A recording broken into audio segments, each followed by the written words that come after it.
Welcome to Fiction Audiobooks. If you enjoy the content, like and subscribing would be greatly appreciated. If you have any recommendations for novels, comment below. Chapter 1, The Beginning. Cold. I feel cold. I open my eyes. I was laying on something white. Snow. Why am I laying in snow? OH, you poor thing. You won't live for much longer. A girl. The voice of a young girl. Well, since you have come this far, it must be fate, and you have a sword-type sacred gear. Very well. In the name of Rias Gremory, I revive you as my knight. Now rise and live for my sake as my servant. I feel something entering my chest. I'm starting to feel sleepy. No, I still have Questy. I find myself in a rundown room with many beds.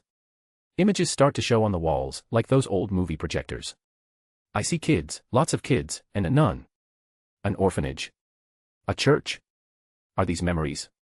They are not mine. On the images, I see the reflection in the mirror. A young boy with blue eyes and blonde hair. Isaiah, time for lunch, the nun calls out. Isaiah. I know that word. It's Hebrew for Savior or God's salvation, depending on the meaning. He must have been named by the people at the church. I see through his life. They were happy. They didn't have much, but they had each other. But then tragedy struck. Men from another church came and started doing tests on kids. The ones who tested positive were taken away. For the Holy Sword Project. Under the supervision of Viper Galilei. The children were experimented on. Something was being extracted from them. When they got what they wanted from the kids, the experiment was deemed a failure. It was decided to clean the test site. The children were poisoned via gas first, then burned to ashes. Isaiah's friends sacrificed themselves to stall the guards so he could escape.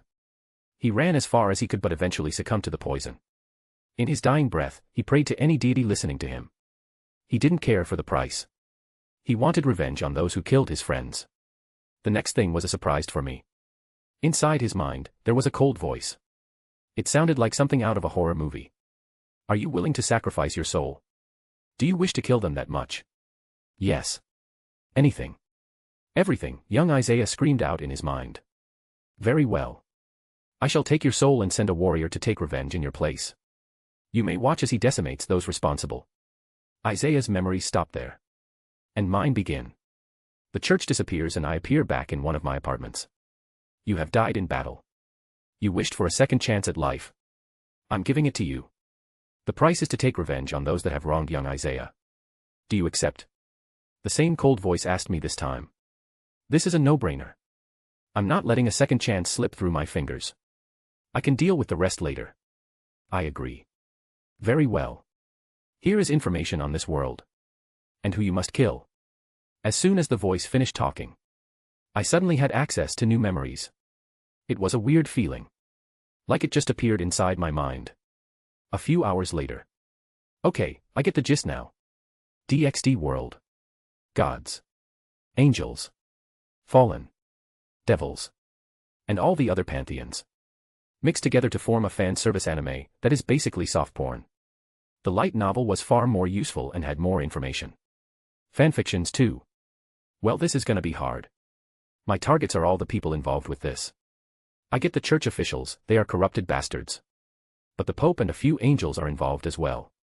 Everybody is on the hit list. Some of those angels serve directly under Archangel Uriel. The Holy Flame. Killing them is a good reason to start a war. I mean, it's like killing Grafia or Rias in cold blood in front of Cersei. Every angel is at least 1,000 years old. That depends on their generation.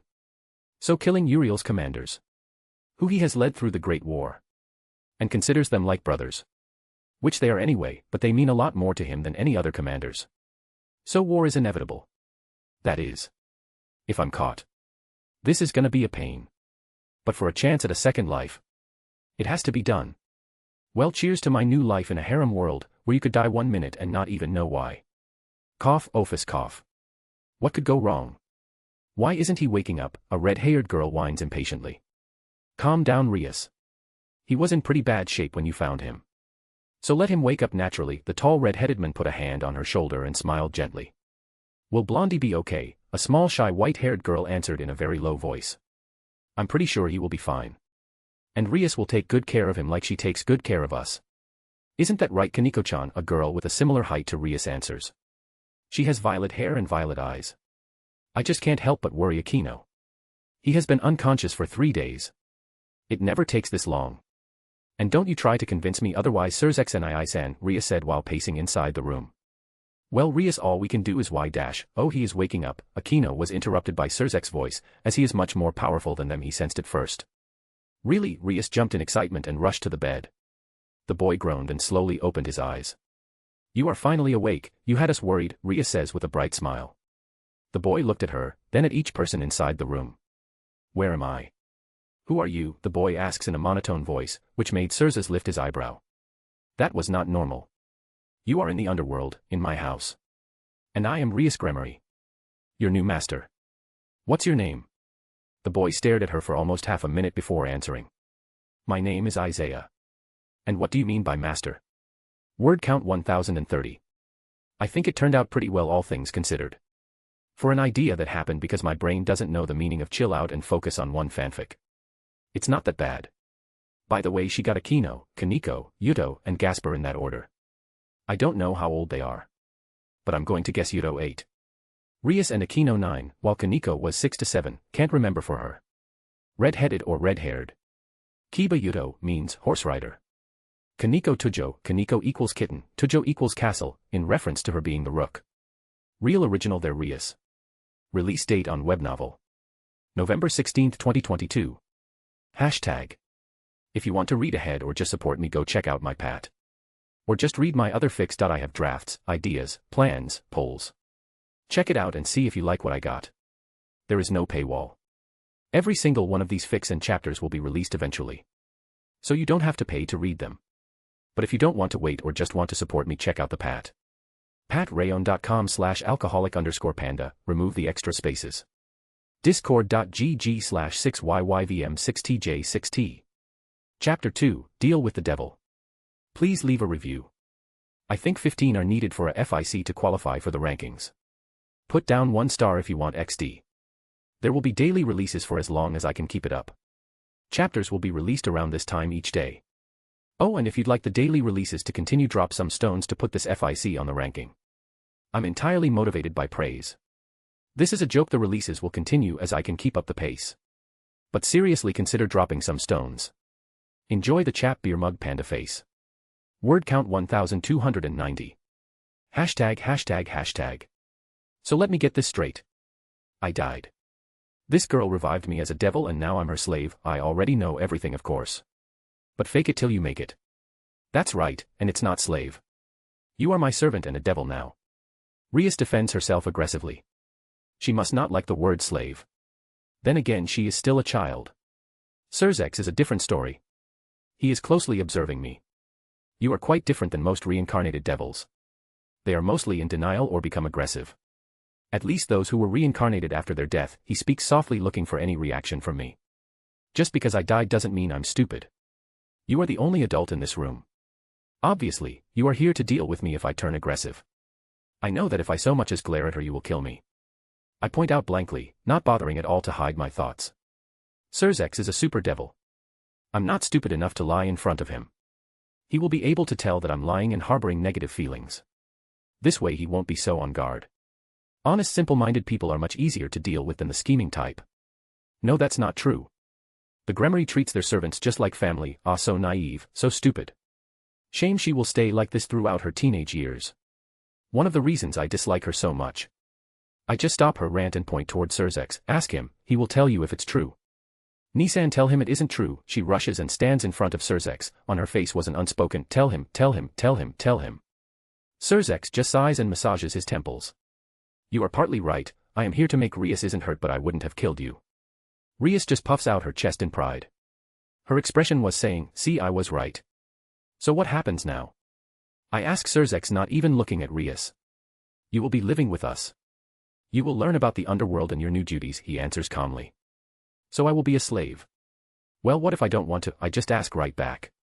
What, you want to leave? Whyy. I promise I won't make you do things you don't like. I will take good care of you, Rias says pleadingly. This is what I don't like about her. She treats her peerage like dolls or pets. All of them have one sort of trauma, and she did nothing about it. She just went to school and played human. Well, that's an issue. See, the artifact used to reincarnate you has a drawback. If you don't stay near Rias, you will turn into a mindless monster that would need to be put down, he said with a sad expression on his face. He is not a bad actor. Any normal person would think that he is actually sad. Thank you, plot knowledge. I would be so screwed without that. So a suicide switch if anyone decided to go rouge then. I say right in his face, which makes his eye twitch a bit. He probably isn't used to people talking like this to him. But this is a calculated risk. He is a huge SIS con. I'm in Rias's peerage, there is no changing that. And if he would never make Rias sad, if he could help it. So how long do I have to be her slave? If you think I will be doing this for the rest of my life, because I should be grateful she saved my life, you have another thing coming. I didn't ask to be saved. She did it on her own accord, and by doing so denied me from ever getting the chance of going to heaven. Am I right? Rias just looks down to the ground with a guilty expression. The Aquino and Kaneko know that this isn't a conversation that they can join in, so they just keep quiet. Surzex just sighs, that's right, as a devil, the doors of heaven are forever locked to you. So tell me. Why should I accept being a slave to a spoiled princess? Rias looks insulted by that comment, while Aquino and Kaneko looked angry at me for insulting Rias. Surzex looked like he had a giant headache. Usually he would have used his power to force people to do what he wants. But now he is forced to argue/negotiate with a child. How about this? Devils can live up to 10,000 years, you will be Rias's servant for only 100. What do you say, he says with a smile, 10 or 100k forgot. Smart sneaky bastard. If I live up to 100 years is still questionable. Most devils never live past 500 years, and even 100 years is a miracle for a reincarnated devil. Since they are used as cannon folders in fights. Plus he must know about Rias's engagement by now. So there is a chance that I will be Razor's slave later on, thus nullifying the deal I'm making with him now. I will not be a servant. I will fight for her, only that. I am not a butler, nor a toy. I will not follow her around like some lost puppy or go to parties with her. I will only fight for her for 100 years. Should something come up from her side that changes this deal, I will be set free. I only want one thing. Revenge for my fallen comrades. I want teachers and facilities where I can train. What do you say about this, you bastard? Surzex eye twitches slightly again. Oh, you must have hit something major that he was planning with this deal. Honestly, it was only speculation up until this point. I think he is betting on the evil piece slowly changing my opinion of Rias. And increasing my obedience. Of course, I know about that function. Thank you, fanfics. It's logical if you actually think about it. Even now I can feel it trying to make me obey Rias. Well, it would be bad if you had no idea about it.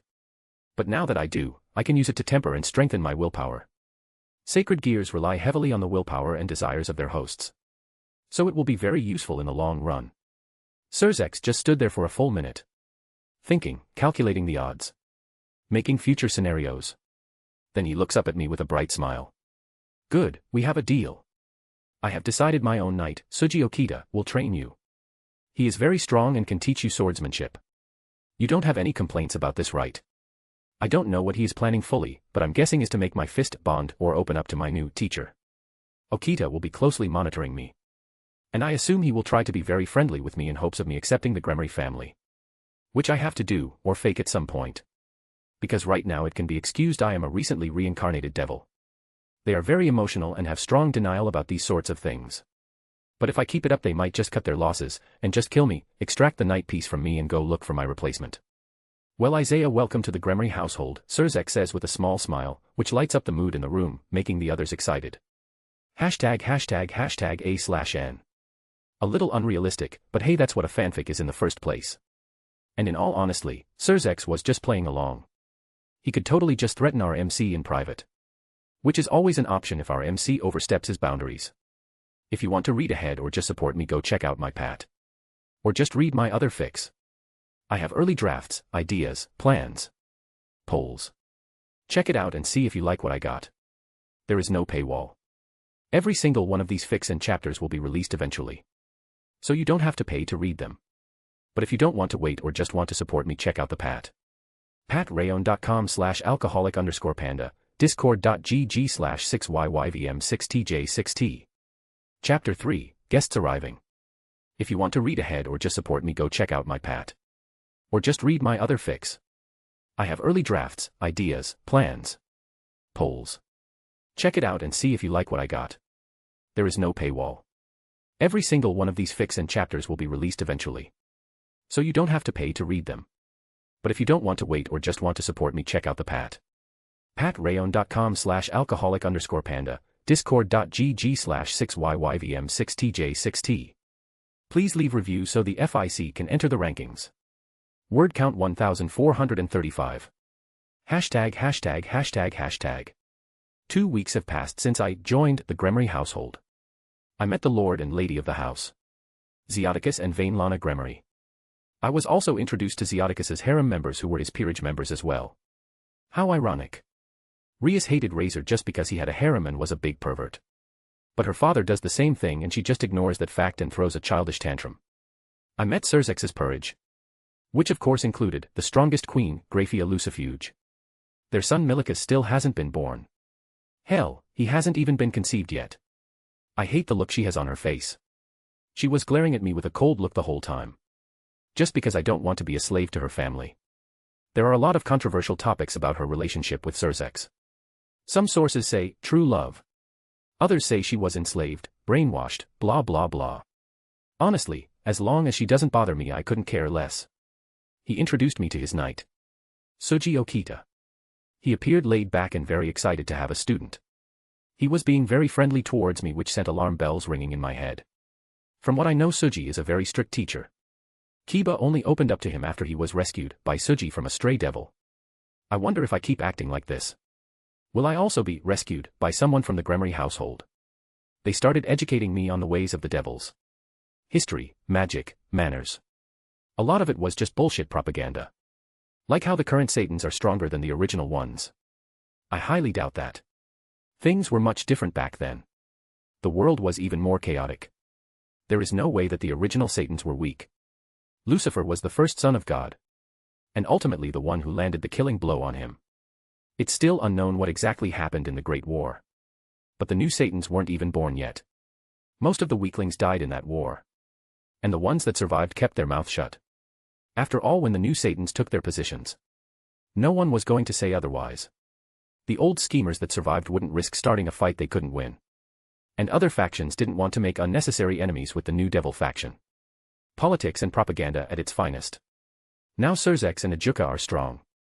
There is no denying that, both of them are qualified to enter the top 10 strongest beings in DxD. But that's just it. They are qualified for the current top 10. A lot of strong people died or were imprisoned in the time of the Great War and before that. God and the 4 Satans died. Drake, Albion, and some evil dragons who reached the same power as them, the Greek Titans, and many others died or were imprisoned. So it's very likely that is just propaganda so they have better control over the devil population. It's very arrogant to say that the 2 of them are in the top 10. The devil faction is a part of the biblical faction, which ranks in the low-high compared to the other factions in the world. Well, it was in the low-high. I'm not so sure right now.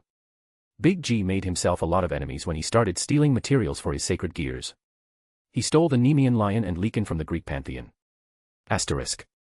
The only reason the biblical faction is still standing is because people still think God is alive. He may be a bastard, okay, scratch that, he definitely was a bastard. He banned a lot of useless things which resulted in angels falling. Like he puts an angel in charge of the library and said Angel fell because she was curious. But despite all his flaws, he had high personal strength which acted as a deterrent, keeping the other pantheons at bay. Why else did they make the alliance just as Kokabeel revealed the truth? If they waited any longer they would have found themselves cornered from all sides. Well, I still have some time before that happens. So I should just focus on getting stronger. On a different topic. Seraphal and Sona are coming over tomorrow to meet the new member. That should be a fun conversation. I'm looking forward to their reactions. So, excited to meet Rias's newest member Sotan. I hear he is a cute boy. Seraphal was nagging Sona who walked beside her with her queen Tsubaki. Chibi Sona just lifts up her glasses a little bit and looks at Seraphal. Nay-sama, I don't see why that would be important. We are merely going to meet him out of common courtesy as an allied house of the Gremories. We are representing the Citri clan now. I will be visiting Rias later on as her friend. But right now please be serious. Sigh. Sona, you are such a stuck-up. Our families don't bother with those kinds of things when it's only us. I have known Surzex for over 300 years while Rias is your best friend. Only you bother with those old traditions. Serafall slouches a little bit and pouts at Sona. It is tradition. Sona says stubbornly. It is a tradition among allied houses. They decide on how to do it. We just say the greetings for fun, then we drop the noble talk, sit down and just relax. You know this, why are you being so stubborn? As the heiress to the Citri clan, I can't show any weakness. Tsubaki just grimaces at Sona's words. She knows exactly what's bugging Sona. Serafall didn't miss that and immediately had an idea of what was bothering her precious little sister. This is about your engagement, isn't it? Serafall asks softly, causing Sona to freeze for a moment, then continue walking to the Gremory mansion. Usually, they would just teleport, but Serafall had other ideas. So Tan, you know I won't put you in any situation which would make you unhappy. Serafall cups her sister's cheeks. Sona just sadly looks down at the ground. You are Serafall Leviathan. As a Mao, Demon King, you can't show favoritism or others will use this against you. I know you and father have been arguing about this. I know this is my duty as an heiress. But it still hurts to think that I will be forced into a marriage with someone I don't even know or like. Serafall looks at the sad expression on her sister's face and comes to a decision. Sona, how confident are you in your chess skills? Serafall asks her little sister in a serious tone. One sees rarely uses on her. Sona just looks at her all confused. I believe I'm among the top players in the underworld. Why? Serafall just smiles. Sona loves chess. Everybody knows that, and she is very good at it. But will she be good enough? In that case, I might have a way out of your engagement for you. Serafall smiles as she skips the entrance of the Gremory mansion, leaving behind a stunned Sona and Tsubaki behind. Wait, what? Nei-sama. Nei-sama. ###A/N. Asterisk don't know why it's like Aeon in DxD lore. But I like Leakin better. Even if it means werewolf, which is just confusing at this point. But if it bothers you I can change it. Chapter 4, Serafall. If you want to read ahead or just support me, go check out my pat. There's a lot of fics and ideas there. There is no paywall. Every single one of these fics and chapters will be released eventually. But if you don't want to wait or just want to support me, check out the pat. patrayon.com/alcoholic_panda, discord.gg/6yyvm6tj6t. Please leave a review so we can put this on the rankings. Write anything. Actually, you can just press the spacebar. It will take you like 1 minute. Word count 1435. Serafall. I'm looking at a young blonde boy. Doing push-ups on the training ground. Based on the small puddle of sweat forming beneath him, he has been doing that for a while. So that's Rietan's new knight. The survivor of the Holy Sword experiment. Well, not really a survivor, he would have died if Rias didn't get to him in time. Wow. He is cute. Tsubaki, that little girl, has always liked younger boys. Ah, that little brat. He was training shirtless on purpose. He is trying to seduce my cute little Sonatan. Well, he does look pretty cute. I say, looking at my little Sonatan for any reactions. If she so much as blushes, that boy has got to go. Nei-sama, Tsubaki. We are here on official business. Please try to be more professional. And why are we outside instead of meeting them inside? Sona was feeling a bit uptight as always. Because he hasn't left the training field since he arrived here 2 weeks ago. The only time he is in the mansion is for his lessons or to eat food. I turn around and see Surzek standing there with a calculating eye. There must be something more to that boy. Lucifer-sama, both Tsubaki and Sona bow to him. I hide a smirk when he face palms. He loves it when the old coots show him respect. But when two little kids just bow, especially between allied families, it's just weird. I have said the same thing to Riastan, but she just doesn't listen. Sigh, Sona, how many times have I told you not to bow to me? You only need to do it when there are non-allied families around. Serchan says with a wry smile. It gets old real quick when people bow to you everywhere you go. Me and Serchan don't need an ego boost compared to the rest of our kind. Frankly, if I knew how much of a pain being the head of foreign relations is, I would have never taken the job. Some bastard young master is always causing trouble for me by reincarnating people from different factions. Oh, how I wish I could just give them to the parties involved to take their punishment. But the old houses would have my head for not defending my kind. I am busy 24/7 keeping the other factions from not just straight up starting a war with us. Ah, if only I could time travel and smack some sense into the younger me. Damn, my father be the head of foreign relations, it is an important position, he said. It will be a fun job, he said. You get to travel outside of the underworld to meet other people. I haven't had a good night's sleep in almost a year. The Nikomata incident was a nightmare. The yokai faction has blacklisted devils. Publicly they have a non-aggression alliance with the Shinto faction, but Yasaka serves Amaterasu as a shrine maiden, so the Shinto faction is hostile with us as well. Sigh, that was a pain to try and deal with. Sir-chan is the only reason another civil war hasn't erupted. And he is terrible at the job. He is too soft to be handling domestic relations. That would be disrespectful to you, Lucifer-sama. I can't do that. Sonatan looks so cute when she pushes her glasses up like that. Sir-sama. What do you mean he hasn't left the field? Surely he does other things except studying and eating. Tsubaki was always a smart girl. She changed it to his name so it won't be as formal. Making Sir-chan feel better that someone is actually listening to him. Sir-chan takes a complicated look at the blonde boy. No, he really doesn't. He was studying for 3 hours a day, which he shortened to an hour and a half, and trains for the rest, then falls asleep on the field when he gets exhausted. If he could, he would eat on the field as well. Now I'm really interested in the boy. Sona, why don't you and Tsubaki go find Rias and Akino? They should be waiting for you. They just nod and leave. Sir-chan must have noticed my look, so he sent them away. As soon as they are out of hearing range, I turn to him. So what's the reason you are so worried about the kid? He just sighs and runs his head down his face. The little brat refuses to serve Rias. He is actually resisting the obedience part of the evil piece. That's surprising. It's not something I would expect from such a young boy. The willpower to do that is impressive. Not many could do it at his age. He also has a scary sharp mind for a child. It's like looking at a young Ajuka. He figured out the purpose of the evil pieces and had the gall to tell it to my face. He knew I wouldn't hurt him because it would make Rias-chan sad, but he kept it right until to where my limit was. So what's the problem? If he is smart, it's even better. Sir-chan just sighs again. He has been doing that a lot. His exact words were, and I quote, "I will not be a servant. I will fight for her, only that. I am not a butler, nor a toy. I will not follow her around like some lost puppy or go to parties with her. I will only fight for her for 100 years. Should something come up from her side that changes this deal, I will be set free. I only want one thing. Revenge for my fallen comrades. I want teachers and facilities where I can train." Oh, that's bad. That is not good. Yeah, Rias will be the head of the Gremory family. If it gets out that she cannot control her servant, it would be an embarrassment. We didn't sign a magical contract because I assume he is too young to know about them. But if we did, he would get away because because if Rias-ten marries Riser, the situation would have changed, as he would belong to Riser as well and he would be freed. Damn, are you sure he is just a normal kid? He is way too smart to be an ordinary kid. Now, since we didn't sign a contract, I could always force him to do what I want. But the obedience seal isn't working at all. And he is very rebellious and ambitious.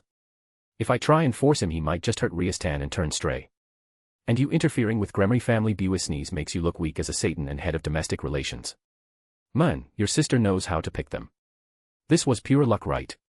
If he pulled the same shit he did like with Barakiel's daughter in the Nikosho, I will be pissed. He is blatantly helping Rias. I will do the same for my darling little Sonatan if this keeps happening. Sir-Zex shakes his head. No, I had nothing to do with this, and as far as I know, neither does my family. I narrow my eyes at him. I have already warned you before and I am doing it again. Showing blatant favoritism like this is unacceptable. If it happens one more time, I will start helping Sona with her purge. Then when it's found out, we both take the fall. And you won't be able to say it was Gremory's family trait. Dumb luck. The only reason that still sticks is that they can't find proof. Sir-Zex cringes at the dumb luck comment. The Gremory family trait from his father is called power of luck. But it has faded away, and there is no proof it still works. That's why he paid a fortune to marry Vanillana Bale. He got the power of destruction and a very talented son, making it look like the power of luck was still working. They are doing everything they can to make it look like Rias has inherited the trait. Not that it helps her at all. She is very lazy. I'm so glad my Sonatan isn't like her. Her family setting things up is expected. But as a Satan, he can't be doing things like this. Come on, I want to talk to the kid. Maybe I can convince him to be less hostile. I don't need another incident. Especially with his hate towards the church and heaven. I turn around and start walking, leaving Sir-Zex to his thoughts. ####. Word count 1435. Opinions about the chap. I think this sums up nicely of all the things happening around Rias. Chapter 5, Seraphal 2. 481. 482. Come on. Come on. 483. Thud. Fuck. Ha ha. Damn it. After 2 weeks I am only at this level. Devils are about 5 times stronger than normal humans. That means in 2 weeks I still haven't been able to do 100 push-ups. In these 2 weeks, all I have been doing is studying and doing basic exercises. Running, push-ups, crunch, squats etc. It's not enough. I'm 8 years old right now. The plot starts in 9 years. That's when the shit hits the fan. Riser. Kokabeel. Cows Brigade. Hero Faction. And all that other shit that happens one after another. I plan to leave as soon as the plot starts. But realistically I doubt fate will let me go that easily. And I still have to kill everybody involved with the Holy Sword project. I want to find and kill Valper before the thing with Kokabeel. But that's unlikely, so that means I have to wait for Kokabeel to attack. The world is a big place. Especially with the different factions involved. Let's say hypothetically Vapler gets the protection of someone like Indra because he learned I was chasing him. That's it. I won't be able to kill him. Unless I get Ophis to do it or something along those lines. Honestly, I should kill Valper, let Kokabeel kill Rias and Sona, and when the war starts I join the Fallen and massacre everybody involved with the project from the Angel side. The church will follow the angles, so I can get the priests there. Yet that sounds like a solid plan that has a low chance of ever happening because of something called plot. Whatever I need to finish up. I'm done for the afternoon. I need to go eat and continue with leg day. As a knight, speed is my advantage. And I plan to abuse it to the max, combine my natural speed with a sword having the concept of acceleration or something along those lines. And you have a living cheat. Why hello there, I hear a cheerful voice behind me. I turn around and see a beautiful girl, looking in her late teens with black hair, tied into twin tails and blue eyes. She also has a childlike body which at first made me underestimate her, but my instincts started to flare big time. Just like they did with Surzex. It took me a second to recognize her since in the show she is mostly shown as a magical girl. But right now she is wearing a woman's business suit. I am Sarah Dash.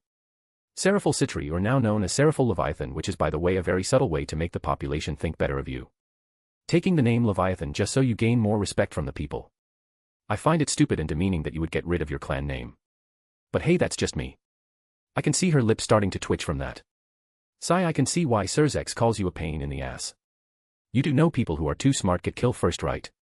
She says with an amused smile. If that was the case, Ajuka Astaroth would have died a long time ago. And I will call you in any name you wish. But I will use your real name first. If you want me to stop, just say so.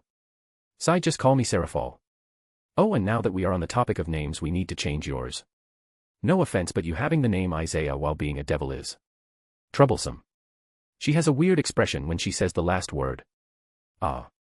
The church. You want to avoid any trouble with the church, and rubbing the fact that you have a survivor from their secret dark inhumane experiments isn't really a good way to do it. So you want me to change my name temporarily or permanently and use that knowledge at the opportune time to get the most benefits from them, I deadpan at her. Seraphil starts laughing dryly while scratching the back of her head. Fuck, this kid is sharp. Surzex coughs lightly, in that case Rias already had an idea for a new name. Of course, she did. How about Kiba Yuto, he says with a weird sense of pride. I'm reading his face and it says, my little sister thought of this. Ah, I'm so proud. But contrary to his expectations, me and Seraphil both have blank faces at the stupid name. Horse Rider. Really? I look at him like he is an idiot. Surzex-chan. No offense, but Rias has a terrible naming sense. Seraphil points at the men. That's not true, he says, sounding offended. Kaneko Tujo. Castle Kitten, I say in a dry tone. So, his response makes Seraphil facepalm. Sure, whatever. I don't care about my name. I can always change it later.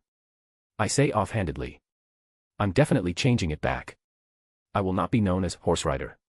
Sigh. Let's go. My little sister Sona and her queen Tsubaki were eager to meet you. Seraphil just seems to forget the earlier mood and goes back to her basic setting, the cheerful magical girl. Which was fake as fuck. How about you go take a quick shower to freshen up before meeting them? It's bad manners if you come like that. First impressions are everything.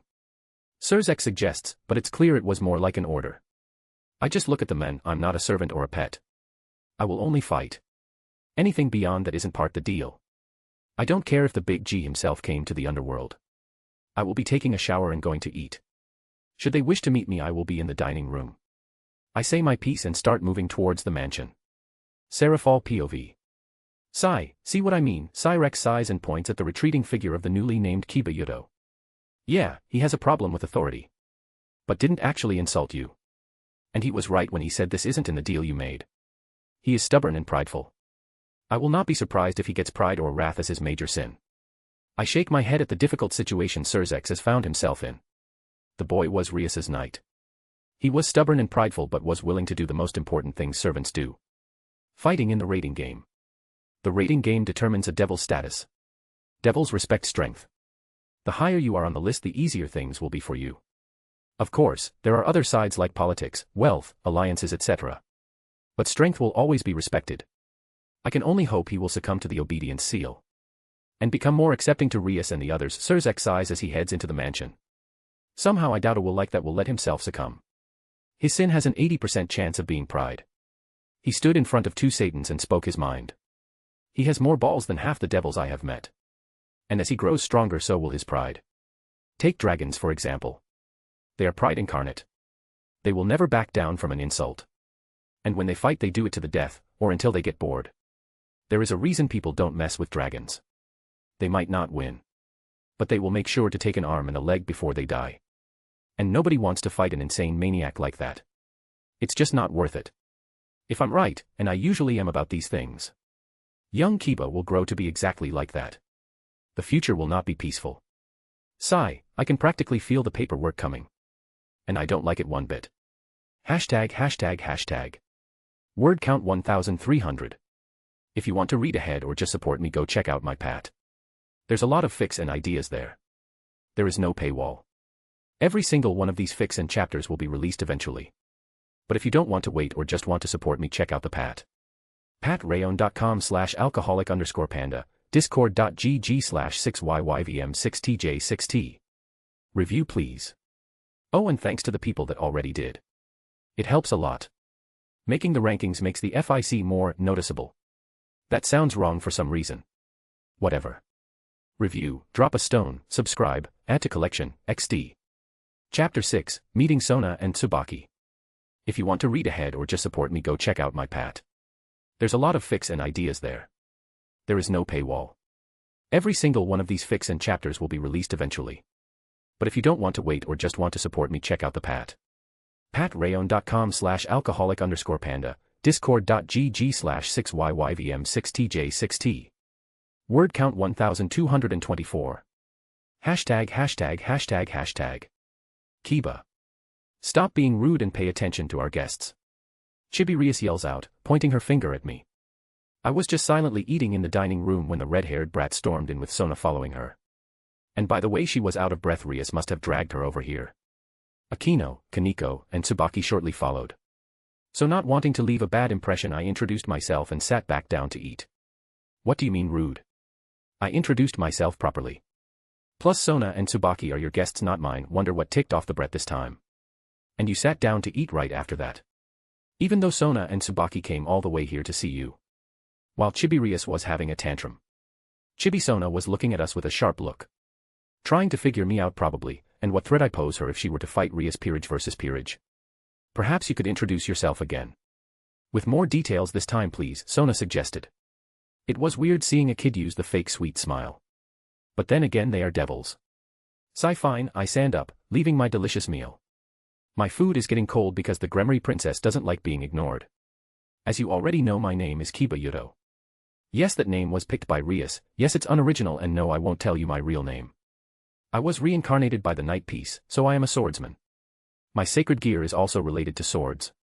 I like to train and eat in silence, get the clue already. I dislike annoying redheads who have too much free time on their hands.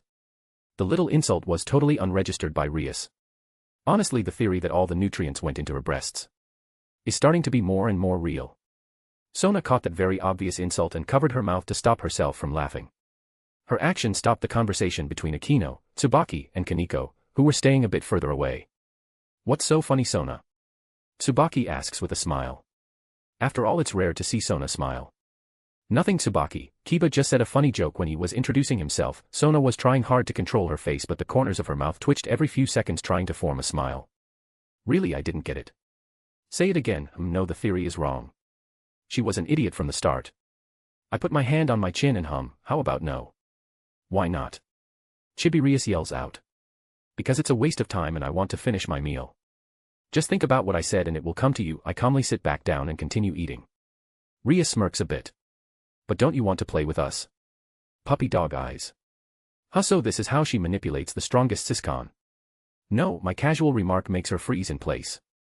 She really is a spoiled brat. She has probably gotten anything she wants. I think they should be telling her about the engagement in a year or two. That should be fun to watch. Why not? I calmly sit back down and continue my meal. Unfortunately can't join their tea party as I have to continue my training. Why would I go with them when they only complain about their siscon siblings or do normal kid stuff? Well, as normal as two heiresses can be. Training. Why do you train so hard? Tsubaki asked curiously. I will ignore the fact that she looked at Sona first. Even as kids, devils are still devils. For my ambition. Which is? Sona asked with a small smile. Revenge. I say it as indifferently as possible. Sona frowned a bit. I guess she was hoping to get more out of me. It's common for reincarnated devils to have resentment about their death. Why? Rias says at me in a conflicting tone. She tries to play it off, but everybody heard the way she said it. Why what? Nope, food is more important. But damn, these cooks can make a mean steak. I need to get them to teach me how to cook. I will not be starving to death because I don't know how to do it. Like some retarded young masters. One of the few interesting pastimes I have right now is searching the DeviantNet for all the stupid shit the so-called high-class devils or young masters have done. One retard actually managed to get trapped in a divine forest. To escape it, he needed to clear some trials. The trials are mostly about survival and take a lot of energy to even attempt them. That's why there were animals in the forest to regain the lost stamina. The man actually starved to death because the food he tried to make tasted disgusting. So he refused to eat it. It's very difficult for devils to starve, since they can rely on their magic in case of emergencies. But because of the special properties of the divine forest, he did. The god of that forest had a blast shoving this story in the devil faction's face. He filmed the whole thing. I gotta love the DeviantNet. It's probably Ajuka's best invention. It isn't actually mentioned if he thought of it or he stole it from the humans. Laughing my ass off after an intense workout always makes me feel better. Why do you ignore us? Your new family and go train instead. Rias starts tearing up. Oh hell nah. There won't be any talk no jutsu from me. Go ask your brother. He knows why, or at least he thinks he does. I think they just forgot how I addressed that Satan. Must be because they are still young. They don't quite get how much of a big deal their siblings are. Why don't you tell us now? Chibi Akino speaks up to support her king, while Chibi Kaneko only nods her head. Because I don't want to. Mostly because I'm done with my meal and need to go back to training. Sona-san, Tsubaki-san, it has been a pleasure meeting you. Time for a tactical retreat. The siscons aren't here, but they are probably listening in. They wouldn't be siscons if they didn't. It has been interesting meeting you as well, Kiba-kun. Tsubaki smiles gently. Don't be a stranger, feel free to come to the Citri territory. Sona has talent for these kinds of subtle things. Well, subtle for her age. I think as long as she does this for anyone her age, she would get something out of them. I think I interest her because of my desire for strength. I doubt anyone our age trains at all. She is smart. She will probably figure out that training this early will bring in benefits later on. I'm sure Serafal will give her a push in that direction as well. On the other hand, there is no hope for Rias. I will take it under consideration. Goodbye and enjoy your stay here. I quickly leave, before things get even more complicated. I need to make all types of iron swords and be proficient in making them before moving on to magic swords. Back to the grind. ####. A/N. Next time skip start. Chapter 7, Respect the Grind. If you want to read ahead or just support me, go check out my Pat. There's a lot of fics and ideas there. There is no paywall. Every single one of these fics and chapters will be released eventually. But if you don't want to wait or just want to support me, check out the Pat. patrayon.com/alcoholic_panda, discord.gg/6yyvm6tj6t. Word count 1300. Enjoy the chap. Time skip again. Next chap. ####. Time skip 2 years. Kiba is 10 years old. Rias 11. Surzek's office. So Okita, what's the report for this month? Surzek says calmly while doing his paperwork. This has been a regular thing ever since Kiba joined the Gremory household. Not good. It's even worse than last month. His strength has been growing at an insane rate, at least from a devil's point of view. The fact that Rias isn't training is just making things worse. Soon he will be even stronger than her. Then the obedience part of the evil piece will become useless. That only works as long as the king is stronger than the other pieces. Okita gives his report calmly, not missing a single detail. Surzek sighs, puts down the paperwork and starts rubbing his temples. Is there anything we can do? He asks in an almost depressed tone. Not really, my king. The boy stopped listening to me after 2 months of his arrival. He saw that while I was training him, I only focused on the basics and continued to do so after he had already mastered them. His talent and dedication just increased the rate of his growth. In 2 years he has long surpassed the strength of most low-ranked devils and is nearly at the middle rank. This kind of growth from a reincarnated devil has never been seen. It was hard to miss the respect that Okita had for his fellow reincarnated devil. Especially since he is a knight just like himself. Why is this kid such a pain? Usually, this would be great for the devil faction. But the kid is totally indifferent to us and will only stay until the deal is completed. The stupid engagement has already been decided and they will tell Rias soon. They say just because she is 11 she can understand what being engaged means. This changes the circumstances of our deal. If he tries to leave Rias, the only choice I have left is to eliminate him so other factions don't get the chance to grab him. It doesn't matter how strong he gets. It took me a little more than a century to become a super devil. He isn't going to close that gap anytime soon. Okita just sighs at that. Another great talent will be lost because of the threat they pose if they were allowed time to grow. That's just the way the world works. Kiba Yudo Training Ground. It's been 2 years since I got here and my progress has been great. I put in a lot of work each day. Now I'm somewhere in the middle of mid-ranked devils. From a freshly reincarnated devil that is barely stronger than he was when he died to a mid-ranked in 2 years is excellent progress. The way I achieved this was by using my brain compared to most people in this world. After I got strong enough to use my sacred gear. That took about 2 months. In those 2 months, I trained under Surzek's knight. Well, it was obvious he was there to monitor me, but the men tried to slow down my progress. That was quite stupid. So I thanked him for his teachings and said I would develop my own style. In those first few months, I only made solid iron and steel weapons. I wanted to get the design right and sturdy. As soon as I got the basics of my sacred gear, it was time to make magic swords. At first, I started to make or remake Kiba's old swords. Most of them were elemental swords. Then there was Replenish Com, which makes a mini black hole at the tip of the sword. And OG Kiba's Pride and Joy. That turned out to be totally useless holy eraser. The sword is made out of darkness and was supposed to absorb holy energy. He designed it to destroy the Excalibur pieces, but it got destroyed instead. Too bad, so sad. Now for the swords that I made. My first sword design was Gravity Increase and Resistance Increase. I made 2 variations, one as an axillary, which are sword-shaped trinkets. Mostly necklaces, I use them at all times. But their effect is quite obvious when I train. It made training a lot harder. Resistance Increase did just that. It increases the resistance to whatever environment I am in. So walking normally to me is like walking in a rapid river or walking in a thick substance. Plus the Gravity Increase, which affects me from above, made training that much harder. Now there are attack versions as well. I made them into small thin daggers. As soon as I stab someone with these, they are immediately affected. They can stack to a certain degree. The max limit is 4 to 5 stacks. Still pretty useful swords. Next was the tattoo sword or ink sword. It could turn into a tattoo and stay on my skin. I made this to hide the previous 2 swords even more. So I combined them with the tattoo sword and now I don't have to carry them as trinkets. After that, I made different barrier and illusion swords. I used these to know if someone was watching while I was training and to hide my training from them.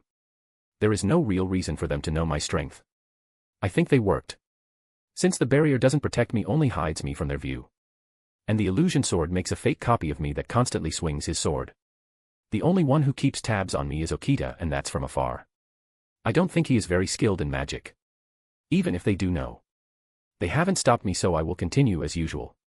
Then Mana Compression Sword and Mana Shroud Sword. Even though I named them Mana. That really isn't the case. I use demonic energy, but I like the sound of mana better. This was one of the best things I have made. The Mana Compression Sword will use my power to continuously compress my demonic energy. Same with Mana Shroud Sword. It will continuously drain my demonic energy to hide my strength. This way I get to hide my progress. Of course, I will occasionally show more strength each month. Just so they don't get too suspicious. I mean, I'm training like a madman. If I show no or slow progress, it's bound to be suspicious. So that went on for 2 years. And I reached mid-ranked at the age of 10. In my opinion, most of the so-called high-class devils are mid-ranked in terms of strength.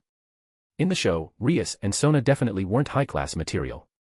So to reach that level of strength at the age of 10 despite the disadvantages is pretty good. They were 18 in the show and were born as purebloods, which means their power is bigger and they had other advantages. I'm at that level right now. Sad. Born with a golden spoon in their mouths and they made so little progress. The obedience seal is pretty much obsolete. It was useful for the first year. I trained my willpower with it. But recently it doesn't do much. I just passively ignore it nowadays. I'm looking forward to going to Japan. Even now Rias is a big Japanophile. She should start pestering her parents to visit there. And when she turns 15 she will enter Ko Academy. That's in 4 years. And plot starts in 7 years. I should be more than strong enough to survive Kokabeel. I don't have to kill him, just Valper, he can kill Rias if he wants after that. Well, back to grinding. Chapter 8, Waiting for Riser. If you want to read ahead or just support me, go check out my pat. There's a lot of fics and ideas there. There is no paywall. Every single one of these fics and chapters will be released eventually. But if you don't want to wait or just want to support me, check out the pat. patrayon.com/alcoholic_panda, discord.gg/6yyvm6tj6t. Time skip 2 more years, Kiba is 12 years old. Rias 13. Word count 1210. #####. Asterisk tap. Tap. Tap asterisk. That was all that could be heard inside the room. Rias was tapping the floor with her foot nervously. We were all waiting for Riser to come. This would be the first time these two actually meet. Rias has reached the minimum age. Which can mean so many different things. I decided not to waste precious brain cells to understand devil idiocy. Riser is like 5 years older than her, I think. So he would be 18 right about now. They will be getting married once she is an adult, or if they both agree they can do it earlier. Well, that's not going to happen. This is kind of like a play date for kids. They get to meet and get a feel for each other. Which Rias totally ruins with her predetermined views of him. She sees him like he is evil incarnate, when he is actually a normal devil doing his job.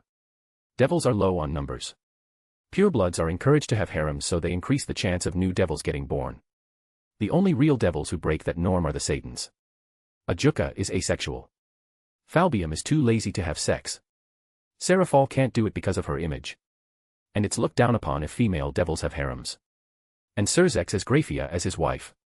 And no other devils want to go near her in fear of her reaction to her new sisters.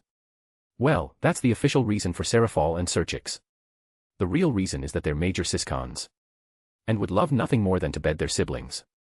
I mean, he only married Graphia to get a better standing as the Satan of domestic affairs. How he got Graphia pregnant is beyond me. They barely spend time with each other. Such a pity too. Graphia is a beauty when she isn't wearing that stupid maid costume. Maybe she has a maid fetish or something. Asterisk tap. Tap.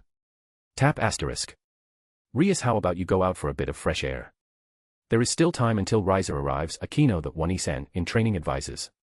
Sigh, that's a good idea. Actually, let's be late. It will show that I have no interest in him, and it's a very rude thing to do in general. Rias brightens up at that. Rias stands up quickly. Akino, Kaneko, let's go. Kiba, you coming? Not go on without me. I will be here to welcome the guests. Don't want your mother yelling at you for not letting someone stay here, do ya? I wave her off.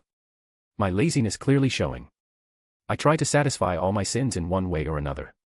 I obviously can't do lust yet. It will have to wait for when I enter Japan. But I do try to indulge the other. Suit yourself with that. They walk out of the room, leaving me alone. Peace at last. I have been just laying around this week. Trying to take it easy. Experiment with new swords and stuff like that. At age 12 I am currently at the beginning of high class in terms of strength. A level that most high-class devils haven't even reached because they are too lazy. They get that title automatically if they are born in a noble family. They will reach it eventually, by the time they are 400. Since their magic grows as they age. And just last week I unlocked my balance breaker. Now to explain what is a balance breaker. It's said to be a forbidden move. A bug in the system. Or as Drake famously said it. And I quote. Sacred gears change and evolve while using the feelings of the possessors as a key. But there is a different territory to that. When the feelings and the wishes of the possessor does a dramatic change that it changes the flow of this world, the sacred gear reaches it. Yes. This is balance breaker. Now with me it's different. Instead of some bullshit nakama or the power of feelings or whatever is used to unlock balance breaker, I forced my sacred gear to evolve. How I did that is pretty simple. I trained like hell. Used the sacred gear to its maximum potential. I constantly made new swords. Until it got to the point that the gear had to forcefully evolve to keep up with me and the swords I was trying to create. As for how I got that strong, Well, in the past 2 years I have been secretly training in the most dangerous parts of the underworld against magical beasts. Sirzex once took us there for a lesson. Whether his goal was to motivate Rias to train more or to show me my place in the world, I don't know nor care. I got inspired by the Hiraishin in Naruto. And let me tell you, that was a pain in the ass to create. I first made small daggers, which are just small swords basically, to act as markers. Then there was the teleportation sword. I could have gone with a teleportation spell. But then they would know. They can track the Germary sigil/magic circle. There are two. One for the masters and one for the servants. First of all, the purpose of a magic circle is to decrease the cost of magic spells. Devils don't really need them in the first place, since their magic relies on imagination. But that takes a heavy toll on their reserves. So they made circles to lower the cost. Different families have worked hard on lowering the cost as much as possible. But so that the other families don't discover their method, they hide it behind a family sigil or mark. The servants of course use a bastardized version which is like half as efficient as the one Rias uses, for example. In any case, they know when a teleportation spell is used. I made it so the sword can be charged up and then used. Because if I teleport long distances like I plan to, I would arrive exhausted and drained, which would be suicidal. Once I am there, I have to charge the sword again to get back, which I do at a much slower pace. Thankfully, I already expressed my desire to go out and train near the Gremry territory. At first, they followed me and kept a close eye on me. But as time went on, they just made sure I was in the area. So I left a sword that would have my aura on it, and went to fight against magical beasts. Do that for 2 years. There were a few close calls, but the experience only made me stronger. So last week, when I was experimenting with new swords, I wanted to start making a few unique swords, but it wasn't going so well. So I pumped all my magic into it. The sword shape started forming, but it was unstable. This happened a few times before, so I just kept on feeding it magic power until the sacred gear literally snapped from the pressure and forcefully evolved, awakening the balance breaker.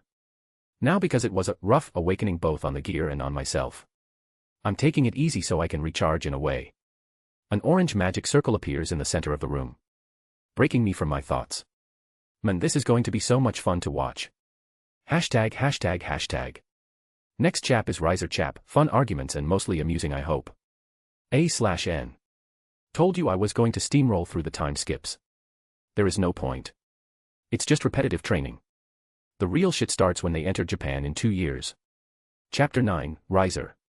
If you want to read ahead or just support me, go check out my Pat. There's a lot of fics and ideas there. There is no paywall. Every single one of these fics and chapters will be released eventually. But if you don't want to wait or just want to support me, check out the Pat. Patreon.com/alcoholic_panda, discord.gg/6yyvm6tj6t. Word count 1222. TNX for the reviews. Now I only need to pick up the word count like 3,500 more words after this chap, which is 2 chaps all in all. And this FIC should be on the rankings. 15k word count and 10 reviews. I think that was the requirement. By the way, I wasn't wrong, the last chap. He really is at the beginning of high class. I really need to get more sleep. Since Christmas is coming in like a month, the workload has increased. ####. Once the teleportation circle was finished, from it a tall blonde young man appears. Oh. He is alone. Usually when new devils meet, they come with their peerage to show off. He probably heard that Rias doesn't have a lot of members and he didn't bring his peerage not to embarrass her. How thoughtful of him. I was told Lady Rias would welcome me. Judging by your age, I assume you are in her peerage. Where is your master? Wow, they really showed him in a bad light in the series. He isn't even mocking my position as a servant. It's just the way it is. Masters and servants, that is what a peerage is. No matter what Rias says about them being like family. Maybe he turned out that way because of Rias. Meh. Who knows? I stand up and hold out my hand. Kiba Yuto. Night. I have no idea where Rias went. She was angry over the engagement and went ahead on a tantrum. I suggest waiting for her to come. She should have been informed you were here the moment the teleportation circle appeared. He looked at me for a few seconds, before giving me a firm handshake. I see. I am Riser Phoenix, the third son of the Phoenix clan and Rias's fiancé. He accepts my suggestion and sits down to wait for Rias. So what is your opinion on this engagement? His first reaction was to look at my body language, trying to figure out my intentions. I was totally relaxed and was just curious. It looks like he picked up on that because he started talking. Well, I was surprised, to say the least. Learning that I was engaged to a girl 5 years younger than me and the little sister of the Satan was a big surprise. It took me a while to wrap my head around it. But since the devil population is declining, it's my duty as one of the noble houses to produce strong heirs for the future of our species. I hope to get along with Rias and that we have a somewhat normal marriage. I had heard that she isn't happy about this, but I don't know to what extent. He looks at me for answers to that unasked question. Buddy, you are in for a rough time. I summon some wine for us. That is the most common alcohol in this house, so there is no problem with drinking it. You might want to have a drink first. He cringes a bit at my comment. His face was saying it all, that bad, huh? I just smiled wryly. Oh, you have no idea. Before we even start drinking, Rias storms in with an angry expression on her face, followed by Aquino, Kaneko, and Grafia. Riser looks at me, then his wine glass, then me again. I give him a look of pity. I totally get him. I do not want to be sober when I am dealing with an angry Rias, and there is no time to get drunk either. I salute you, fallen soldier. Now how do I leave in this situation? Things are about to get ugly and I don't want to be here when they do. Riser quickly recovers, stands up and bows slightly. Lady Rias. I am Riser Phoenix. The third son of the Phoenix clan and your betrothed. Rias was getting angrier by the second. Geez, what a brat. I came here to introduce myself and ask you on a date. To get to know each other better, he spoke softly from start to finish. A perfect example of a noble. On the other hand, I turned to Rias. Her hands clenched and her face red from anger. She looked like she was about to blow up. That is until Grafia stepped beside her. That would be wonderful, Riser-sama. I'm afraid Rias-sama needs a bit more time to get ready. As this was quite unexpected. Unexpected my ass. The parents planned this date. This was all orchestrated and it's about to blow up in their faces. They want to make it public in hope of pressuring Rias with it.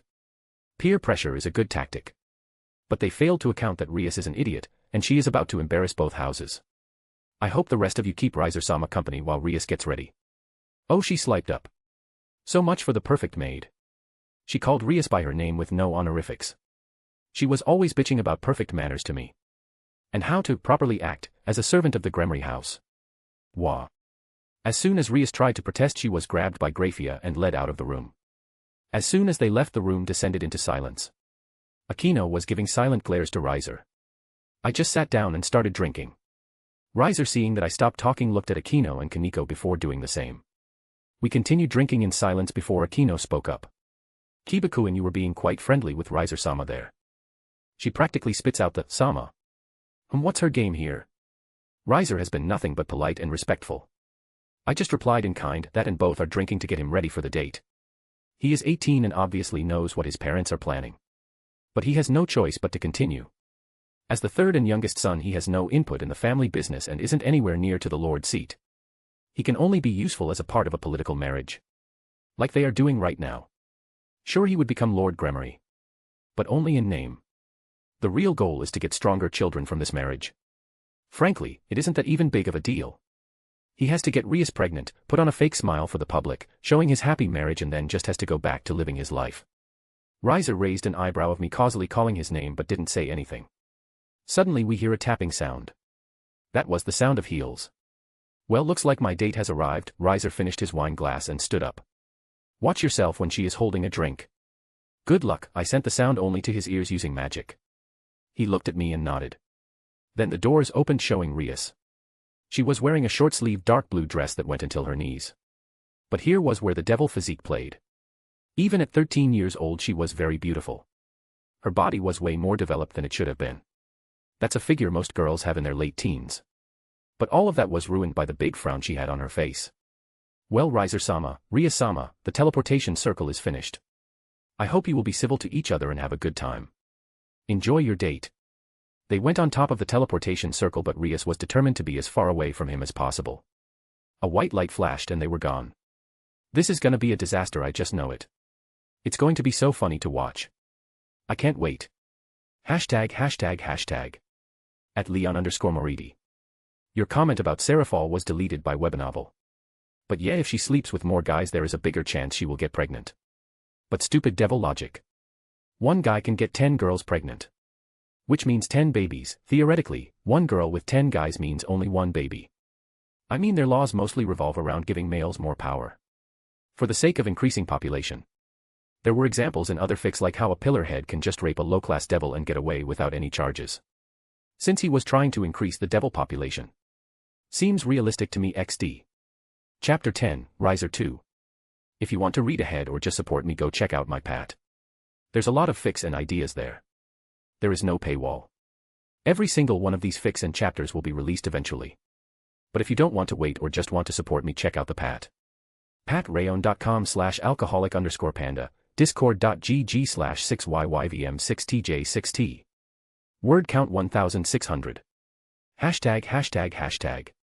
Well, it turned out just as I expected it would.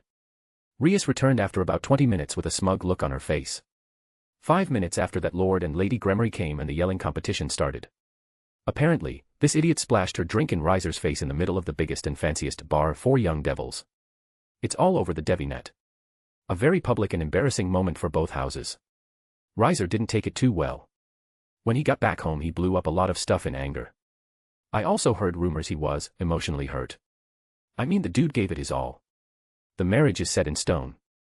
All of them know that. He didn't want a wife that would hate him for eternity and tried to make this work out somehow. All he got was public embarrassment on someone he can't exactly return because of her big brother. It's no wonder he turned out the way he did in canon. Rias was punished, but it was honestly nothing. She was grounded for a while and had some privileges were taken from her for manga and anime. The Phoenix House demanded compensation for this insult. Which they got in a way. They are the richest family in the underworld. They don't need money. What they got was that the time of the marriage was decided. Which was still being negotiated cause Surzex wanted more time for Rias. But now it would be when Rias finishes high school. But the strongest Siscon intervened and made it so it would be after college. Since it was just 4 more years, the Phoenix House accepted. What 4 more years for a species that lives for 10,000? Another month passed and here I am again waiting for Riser to appear again. A familiar orange magic circle appeared on the floor again. This time there were 2 people. Riser himself and his queen Eubeluna, the future bomb queen. Eubeluna is a voluptuous woman with long, wavy purple hair that falls all the way down her back and matching eyes. At the front, the right side of her hair falls over her breast and covers her right eye, while the left side falls near the top of her skirt. Her attire is a dress consisting of a navy blue tunic top with gold accents and a pale blue skirt with open sides, black shoes, and overmatching thigh-high stockings with garter belts. The top reveals much of her cleavage, and is held with a gold choker with blue and red jewels. However, she wore a cold smile on her face. Riser looked pissed. Like he would be anywhere but here. Which I totally get. I let out a loud sigh and summon wine bottles. Riser, I would say it's good to see you, but I had hoped it would be under better circumstances. I won't apologize for Rias's actions because it's not my place to. I just hope you don't take out your anger on me. Come sit down and drink. You will need it for later. Riser and Eubelina glared at me before Riser sighed and raised his hand signaling Eubelina to stand down. It's good to see you again, Kiba. It was only after it happened that I remembered your advice. I didn't expect an heiress of such a big house to act like such a brat. He sits down and Eubelina pours wine for him. What did your family say? Suck it up and play nice with Rias. Riser gritted his teeth. Eubelina also tensed up. Her king was humiliated in front of the whole underworld and the brat didn't even apologize. Sucks to be you, man. Oh, and Eubelina, make yourself comfortable at least until they get here. I'm not exactly on good terms with them. Riser perked up on that. I have been meaning to ask. Why did you try and help me? Servants obey their masters no matter what. Why would you risk helping me? You could be punished for that. He was grateful and confused by my actions. She had the chance to help me, but instead she let me die, then revived me as a devil. I made a deal with the Gremory house. I would only fight for her. I'm not obligated to do anything else. Even me being here is mostly because I'm a bit bored. He frowned when he heard how I was reincarnated. Guess that fact wasn't public. It's looked down upon when devils reincarnate servants like that. We are devils, sins are a thing, so it's kinda expected of us to take an opportunity like that.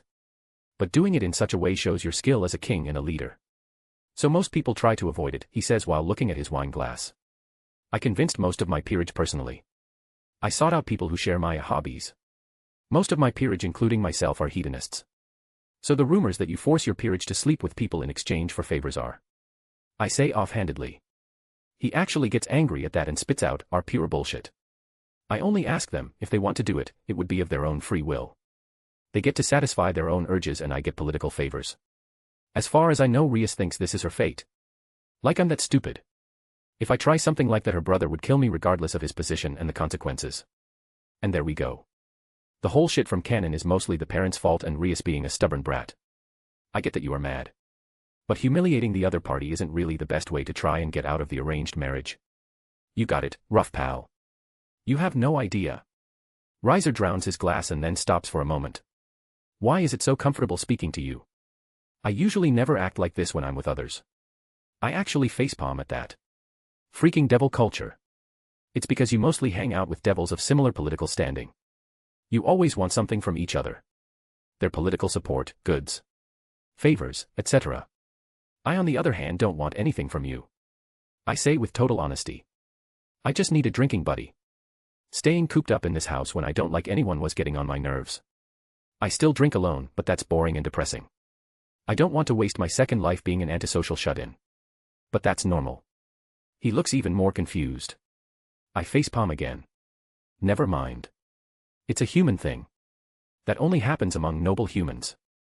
Normal people just go out to have fun.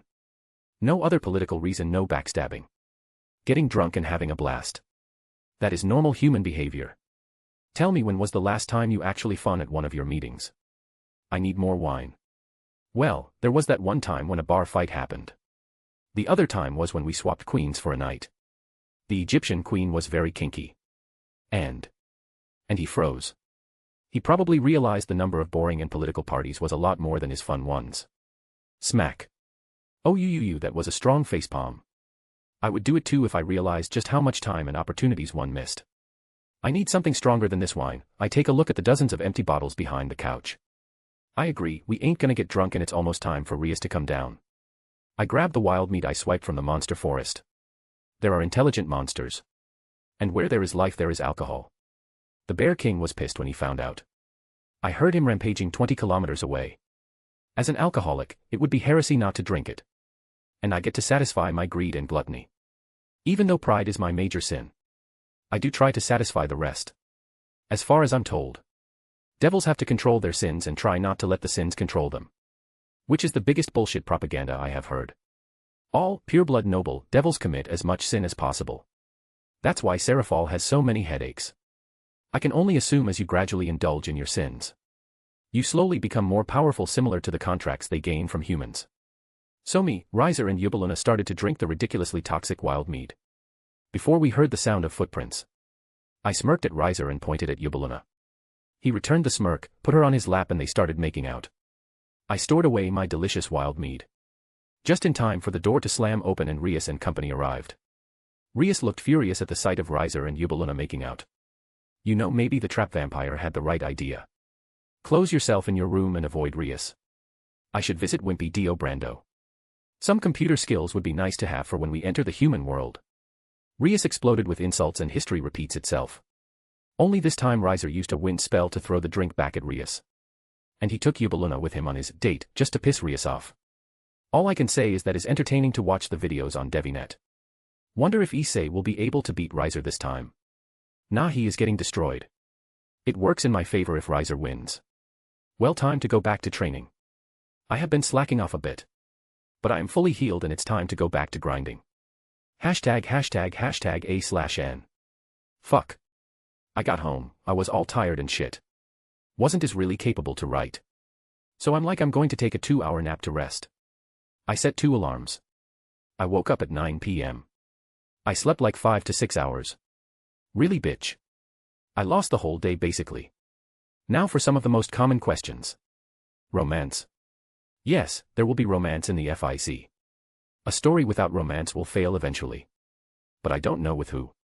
Definitely not anyone from Rias's or Sona's peerage. Harem. No idea honestly. I assume at some point. But that's just because this is a DxD FIC. It's hard to see any DxD MC end up with a single woman. Yes, he will leave Rias's peerage. No, he won't get evil pieces.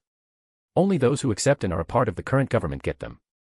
Chapter 11, Train. If you want to read ahead or just support me, go check out my Pat. There's a lot of fics and ideas there. There is no paywall. Every single one of these fics and chapters will be released eventually. But if you don't want to wait or just want to support me, check out the Pat. PatRayon.com/alcoholic_panda. Discord.gg/6YYVM6TJ6T. Word count 1011. ####. Well, I guess this is goodbye. Rias along with her peerage was standing outside the mansion. Including me, of course. But I had my earphones on listening to music. I could still hear their conversations, but instead of wasting my time, I was listening to a new album that was just released. And judging by the glares I was receiving, this was very rude. Well, I don't give a shit. Frankly, I can't wait to leave. I haven't made any progress for the mission I got in exchange for a new life. To be fair, I was stuck in the underworld. The only way I know in or out is by this stupid train. Which will change soon. I have left tons of markers in the underworld. And I will be leaving at least one in every major city in the world. We expect you to behave yourself. And act as a proper governor of Ko along with Sona. Everything you do reflects on the Gremory family name. Zeoticus said in a commanding voice. One that the head of house uses. Rias, we know how much you want to experience life as a human. But don't forget you are an heiress. You need to start taking it more seriously and start training. Vainlana looked at her daughter hopefully. If she didn't clean up her act, then she would have to face the consequences. Rias just scoffed slightly, ignoring their words. Father, Mother, I understand my responsibilities very well. You don't have to worry. Both Zeoticus and Velina looked at each other. They know she wasn't going to listen to them. But at least they tried. Surzex and Grafia were standing next to them. Surzex had a warm smile on his face while Grafia had her cold look as usual. Rias-chan, I hope you take things a bit more seriously. But other than that, good luck. We will see each other again during the school break. You know, for a family that claims to care about their servants, they sure do ignore us a lot. I mean, they have only been talking to Rias the entire time. We quickly get on the train. Bye. Rias waves her hand. Surzek's office. Grafia and Okita were standing in front of the desk with Surzex doing paperwork. Okita, your latest report on Kiba, please. Okita the old knight stood respectfully before starting his report. There is no other way to say this. So I will be blunt. Kiba is one step away from high class. There was a 1-minute pause for the people to register what that actually meant for them. That's impossible. There hasn't been a reincarnated devil that grew that fast. Especially one with such a mediocre sacred gear, Grafia exclaimed. I know. That's why it's so surprising. In just a few years he went from a newborn devil to a high-class one. And given his attitude toward us, it's a problem, Okita Gruff then continued. I don't think the obedience seal has any effect on him at all, given his strength. Honestly, he should be pretty even with Rias. Surzex rubbed the bridge of his nose. The blame lies with Rias, and don't you start, Surzex. If she had trained even a little, the obedience seal would have had a greater effect. That, and she just spoils her peerage instead of training them and sorting out their issues. Grafia stated with a frown. Surzex just lets out a long sigh, clearly exhausted by the situation he has found himself in. I know, FIA. But both Mother and me have tried to convince her to start taking her training seriously. It's quite sad that Kiba is the only one who actually trains, and look where that attitude got him. Knocking on the doors of a true high-class devil. Not like those pieces of shit in the council that take that title just because they were born into nobility. And Kiba is the one with the least potential among Rias's peerage. Grafia looked at him with her eyes narrowed. Surzex, if she goes on like this she will be forced to marry Riser. You can't keep blocking them forever. I know. I know. But she is my little sister. I have to do what I can. Surzex sighed again. Grafia and Okita kept quiet, but both of them knew that it was because he was such a siscon. So much so that his and Grafia's marriage was breaking apart. On the train, everybody is excited. Sona and her peerage are here as well. Kaneko was with them, but she was eating sweets. The only ones who were away from the group were me and Gasper, who was wearing a Dio Brando mask. Courtesy of yours truly. Why? Because I find it hilarious. Frankly, the little dude is the only person I talk to in the entire house. And I severely underestimated him. He is not a hacker. He is the hacker. The kid has more hacking talent in him than all the sacred gear and bloodline shit. A Juka would freak out if he knew half of what he could do. The little bugger hacked into the Pentagon for fun. I know because I was there when he was trash-talking their firewalls. It was amusing, not gonna lie. Especially since he is so shy. But the moment he gets behind a laptop it's like his personality changes. It's very funny to watch. I was laying on the very expensive and luxurious train bed, relaxing from all the stress. I have been training a lot lately. Mostly balance breaker training. And I unlocked a drive. Yep. I unlocked a freaking equivalent of a juggernaut drive. The only problem is, it's still unstable and it takes a buttload of power to use. Even with my ultimate class level of strength. Low ultimate but still strong as hell. I'll fix it soon enough. I'm pretty happy with my current level of strength. Especially compared to other people. When I get to Kuo I can finally start hunting the scum from the church. But for now. Sleep. A/N. Kiba has long passed high class. That's just what they know of his power. I tried posting on FFN, fanficnet. Corrupted text. It's really pissing me off. Drop some stones if you like the FIC. Hashtag. Regular swords from Sword Birth will be Tier 1. Basic elemental swords. With just one concept. Like fire, sword. Acceleration, etc. Balance breaker swords are Tier 2. They are the special swords. 2 or more concepts. Naturally, they take a lot more power to make and use. Chapter 12, Kuo. If you want to read ahead or just support me, go check out my pat. There's a lot of fics and ideas there. There is no paywall. Every single one of these fics and chapters will be released eventually. But if you don't want to wait or just want to support me, check out the pat. patrayon.com/alcoholic_panda, discord.gg/6yyvm6tj6t. Word count 1056. Hashtag. Kuo is boring. Like there is really not a lot here to do. When we got here there was a building waiting for us. A whole building. Guys on one floor, girls on the other. So me and the hacker version of Dio Brando were room to room. The city proved to be too much for the little guy, so he locked himself in the room.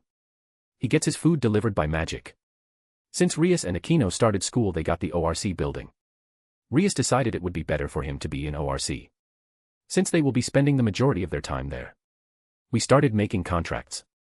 That was our main income. Like her parents didn't send her enough money. The contrast is mostly so the peerage members get stronger by doing practically nothing. And so they can increase their standing in Devil Society. They take a bit of the employer's mana each time they do a contract. 1 or 2 won't make a difference. But do 100, 1,000. And there will be a noticeable rise in strength. Not like it will make a difference to me, that is only applied to low-class devils.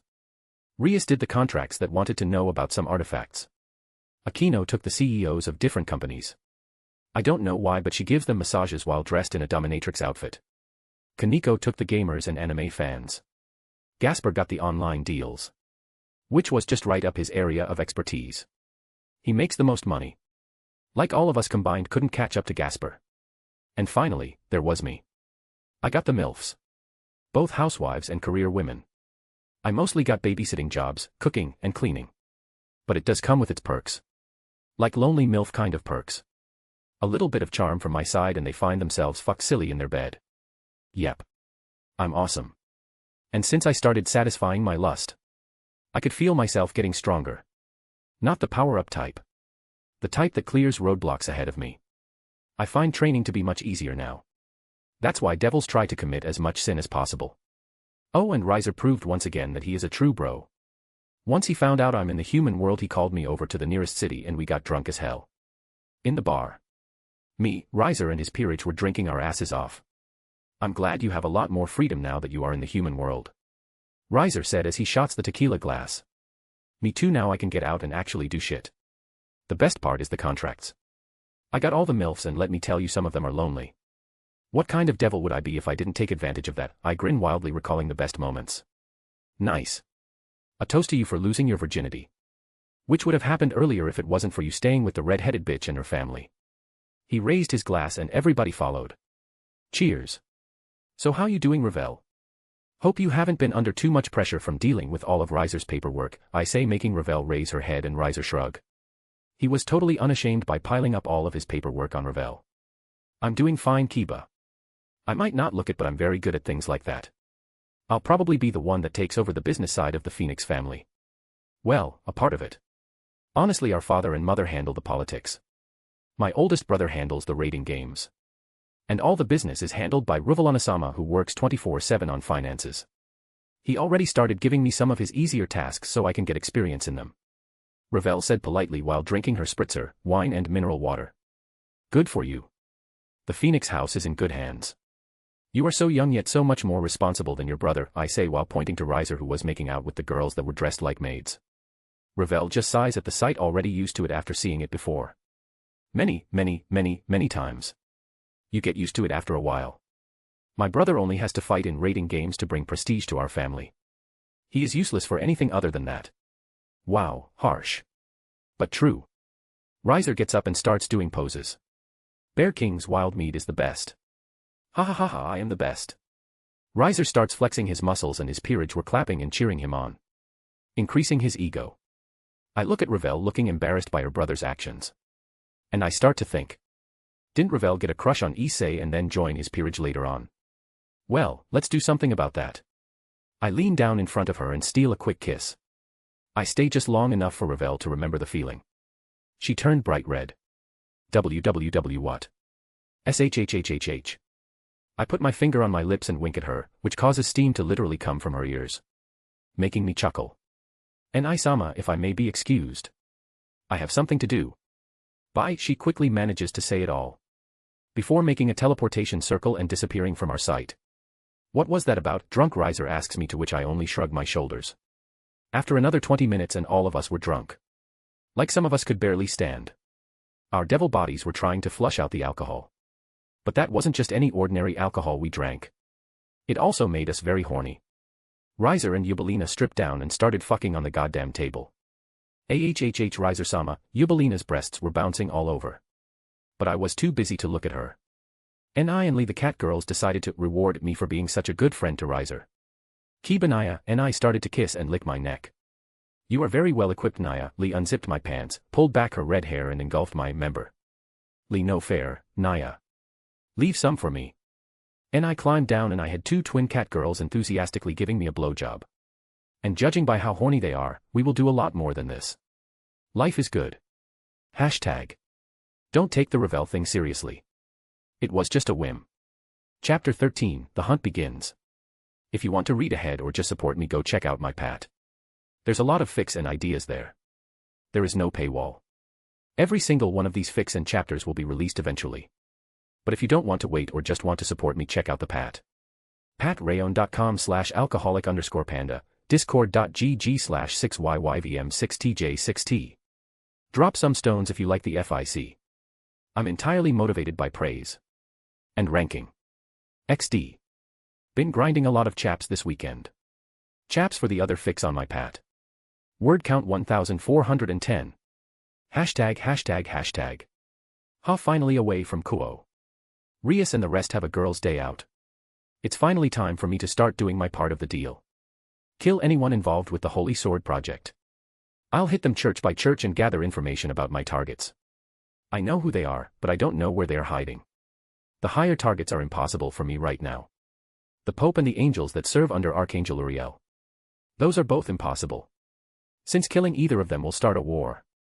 And if by some chance I am found out, an entire faction will be hunting me. Not to mention Archangel Uriel. The Holy Flame. Man, I can't wait for Kokabeel to appear. I will enjoy slaughtering Valper. I will see what I can do with the Excalibur fragments. So yeah. Got to start from the bottom and go up from there. First target. Some church in Japan does some shady shit and acts as an outpost for the church. The church is about 50 kilometers away from Kuo. As I have never been there, I will need to go on foot. I couldn't teleport without the security runes in the magic circle informing the Gremory family. I have been working on making my own. But the progress is slow. I can use another circle, the basic one that all beginners use. But that's only for the basic spells. Human mages need to calculate everything when they use magic. Devils just need to imagine it. Both methods have their pros and cons naturally. Teleportation requires a lot of calculation. And you must know the destination precisely. Imagine you teleport to someone's house by mistake. That's why devils use those leaflets. When normal people activate them, it sends their coordinates back to us. And only then can we teleport. So going by foot it is. It's not like it took me very long. The church wasn't that far away and I'm a knight. Even without the evil piece boosting my speed. I'm already pretty damn fast. In less than an hour, I reach my destination. It was a well-kept church judging by its outward appearance. Freshly painted walls. Their bushes were neatly trimmed. They clearly had money to spare. I create some ordinary iron daggers and sword, then I create and use my shadow sword. It allows me to hide my aura better and merge with the shadows a bit, making it that much more difficult to spot me. I keep to the shadows and enter the church. I slowly check the common spots for hiding something. Even went as far to look for another room. I found a door in the floor on the podium where the priest would stand. It was somewhat well hidden and people never went near the place as it was only for the priest. There were empty cages. And they were not clean. I could smell both dried and fresh blood. Human trafficking. Of course. I knew they were doing some shady shit. But I thought it was just drug trafficking or money laundering. I'm not even remotely surprised. Well, that means everybody here is dead anyway. I have no idea where the people on the list are. I just went to the nearest church to get some info. Now I'm going to kill everybody in the damn building when they come back. I slowly exit the room and continue to snoop around. I heard some noise on the other side of the church. Interesting, there's someone here at this hour. Get in there, a loud voice was heard, then a quick thud. Crying and sobbing soon followed. They were bringing children here. Oh, they are definitely dead. No magic weapons. They will leave some sort of trace. Even if it's minimal. Old school, iron weapons will do the trick. With my physical strength. They won't even be able to see my afterimage before they are dead. Let's see 7 of them all in all. All of them have the same power as a new low-class devil. But that's because of their weapons. Light swords and guns. The head priest is stronger than the rest. Still low class but slowly going toward high level. He still needs a while before he can break through the mid-class.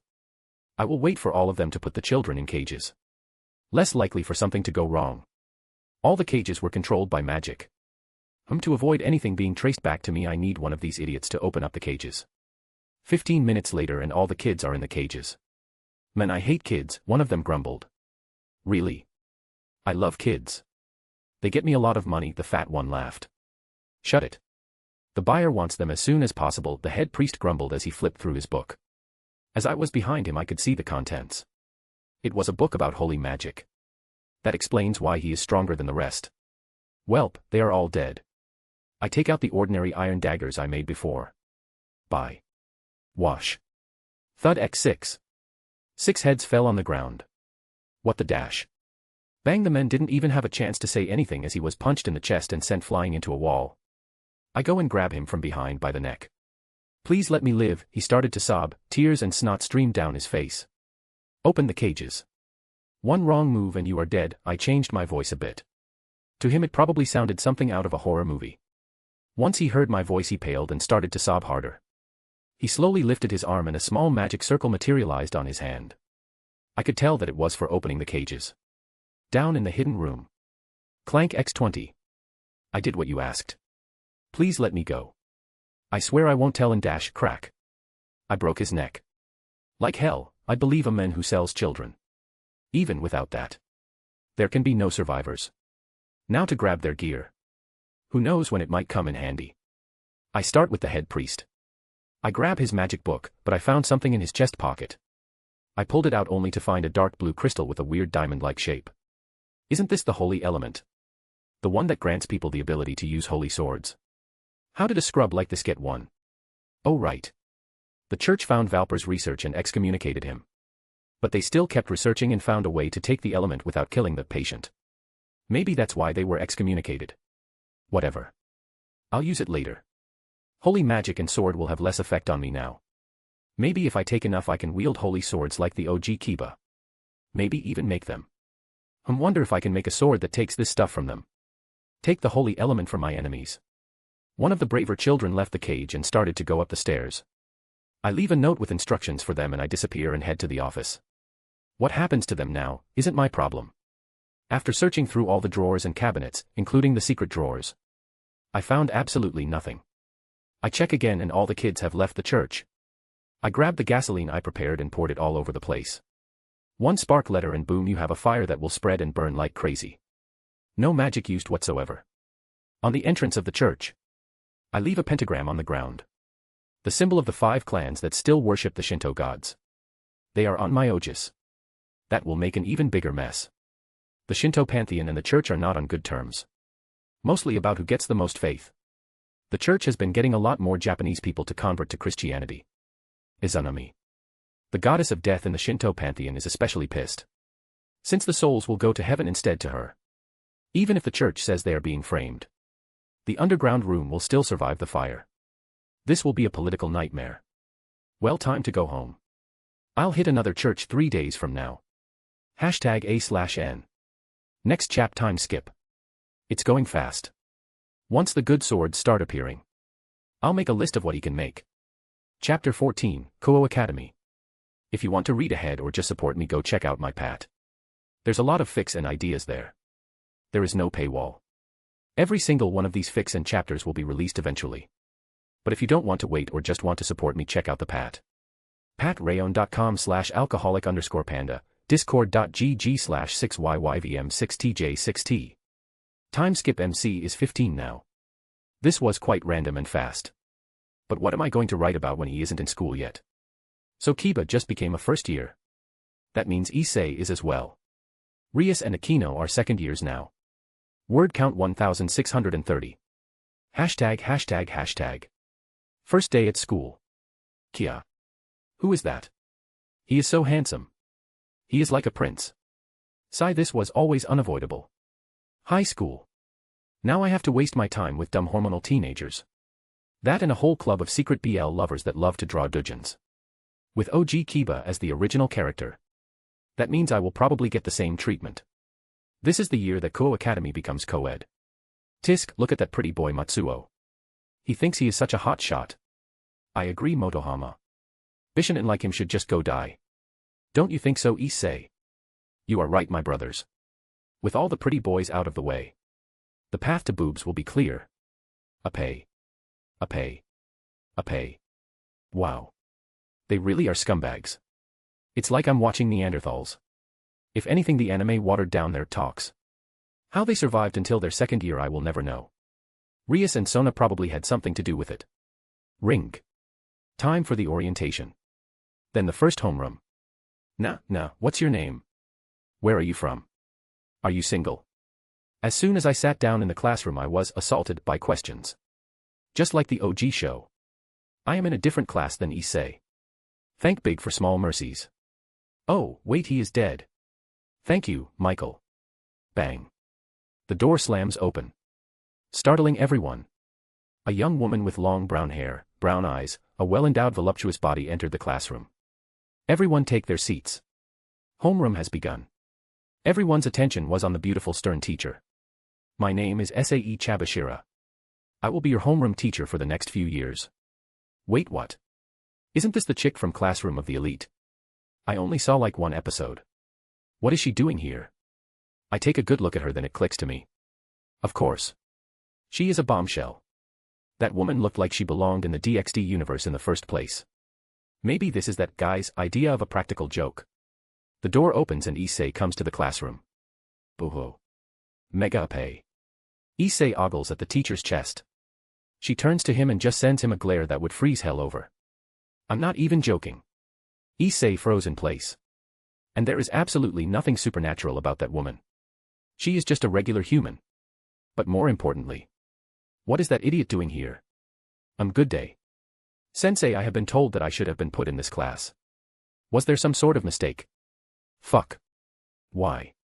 The teacher just smiles at him.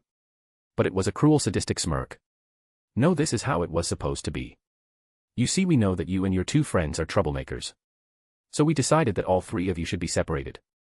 And if you continue your antics here, you will be expelled, am I clear? Issei just gulps and nods. Good. Now go find an empty seat. I look as Issei went to sit down in the back row. This is surprising. Things aren't going as they did in the original plot. To be fair, breaking apart the perverted trio is a smart move. They should have done this in the OG plot as well. After classes, club members were asking people to join them. I was approached by some girls. The current Kendo Capitan and two Kendo girls, Murayama and Kates. Hi, are you interested in joining the Kendo club? I apologize, but I have already joined the occult research club. But I do practice Kendo. Yeah, right. I train with my sword to kill people, not to compete in some tournaments. Real swordsmanship has long died out. But I would love to visit the Kendo club. Maybe we could even spar. Really? Both girls said excitedly. They just joined the club and now a handsome boy said he would be coming over often. Sure. I'll stop by later. But I have a meeting with my club right now, I smile at them. Great. We will be waiting for you. Both of them run off to tell the others in their club. Sigh. Teenagers. So naive. They only learn when they make a big mistake. And it usually takes a while to sink in. Welp, their pain my gain. ORC, Occult Research Club. I enter our base only to be ambushed right at the door. Ufufu. Would you like some tea, Kiba-kun? Akino asks seductively, as she walks in front of me, making her ridiculous chest jiggle. Yes please, I just give her a fake smile. She seems a bit disappointed that she hasn't gotten a reaction from me. She has been trying this for a while. I sit down at one of the empty chairs. How was your first day? Rias asks me. Her eyes were gleaming. Tell me. I want to know. What did she expect? That I had some sort of anime encounter? I flirted with some girls. I deadpan at her. Akenso slowly sat near me. Era.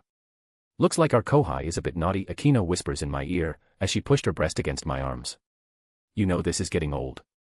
Especially from someone like her who has no experience with men. But I do know that she and Rias play around with each other to learn. Apparently, this is common among young heiresses.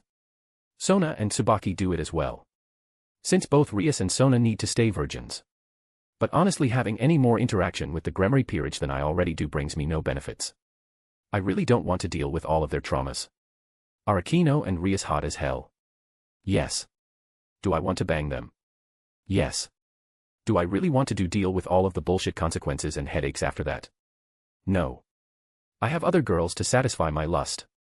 No need to get involved with the problematic ones. So unless Akino wants to cut the bullshit, get over her freaking daddy issues and have sex just for fun, I'm ignoring her. Kaneko will be here shortly. And Gaspar is already in the basement. Rias giggles seeing me ignore Akino, who took another seat and pouted cutely at me. After a few minutes, Kaneko arrives with a laptop. She opens it and starts voice call. Hello everyone, Gaspar's face took the screen. Yo, Dio Brando in training. How's it going? I wave to the resident hacker.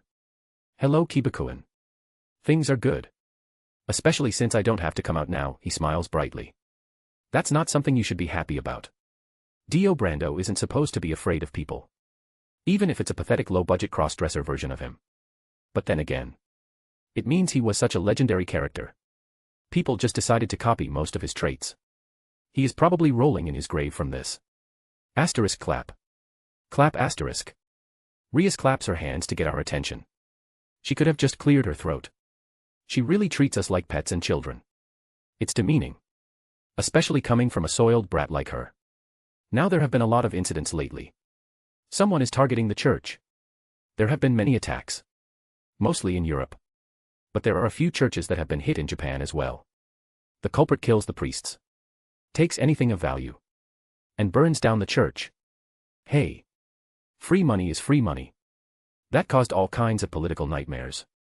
Especially with the culprit leaving behind the mark of Abe no Saimai. Which directly brings the 5 principal clans into the fold. Akino shifts a little when the clans were mentioned. Leaving behind that mark is one of the best things I have done. Truly a big brain moment. A red pentagram mark. Now angels are our enemies. Even if we are in a cold war. Now that someone is attacking them, they naturally assume devils are involved. Like always. And since we are one of the few devils in Japan that have a high standing, we are being monitored by the church and the 5 clans. From a distance. My brother told me they are forbidden from entering the city. Noticed them the moment they got within 10 kilometers of the city outskirts. I set up sensor swords there mainly for Azazel and other big guns who may be a threat to me. But they still ping me if they catch anyone's supernatural approach. So we just ignore them, Gaspar asked, not seeing the point of this meeting. I mean, if it was for just this, she could have sent an email or told us separately. Meetings are for when big decisions are being made. Yep, Rias nods her head. Great. Thanks for wasting everyone's time. Is that it? I drawl out. Yep. I had some time to kill before meeting Sona. So meeting dismissed, Rias gave a bright smile before she started to walk to the student council with Akino. 10. 9. I start counting down to calm myself. Breathe. Must suppress the urge to hit. Well, that was a waste of time, Gaspar grumbled. I'm going back to work. By Kaneko-chan, Kiba-kun. Bang. I slam my head on the table. Even the wimp agrees that Rias is stupid. I can't wait to leave the spoiled brat. Maybe I can make it so they speed up the wedding. I don't know how long I can take this bullshit. #####A/N. MC losing brain cells just by being around Rias XD. SAE Chabashira. From Classroom of the Elite. She will fit right in DxD with her ridiculous chest size. Chapter 15, Wasting Away. If you want to read ahead or just support me, go check out my Pat. There's a lot of fics and ideas there. There is no paywall. Every single one of these fics and chapters will be released eventually. But if you don't want to wait or just want to support me, check out the Pat. patrayon.com/alcoholic_panda, discord.gg/6yyvm6tj6t. I'm just bad at filler chapters. They always feel so fake. Wrong in some way. Like I write half the chap but I struggle with the other half. Word count 1220. Second day in Kuo Academy. This is so boring. I'm so used to training every day that sitting still like this for the majority of the day is killing me. I'm definitely using magic and skipping most of my classes. If Rias wants to experience human high school, she can go right ahead. Kiba, the math teacher, called me out. Yes. What does he want? Am I boring you? Seeing as you aren't paying any attention. You want the truth or the lie that makes you feel better? I answer back, making him stumble. The truth, he yelled out. Then yes. You are boring me. I deadpan at him. Well, let me see you solve this, smart guy. He points at the blackboard where he wrote down the problem. Sigh. I stood up, grabbed a white chalk and wrote down the answer. Devils only need to use imagination to use magic. But a Juka uses calculation to lower the cost of his spells. And his biggest magic, the Kankara formula, uses math, physics, chemistry in combination with his imagination to change the world around him. So I obviously studied a lot of math. Done. Can I go back to my seat now? I asked the teacher, who just went red and gritted his teeth. Yes. I hate this place. I'll go mess around with the kendo girls. At least that will be somewhat amusing. Kendo club. I enter the kendo club. Ha. Isn't that the new freshman? Kiba-kun. What is he doing here? Wow, he is so handsome. Kiba-kun. You really came, the kendo captain said happily, Miyamura and Kate's following behind her. Of course. I said I would. So here I am, I give them a small smile, making them swoon. Kate stepped up with a hopeful look. Kiba-kun, would you mind sparring against me? She tilted her head and looked at me with puppy dog eyes. Pathetic. I would love to, I answer, making the girl beam. Great. Let's get you some gear. Before she went to get the bulky kendo gear, I stop her. No need for the armor. I only need a shurnai, bamboo sword. I have previous training with swords. But we never wore armor. I prefer fighting without it. I give them a smile to treasure them. Are you sure? You can get bruises if you get hit by a shurnai. The kendo capitan frowned a bit. Isn't he underestimating us a bit too much? Yes. I'm sure. She nodded at me before turning to Kate's. Kate's, don't hold back. She caused Kate's to flinch a bit from her tone. Hi. She saluted like a solider, making the other members giggle at her. Kiba-kun. Prepare yourself. Kate's got into her stance and pointed her sword at him. 1 minute later. Asterisk huff. Huff. Huff asterisk. Kate's was lying on the ground, covered in sweat. Everybody was looking at the scene with a shocked expression. Kate's only lasted a minute. And it was so overwhelming that she could only do her best to survive. Scary, I thought I was going to die. Kate started to laugh and giggle. Me next. Miyamura raised her hand high in the air. 2 minutes later. Damn it. I thought I saw through his moves, Miyamura grumbled as she was laying on the ground covered in sweat. While Kiba didn't look tired at all. Would you like to spar with me? The Capitan stepped forward with fire in her eyes. I would love to, but I need to leave right now. I have to meet up with some friends soon. My words caused them to sigh in disappointment. The Capitan was the same. Very well. But I will wait for you to come back so we can spar. Of course. I wouldn't dream of disappointing Misaki-chan. I winked at her, causing her to blush. Who told him my name? She turned to her members with a red face, causing the others to run away from her. Misaki from Kaishu wa Maid-sama. Party with Riser. Kiba. You are late, Riser slurs while his arms were around the cat girls. I stop and I point at him. How much has he drank? This place only serves normal alcohol. And I know we finished my last stash of the wild mead. 30 bottles of wine, just by himself. Hic. Yubelina answered. Her face was flushed and she hiccuped. Nice. While I was slowly losing my mind in that school, they were having fun here. I'm never stepping foot in there again. Riser was fucking the Chinese girl and the night girl, Isabel. Yubaluna started masturbating as Riser was busy with the rest. Luna. Want to have a go at it? I look at the girl, not even bothering to hide my lust. She looks up at me. Her eyes were glazed over and her face was flushed. She looked at Riser, who was having fun, then back at me. She stood up and seductively moved her hips towards me as she walked to me. She licked her lips before straddling me and dropping her ass in my lap, and she started to grind on me. I don't think both of us have done it yet. I admit. I'm looking forward to this. Especially after all the praise Nei and Lee have given you, cat girls. I grab her ass and squeeze hard, making her moan out.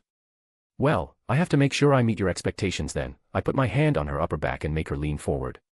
She immediately pressed her lips against mine and pushed her tongue in my mouth. I did the same, and so started the battle for dominance. She pulled out my dick and impaled herself on it, moaning in my mouth. Last one standing gets a favor from the loser, she says through the moans.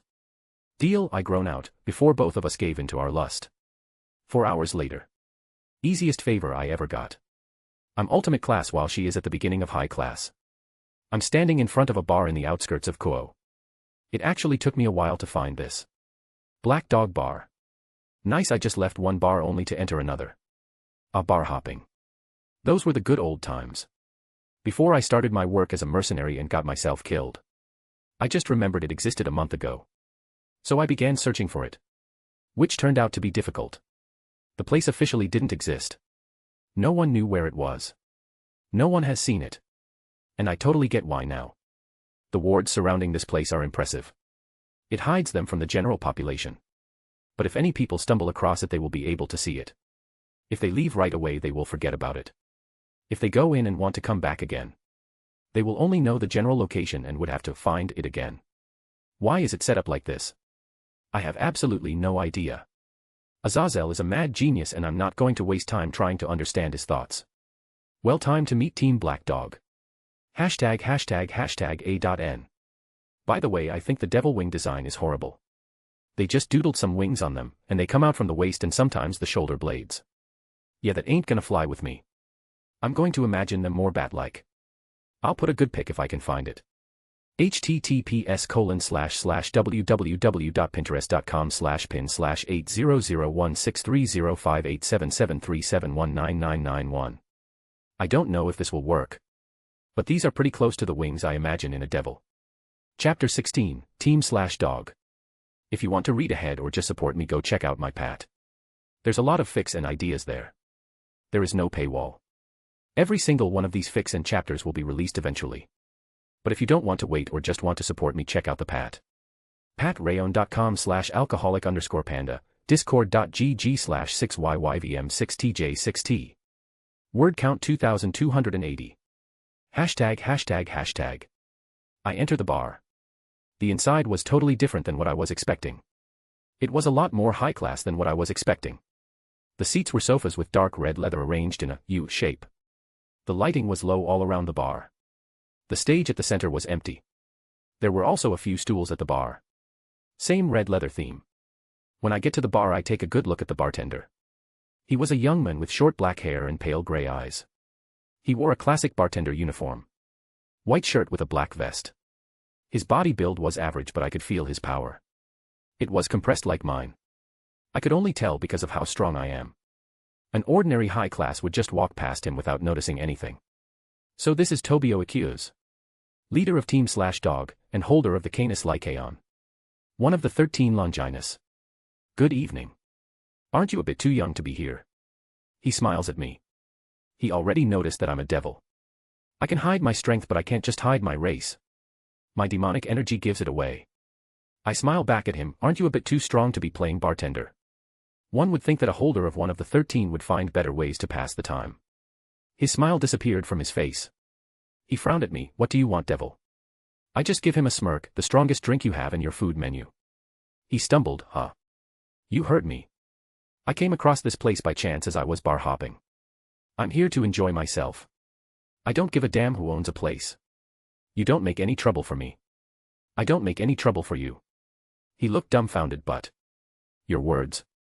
Can't believe he fell for that. Messing with people is so much fun. I wasn't making any threats. I was genuinely curious.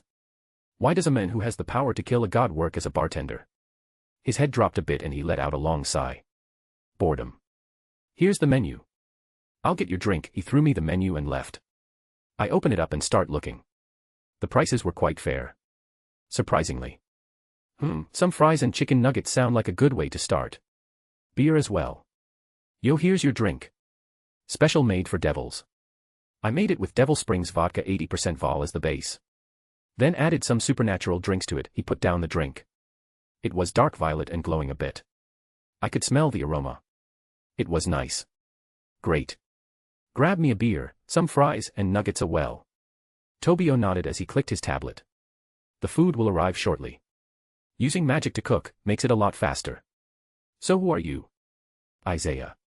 But I'm currently going as ReKiba. So refer to me as such. I'm a unwilling member of Rias Gremmary's peerage, I answer simply. I'm sensing that you aren't happy with that. Tobio scratches his cheek. His words make me smirk a bit. Something like that. What about you? The welder of Canis Lycaon acting as a bartender because he is bored. Yeah right, I scoff lightly. Heh. I'm Tobio accuse. But how did you know I have a Longinus? And which one at that? I'm quite proud of my ability to suppress my power, Tobio asks curiously. I can feel it. Call it a sixth sense. I know there is another one here. But I need to be in their presence a bit longer to tell which one they have. Tobio just whistles, you can tell that much. Impressive for a devil. Well, she will be on stage in a minute. So try guessing which one she has. You have 12 guesses remaining. Just as Tobio stopped speaking, the lights turned on and landed on a figure who was walking out the staff door. Tap, tap, tap. Her heels echoed across the bar. She a beautiful voluptuous young woman with long flowing blonde hair and sapphire blue eyes. She was in her mid-20s. Her charm ensnared all the men in the bar. They couldn't take their eyes off her. If I didn't know any better I would say she was a devil or a fallen just by her figure. But then she started to sing. And my head went blank. Her voice. It was so soothing and beautiful. Damn, she can sing, I mumbled, making Tobio smile. Rennie's voice is still one of the best I have heard over the years. I think only Gabriel is better than her. Someone sat down to my left. I turn around to see a tall man who looked like to be in his 20s with an average build, black hair, golden bangs and a black goatee. He had a lazy smirk on his face. Azazel. Well fuck. My sensor swords were obviously useless. I'm going to need to work on those. Well, if it isn't the big bad fallen. What do I owe the pleasure? I smirk at him as I sip my drink. Damn, this is some strong stuff. Azazel shrugged his shoulders. Well, little accuse here, pressed the panic button, so here I am. A quick silencing ward was placed and... bang. Tobio slammed a glass of whiskey in front of Azazel with a neutral expression on his face. His eyes were closed and he had this small cold smile on his face. He leaned over the bar to stare directly at Azazel. Azazel. I merely gave you a heads up that a devil was here. Please don't over-exaggerate. You make it sound like I need your help. A black dog materialized near Tobio from the shadows. Woof. It barked, then glared at Azazel, making said fallen sweat drop. Damn. Isn't Azazel his boss? Tobio has more balls than I thought. Cough. Azazel cleared his throat. Ah. Well, yeah. I was interested in meeting the devil that can find this place when no one of his kind ever did. So. Here I am, he gave us a weak smile, making Tobio facepalm. I didn't expect it. But this dude really acts like this. A leader of a faction.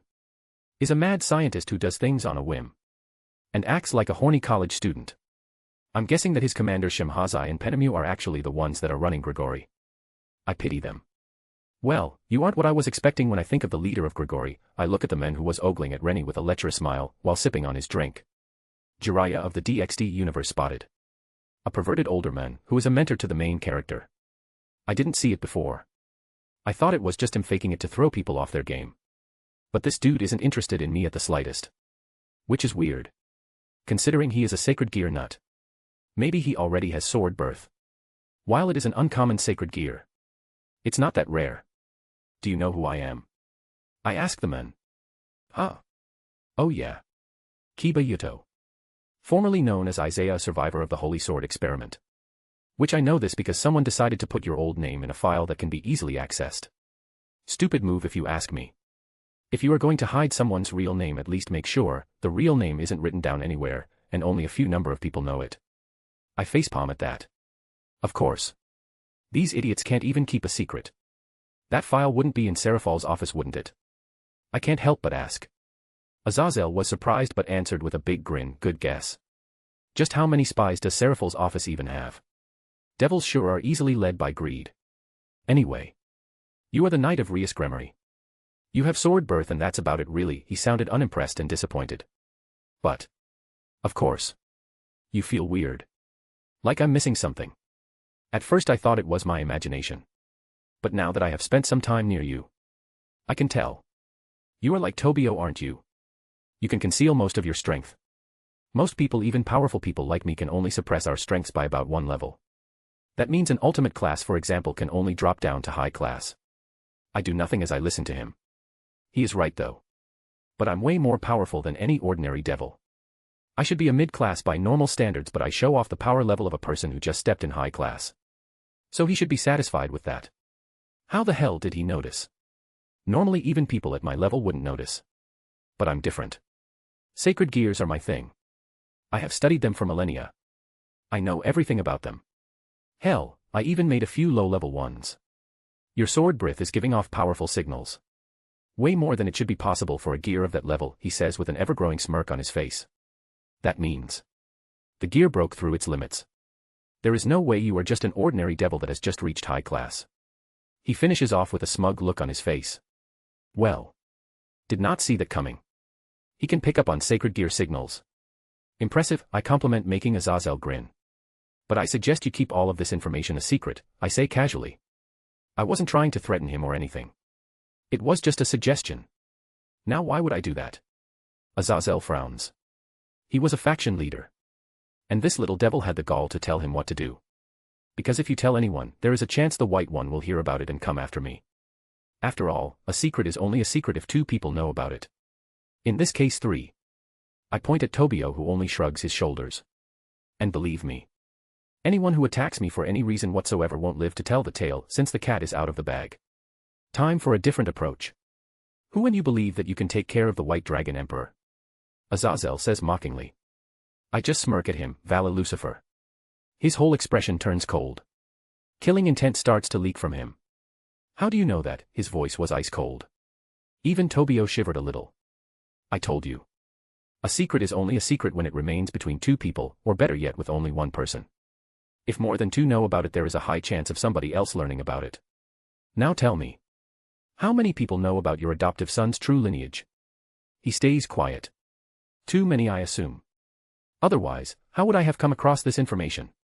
And yes, I can take him on. Divine dividing is a great Longinus. But for it to work, the user must touch his opponent. Valley will be dead long before he ever manages to touch me. Azazel looks at me with doubt. I release a fraction of my condensed power directly on him. I felt him shudder for a second as his eyes went wide open. Even though I'm ultimate class, his base stats were higher than mine. That's without me using Balance Breaker. Azazel was just a bit stronger than Seraphal. The thing is a teen unleashing that power right next to him, that isn't what shocked him. He didn't shiver for my overall strength. He did it because of my potential and how dense my demonic energy was. You do understand what I'm saying, right? I give him the same smug look that he gave me. Translation. Do you want a guy like me to be your enemy? A guy who is mid-ultimate class at the age of 15. And was nearing high ultimate. Azazel grumbled. He knew he was cornered. If he remotely told anyone, well, he will probably tell Shemhazai and Penemu. But that's fine. They run Grigory, so they need to know that sort of information. But if it was anybody else, there was a chance that Valley would hear about it. And as strong as Valley is, he isn't at my level. That, and he didn't want to make an enemy of a guy with so much potential. He couldn't kill me. I'm strong enough to run away. Once that happened, Valley finds out either way. And he ends up with an enemy with huge amounts of potential. Fine. You got a deal. Man, why do devils always get the freaks of nature? First Serzeksha and Ajuka. Now they have you. Life isn't fair, man. Azazel moped on the bar table. He was back to being the laxy fallen angel. Please, like you are one to talk. White Dragon Emperor. Canis Lycaon. Absolute demise, and who knows how many others. Don't try to play the pity card on me, I say as Tobio put down my food. Nice. I'm starving. Damn, got on the first guess. That's right, Rennie has absolute demise. Tobio poured himself a drink as well. Nice to see you two get along. Now if you will excuse me, I have to go and get chewed out by Shemhazai and Penemu. Then I have to tell them another anomaly has appeared. He says while pointing at me with a lazy smile. I just raise my beer, good luck. Azazel smirks at my attitude and goes out the staff door. I just continue to enjoy my food while listening to Lavinia's voice. A/N. Word count 2280. The interaction with Azazel was weird. I know. But it's the best I got at the moment. Might. No. It will probably get rewritten once I get an idea about how to make it better. If you haven't already figured it out. This is an AU world. I really wanted to do this concept where I switch up the characters and their alignments. If that makes sense.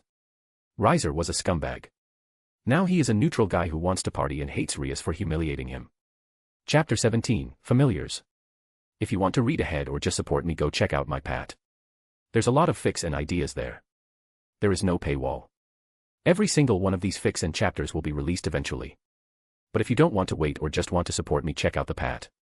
patrayon.com/alcoholic_panda, discord.gg/6yyvm6tj6t. ###. Occult Research Club. Everybody was gathered in the lobby. Even fake Dio. Who was hiding inside a box.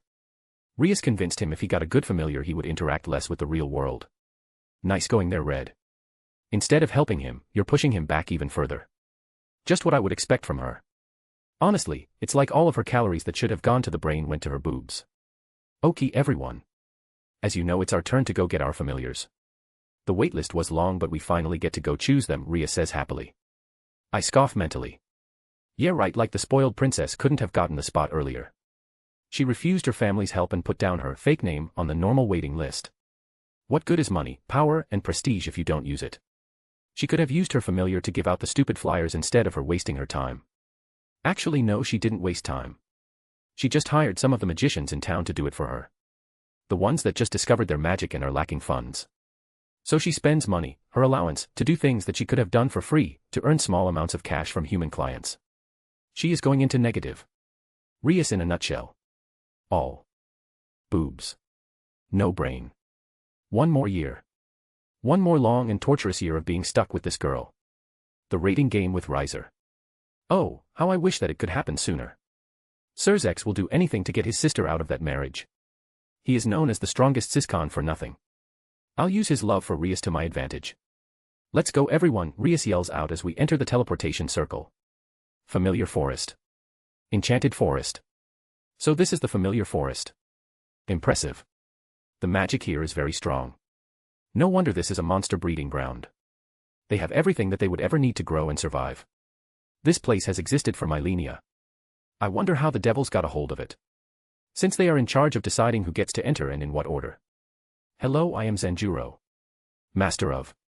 Ignore the Ash Ketchup knockoff Zanjuro or whatever his name is. A few minutes after he explained everything. Well, that was nice and all, but I believe I have a better chance at getting a familiar if I'm all alone. Bye. Before anyone could even say a word, I dash off in the forest. Ditching the Grimoires was a good decision. Peace and quiet for the next few hours. I'll take what I can get. Looking through, walk around the forest. See if there are any interesting things to get. Like special materials, wood, food, and fruits. I should keep these in my pocket to mention. It was hilariously easy to create one. Especially with the imagination power that devils have. You just take an object. One that has magical properties and is very resilient and expands the space inside it. Then you just use teleportation magic. To take and put things in. You wear that item like a necklace, bracelet, or a ring. It's not even teleportation, it's just simul. Switch magic. Summoning magic. I don't know. I just know it works. As I go along, take interesting stuff I find, meet a lot of beasts, beat them up but don't kill them. No need to piss of Tiamat. She is a lot stronger than me. I don't think I can win even with my drive, she has been alive for a long time. I have only trained like for 7 years. I'm proud at the level I have gotten. But I'm not some retard who overestimates himself and challenges everyone he sees. Interestingly, some dryads and nymphs giggled and waved at me. I'm starting to like this place. Oh right. Make a dagger so I can teleport back here when I can. Oh woo woo. I turned to the noise. That was a wolf. But it sounded different from any normal or magical wolves I have heard. I follow the sounds of battle. Once I got through the forest, I arrive at a clearing. 2 wolves were fighting each other. They were both the same species. They were both black as night, but their fur had a metallic sheen that you could see thanks to the moon. Each time they hit or clawed each other, it sounded like metal. Their fur was sharp as well. One of the wolves got blasted into a tree only to cut it up with its fur at the moment of impact. I have no idea what their name is, but I will be calling them blade wolves, since their fur looks metallic and is sharp as hell. Surprisingly, both were high class in terms of strength. Clang. Clang. Clang. After a few moments, only one wolf remained. It howled out. I decided this one was going to be my familiar. I left my hiding spot. The wolf immediately noticed me, but did not attack. I just took out the familiar contract. It was written on a magical parchment. It required a drop of blood from both of us. Both had to be willing to make this contract. Of course, most magical beasts are too proud to become someone's pet. So the norm is to beat the crap out of each other. If you win, you get a familiar. If you are alone and you lose, you become food. The wolf growled as soon as he saw the contract. He didn't waste any time dashing at me. I quickly put away the contract and made a sword to block the wolf's strike. I'm going to keep testing him. I was impressed by his previous fight, but I want to see where his limit is. After a few minutes of messing around, the wolf was injured but still kept on going. Yep, this guy will definitely be a good pet, especially with his power. He could probably rip apart Rias. He is too fast for her to be able to hit him. Asterisk roar. Asterisk. An earth-shattering roar quickly stopped our fight. I had to plug up my ears as I was not expecting that. There is only one dragon here that can roar like that. Fuck. I entered Tiamat's territory. Don't tell me that was his plan. I quickly turned to the wolf, who was shaking like a leaf. He looked like he was about to piss himself. Nope. Both of us lost track of our location. Just dumb fucking bad luck. Asterisk roar. Asterisk. Oh, she is pissed. We probably woke her up. The blade wolf, who was on his last legs, suddenly slammed his head on the ground, falling unconscious. He collapsed covered in wounds right in front of me. Sneaky little bastard. He is pinning it all on me. Who dares enter my territory? Chapter 18, Chaos Karma Dragon. If you want to read ahead or just support me, go check out my pat. There's a lot of fics and ideas there. There is no paywall. Every single one of these fics and chapters will be released eventually. But if you don't want to wait or just want to support me, check out the pat. patrayon.com/alcoholic_panda, discord.gg/6yyvm6tj6t. Word count 1280. ####. Who dares enter my territory? The earth shook with each step. Out of the cave a giant dragon appeared. She was a pale blue western dragon with celestial blue scales. They shone brightly under the moonlight. Her aura made everything alive run in the other direction. This was the Chaos Karma Dragon. Tiamat. Great. Now I'm standing in front of a Dragon King. She is probably stronger than me, even with my drive. Little devil. What do you think you are doing in my forest? She growled at me. Well, I was fighting this wolf so that he can become my familiar. We unknowingly entered your territory. Sorry about that, I scratched the back of my head. This really was a bit embarrassing. I suggest you be a bit more respectful. I could easily kill you where you stand, she growls at me. Her aura quickly pressed down on me. Well, you have lived for millennia. It's natural that you are stronger than me. But think about this. I am a reincarnated devil. I am only 15 this year. Yet I am ultimate class. In short 6 years, I went from a newly reincarnated devil to what you see now. Where will I be in another 20 years? 50. Do you think you can match me then? I tried to bluff my way out. Dragons are prideful, but they respect strength. What I have accomplished hasn't been done in a long time. Only those heroes of the old have actually gotten stronger that fast. Tiamat was really surprised when she heard about my age. She quickly turned into her human form and stepped in front of me. She was a tall, beautiful woman with dark blue hair. She also had an hourglass figure that rivaled Vanillana's. Rias's mother. She was quite literally in my face. Personal space. Even if she is hot, a dragon being in your face is still a terrifying experience. Yes. I can feel your magical signature. Ajuka taught me how to tell the age of a devil. You truly have been a devil for only 6 years. Remarkable. Thank you. I have no idea what to say to that. This still doesn't change the fact that you are in my territory. She stands in front of me with no intention of backing down. Please. You couldn't care less. Otherwise, there wouldn't have been any animals here before you spooked them off. You're mad because we woke you up from your nap. I point my finger at her. So, she tilts her head arrogantly. I'm still the one that's right.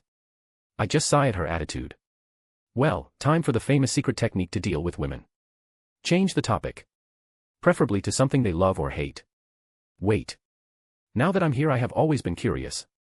What's up with you and Drake? As soon as she heard the name Drake, her aura exploded, causing cracks in the earth. Don't say that name. When I get my hands on that red delinquent, I'll rip his soul from his sacred gear. He had the gall to ask for some weapons from me as a favor, and then he went ahead and wreaked them. Those were one of a kind. She started an angry rant. When Drake asked for weapons from her, he was only a bit stronger. His rivalry with Albion. They both pushed each other to become stronger, earning them the title Two Heavenly Dragons or Dragon Emperors. Tiamat was actually near that level. Beyond ultimate class. The transcended realm. If I'm reading her energy levels right, she only needs a push to step in there. You are almost there, aren't you? Beyond ultimate class. That one step that separates the strong from the beyond. You are one step away from reaching the level where Albion and Drake were. Take the bait. Come on. Take the bait. She growls at me. Yes, I could hear her frustration. How many years? How many centuries has she spent trying to break through? If I give her a push, she just might break through. Then she will owe me, and I will have a strong ally to ask for help if needed. A very strong ally. And I need a lot of those. Prepare yourself, Tiamat. I'll give you the push that you need. Let's hope that both of us get to survive this. Power starts to roll of her. She turns back into her dragon form as a giant, stupidly powerful barrier surrounds both of us. I don't know why you are doing this, but I suggest you go at full strength from the start. The arrogance in her voice was easy to pick up on. But with her level of strength, she has the right to be arrogant. But then again, the same applies to me. My aura explodes, showing my mid-ultimate class power. But I was still weaker than her. Is that the best you can do? She sighed with disappointment. She probably has fought opponents on her level many times. Considering she still hasn't broken through, she doesn't have a lot of hope for this. Balance breaker. An ordinary katana with a violet-colored handle appeared in my hand. Scatter. Senbon Sakura. The sword glowed pink before it started to scatter from the tip into many sakura petals. Are those supposed to do anything? Tiamat says mockingly, but I could see that her eyes were watching the sakura petals carefully. I waved both my hands and the petals separated into several tendrils and attacked Tiamat. They enter the gaps in her scales and cut through. Having a dragon-slaying element really increased the damage of the swords. She roars in pain before her scales start to heat up. Blue fire surrounds her, before receding a bit and only staying on the top of the scales. Like blazing armor. She opens her mouth as blue flames gather there, and she roared at me. I quickly swung my arms as pink blossoms form a barrier in front of me, splitting the fire attack in half as it went past me. I attacked her at the same time, but I barely did any damage. Her flames protected her. What are you going to do now, little devil? You said you will help me break through. Looks like you are the one in need of help, she says mockingly. Sigh, I knew I couldn't do anything with just this. I gather the blossoms back into a sword before pointing the sword downward. What is the meaning of this? Tiamat growled. She probably thinks I gave up. I let go of the sword. But instead of stabbing into the ground, it sunk into it. Bankai. 2 rows of thousands of giant blades rose up from the ground behind me. Each of them was at least a meter wide, and they were taller than Tiamat. Senbon Sakura Kageyoshi, vibrant display of 1,000 cherry blossoms. The blades scattered into millions of little cherry blossoms. They surrounded us, forming a pink field. Cherry blossoms as far as the eye could see. As I said, Tiamat, I hope both of us survive this. ##. A/N. The fight will end here. I think I like how it's a mystery ending. Many of you can guess the fight. But I want to keep this mystery vibe that has been going on about Kiba. At least for a little while. Since once the secret is out, it will be fight after fight. The fight was a calculated risk. Even if he was bluffing about dying. Teleport sword. He can forcefully teleport himself out of anything if things get, well, near fatal. Senbon Sakura /1,000 cherry blossoms. Chapter 19, Student Council. If you want to read ahead or just support me, go check out my Pat. There are a lot of fics and ideas there. There is no paywall. Every single one of these fics and chapters will be released eventually. But if you don't want to wait or just want to support me, check out the Pat. Patreon.com/alcoholic_panda, discord.gg/6yyvm6tj6t. Word count 1550. #####. Where is Kiba? Tiamat woke up and she sounds pissed. Rias said as she, Akino and Kaneko were looking for Kiba. Kaneko was at the front trying to sniff him out. I don't know Rias, we can't find him. Akino was clearly worried about him. Rias stomped the ground. Oh, when I get my hands on him I'll. He is over there, Kaneko interrupted her. All of them quickly find Kiba, together with the sword wolf laying on the ground. Kiba. Kiba-kun. Kiba-san. Rias, Akino, and Kaneko rushed at him, checking his wounds. He had numerous injuries all over him. Hey. I got my familiar. Say hello to Dukulien, Kiba said with a smile, as blood was pouring out from him. Grrrr, fuck you, the sword wolf growled weakly. He was so injured that he couldn't move at all. There was a tattoo under his fur that no one could notice. It compressed and hid his strength. To everyone else, he appeared at the beginning stages of mid-class. While I was fighting the wolf, we accidentally entered Tiamat's territory. She beat the shit out of us for waking her up. And threw us away. Kiba winced from the pain. Rias sighed, you two idiots are lucky that's all she did. Come on. We have to get you patched up. We will teleport back right away. All of them gathered in one place as they teleported back to the Occult Research Club. Tiamat's cave. Tiamat in her dragon form was bloody and lying on the ground in her cave. She had slash marks and stab injuries all over her body. But strangely they were different shapes and sizes. Blood was pooling down beneath her. Tiamat tried to heal only to wince. The anti-dragon aura still left on her wounds slowed down the process. She then started to giggle. A giant dragon was giggling. If anyone was there they would be frozen from fear. That was the most fun I have had in centuries. And I finally broke through. I can't believe it. I broke through. I almost died though, but it was worth it. After trying for centuries. One young devil was the one to do it. I can't wait to see you again, Isaiah. You are the first to make me feel so alive. We have to finish what we started. I want to face that drive of yours again.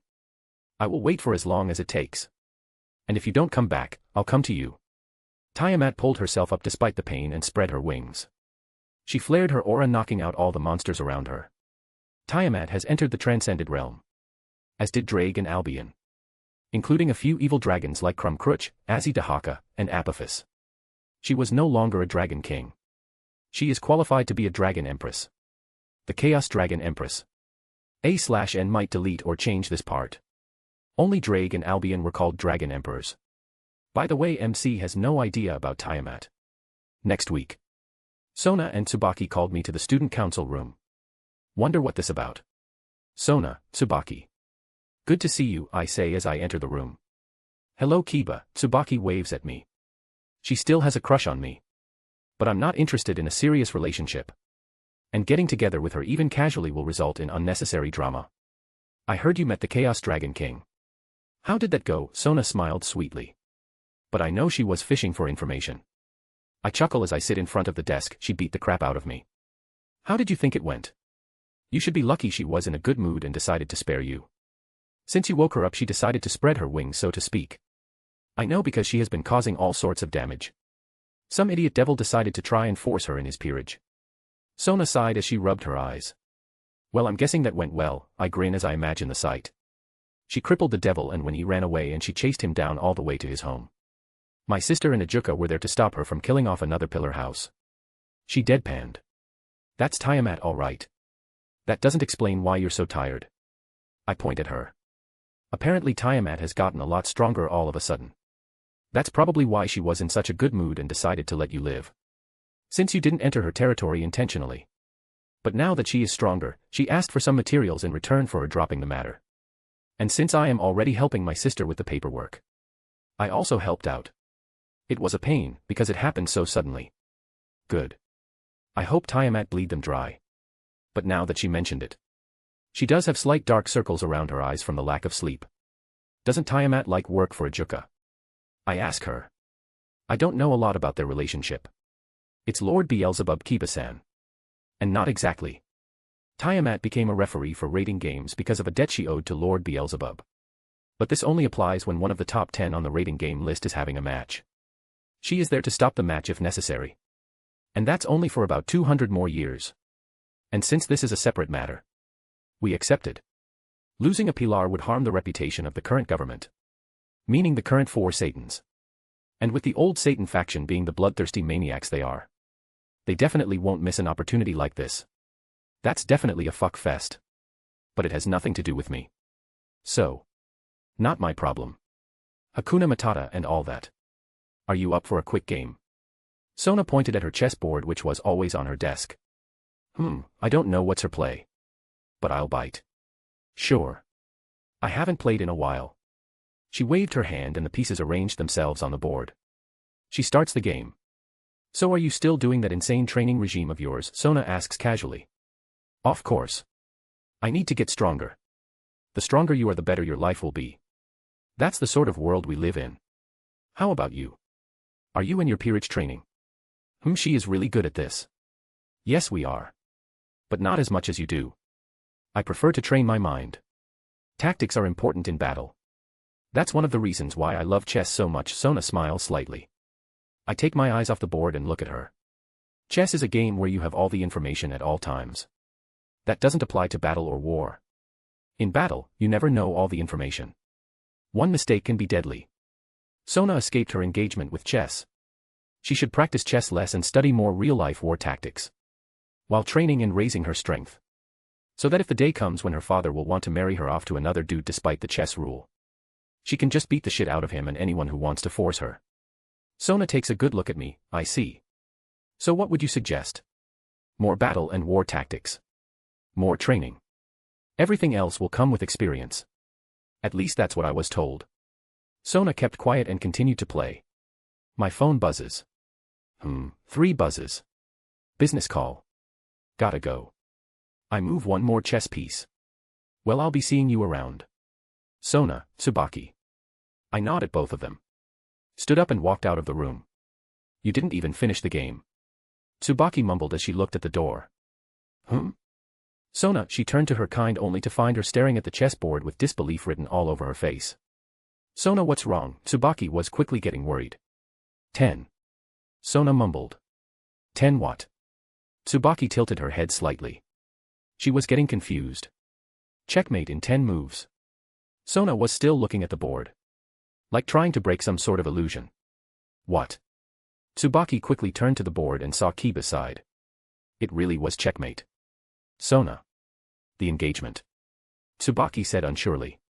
No. The game wasn't called. Or recorded. Plus Kiba stood up in the middle. He would have won if he just said it was his win. I know he is aware of my engagement and the chess rules. This means he isn't planning on going with the engagement. He just wanted to show that he can beat me. It's frustrating. It feels like I'm being looked down upon. Well, at least you won't have to marry him. Tsubaki was happy and sad at the same time. Sona wouldn't be marrying Kiba. But if she did marry him, it was more than likely that Tsubaki would join them in bed sometimes. Damn it, brain. Make up your mind, Tsubaki screamed internally. Well, he ints the worst match for me, Sona mused with a smile as she watched Tsubaki freeze in place. Sona started to laugh and Tsubaki pouted, realizing that she was being teased. ###A/N word count 1550. Okie first.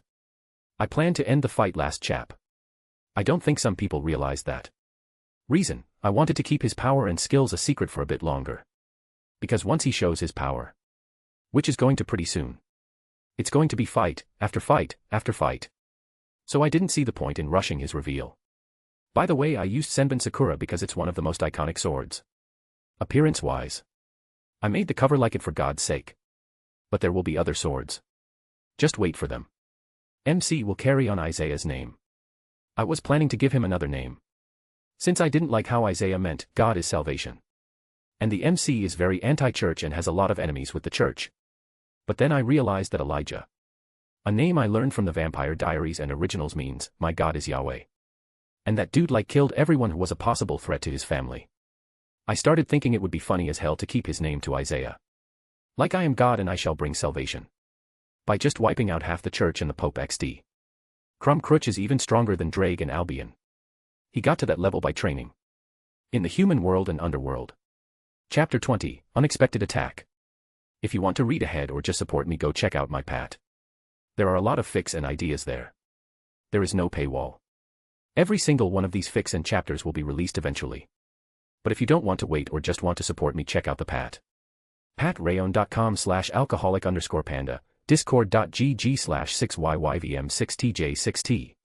Leave some stones if you like the FIC. Word count 1340. ####. Another night out. Another church on the list finished. I got lucky and found some of the people on my list. But it was mostly the grunts. Most of the low-level thugs involved with the Holy Sword Project are dead. They were surprisingly easy to find as they were excommunicated. Those excommunicated members hang out in old and worn-down churches.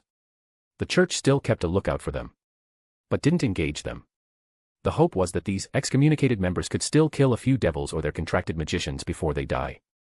I have sneaked into many of them. The good ones. The rare ones. I leave alone after finding where they keep all their supernatural documents. Tonight was quite good. I got a lot of good info. There is a meeting next weekend. A lot of excommunicated members will gather there. They meet up once in a while when they need to give out information to a big group of people. This is good news for me. I can clear out a lot of people this way. Even if they are not on my list, I'll still kill them all. I can't leave any survivors. If I get to find out before I'm strong enough, I'm screwed. Azazel was one thing. He regularly breaks the rules and does give a damn. I mean, we are talking about the dude who fell out of heaven because he wanted to see Gabriel's tits. So I'm not really worried about him. Next week, I use the same tactic I have always done. Merge with the shadows and slowly enter the church. I go into one of the blind spots. Good evening, brothers. As you know, this meeting will be happening in many locations at the same time. Damn. They made countermeasures against me. This is to prevent a full-on attack. We have suffered many losses over the last few months. Each time a red pentagram was left at the scene.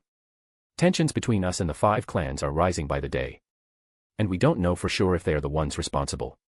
They are denying it, but at the same time are happy for our misfortune. That's just wow. Instead of completely stopping any doubt about this and save face across the supernatural world, these idiots are making things worse for them. I mean, they are being framed for an attack on a worldwide faction. A weak one. But still, what do? They laugh in their face. Idiots. But it helps hide my actions, so I'm totally fine with that. On my OGs always were a prideful bunch. And they constantly make stupid decisions. Another main point. We have begun scouting out the location for Excalibur fragments. We have run into some problems right away. This mission will take time and preparation. It doesn't help that half of the swords are constantly on the move. So we are focusing on the ones that have no current wielder. The head priest finished his point and the other members started talking among each other, raising ideas on how to accomplish this.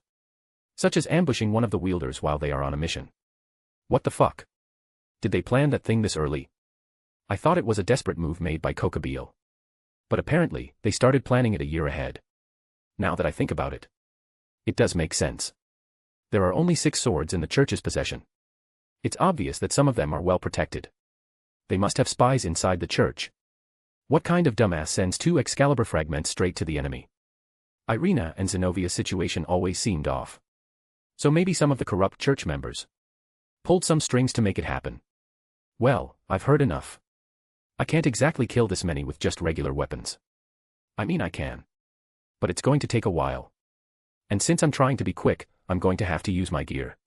Which is fine by me. I'll just have to torch the place, later on, to get rid of any magical traces. I slowly exit the church. Just so they have a delayed reaction when I use Sword Birth. They will definitely feel my demonic energy. Sword Birth. I use the shadow sword and stab it in the ground. Inside the church. All of the priests turn to the front of the church. Intruder. Quickly. Get him. Rumble. What that sound? A second later. Asterisk crack, boom. Boom asterisk. Aha. No. Countless swords rose up from the ground and impaled the priests. None of them could react fast enough to save themselves. Just about what you would expect from low-level grunts. Even those that could dodge the first few swords were impaled by the rest. Nice. No one got away. It would have been a pain to chase them down. Flap. I heard some noise behind me and quickly turned around to block the incoming attack.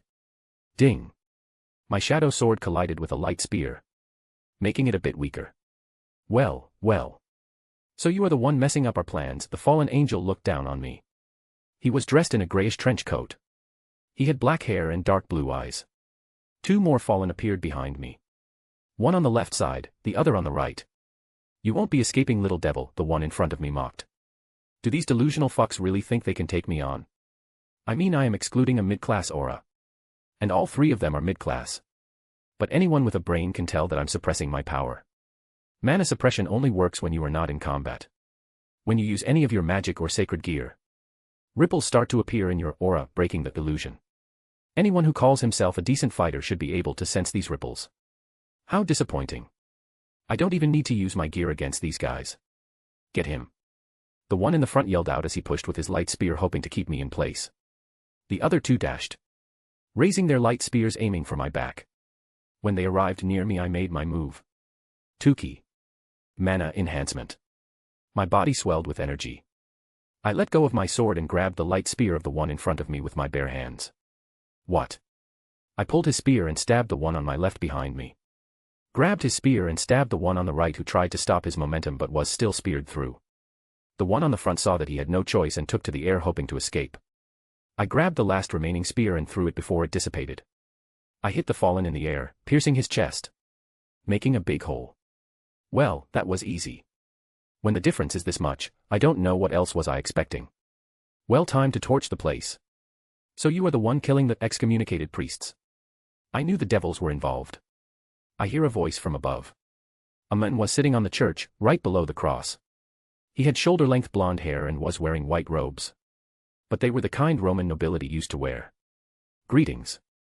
My name is Armoros, he said with a small smile. That name. So he is one of Uriel's commanders. Score. I can't believe one of them showed up in front of me. Lucky. I was in the area and I thought it would be a good idea to check up on their secret meeting. And take care of them if any cross the line. I didn't expect to find you. Looks like luck is on my side. On the contrary. I believe luck is on my side. This is gonna be fun. Chapter 21, Armoros. If you want to read ahead or just support me, go check out my Pat. There are a lot of fics and ideas there. There is no paywall. Every single one of these fics and chapters will be released eventually. But if you don't want to wait or just want to support me, check out the Pat. Patreon.com/alcoholic_panda, discord.gg/6yyvm6tj6t. So. I'm testing out the schedule option. My friend kinda yelled/rosted me. He basically entered drill sergeant mode. Are you serious about writing, maggot? Why aren't you releasing chaps at the best possible moment? He ranted for a while. And all I could imagine was army slangs, and I laughed at his face. Told him why I was laughing. He started to laugh as well. So yeah, let's see how this works out. Drop some stones if you like the FIC.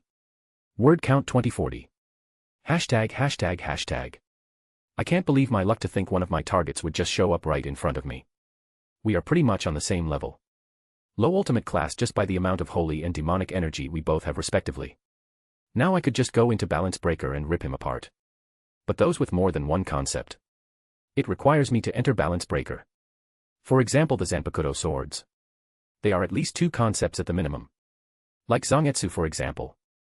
The ability to shoot out your own power in flying slashes. And the boost that Shurkai and Bankai give out. The boost naturally drains a lot of power and stamina. But I managed to recreate it since it already exists. Finding a priest with a twice critical was useful. It doubles the user's power. Shurkai gives a small boost in power. From 2 to 3 times. Bankai multiplier 5-10x Shurkai. Bleach Zanpakuto are weird. Some boost physical strength and Ryatsu. Others boost the ability of the Zanpakuto. Ichigo and Byakuya, for example.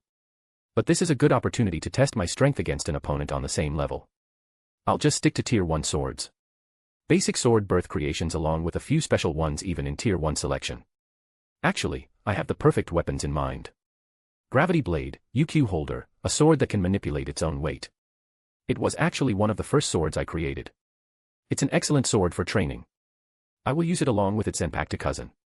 as an angel directly under the holy flame, Uriel. Armoros was well versed in combat. He could make many holy weapons and used holy fire. But his holy fire was a bit weak.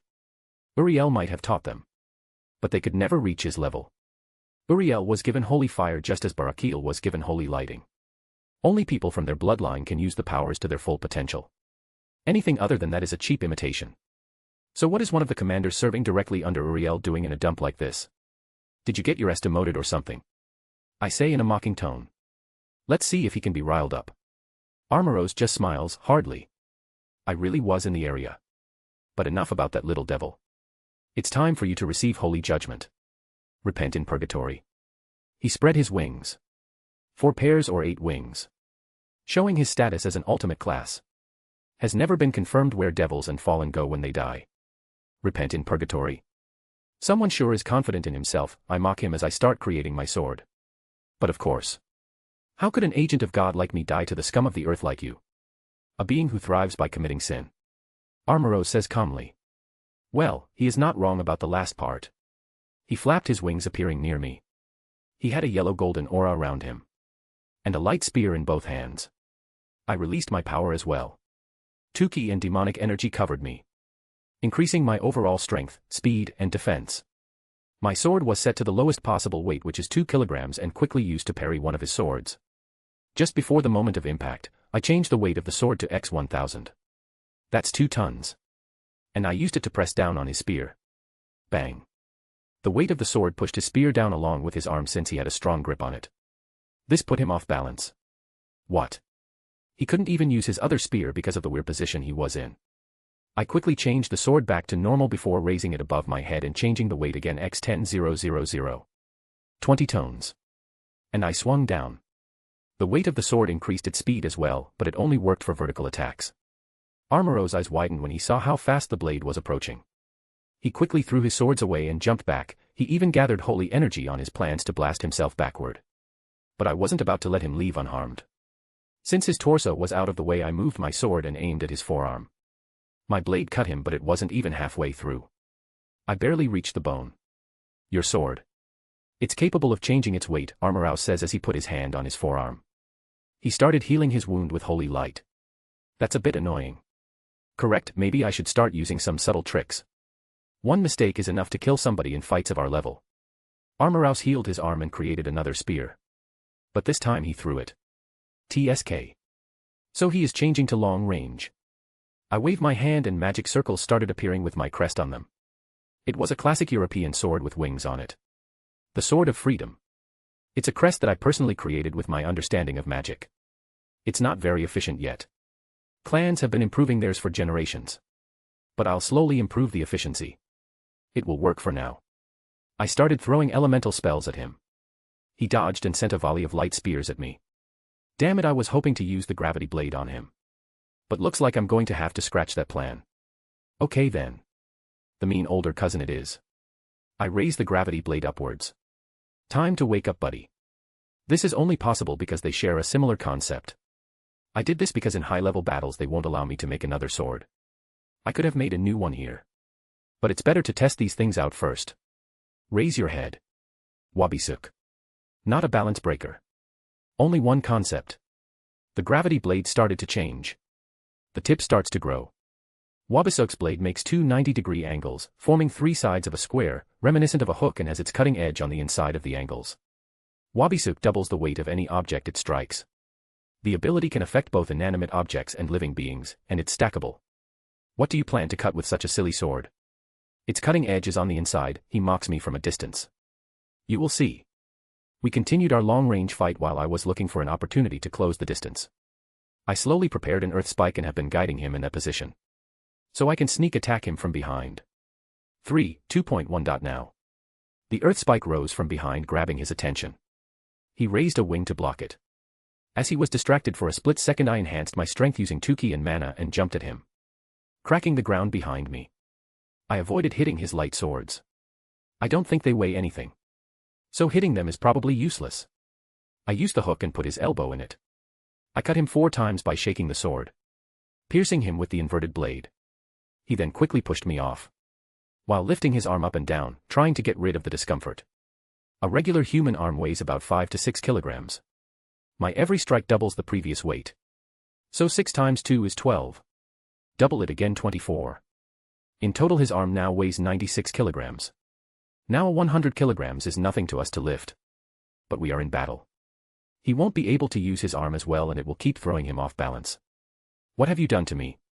Armorouse yells out in a cold tone. But he was still calm. Guess it isn't that easy to make them fall from wrath. I increased the weight of your arm. How does it feel to carry an extra 100 kilograms? It's uncomfortable, right? As I say that I dash toward him, not giving him any time to make countermeasures. He kept blocking my strikes with his light spears. As I suspected, Wabisuk has no effect on them. But thanks to his arm and me constantly trying to put him off balance, I was able to make small hits. Each hit doubled the weight on that body part. I hit him a few times on the wings and once on the torso. The weight started to add up and he started to slow down. I kept abusing magic as well, putting him in an even worse spot. Fight like a man, he yelled out at me. Yeah, right. Like I'm going to fall for that. I kept fighting and started to focus more on his wings. He stumbled because his left side was suddenly a lot heavier and I took that opportunity. I slashed at his wings multiple times. His wings, now weighing a few tons, dragged his body down, making him kneel. I quickly used magic to pin him in place and stop anything else he might do. He started trashing around, trying to escape. Do you know why this blade is called Wabisuk? Because when I'm done, my opponent will be kneeling down on the ground, like you right now. Hence Wabisuk, to apologize/repent. Looks like you are doing the repenting. Armorouse tried to stand up, but his wings were weighing him down too much. Earlier, you asked what can I cut with such a silly sword. I put the hook end of the blade on his neck. Wait dash. A warrior should never beg for his life, I pull back. And like a reverse guillotine, he was beheaded. I wonder if Holy Eraser was meant to, well, erase Holy Light. I wonder if I could weak it to absorb it. That way I don't have to go and steal holy element from churches. Let's try it. Sword birth. A blade started to form. The entire sword was almost pitch black. There was a golden script along the blade's spine. On the guard, there were 2 protruding fangs. They also had golden decorations. https://static.wiki.net/supernatural_fanon/images/8/1/ACHList.jpg/revision/latest?mark CB=sign 2018062917525. I grabbed the sword and stabbed the decapitated corpse in the chest.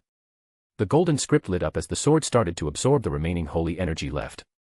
In a few minutes, the body was entirely drained. I could feel the energy coursing through me. Usually, when devils are exposed to holy energy, it acts like poison to them. But since I originally had some holy energy inside me, and all the crystals I used from that I found in the caches I raided, it doesn't do anything to me. Just like when Zenobia was turned into a devil, she could still wield Durandal and other holy swords. If I continue to take holy energy from angels, will I become a Niflheim? I don't think such a thing exists in this universe. I look at the roughed up terrain and the broken down church. Since our battle left a lot of magical traces, I'll need to torch this entire place and not just the church. Balance breaker. Reduce all creation to ashes. Ryujin Jaka. Originally this sword wouldn't be a tier 2, since it only has the concept of fire. This Zanpakuto only has a Shurkai, just like many of my other swords. Making a Bankai for this sword is hard. I'm sure I will complete it eventually, but that day is in the distant future. That's why it's a tier 2 sword. I'm constantly trying to evolve it. It has a second and third concept, which is boost and erase. But I'm not doing it right and the Bankai doesn't even form.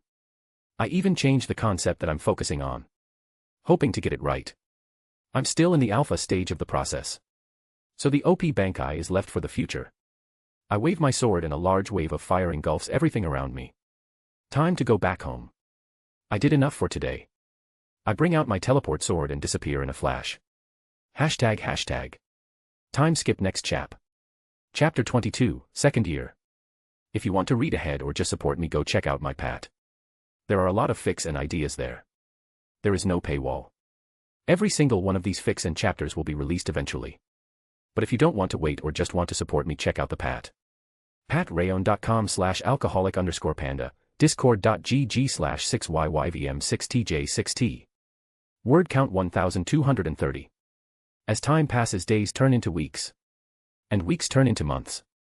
And I began my second year at Kuo Academy. The start of the plot was nearing. I have done all that I can. I trained to the ground like a maniac.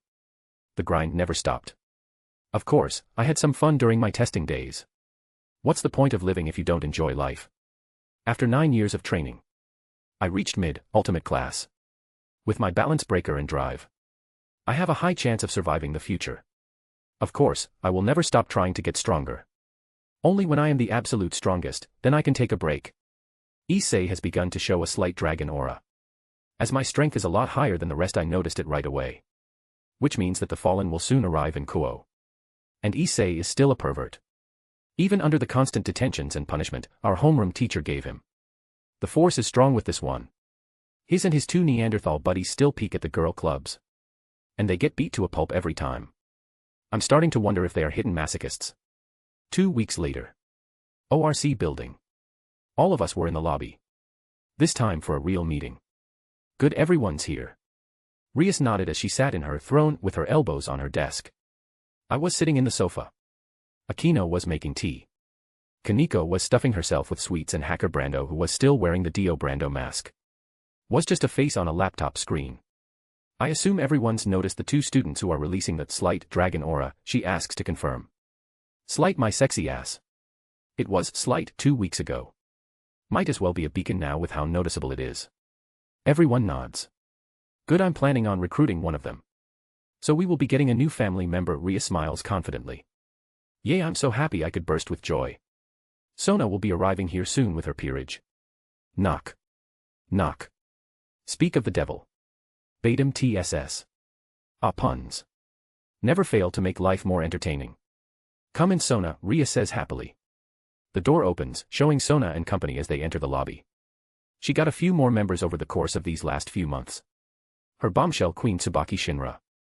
She smiled a bit when she saw me. She still has a major crush on me. Her bishops Momo Hanakai and Rei Kusaka.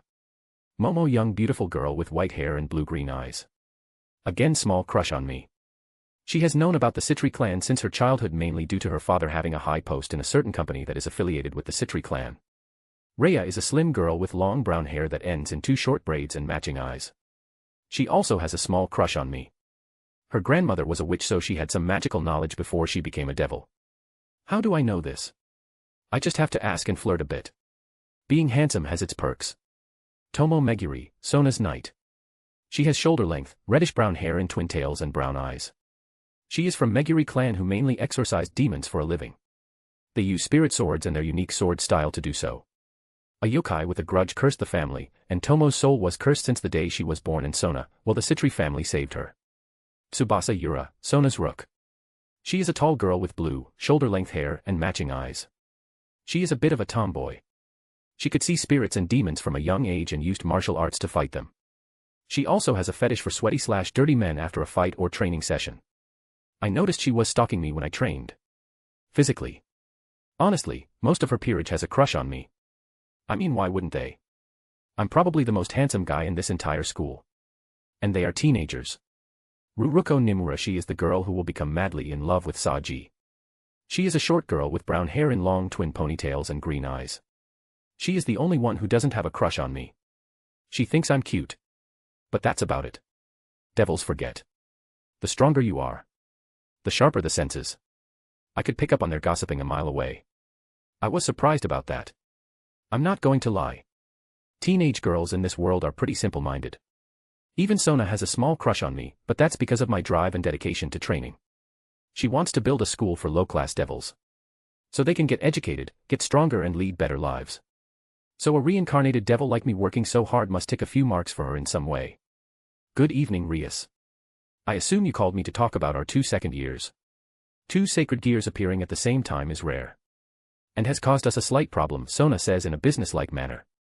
Rias nodded. Our deal was that if a sacred gear holder appeared, we would compete for him. Even though Sona is her friend, they are still devils. Sona has dreams of her own. And to accomplish them, a strong peerage is needed to win a high ranking in the rating games.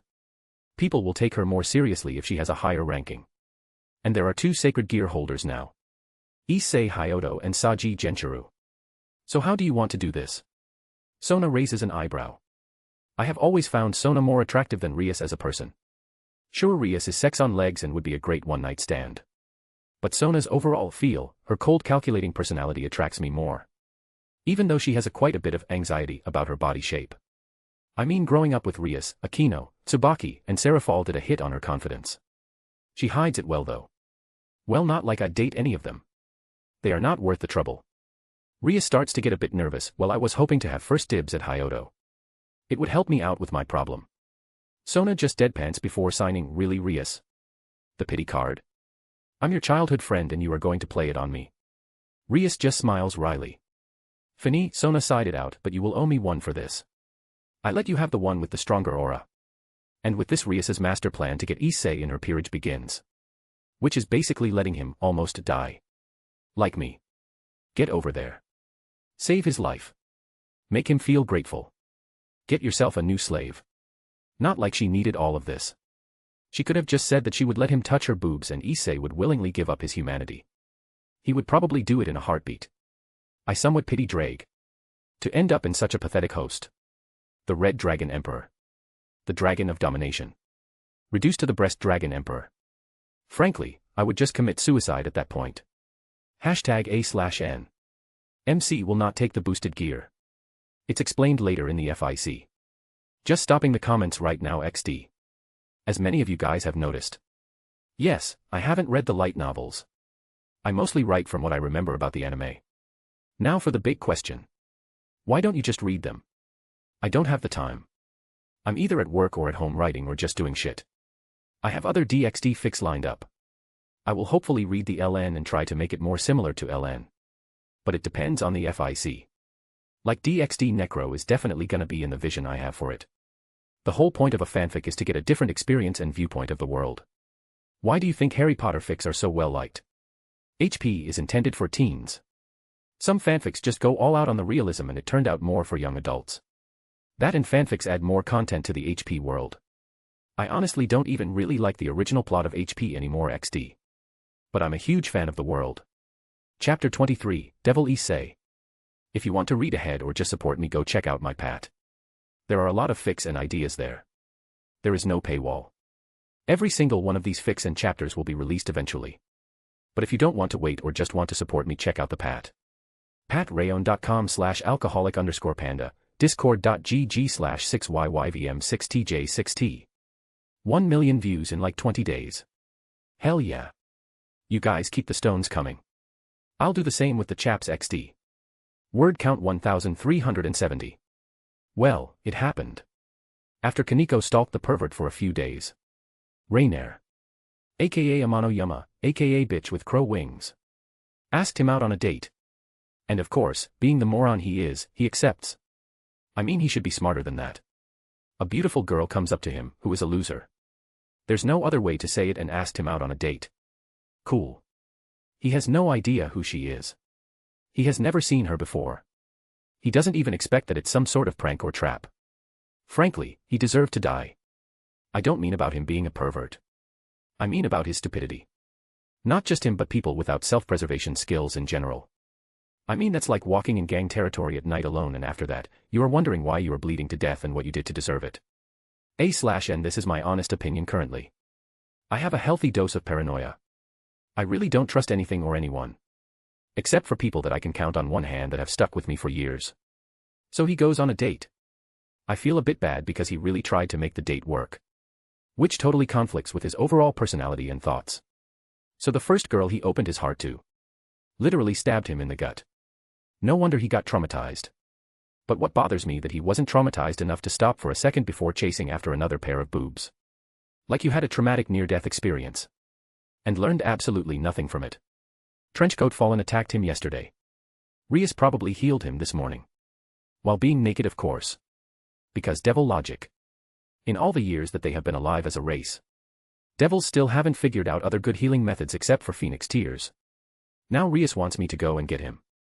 Since I'm in the same class as him, I sigh out and go. Even I can't really complain. It's completely logical for me to go and get him. Yo pervert, Rias Gremory is asking for you. I say as lazily as possible, showing that I'm not happy about this. HAAA. How do you know Rias-senpai, pretty boy? He points his finger at me. I slap his head, making him hit his desk. Look, I don't give a shit about what she wants with you. She asked for you and I'm delivering you to her. Whether you will be conscious or not is going to be up to you. I say this mostly to stop any stupid BL dujins. And if I do see some, I'm killing that student. I don't give a damn. Conscious, please. That way I get to see Rias-senpai's glorious epee. I raised his hand up in the air and yelled out. I can feel my brain cells committing suicide just by being in his presence. We arrive in the ORC. Issei was looking around. I can't blame him for that. He was just an ordinary human a few days ago. Now he steps in an old building, only to find it luxuriously decorated on the inside. When we arrive in the lobby, Kaneko was already there munching on sweets. That's Tuju Kaneko-chan, Issei blurs out. Kaneko turned to him with a slight glare for calling her Chan. Sigh, of course this pervert knew about her. Good evening, Issei says awkwardly. Kaneko stops the glare, gives a slight nod and returns to her sweets. Then the pervert starts daydreaming about her. Man, I'm glad I forgot most of the useless things related to him. Well, I didn't forget. I didn't want any unnecessary memories in my head, so I erased them. Issei suddenly turned to the right. He finally noticed the shower, where Rias was doing her stupid tactic. Well, except it's extremely effective on the type of people like this moron.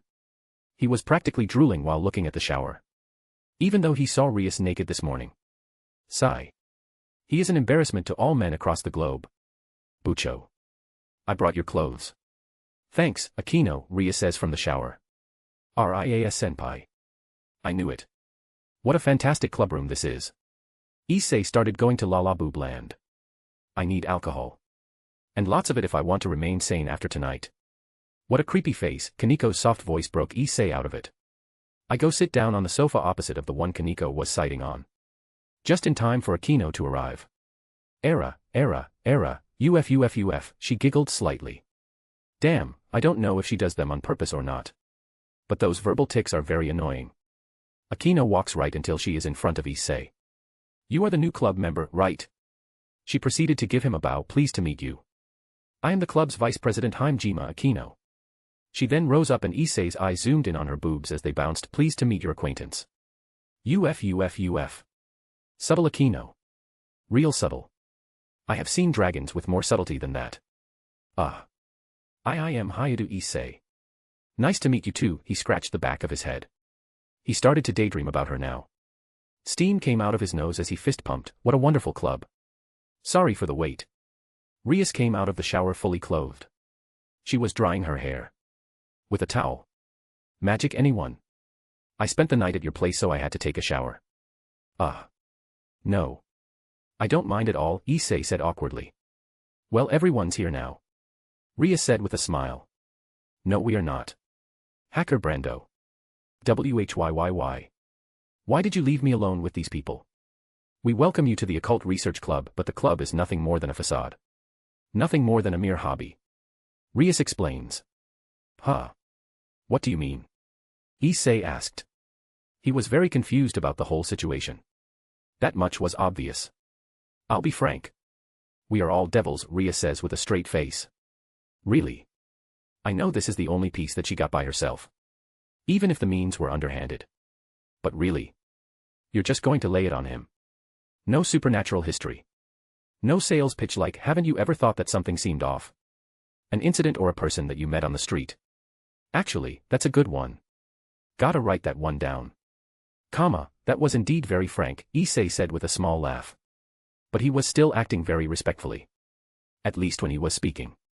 The black wingman you saw yesterday. That was a fallen angel. Issei's eyes widened. Once angels serving God, they have been cast down to the underworld due to their wicked nature. Now you start the history lesson. Right after you delivered the shocking news. Rias kept explaining, but I saw it on Issei's face. He doesn't have a clue what she is talking about. You know, I take it back. He is too stupid to be shocked about all of this. I did not bother to listen to this conversation. I continued to create sword blueprints in my head, while keeping a small part of my attention on the conversation. Then Rias brought up Amano Yuma. Issei got defensive, treating the whole date and him dying as a bad dream. Then Rias gives him a photo of himself and Yuma on their date. Nice. Show the dude evidence that you have been stalking him. And that you knew he was going to die. She then explained that Yuma wiped her existence out of everyone's mind. Well, anyone who actually saw her. She proceeded to explain Yuma's mission. Then about sacred gears. Which the pervert was now trying to awaken. Focus Issei, Rias said. Oh, he is focusing all right. Just on your panties, instead on his gear. After a few seconds he gave up. It's okay. We will take it slow, Rias says calmly. Even though that wasn't the case. We then reveal our wings to him. Rias explains the contract system. Tempts him with the dream of becoming a harem king. And this is the guy who becomes one of the strongest people in this world. Unbelievable. #A/N. Okay, a lot of people are getting confused over the ultimate class stuff. Me included. So this is how I see it. Correct me if you have a better way. Ultimate low. Mid, high equals ultimate low. Satan low. Satan high. Since everything in the ultimate S varies a lot, it's hard to determine who's where. I think I fucked up the power level explanation. I'll fix it. This is for the base stats. Boosts like Issei and MC don't count. Like Issei can boost and shoot out Q high class attacks. Doesn't change the fact that he is still low class in terms of power. MC was ultimate low. He increased his strength to push Tiamat. Now he is ultimate mid. So Satan class, which doesn't exist. Correct me if I'm wrong. I'm getting confused XD. Chapter 24, Asia Argento. If you want to read ahead or just support me, go check out my pat. There are a lot of fics and ideas there. There is no paywall. Every single one of these fics and chapters will be released eventually. But if you don't want to wait or just want to support me, check out the pat. patrayon.com/alcoholic_panda, discord.gg/6yyvm6tj6t. Word count 1900. The days go by and Issei tries to complete his contracts by arriving via bicycle. I mean, how pathetic do your mana reserves have to be for you to not be able to even teleport? And that's just side teleportation. He ain't even the one casting the spell. Just giving it the bare minimum energy needed for him to make the jump with it. He gets attacked again by another fallen. Kala. Something. Whatever. The point is, plot is going fast. Asia is about to arrive at the city at any moment. This means Freed the Psycho will start killing our contract holders. Note to self. Protect the MILFs I have slept with and still sleep with. But I still can't kill Freed. I need him alive for when Kokabeel and Valper come. Then I can slowly butcher the Psycho. But I'm still thinking about what to do about Asia. Twilight healing will be useful to my future plans. Healers/medics. Especially her type. That can heal any supernatural race. Are rare. There is no way the shy little girl first arrived in Kuo is the bold girl who walks around in a naked apron to impress Issei. My current theory is the obedient seal and evil peace. Her personality did a 180. The little nun girl really died in that church. Sure, she still has her faith and her kindness. But that was just the major part of her entire being that the evil peace couldn't change. Everything else slowly started to change. I mean, a vanilla nun. A girl who hasn't had a dirty thought in her entire life. Does a naked apron play to seduce a pervert? In a matter of days after being turned into a devil. Coincidence? Character development. A/N. It's for the plot. Believe in the plot. Yeah. I don't think so. I felt a blip on my ward swords. That I set around the city. Speak of the nun. Asia Argento has arrived. Well, let's go pick her up. Ah, wow. How is this even possible? Did she trip on herself? I am currently watching a nun who was currently tangled up in her clothes. All while flashing me her panties. DxD nonsense. Here, let me help you, I announce my presence so she isn't startled. I helped her get up. She dusted herself off and bowed to me.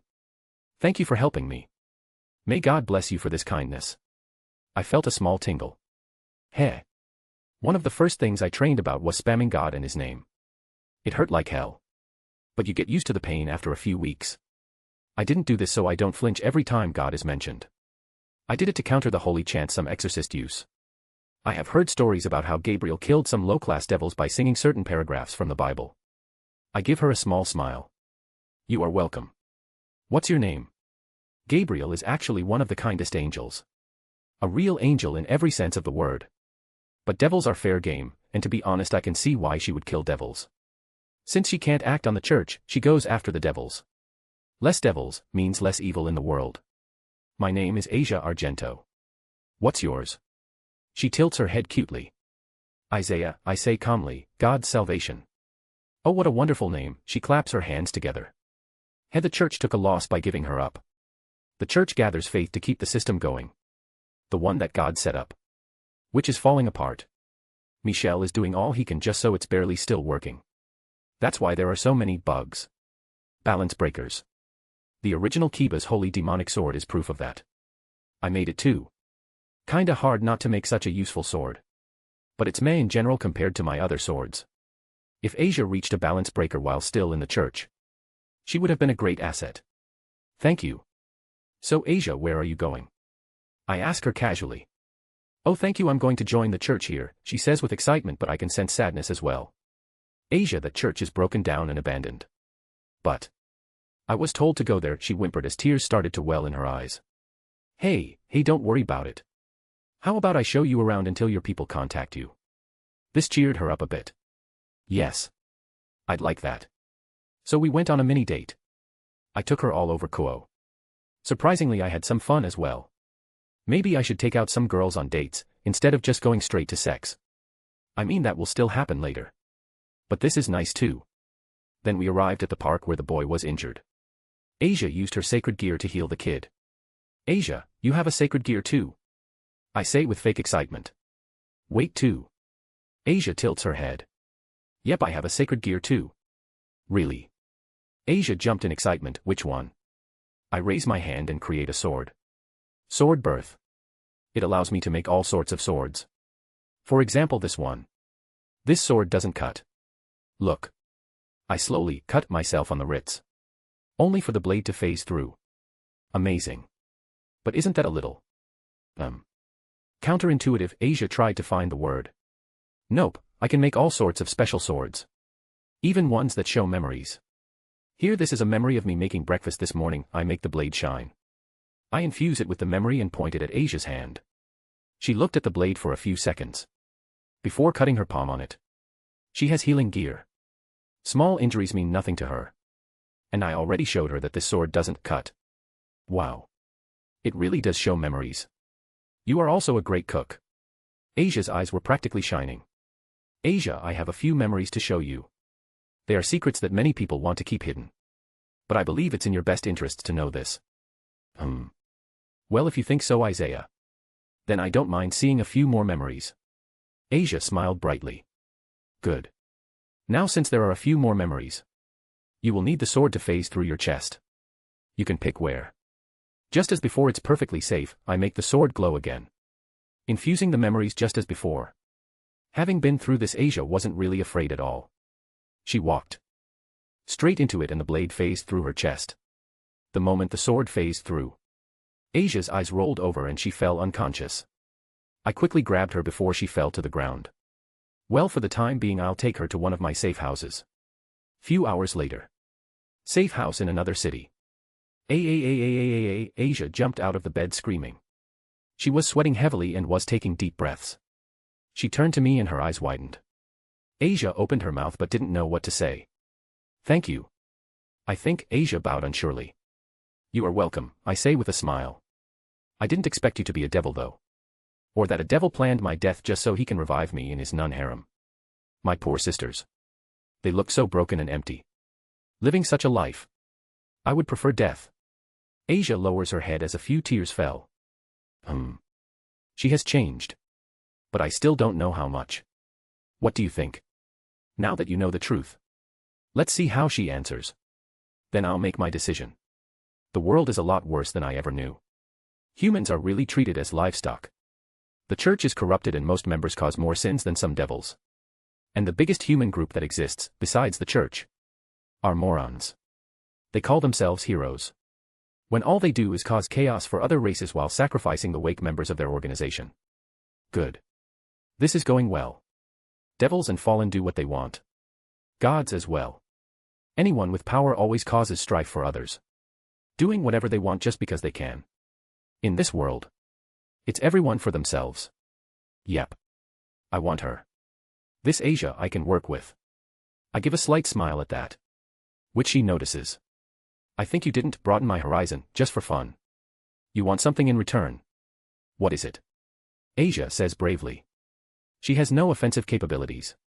She knows I can do whatever I want with her. I want you on my team. Not the peerage I'm in now. I raise my hand to stop her from talking. She wasn't a nun anymore. But she also was stupid enough to close the gates of heaven for when she died. I will form a new team. Factions and race mean nothing to me. All I want is loyalty, I say seriously. What will be the goal of this group? Asia asked, unsure where this conversation is going. Freedom. I was a simple boy living in a church orphanage. The church took me and my friends. Experimented on us and then killed us all with poison gas. I was the only one that escaped. But I was dying. The devils found me and reincarnated me into a devil. So instead of dying and joining my friends, I was turned into a slave. I will be free. And I will do whatever I want. I want to travel the world. See different places. Experience what life has to offer. But I can't do it alone. I hope my sob story works on her. What do you want from life, Asia? I ask gently. This will make or break the deal. Asia looked down. Probably thinking of her life up until now. All I ever wanted was to help people and spread God's teachings. God has been dead for hundreds of years. The church helps but also harms people just as much. I don't want to be associated with a group like that. Today I have experienced so many different things. The food. The arcade. The shops. I want to keep doing that. How did you put it? Experience what life has to offer. I want that. I couldn't stop the grin on my face. I raised my hand. So what do you say, Asia Argento? The nun that was trapped in a cage. Will you join me? She took my hand and shook it. I accept your offer. She made up her mind. I hope you don't let me down. I won't let you down, and I truly mean it. She is one of mine now. On my team. If anyone tries to screw with us, we will burn them alive. Diodora's dead if he even comes anywhere close to her. #A/N. Like work for MC in return for protection, kinda reminds me of Nico Robin and Crocodile IDKY. Since MC is the only real person she has met. He wants to use her. But at least he is upfront about it. Other always lied and cheated with fake smiles. Chapter 25, Falling Down. If you want to read ahead or just support me, go check out my Pat. There are a lot of fics and ideas there. There is no paywall. Every single one of these fics and chapters will be released eventually. But if you don't want to wait or just want to support me, check out the Pat. Patreon.com/alcoholic_panda, discord.gg/6yyvm6tj6t. Word count 1430. ###. Fallen Church. What do you mean you can't find her? Rainier snaps at the silver-haired exorcist. Like I said. The stupid little bitch wasn't at the airport when I went to pick her up. I looked for her all over town and I couldn't find her. She was supposed to get here on her own if something happened. Considering that she isn't here. Something happened. Fried yelled at Rainier like the psychopath he was. TSK. Fucking useless human. Rainier, I told you we should have gone to pick her up personally, Donnersteig snarled. Then why did you send me? Fried snarled back at him. I could be out there killing devil contracts. Know your place, worm. You are expendable. Don't forget that. Rainier looks at him coldly. Tisk. Fried put on his coat and exited the room. Well, what do we do now? Middled asks while grooming her hair in front of the mirror. Asia Argento played a huge role in our plans. Now we don't have access to Twilight healing. Damn it. And I was so close to getting her power. Rainier smashed her fist in the wall. What are we going to do about that devil? The one that got her thrown out of the church in the first place. The deal was to leave her corpse so that he can resurrect her as a devil in his peerage. He will not be happy. Donasek started to pace. We have bigger problems to worry about than that devil. What are we going to report back to Lord Kokabeel? He was the one who sent us that nun. Middle said nervously. Just as Rainier was about to say something. Boom. 30 minutes earlier. Honestly. Manipulating Rias is child's play. We are on our way to invade the church. How it came to this is funny as hell. She didn't want to cause a political scene by killing the fallen and wanted them to leave so Issei doesn't find out the truth. I on the other hand want to kill them. I could have done it secretly and on my own. But where's the fun in that? So I decided to mess with Rias, so in the end we still attack them. I used her most recent weakness. The circumstances of Issei's death. She wanted the fallen gone. But what if he finds out later from another source? This became the main driving force for her. If she didn't silence them now, Issei could hear about this later on from someone the Fallen told. I made sure to drop a lot of hints to the other members. Things like, this is her territory. Fallen are killing people under her protection. She is a failure as a governor of Kuo. She got heated up real fast. I did this mostly by talking to Kaneko and Issei.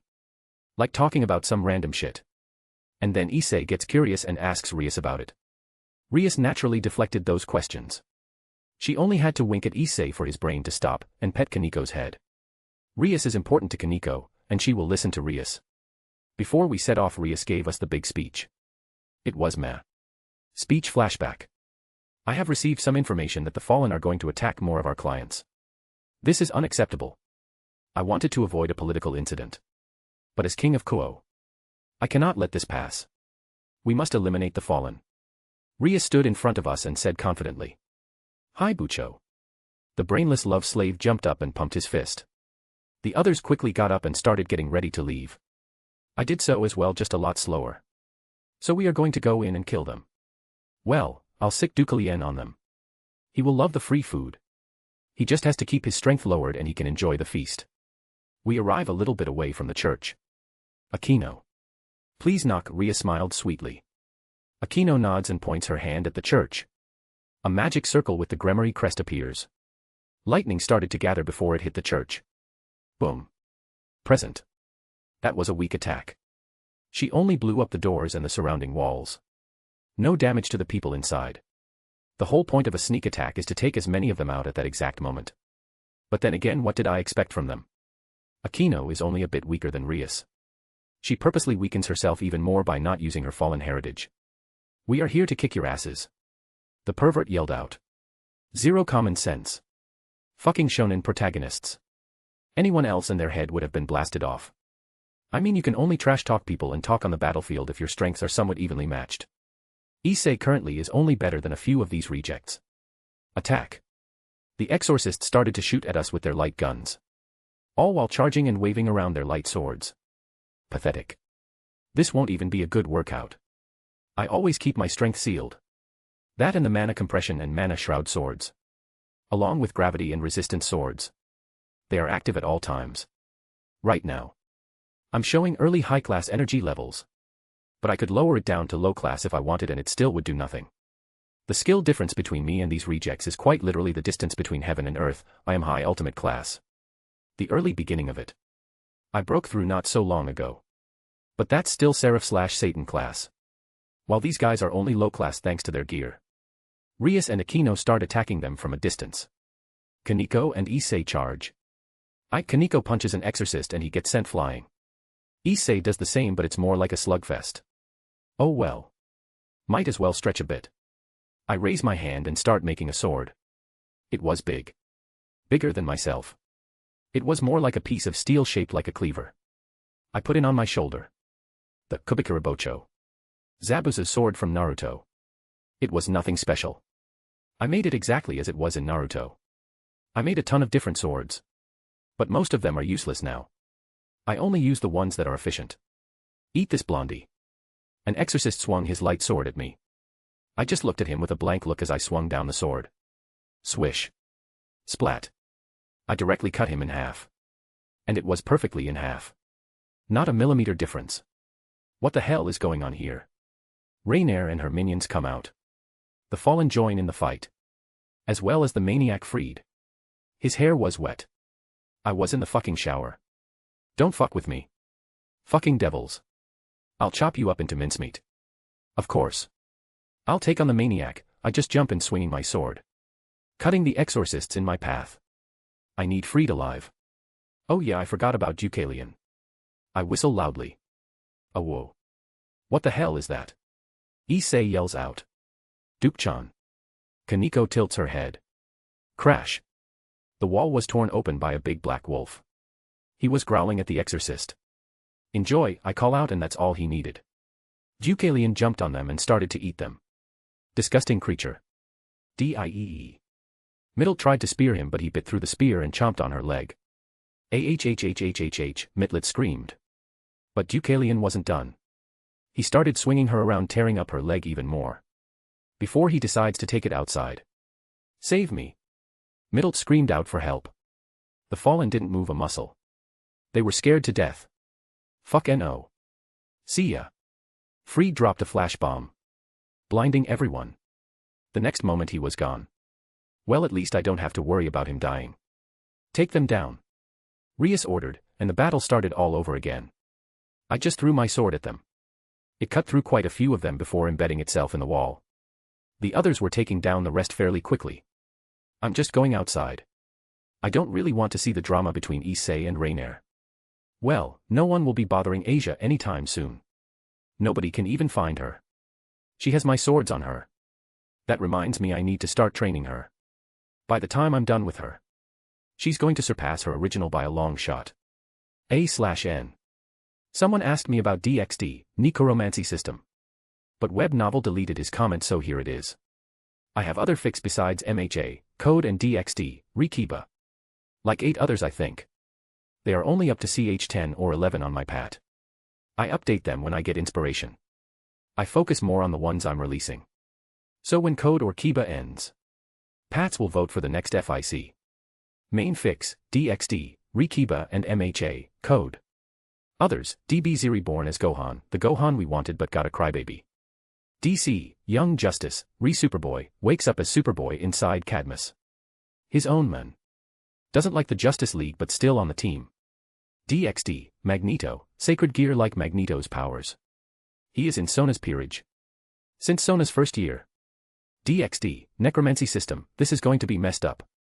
Like I put all the sick ideas in my head in this FIC. It will probably remind you a lot of Dark Wolf Shiro. But a little less focus on women. DxD, True Gamer, it's hard to write gamer fix. Sora from NGNL gets gamer system. Goal. Revive the recently deceased Shiro. No matter how many people he has to hurt to do it. Human MC. No turning into devil. Harry Potter, Ron, transmigrated as Ron Evil OC, Blood Magic. Lots of killing. OP very fast. And a few others that haven't made it to Chapter 10 yet. Chapter 26, Familiar Forest. Again. If you want to read ahead or just support me, go check out my pat. There are a lot of fics and ideas there. There is no paywall. Every single one of these fics and chapters will be released eventually. But if you don't want to wait or just want to support me, check out the pat. patrayon.com/alcoholic_panda, discord.gg/6yyvm6tj6t. Word count 1570. The fallen situation was over. Except for this time I got the prize. A healer/medic who also has the talent to become a dragon tamer. I started her on basic exercises and a lot of books. She told me she already has some training in human anatomy and medicine. Honestly, she can do without this. But there is a difference in doing it and knowing how it's done. If she has a better grasp on what she is doing, she will lower the cost required to do it. But this is going to take time. And it's not like it's urgent. What she needs is to urgently build up her stamina and mana reserves. It's not like she is going to be on the front lines. But having stamina and speed will help a long way in staying alive. That and defensive spells. This will come with time. Right now Rias has gathered all of us in the lobby again. It's time for Issei to get his familiar. Rias smiled brightly. This time she used her brain and used her family name. The reason being the wedding is closing in. And she needs any help that she can get. Rias thinks this a bit sudden. Aquino asks. She has a point. This came out of nowhere. Not that I didn't expect it. But Rias didn't tell anyone about it. Well, it came up just yesterday. Apparently, Tiamat left to go settle some old debts. So now is the perfect time to go in and finish up quickly. Ever since Tiamat got stronger, things have been a bit chaotic in the familiar forest. So I rushed to get the spot. Glad I was able to get it now when she is gone. Rias sighed out in relief. Tiamat, huh? I hear she has been terrorizing some poor bastards ever since her strength stabilized a few months ago. I should go visit her. She is definitely a lot stronger than me now. But fighting against her should help me improve. Yeah. I'll do that once I'm free. A/N MC has no idea about Tiamat. And it wasn't just a random decision from her side. Good to be back here. You can really breathe in the magic-rich air. That reminds me. I need to grab a few more souvenirs like last time. I released Eucalion to go blow off some steam. Basically, bully other male blade wolves and mate with the females. Usually, familiars go back here when they are not summoned. But DxD is different. He hides in my shadow. Half the time I'm away from the school I go out to train in very dangerous parts in the underworld. DxD is always with me. He trains in the less dangerous parts because of his current strength. His growth has slowed down a bit, but that's normal. Magical beasts get stronger with time. But if he keeps up his current pace, he is going to be very strong in the future. Gotta catch 'em all. Sigh. This guy again. Who's there? Issei yells out at the treetops. I'm the familiar master. Zatuji. The familiar master. What a joke. Well, let's go find your familiar, Issei. Rias straightens her back, making her breasts bounce. Issei's eye zoomed in like a hawk watching its prey.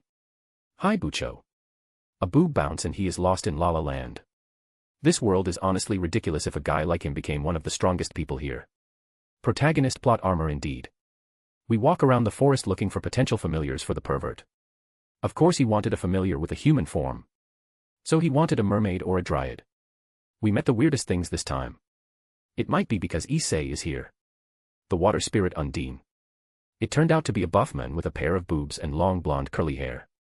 After that we met a mermaid with a fish's torso and human legs. It was quite disturbing. But that's a female, Ash lookalike points out.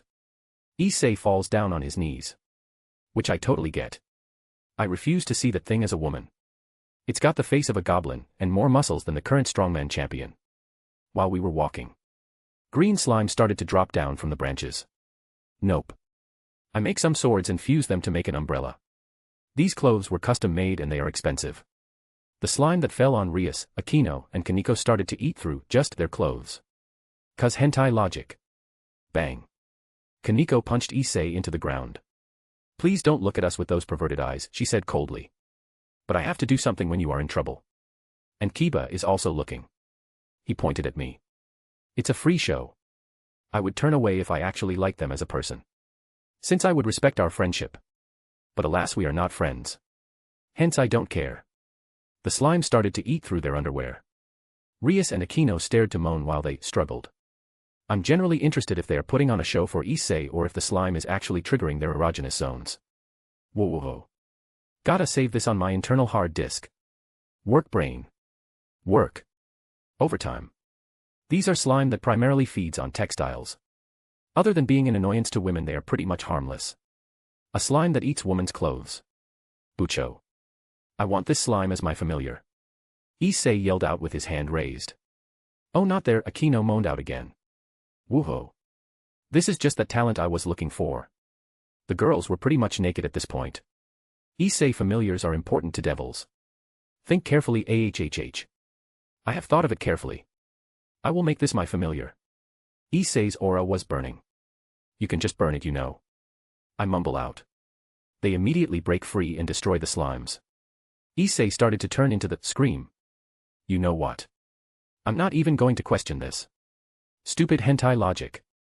Issei begged to spare the least bit of slime. Slime Tara was born to meet me. It's destiny. Bzzzzz. A lightning attack destroyed the last bit of slime. Slime Taro. The sprite dragon destroyed it. This is the one that became Asia's familiar. I'll be coming back for you. Sigh. Let's just go home, Rias just sighed out. Looking at the pitiful state of Issei as he cried while holding the burnt slime remains. A few days later. That bastard was here. And he left without saying anything, Tiamat raged. She just got back from her trip. Isaiah's scent was all over this forest. Oh, has someone finally grabbed the attention of the great dragon queen? A cold but melodic voice echoed behind Tiamat. Who turned and gruffed, Tsura. What are you doing here? It's rare for you to leave Tan inside. After all, you stalked him for decades until he cracked and agreed to marry you. I heard you got stronger and came to visit you, Tsura calmly spoke out. I broke through months ago. Tiamat deadpanned. So. I was busy. Busy molding your daughter to be exactly like you. And putting Tannen in his place, I assume. I still don't know how you did that. A dragon king afraid of a Yukiana. Preposterous. If you weren't so strong. Just having sex with him should have killed you. Why did you chase after him anyway? Tiamat asked curiously. We met by chance when he was traveling with his group. He said I was very pretty and they moved on. I followed him ever since. You stalked a guy until he married you. Because he said you were pretty. Tammet looked at her incuriously. Yes, Tsura just nodded, and don't change the subject, you also fancy someone now. Right. Her tone had a slight teasing note. Not that it any of your business, but yes. I'm happy for you. Who is he and when's the wedding? Tsura said right away. He is an unknown devil. I won't be telling you his name. But there will be no wedding. Tiamat says seriously. Why? Tsura asked curiously. Male and female dragons mate differently. Male dragons have sex with anyone they find attractive. They have large harems. Lots of different races have marriage ceremonies. The male dragon does them to keep his harem happy. But female dragons are different. We mate for life and our mate must defeat us in battle. To prove he can protect us, himself and our hatchlings. The moment he defeats me, I will mark him as my mate if he accepts me. That is a female dragon's wedding. And he will accept me. Tiamat grinned in her dragon form. Huh. Tanin never mentioned that. Well, looks like someone's getting an earful tonight. Tsura smiled. In a different location. Dragon King Tanin shivered. What is that crazy wife of mine up to now? I so pity the guy who gets the same treatment for my daughters. Tanin shivered again. Now go away, you pest. I'm going out again to release my new anger. Tiamat roared. Humph. You are still such a barbaric woman. I wish your future husband good luck. Tsura turned into an ice mist just as Tiamat's fist came crashing down on her. Get back here. #A/N. Tsura, Yukiana. One of Tanin's wives. Icicle equals Tsurara. Cameo from another FIC. About the Yukiana. Nope, it's okay. He really was high ultimate. But just at the beginning of it. Like he had just entered it. Now about why balance breaker is needed for Senbon Sakura. After all, it's just a sword that breaks down into many tiny pieces. Nothing special. Well, yeah. Some Zenpactus don't have a Bankai. Hence no need for balance breaker. But each one that has Bankai must be made in balance breaker. Their entire composition breaks the rules of the DxD world. A Bankai can boost the strength of a Shinigami x5 to x10 times. It either boosts the physical strength like Ichigo. Or boosts the Zanpakuto power. Like Byakuya. That boost is another concept. So we have one, the original Zanpakuto concept, plus boost. Any sword with more than one concept needs to be made with balance breaker. Some have more than one concept, making it more difficult to be made. Others are just useless to him. Hosokumaru, that's why he only uses a few swords. The ones that are useful to him. He still hasn't showed the real OP ones. BTW. Just to clear it up to some people. The only stories that I currently release are MHA, Core and DxD, ReKiba. MHA code only on web novel.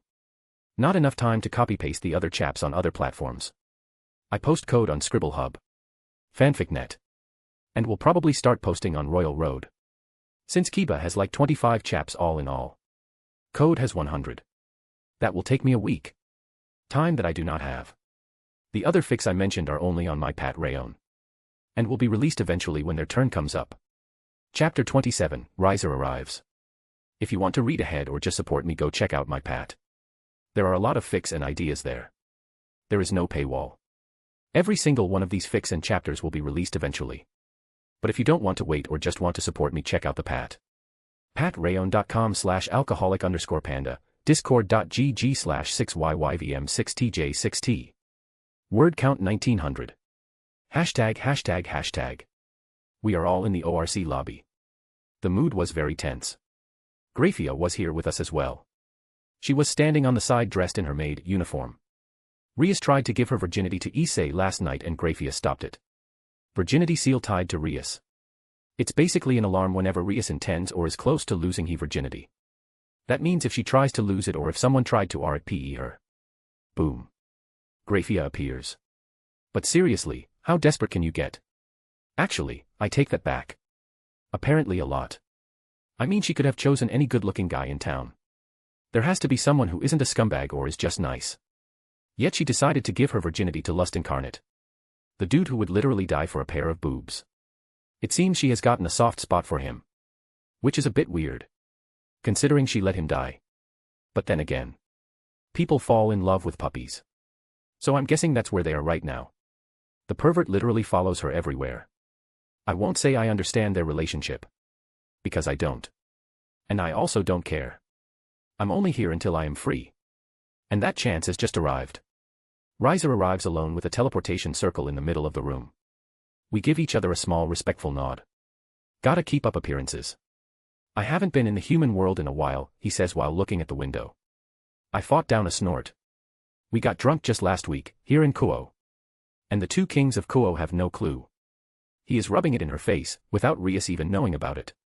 An inside joke if you will. I have come for you. Rias my love boy, the sarcasm coming from his mouth. It's so sharp you can practically cut someone with it. Who is this guy? Issei asks, confused about Riser's sudden appearance. He really doesn't know anything. And Rias is to blame for it. At least at the Gremory mansion, I got books about devil culture and manners. This is Riser Phoenix-sama. A pureblood, high-class devil and the third son of the Phoenix family. He is also the fiancé of the Gremory family's heirless apparent. Grafia answered him. Gremory heiress apparent, that means. Issei figured it out quickly. Yeah, he is engaged to Rias, I spoke up. Bucho is getting married. Issei screamed out. Let us sit, Grafia says in a commanding tone. Riser stopped himself from giving a reaction to her tone. All of us sat down. Riser. I told you last time. I have no intention of marrying you, Rias says in her usual arrogant young lady, Ojo, tone. Causing Riser's eye to twitch slightly. And you think Riser wants to marry you? But, Rias. I thought your family with its back against the wall and was pushing for this. You have no right to be selfish. I don't want to marry you too, you arrogant girl. Your family is in a tough spot. Blame your daddy for using you to increase his standing. I could practically hear Riser's hidden message. Which was totally unnoticed by everyone except me and Grafia. Who didn't even react except for the very slight narrowing of her eyes. I'm not going to bring my family down. Rias stared down at Riser. Cough. Doubt it. The way you are going. The Gremory family will die out pretty soon with you in charge. I'm going to take a husband. But I will marry somebody I want to be with. Riser sipped on his cup, ignoring her. The entire devil population has been down because of the previous war. Our fathers arranged this marriage for a common goal. I don't want this. Tell this to your family members. My father, brother, and other family members are rushing this too much. I won't say again, Riser. I'm not going to marry you. Rias yelled out. Riser looked like he wanted to punch her in the face. But he stood up and put his fingers on her chin. You know, Rias. I am a member of the Phoenix family. I can and have you sully my honor. I'll take you back to the underworld even if it means burning your servants to ashes. Riser flared his power and so did Rias. Diam. 10 out of 10 acting. Please calm down, Grafia interrupted them. Oja-sama, Riser-sama. I am here on Surzek-sama's orders. He predicted this might happen. As such, I have been charged to carry out the last resort measures if no agreement is reached, Grafia spoke calmly. What agreement? They both have no choice. You make it sound like they both wanted this. Last resort? What do you mean, Grafia? Rias asked Grafia with her arms crossed under her breasts. If you insist on denying this marriage, you are welcome to settle this issue with a rating game against Riser. Aquino explained the rating game concept to Issei. I have played in many rating games. And almost won them all. You are not even an officially qualified player, let alone have any experience. Rias, just to make sure, are these all of your servants? Riser asks with a smirk. I know where this is going. So what if they are? Rias snapped back at him. Riser laughed and snapped his fingers. A magic circle appears and a big fire wave bursts from it. In the wave were Riser's peerage. He was always dramatic. The fire effect is just for show. I have 15 members. In other words, a full set of pieces. Riser was quite proud of that. Plus it was a good intimidation tactic to summon them now in front of Rias's incomplete peerage. Beauties. 15 beautiful girls. Unbelievable. Issei looked at them in shock before he started to cry, what a true man. Riser's sweat dropped as he looked at Issei. I haven't said a thing about Rias's peerage, and Riser never asked. Oi, Rias, why is that servant crying out loud while looking at me? Rias facepalmed, forming a harem is a dream of his. That's creepy, Ravel cringed as she looked at Issei, and Riser's smirk got bigger. He saw the newest weak point that Rias had. I see. Yubaluna. Riser called out. She started to walk to him. Yes, Riser-sama. It's scary how much in sync these guys are. She knew exactly what Riser wanted to do. He grabbed Luna and started making out with her. Rias cringed when she saw this. While Issei blushed a bit. He stopped making out with her and started groping Luna. You will never be able to do things like this. You lowly imp, he said while still molesting Luna's boobs. She was enjoying it too. All of this pissed off Issei and Rias. Mind games. This is how a true devil operates. Shut up. I can tell that you will keep flirting with other girls even after marrying Bucho. You promiscuous fried chicken bastard. Issei pointed his finger at him. Excuse me. Who was the one who had a giant harem even after marrying Rias at the end of DxD? And really? Insulting a high-class devil when you are just a newly reincarnated one. Really stupid idea. Rias is at fault for this. She didn't teach him. If this happened in front of other nobles, Rias's position in society would drop down. After all, the servants reflect their masters. If your servants are calm and focused, it means the master is as well. If they are wild and undisciplined like Issei, what does that say about Rias? You. Don't you know your place? Rias asks angrily. I would be angry too. An ant just insulted him. I don't care. All I'm aware of is stop it Issei, Rias ordered, my position as Bucho's servant. Noting more, nothing less. He summons the boosted gear. Moron. We don't need a stupid game. I'm taking you all down right now. Boost. He charged straight at them. Rias calmly spoke up, Mira. Someone jumped in front of Issei. Mira was a young girl with blue hair and light brown eyes. Her hair is styled with 4 short ponytails, with the front of her hair features split bangs going across her forehead, with side bangs framing her face. She carried a wooden staff. She is also the weakest member of Rias's peerage. Issei stops when he sees her, this small girl. I can't really attack her. While Issei was mumbling, Mira dashed and stabbed her staff in his gut. Then she threw him upwards, making him crash in the ceiling and quickly fall down. Ding. Ding. TKO. Voiced in my mind. Issei. Rias quickly got to his side. Bucho. I'm sorry. Issei dropped unconscious. Heh. Who knew the holder of the boosted gear was such a worthless guy? Rias shook his head. Totally disappointed. Well. He kinda does have a point. I mean, a guy with a god-slaying weapon got KO'd by his weak-set servant. All right. Let's settle this with a rating game, and Rias got emotional. And when people get emotional they get stupid. Understood, Grafia stepped up. Rias, I swear I'll blast you away, Rias glared at him. I look forward to it. We are leaving. The girls wanted to check out Kuo. Can one of you see us out? Rias asked politely. But he was basically calling me. I'll see them off. The rest aren't very calm right now, I spoke up. Grafia narrowed her eyes at me but nodded. I started leading Rias and company out of the school. As soon as we were out of hearing range. Ugh, Kiba, I so pity you. Especially with that new member. Is he really the Red Dragon Emperor? Rias slumped a bit. The Gremory family made sure to spread the news. And increase Rias's reputation. Yep, he really is. He is most likely the weakest host to date. But then again. Dragons are emotional creatures. The kid wears his heart on his sleeve. But he won't be able to do much without training for a few years. I wonder if his plot armor is as strong as it was in the OG. Such a pity. I was hoping for a real challenge, Rias sighed. The disappointment was obvious. Careful what you wish for, I smirk at him. You think you can take all of us on? Rias asked with a raised eyebrow. He was skeptical. He knew I was strong. But now how much? I mean, a reincarnated devil who hasn't been a devil for even a decade, taking on a whole peerage. I can see where he is coming from. But there are always exceptions. In this case. Me. I put my hand on his shoulder. And match my strength exactly to his. His eyes widened. Rias was shell-shocked. What? How? Since when? I trained hard. I smirked at him as I sealed my power back to normal. Rias noticed this and narrowed his eyes. The way I casually change my power levels. He is thinking that I'm hiding more. And he's right. Hey. What would you say if I managed to annul your marriage to Rias? And still, make you look good in the end?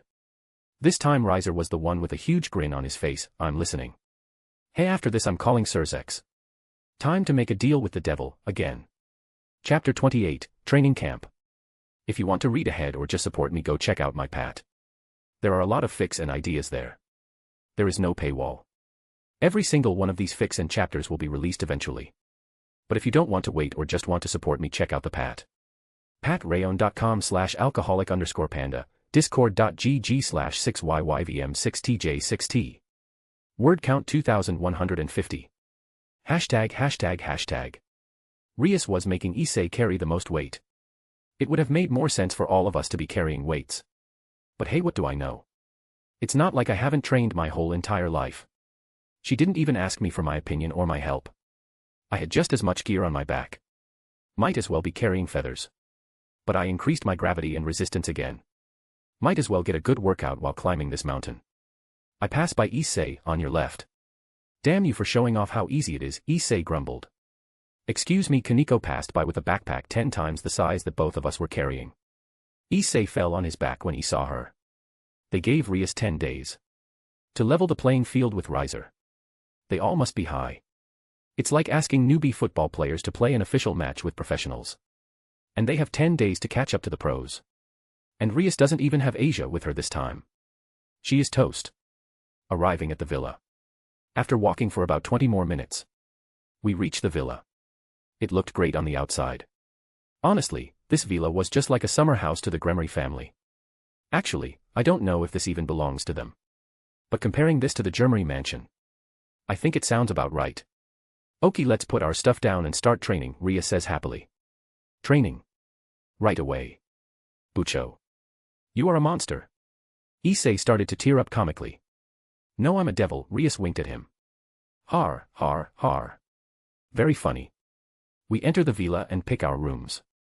Rias wanted me to share a room with Issei, but I refused. There are like 5 other unoccupied rooms. If she wants to deepen our bonds, why doesn't she go and sleep with him? Oh wait. She tried. And got cock-blocked. Too bad for her. Rias tried to make a training program. Emphasis on tried. She just crammed as much activity into the day and made Issei do them. That's not the right way to learn. Lesson 1 was sword training with me. I got to beat him up with a wooden stick. Which was funny. Especially since I didn't even try to teach him anything other than the basics that a kendo beginner could tell him. Fighting me was supposed to let him have some experience with fighting knights. What kind of experience does she expect him to get in 10 days? Then again, this is a world where he got a power up by touching a pair of boobs. So, I have no idea. I wouldn't know since I'm not the protagonist. And I had to train very hard to get to this point. Lesson 2. Magic with Akino. They decided to teach him magic now. Even though they didn't before because of his pitiful reserves. Akino was teaching him to feel his magic and call it out. She teased him all the time with slight touches. Making him lose focus. Not like he had that much of it in the first place. Anything that inst related to girls and boobs, he loses focus fast. So in Issei's case, focus on magic that could save his master's future or the bombshell touching you all over your body. It's obvious what he would do. Lesson 3. Hand to hand with Kaneko. This was hilarious to watch. Kaneko basically beating the crap out of him. She did it with glee. Revenge for all the peeking. Thud. Ow wow, Issei complained. Weak. Says indifferently. With the same cold face as always. He quickly got up. Not yet. I'm not giving up. EI. Bang. Lesson 4. Rias told him to use magic to cook. And left him alone. Sigh. What the hell is she thinking? This is where Issei figured out the foundation for dress break. By holding an onion and thinking of undressing Akino. The outer layer of the onion tore apart. Same with the potatoes. Which is such a stupid-ass skill. I mean tearing the clothes of women. Big deal. It would only be useful if he could apply it on armor. Well, normal armor doesn't matter much. But Veil Scale Mail does count as armor. So unless he can use dress break on that, then it's a useless spell. Dinner time. We were all eating on the table. Akino went in and showed Issei the steps. Otherwise, we would be probably eating burnt food right now. And I don't even mean that in an insulting manner. Most guys have no idea how to cook. Issei's mother handles the cooking in his house. Asia helped out in the OG. But she isn't here right now. What do you say we take a bath to relax? Rias asks everyone. Bath. Issei jumped from his chair, smoke comically coming from his nose. Issei, are you perhaps going to peek? You know you could come and join us. Does anyone have a problem with that? Rias asks Akino and Kaneko. Ufufu, I always wanted to try washing a guy's back. Akino did her thing, but she also glanced at me. She is sending the signals. But I'm ignoring them. It's not worth the trouble. Especially when I'm so close to my freedom. Issei gets more excited by the second. I don't want to, but Kaniko's voice smashes his dreams to pieces. Well, never mind then. Sorry, Issei. Rias smiles at him innocently. Thud. Issei falls backward. Just blindfold Issei. It will probably be torture to him, I say offhandedly. Kaniko and Akino perk up on torture. Good idea, Yuto-senpai. Kaniko pumps her fist. Era. I wonder if Issei will go crazy. But you will have to be blindfolded too, Akino smirks. I don't mind. I can see even when I am blindfolded, like I would let such an obvious weakness affect me. I trained a lot by eliminating my senses. Echolocation is pretty simple to recreate with magic. Bath. Ah, the water feels great, Rias says as she relaxes in the hot spring. Kaniko just nods. Era. Looks like someone is stubborn though, Akino smiled as she turned to Issei. Come off. Stupid blindfold. Let me see paradise. Issei was struggling to take off the magic blindfold. Let me see the glorious epee. Bucho's glorious perky boobs. Akino's magnificent giant rack. Even Kaniko's small palm-sized, guff, Kaniko punched Issei in the gut. Sigh honestly, Issei. Why can't you be like Yuto? Rias face palms. Ufufu. But it's weird that Kiba is showing no reaction. This should be very stimulating to boys, Akino palmed her cheek. Yuto-senpai can't see, Koenko said calmly. I counter back. That's impossible. That blindfold is specially made. And expensive. Ufufu, of course it's Akino's blindfold. Raise your hand and make a number with your fingers, I didn't bother to say anything else. They each show a different number. 4, 2. 7 I point at Rias. Kaniko and Akino. Kaniko quickly covered herself. Akino and Rias just looked curious. How? Akino asked, she also licked her lips for some reason. There are many more ways to see than just relying on sight. I learned how to do echolocation with magic. It requires very precise control, but I can do it. I didn't want to be useless if I am blinded for some reason or if I was fighting in a fog or smoke screen. That's impressive. But that means you have been able to see us since the start. What? You bastard. How can you see the glorious epee, but I can't? Take THIGUF, another punch from Koenko and Issei is KO'd for another 5 minutes. Yes. I can see better than I would see with my eyes. Considering your bodies are underwater and are hidden by the steam. Pervert, Kaniko shyly mumbled. Era. And it's still not enough to excite you. Maybe you play for the other team, Akino giggled. Well, considering I'm not a virgin. And I meet up with girls often, I doubt it. And it would take a lot more than this to make me lose control. Women like it when a man has and takes control. Something you know nothing about. Considering you haven't even kissed a guy. I say to Akino. I imagine she had a blush on her face by the way she turned her head to the side. What? Since when are you not a virgin? Rias yelled out as she stood up. Since the first week, we got in Kuo. Era, Yuto-kun works fast. Don't tell me you were pent up because of us in the Gremory mansion. Akino wanted to get a hit in because I embarrassed her. Yes, I was. You are all very attractive. My blunt answer made them all shut up and look to the side awkwardly. I'm glad the pervert's knocked out. I doubt I could handle his screaming. And didn't I mention this before already? Did they already forget? Late in the night. Rias catches Issei going for a cup of water. She was staying late reading about raiding game tactics. A bit late for that if you ask me. I mean, she decides to study tactics now. 9 days away from the fight. Rias talks to Issei. I'm looking at them through the window. This is the scene where they have their big heart-to-heart moment.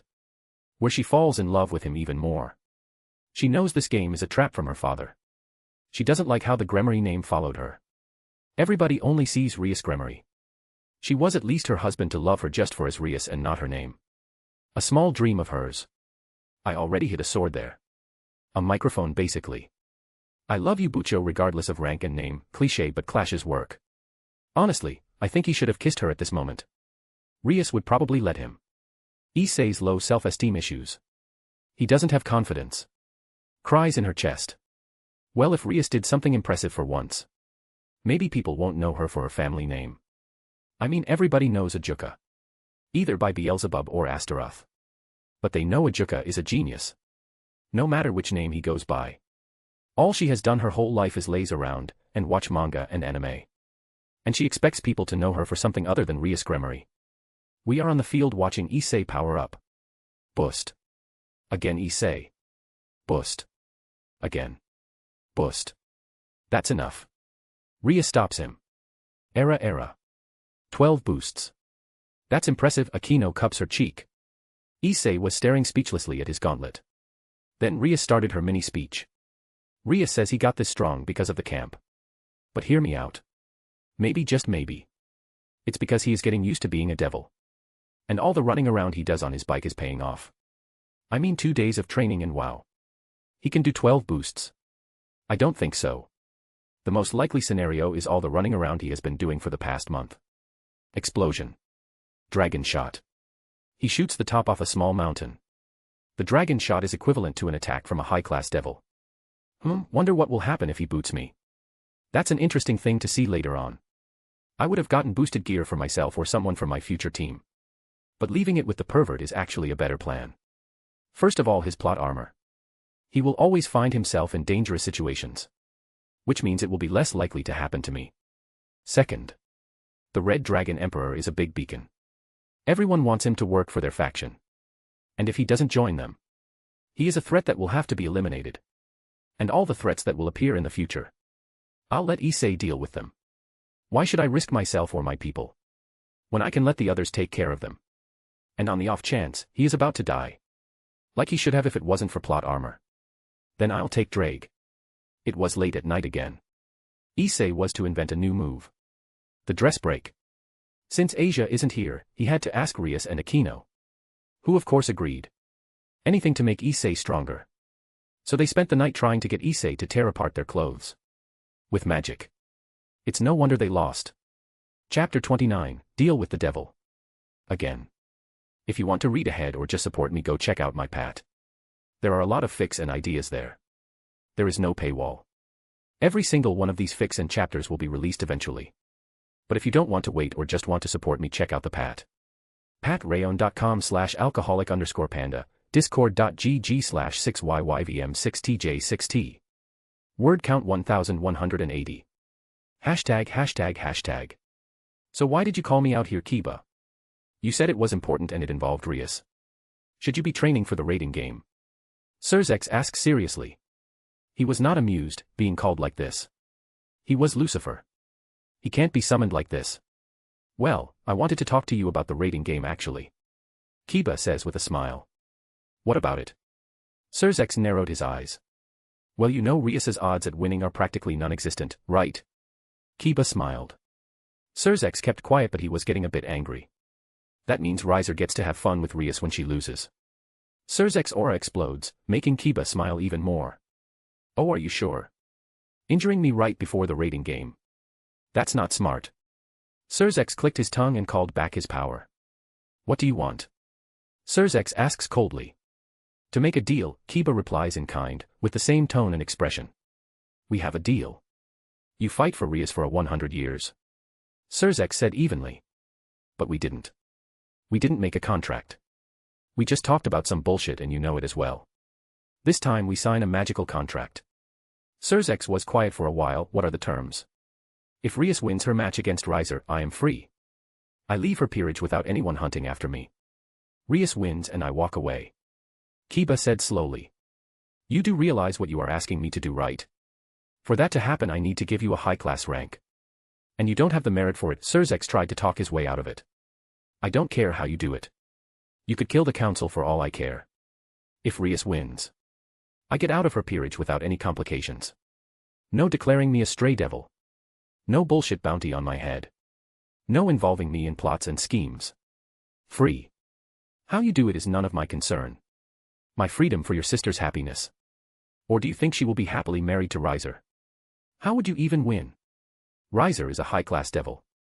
Yes, you are also high-class in terms of strength, but you are just at the beginning. Plus Riser has his bloodline, he questioned Kiba. Surzex thinks that Kiba is high-class. But that won't be enough to stop Riser. I will enter a forced incomplete balance breaker to stop Riser. I know I can win. So do we have a deal? Yes, Surzex answered, a bit unwilling to do this. Kiba has a lot of potential. Potential that could be used against them. But Rias is more important. Good. I already wrote up a contract. Just to make sure you don't cheat me. You people are good at that. Sirzex didn't comment and just read through the contract. Heh. I paid the most annoying, bloodthirsty lawyers I could find. They put anything that could be used against me to be absolute. After I'm free from Rias's peerage, of course. Sirzex raised a quill and stabbed it in his hand. He then looked at the bottom of the contract. Really hating the fact that he has to sign it to save his sister. I will get you back for this. He looked away from the contract and glared at Kiba. Before looking down again and signing the magical contract. Both of them glowed once he signed it. The contract was done. The paper duplicated itself. Each side had a copy. I'll be seeing you around, Sirzex said coldly before he teleported away. No you won't, Kiba smiled as he started to walk back to the villa. Kiba POV. It's done. Now all that's left to do is to win the raiding game. Rias already knows the plan. Beat up Rias's peerage. Destroy her completely. Showing off his superiority. Then I come in and I fight him and his entire peerage. I will show off my strength and Rias will be forced to fight with all of his strength and so will his peerage. They fight bravely to the end. Rias wins the raiding game but her reputation is at an all-time low. She couldn't command her peerage properly and lost. And her servant was stronger than her. Which in general can't be allowed to happen. Since the king would then lose control of her evil piece. On the other hand, Rias shows off how much stronger he is than Rias. Then he fights an enemy much stronger than himself. But doesn't give up and makes some good tactics to counter him for a while. Increasing his reputation instead of it going down from the broken engagement. So the House of Phoenix won't get as much public backlash. So both of us win. And Rias is the only one that looks bad. After 9 years of training. Of being a prisoner. I will finally be free. Kiba is currently 17, right? Second-year student. Third POV. Sirzex office. Grafia and Okita were waiting inside. Sirzex teleports inside. He was pissed. You are angry. Why? And who do I have to kill? Okita asks calmly. Kiba Yuto. I was forced to sign a deal with him. Rias will be free. But so will he. Sirzex tried to push down his anger. How? Granted he is high class. But he won't be able to beat Rias and his entire peerage. Grafia goes behind Sirzex and starts massaging his shoulders. He said he can forcefully enter Balance Breaker. And he guarantees he can take out Rias. Sirzex started to calm down. Rias's freedom for his. And letting him go is a mistake. He has lots of potential, and he dislikes most of us. Can we take any measurements after he earns his freedom? Sirzex shook his head. No, the deal was we don't go after him.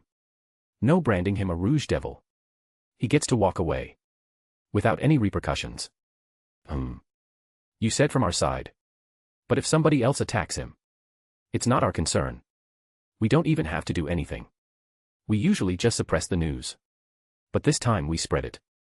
Rias Gremory's former knight is up for grabs. The old Satan faction might attack. The Fallen or Church might as well. And we don't break the contract. We will just spread the news that he is free. So instead of it taking a week or two to reach the other factions. It will happen in days. Okita suggested. It could work, Grafia thought about it. Yes. It could. Good idea, Okita. We will implement it as soon as Kiba wins. He will be entering a forced balance breaker. And fighting Rias. So it's likely that he will be injured afterward. We just cut our losses right away. Inform Seraphil about this. She needs to keep an eye on any of the other factions. Sirzex ordered. Hi, Grafia and Okita bowed and left the room. ####. A/N. Drop a stone if you like the FIC. Chapter 30, Raiding Game. Yes people, I realize that it's a plot hole. Why did you think I asked? I wasn't sure. Because it was so petty and tiny. I started to doubt myself. Is this really considered a scheme? I mean, it was going to happen anyway. They just did their jobs instead of avoiding it and suppressing the news like they usually do. But the majority has spoken. It is a plot hole. Therefore it will be fixed. As soon as I get back from work. I didn't have any time to do it yesterday or this morning. Thanks to all who commented about this. Word count 1640. Today's the day. The raiding game is about to begin. All of us were waiting in the ORC lobby. Issei was stressing out while the others were drinking tea. Grafia, Sona, and Tsubaki come in. The match is about to begin. You will be teleported to the stage as soon as it begins. Lucifer-sama will be watching, Grafia announced in her usual stoic tone. Oni-sama. Rias mumbles. Eh. Did you say your brother? And I tone them out. I start to focus on my plan. And the shit show that will happen afterward. They talk for a bit. Sona and Tsubaki are responsible for the narration of the fight. Sona will be the commentator. Thank you, Grafia, Rias says calmly and watches as Grafia bows and teleports away. Good luck, Rias, Sona said, but she was not hopeful of Rias whining. Thank you. I'll see you later, Rias spoke softly. A few minutes after they left, a teleportation circle appeared beneath us. We were teleported, but we arrived back in the ORC lobby. A copy of the school in another dimension. Another perk that they gave to Rias. Since she is familiar with the school. Usually, there are random stages. Jungle. Mountains. Tundra. City skyscrapers. But since Rias is weaker, they set the stage in her favor. Well, showtime. The game begins now, Grafia's voice echoed across the battlefield. First, all of us got magical earpieces so we can communicate with each other. The enemy's main base is in the new schoolhouse. The quickest way would be to cross the schoolyard. But dash. We'd be in plain sight. Kaneko finishes Rias's sentence. Yes. It's too risky, Rias nods. Can we approach from the back? Across the track field, Issei suggests. But the enemy is expecting this. I expect a few of their rooks and knights to be placed around this clubhouse, Rias taps the map. And I block out most of this. It just goes back and forth until they decide to grab the gymnasium. Which was at the center of the map. But first we need a defensive line. Yuto. Kaneko. Go set traps in the forest. Understood. Kaneko said in her monotone voice, and I just gave a small nod. Akino covered up the traps with illusions. Ufufu, of course, Akino smiled, but her eyes were serious. The three of us left the building. Me, Kaneko and Akino were setting the traps and hiding them. I don't think it will be effective, but meh. Yuto. Do 3 more rows. Make them ice type. Akino commanded. I rolled my eyes and made more traps. Our familiars were scouting. Deucalion was under orders for me to stay put. I can't let him go wild. He will tear apart anything that moves. It's just his instinct as a predator. After all, everyone here is weaker than him. The pervert is getting a lap pillow. And he is crying from how moved he is. And Ria said she will release the spell she put on him. Just a little bit. She apparently released some of his seals. I'm not even going to begin trying to comprehend her thoughts. I get it that Issei was too weak to handle all the power from the 8 pawns. But why? Why? Did she wait until the very last minute to unlock that strength? I mean, she could have done it one by one while we were training. Unseal 1. Issei gets stronger, meaning he can take more punishment, so he gets stronger again. Then you unseal the next one and repeat. She waited until now. So she can just unseal a part of it, and if he needed a tough body. Why the hell did he waste time in sword fighting with me? If he just needed fighting experience against a knight, it would have been better for him to fight barehanded. Since he doesn't use weapons. My disappointment is immeasurable. Then. Here is the plan. Here we go. Commence operation. My lovely servants, our opponent is Riser Phoenix, a man sharing the power of a phoenix. Now. Let's kick his ass. February 10th. She needs to work on the speeches. And lovely servant. Not for long. Issei and Kaneko are in the gymnasium. They are fighting. Zulian the Rook. And Mira, Illinois and Nell. The girl who beat Issei up and the lowly murder twins with chainsaws. The pervert used dress break on the pawns. You are terrible. A beast. An enemy of women. The pawns yelled at him, but he was too busy gloating in the moment. I'm disappointed in you, Kaneko breaks his daydreaming. Commence the next part. Rias is ordered over the comms. Kaneko and Issei ran out of the gymnasium. Run. Zulian yelled out. Boom. Akino blew up the building with lighting. Wow, Issei stood in awe. Riser's 3 pawns. Retired, Grafias announced. Hey. What about the Chinese girl? Issei looked at the rubble. Era. She escaped. She certainly is a slippery 1-inch. Akino didn't look happy. She had a frown on her face despite the cheerful voice. Meanwhile, I was in the forest. Waiting for my enemies. Good evening, Kiba-san, I heard a voice from the forest. Ravel came out behind here with the 2 maids and the dancer. That makes 3 more pawns. Next were the 2 knights. Hello, Ravel. Marion, brunette. Shiria. Carlamine. Cirrus. I greet them with a smile. Hi Kiba, all of them wave at me. Perks of being a great friend. And lover. So you all against little old me. I grin at them, releasing a high-class power aura. Making them sweat even if they know it's just an act for the audience. Well, we should be able to hold you off for a little bit. All according to plan, Ravel said meaningfully. Good, all is going according to plan. That means Issei has to deal with the cat girls. The bishop and the last remaining rook. Well, let's have a bit of fun. I make some swords appear from the ground and grab one. All of them charge me at the same time. After all they know is that they are stealing a high-class devil. While I was being stalled, Kaneko gets spotted by the Yuba and gets blown up. Akino and Luna fight for a while before Akino beats her but has some injuries. Luna heals with a Phoenix Tear. And defeats Akino. I don't get if 2 Phoenix Tears could be used per game. Why the hell did Rias have none? Issei was getting thrown around like a rag doll. There were too many of them and they were coordinated. Even when Issei charged up an attack, the one who was attacked would dodge while the others would slow him down, draining his stamina. Rias tries to sneak in Riser's territory to get a sneak attack. But Riser saw through her plan. They both engaged in battle. She keeps spamming attacks at Riser, which do no damage.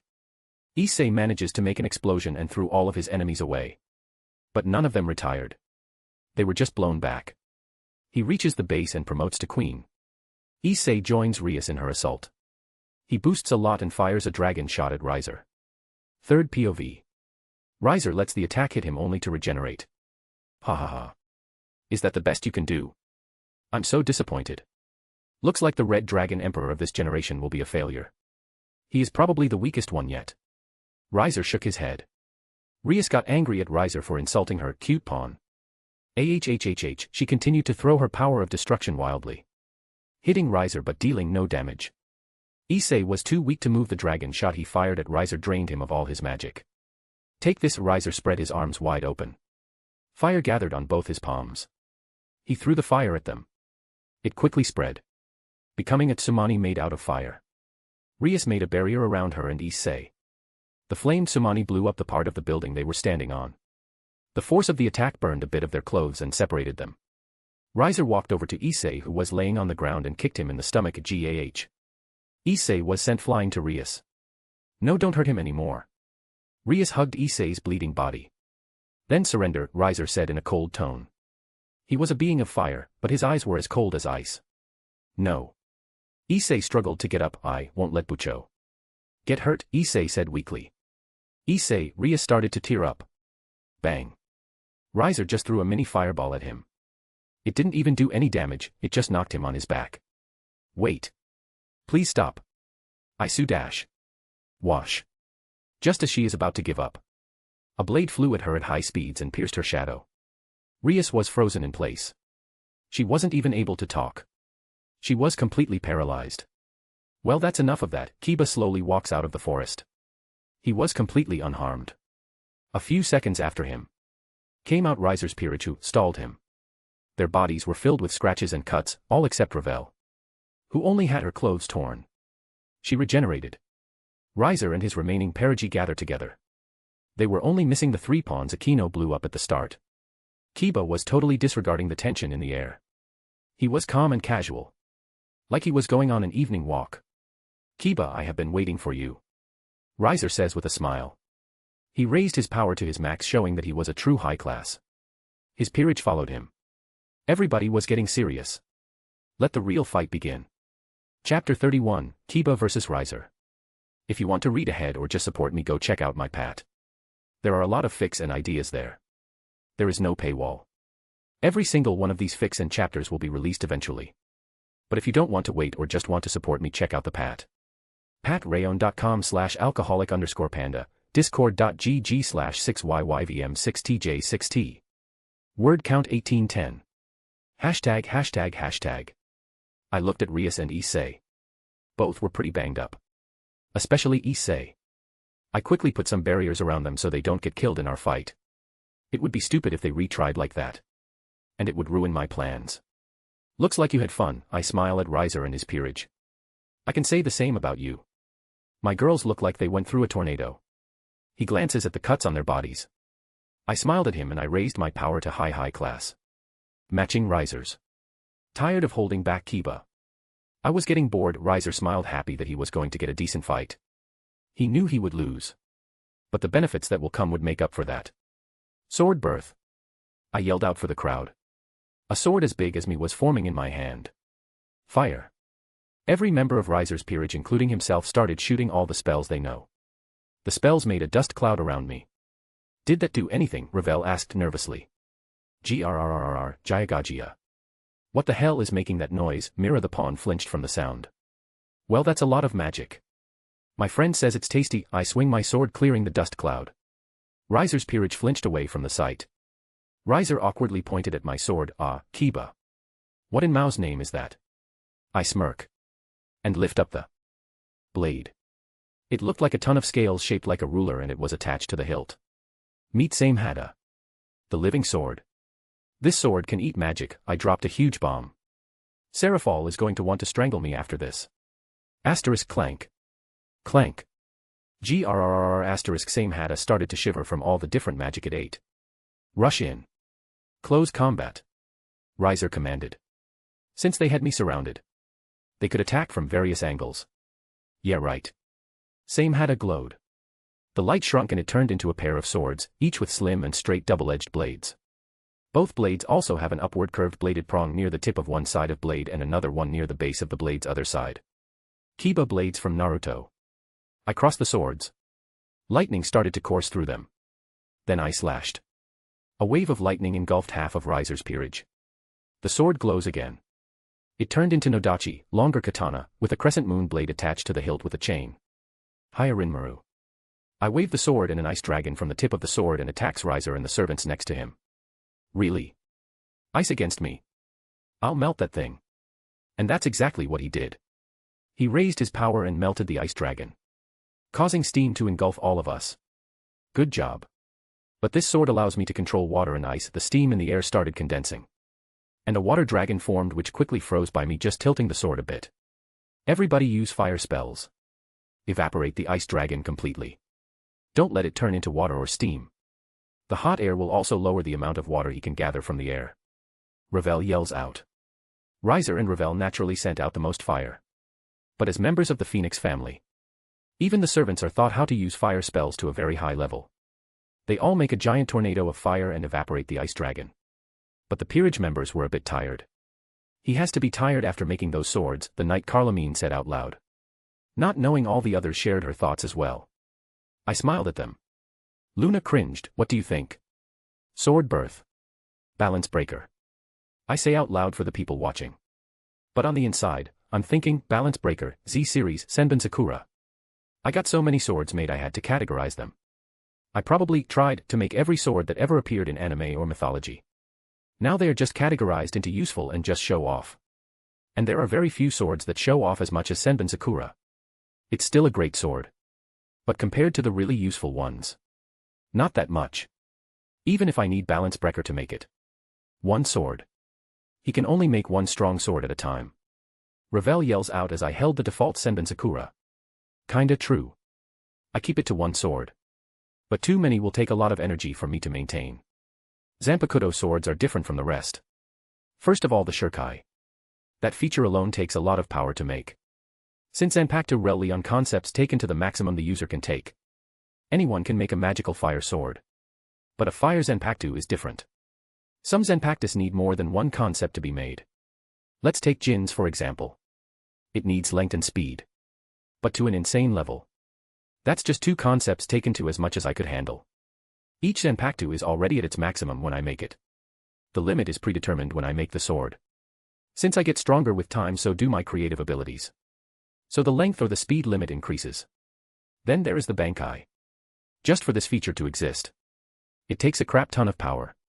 That's because of the boost concept that the Baknai gives. A Bankai can give up to 10 times the strength of what it's boosting. That's a partial boosted gear right there. That's why I can realistically use only one Zanpakuto at a time. 2 would drain me too fast and I would put myself at risk. Chire Senbon Sakura, A/N scatter. Senbon Sakura. I like the English one better. The blade started to fall apart into countless Sakura flowers. Revel tilted her head. Riser, as the strongest, was the first one to notice. Everybody back. He threw a wave of fire. trying to make a firewall between everyone and the Sakura. The Sakura cut through the flame wall. What is this? Mira yelled out as she ran back. Did he really make flowers that can cut through fire? And I screamed out. Hiya! Carlamine tried to cut the Sakura. Cling. They are not flowers. It's metal. All of those are tiny swords. They are reflecting the light. She screamed out to the rest. I was moving my hands like a conductor. The Sakura split into tendrils. Attacking. Blocking. At the same time. My attacks were starting to add up. They were bleeding. Bit by bit they started to slow down. Ravel. Riser yelled out. He have a stern look at Ravel. Now. Are you crazy? Ravel yelled back at him. Just do it. Riser wasn't having any of it. His flaming wings spring open and he took to the sky. Fine. If our parents get angry it's your fault. Ravel did the same and followed him. They both burst into fire. Two flaming birds were in the sky. Ravel was quite a bit smaller than Riser. They both flew downwards and collided. They started to twist and turned into a spiral with two sources of power. They turned into a flaming drill and were heading straight at me. Well, this is new. I pumped more power into Senbon Sakura and followed their example. The tendrils started to twist, forming a drill as well, and I sent it to collide with them. Bang. Bzzzzzzzzz. Senbon Sakura kept grinding at the flame. But they regenerated at the same time. So both drills just kept pushing at each other. The flaming drill started to superheat and boom. It exploded, sending the Sakura flying everywhere. Most of the flames were heading in my direction. Is it not smart of me to show off this sword? Not really. But after this I will be free. If people do come after me, they will be having a tough time. I raised my hand and a sword started to form. It was big. As big as Samehada. Demon Dweller sword - one of the anti-magic swords. The ones Asta uses. And since devil bodies are basically filled with magic, this thing started draining me right from the start. I have no idea how I made this. I assume it's the same way I made the Zanpakutos. Some multiverse bullshit. Batter up. I hit the fire with the spine of the blade. It rebounds the attack back at them. Which did absolutely nothing, since they are fire in the first place. Ugh, Ravel groaned as she stood up. Her clothes were ripped. It barely qualified as clothing anymore. But it was just enough to cover the important bits. Anime logic. Riser was topless. His pants were also ripped apart. Damn, I thought it would work. Riser smiled weakly. Good try. That could have ended any high class being that isn't me. I smile at them. Senbon Sakura was disappearing. But it's time to end this. My words caused their mood to sour. I started making a new sword. It was an oversized plain black blade with a broad silver cutting edge, without a guard plate or proper hilt. It just has a white ribbon wrapped around the handle. Zangetsu has arrived. Zangetsu has two functions: to compress and release the power of the user as an attack. I already have been using swords that compress my demonic energy since I started to train. Even though I'm high ultimate class, my power is much denser than others. That means my attacks pack a bit more punch. I grabbed the ribbon at the beginning, since the end was tied to the hilt of the sword. Then I raised the sword and started to spin it. Riser and his peerage were wary of the blade. They didn't know what it could do. But slowly the sword started to glow. The circle that was formed by the afterimage was glowing as well. It's been fun, guys. I quickly spun my body and grabbed the hilt of the sword and swung in a full circle. All the built-up momentum blasted out of the sword. Getsuga Tenshu. A circular Getsuga Tenshu exploded outwards. The circle was made of my compressed power. There was no stopping that. Surrounding me was a mistake. Kite from HXH with the scythe. Same situation. They tried to stop it but all of them fell. Except for Riser and Ravel, who regenerated but were barely standing. Their transformation took a lot of power to do. They are running on low. Riser-sama's bishop, rooks, knights, and pawns have retired, Graphia announced, but the shock could be heard in her voice. This day is the worst, Ravel grumbles before she vanishes into blue lights. She ran out of demonic energy. Heh. I'll see you later, Kiba. Riser smiled and disappeared, the same as Ravel. Winner Rias Gremory. ###A/N. What do you think about the explanation about the Zanpakuto? Honestly, I think you get the point, but I could have explained it better. The next chap will be the end of Volume 1. I will be taking a week off after that. To work on the next volume. I think I like how all of this turned out. There will be hella better swords in volume 2. Currently, he is just one guy. Showing off too much isn't very smart. Chapter 32, Freedom and Party. VIP Room. Serafal and Surzex were watching the rating game alongside with their peerages. Winner, Rias Gremory. Silence. The entire room was silent. Surzex. Serafal said quietly as she stood up, "What the hell?" Her loud voice caused the others to flinch because they didn't expect it. High class. Does that look like high class to you? Do you realize the political nightmare that's about to happen? Surzex grimaced. The old devils are going to raise some hell because of this. For multiple reasons too. Because I'll tell you. First of all, the old devils from the council will make trouble for you. Because Kiba beat a whole peerage by himself. And he is just a servant. They will demand him to be put under control. As it was very obvious that he isn't since he paralyzed Rias. And you can't do it because of your contract with him.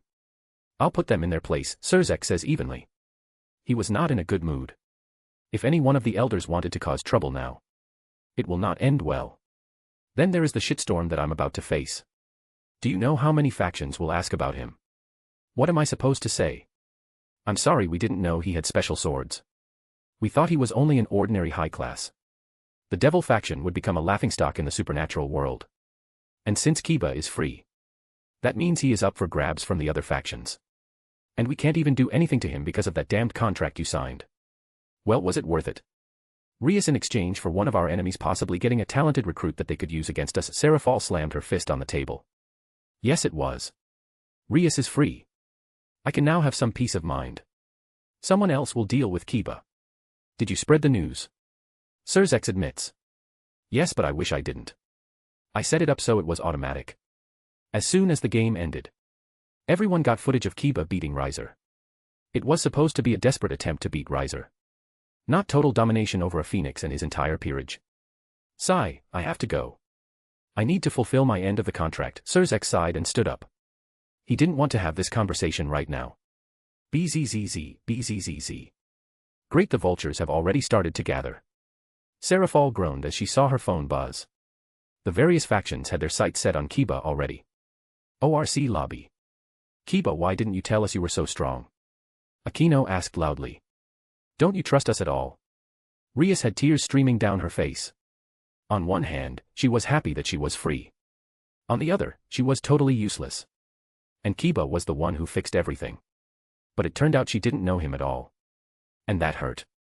Pretty boy. How dare you do that to Bucho? Issei said while laying on the bed. He was still exhausted. I kept it a secret because it's the smart thing to do. No, I do not trust you. And if I didn't stop Rias, she would have given up because of how weak you are. He answers their questions one by one with a bored expression on his face. Krrrrrrr. The doors creaked when they were opened. Surzex, Grafia, Serafal, Sona, and Tsubaki entered. Sona and Tsubaki were nervous. Surzex and Grafia wore cold expressions on their face. Serafal on the other hand, fine, I'll tell him. But you better keep your end of the deal, Azazel. Serafal smashed the red button on her phone and sighed out. She then looked at Kiba. For the last hour I have been getting calls from various factions asking about you. And I had nothing to tell them. I have a major headache. How will you be compensating this to me? Serafal smiled at him. The fake eyes closed smile. Not my problem. Kiba said to Serafal and turned to Surzex, I did my part of the deal. Now you do yours. Surzex clenched his jaw for a second. Kiba Yudo. As Satan, Mao, Lucifer. I give you your freedom. But we will still need a few days to get rid of the evil piece in your body. Ajuka needs to do some scans to safely remove it. Kiba just raised an eyebrow. He raised his hand and formed a dagger. The blade on the dagger was dark with multiple colors blending together. The middle part of the dagger was sharply bent out of place, almost forming a mirrored Z. Rule breaker. Before anyone could say anything, Kiba sharply stabbed himself in the chest. Gasped. Many of the girls in the room gasped in fright. The adults narrowed their eyes. The dagger glowed and the night piece exited through his back. He picks up the piece and hands it to Rias. Then turns around to the Satans. If you'll excuse me, I need to pack. Before he walked away. Kiba. Azazel said he wants to talk to you.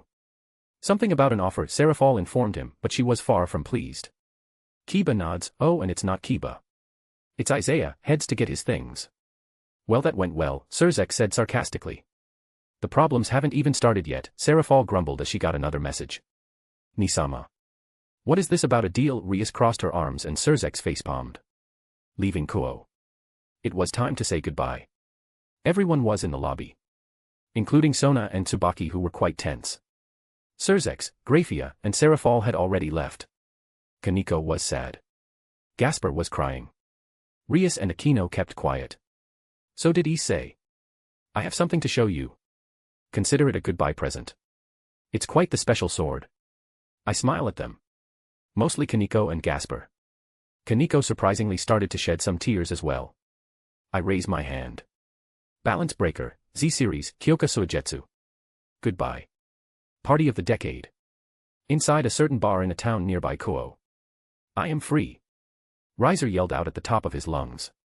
And it's all thanks to you. Riser raised his glass in the air. To Isaiah. To Isaiah. His peerage followed along. This was the biggest party I have been to. Food and drinks everywhere. We booked the entire bar. Thank you. But I wasn't able to do it alone. Each of us had a part to play. To US. To US. Riser celebrates the annulment of his engagement. And I celebrate my freedom. Pizza, fries, chicken nuggets. Lamb chops, onion rings. Burgers. Fish. You name it, it was there. That and asterisk boom. Boom. Boom, asterisk.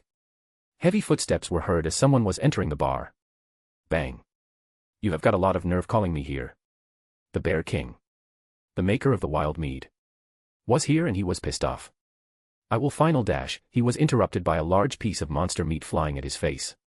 The smell was so intoxicating he grabbed it out of the air with his mouth and quickly ate it. Shut up and join the party already. There is a ton of food and alcohol. Bring out your wild mead. And I'll bring out the good monster meat. The Bear King looked at all of the delicious high-quality monster meat and his stomach growled. Fine, he spat out, but I'm still kicking your ass later. 1 hour later. All three of them were singing and dancing, while the girls were clapping along. What will we do with a drunken sailor? What will we do with a drunken sailor? What will we do with a drunken sailor? Early in the morning. Wei Hei and up she rises. Wei Hei dash. Hashtag A/N. What do you think about the party XD? It's officially been 1 month since I started releasing this FIC. Daily releases have been a challenge. I am glad I could keep up. In 1 month this FIC has gotten 1.24 M views, 6.3k collections and 50k word count.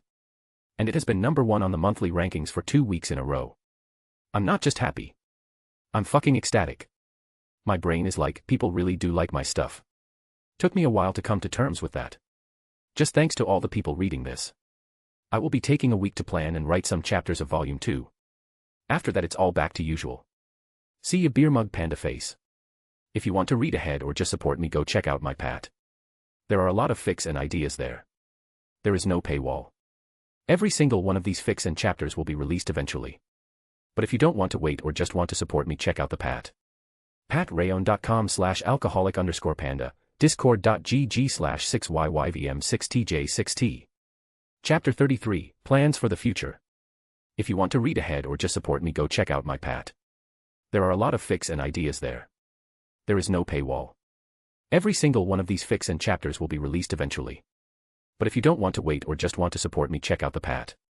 patrayon.com/alcoholic_panda, discord.gg/6yyvm6tj6t. I'm back, people. Lots of plot changes this volume. MC is going to wreak some havoc on the so-called plot. Drop some stones if you like the FIC and feel the hype about Volume 2. Grinning face with smiling eyes. Word count 1200. Self-message. This is a new volume. Don't forget grinning squinting face.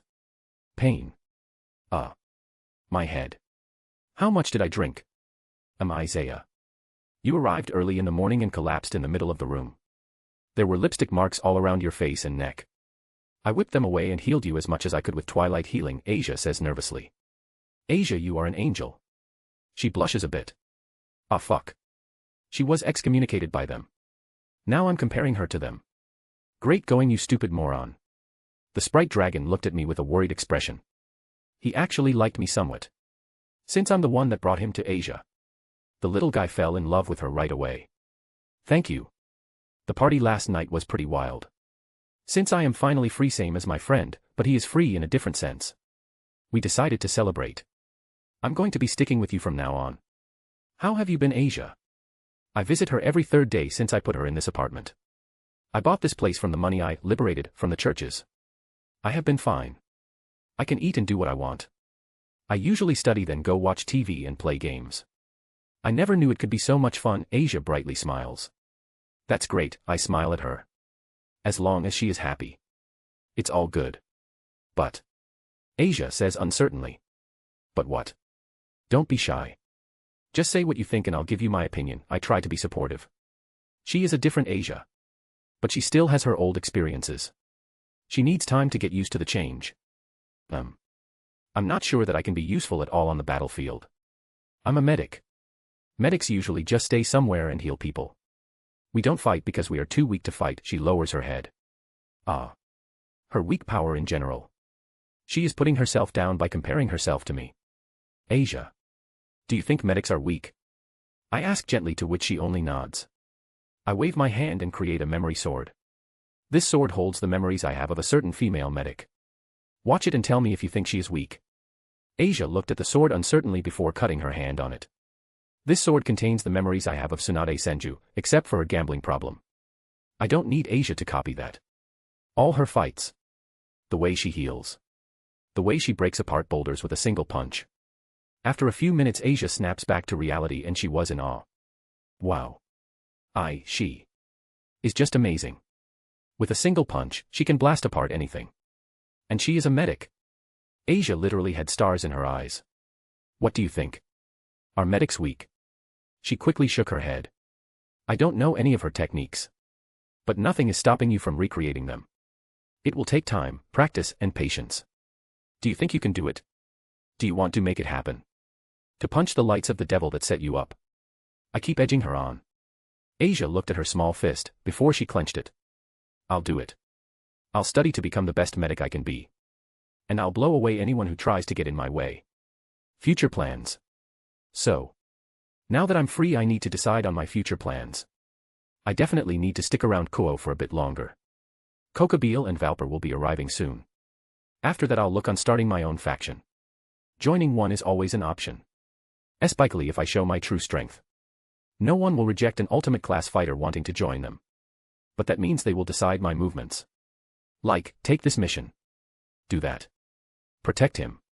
Nah, I'm my own man. I will form my own group. Currently, there are a few people that I want to recruit off the bat. Ingvild Leviathan, her lineage along with her sacred gear make her a very valuable member. Her sacred gear Nereid Kyrie can control dragons, even the sea. The next one is Valeri Teeps. A damper and an old friend of Gasper. She has a Longinus Sephiroth Grawl. This sacred gear forcefully shows its host the principle of life and souls, making the user go slowly insane. This Longinus has a lot of useful abilities. Healing, resurrection, weakness reduction. Youth inducement. If this was an RPG game, she would be the perfect healer. Ross Weiss. A Valkyrie and bodyguard for the Allfather. Odin. She should be easy enough to recruit. As a Valkyrie, she failed to recruit any hero souls and guide them to Valhalla. So she was appointed as Odin's bodyguard. But instead of a bodyguard, she became his babysitter, and the other Valkyries made fun of her, calling her Odin's servant girl. She is a very talented magician that I would love to have on my team. Meredith Ordenton. A magician born from a member of the British royal family and his commoner lover. She is the wielder of the Longinus, Alpheka Tyrant, one of the 5 newly discovered Longinus. One of the holy relics. And she has a grudge against the British royal family. She could be useful. Another one is Veldora. One of Tannin's many children. I met him while stealing a bit of the Bear King's mead. He was there as well. When we both saw each other we froze. But with a few nods and gestures. We decided to steal it together and got drunk afterward. He is a simple and honest brute who loves to fight. But has enough intelligence not to insult anyone who is a lot stronger than him. Which already puts him above Vala's group. I'm sure there are many more talented people in this world. That were not shown in the OG material. There are a few others. I have heard rumors about a violent yokai that lives alone in the mountains. The demon fox. At first, I assumed he was one of Yasaka's. But she denied having anyone like that in her faction. Which is very weird and I am very intrigued. There are tons of people like that. Outcasts that don't fit in anywhere. I'm just going to go around and add any people I find interesting. That's of course if they accept. I mean I can use Kyoka Suigetsu on them. But that kinda goes against the whole point of me getting trustworthy people to join my team. If I wanted slaves, I could easily get them. No, I want loyalty. That means even if I'm 1 foot in the grave, these people will not abandon me. Plus Kyoka Suigetsu doesn't work on strong people. I tested it out on Tiamat. She broke through it. Which I kinda expected. As if I'd get OP that easily. I just recreate those swords. The fact that I managed to do it in the first place is a freaking miracle. But they are just copies. Not real Zenpactus. There's no soul in them. Let's go get our second member. The Storm Dragon.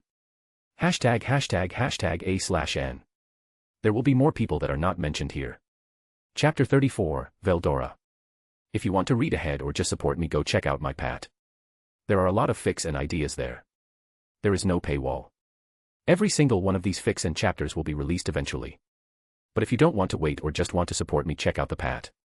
patrayon.com/alcoholic_panda, discord.gg/6yyvm6tj6t.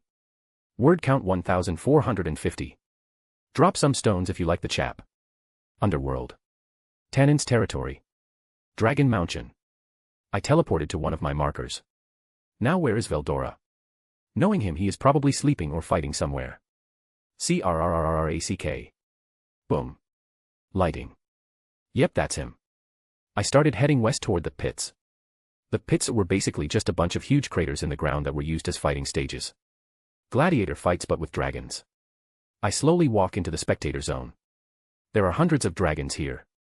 There is no way I can hide from that many of them. I look at one of the pits. There was a red dragon carrying a fire blast at the other one. A dragon with midnight black scales. He had lightning crossing through him. That's who I was looking for. Veldora charged blue lightning and sent the other dragon flying. Unlike most of Tannen's children, who get their father's fire and earth affinity. That earned him the name Blaze Meteor Dragon. Veldora took after his mother. A high-level dragon. Who could use water and lightning. Veldora had gotten his affinities from her. He was calling himself the Storm Dragon. And spreading that nickname around. To avoid someone giving him a stupid title. I waved my hand to him. Veldora quickly turned in his human form. He was 2 meters tall and had blonde hair. His skin was tanned and he had some tribal red markings on his body. Veldora quickly grabbed me and started flying away from the other dragons. Once he stopped and landed, he started to shake me by my shoulders. Isaiah. Are you finally going to start your adventure? You promised to take me. No takebacks. This is also the reason why I wanted to get him first. He was desperate to leave Dragon Mountain, or as he calls it, prison for young dragons. Because the parents won't let them leave. I wonder why. Maybe the fact that every young dragon that has left this place has gone somewhere and caused chaos. Meaning the parents have to fix it. Yes. Calm down. I just got free yesterday, I push him away. I saw that. The video was posted as soon as the match ended. It has never been that fast. They didn't even edit it like they usually do. Veldora scrunched his nose. He knows that something is wrong but not what it is. Don't worry about it. The point is, I'm free and now I can start living my life the way I want to. You are the first one I came to get. Our other teammate is waiting for us in my apartment. By the way, I stocked up on manga and have a tablet waiting for you so you can read the newer chapters online. As soon as I said manga, Veldora's eyes started to shine like stars. The main reason he wants to leave is because he is bored as hell. I gave him some gifts the first time we met. He hasn't stopped bugging me for new manga ever since. Young dragons don't use technology. They are not allowed to because they don't have their emotions under control and they break stuff easily. Veldora is one of the strongest dragons in his generation. High class. That's not bad for a young drake. Especially since they get stronger as they age. But again, Veldora is so bored he fights a lot to reduce his boredom. Others fight because of instincts and anger. Not this guy. When he is not fighting, he is laying down and daydreaming. Other drakes insult him and challenge him. And he waves him off if he is having fun daydreaming and fantasizing. What are we waiting for? To the land of freedom. Which is anywhere with manga. Veldora points his finger to the sky. Yeah. I put my hand on his shoulder and hold my warp sword. A/N teleport sword. Warp sounds better, I think. Whoosh. Grigori. HQ.Azazel POV. No, you cannot go fight him, Valley, I sigh in a worn-out tone. We have been arguing for the last 10 minutes. Why not? He is not an ally. And he is pretty weak. I could take him. Valley says arrogantly. He was angry at being stopped. I just facepalm wishing Shemasal and Penium were here. How do you stop your adopted son from committing suicide? Well, I have many sons and daughters. But they aren't the White Dragon Emperor. Valley can start a war all by himself and go nuclear when he is about to die. And his secret team wasn't helping either. Did he really think I wouldn't find out about it? No, you can't. Valley, listen to me. He will kill you. Do you understand? He doesn't give a damn about you or me or Grigori. You attack him and you are dead. I started to recall my meeting with Kiba. The sheer power the boy contained. Just how dense and compressed his power was. That was terrifying. That kind of thing can only be expected from someone who dedicated his whole life to training. Like Sun Wukong. His Tuki was so dense and strong that he uses it to kick gods around. You don't see that kind of dedication from a 16-year-old. Hell, he was just an ordinary kid before he was turned into a devil. That means it took him only 9 years to get to this stage. Even Valley with his revenge-driven goal didn't make that kind of progress. And Valley can fight my cadres. Valley is mostly that strong because of his sacred gear and his bloodline. Which gives him a large mana pool. Kiba also had a strong body. When he flexed his power, I could feel his life force. It was strong and contained. Also a little compressed. I assume he only unlocked it in the last few years. He will be terrifying in the future, and I'm currently looking to make peace. Fighting him will be counterproductive. There is also his threat, if I can call it that. Live as long as I have and you pick up a thing or two. Like telling who is lying or bluffing. The kid just said the cold hard truth. He would kill anyone who messed with him. He knew Valley was my son and said he would kill him straight to my face. I don't know what trump cards he was hiding. Well, is a hiding. But they are definitely strong enough to give him confidence. And from the swords, he showed the public. I can assume he has a lot stronger ones hidden away. For when someone stupid enough like Valley decides to attack him. We will see about that, Valley snarled, walked out of the room and slammed the door. Well, that was a disaster, a lazy voice said from the couch. Great, another headache. Sigh, what do you want, Dino? From reincarnated as a slime/Tensura. A short, skinny young man with silver hair that had one purple bang was lazying around on the couch. Hey, that's cold, Dad. Is that any way to greet your favorite son?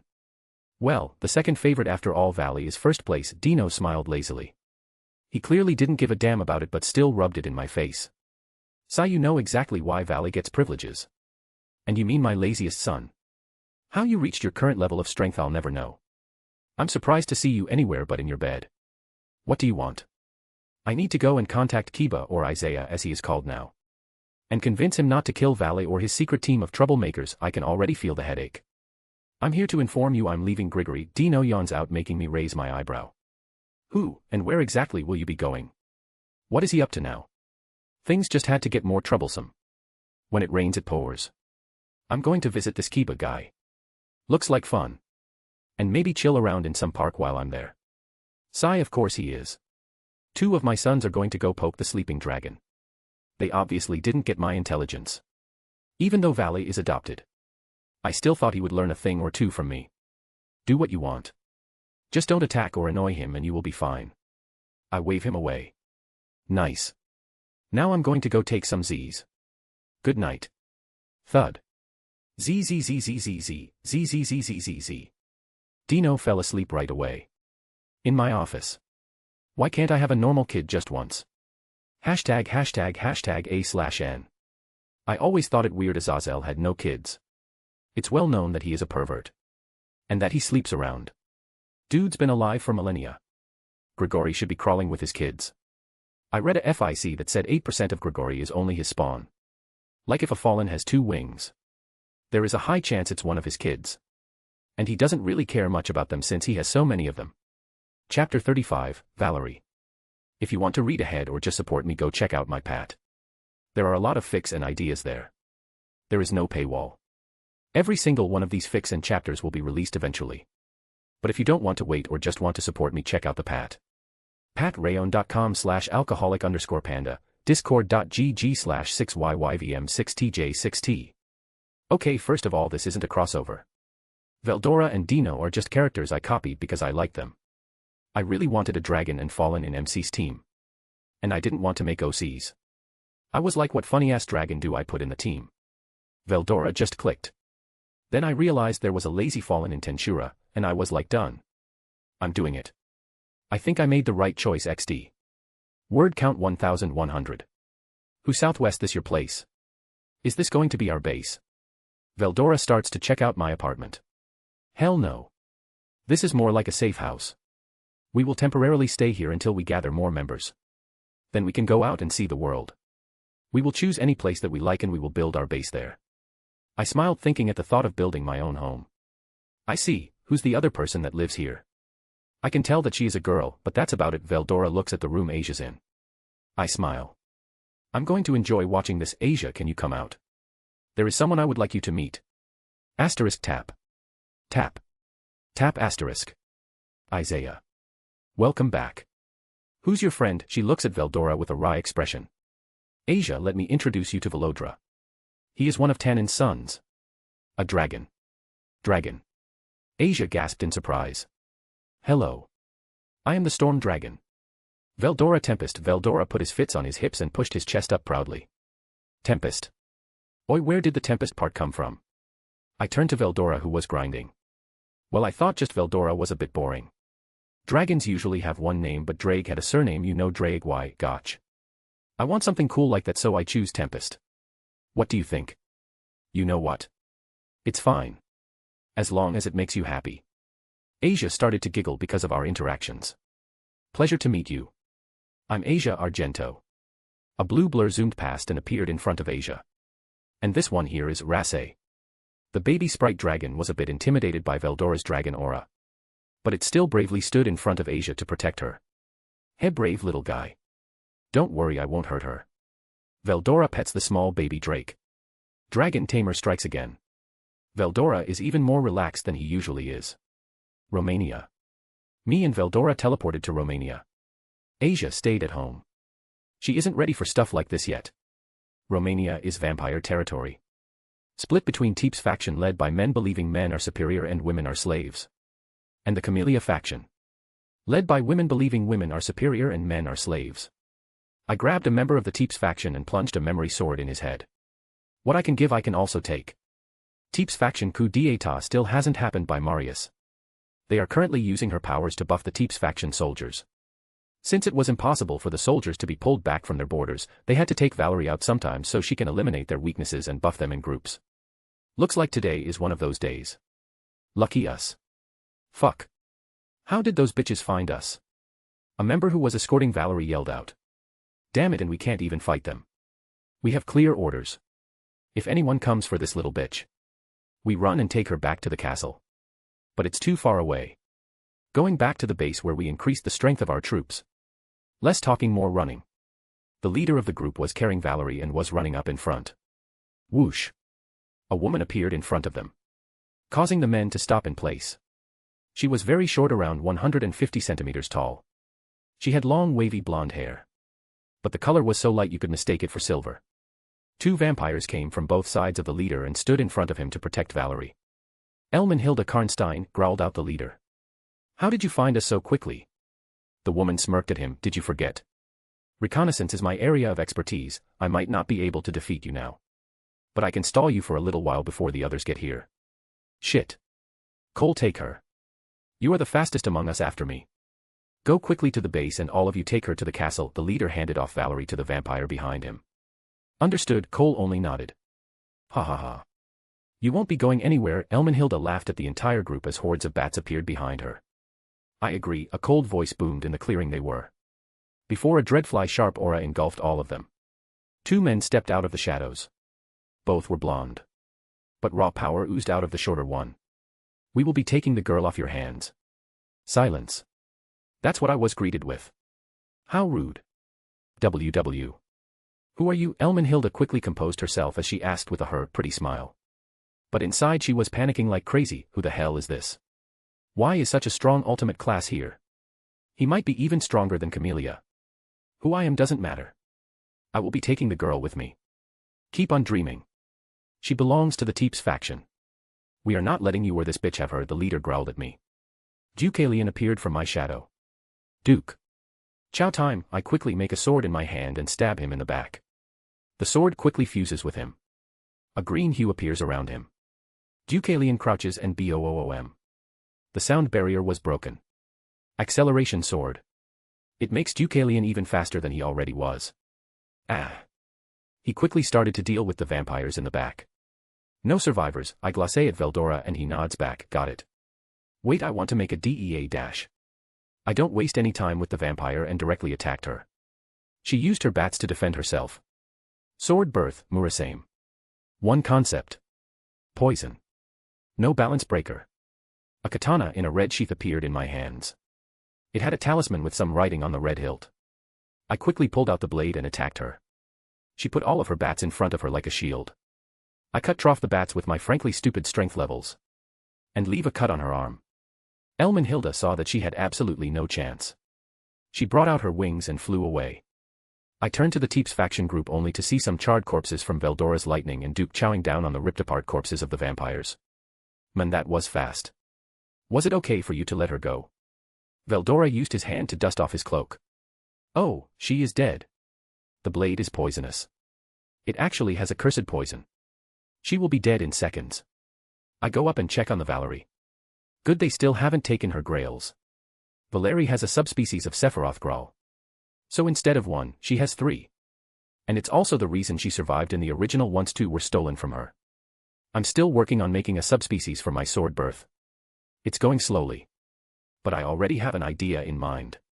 I don't know if it's because of a butterfly effect or if they were going to steal them soon. But now that doesn't matter. They won't be able to get her now. Which means no army of evil dragons. Rias might blow a fuse after hearing this. But he has to catch me first. Well, let's take her to Asia. Elmenhilda POV. I need to tell this to Camellia. Someone took the girl. They are definitely chasing me, he said. No survivors. There were weird markings appearing from the wound. They already reached my shoulder. Most likely seals. I couldn't use my magic anymore. I was running on foot. Is he planning to torture me? Tire me out like this before taking me once I am exhausted? Gah. What? My heart. No. I need to tell Camellia-sama. Thud.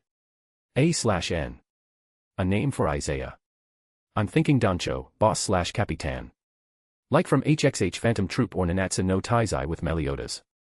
Some people on Webnovel were complaining about how the MC was not evil enough and he should have turned Asia into a devil or added her in a peerage or whatever. Was Doflamingo not evil? He was all about his family. And they would die for him. That's sort of what I'm going for. But more along the lines of Phantom Troop. Next chap, Team Valley. Chapter 36, Team Valley. If you want to read ahead or just support me, go check out my Pat. There are a lot of fics and ideas there. There is no paywall. Every single one of these fics and chapters will be released eventually. But if you don't want to wait or just want to support me, check out the Pat. patrayon.com/alcoholic_panda, discord.gg/6yyvm6tj6t. Word count 3230. I think this chap deserves Stones XD. Occult Research Club. Rias POV. Sigh. Ever since Yuto left, or Isaiah as he goes by now, the mood has been gloomy. Akino tried to go on as usual. But she was hurt. She feels abandoned again. Same as me. I just don't understand why he left. I have never mistreated him or anything. He was always cold to me and the rest. Well, me and Akino. He was normal with Kaneko and Gasper. Those two took it harder. A lot harder. Gasper cried a lot for a few days. He idolized Yuto. The one who spent the most time with him was Yuto after all. And they were the only 2 boys back then. Now Gasper is a lot gloomier. He stopped cross-dressing and started to come out of his room. Which would have been great. But he doesn't talk to anybody. He goes to an empty field and started to train his body and his sacred gear. Just like Yuto did.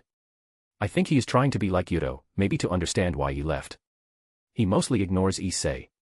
When I asked him why, he said no one can replace Kiba-senpai. Kaneko on the other hand was sad. She lost pretty bad in the raiding game. We all did. But she was the first one to be retired. Then when she wakes up, Yuto decided to leave all of a sudden. Maybe she thinks it's her fault. I tried to help, but she didn't want to talk about it. She wasn't particularly close to him. As far as I know.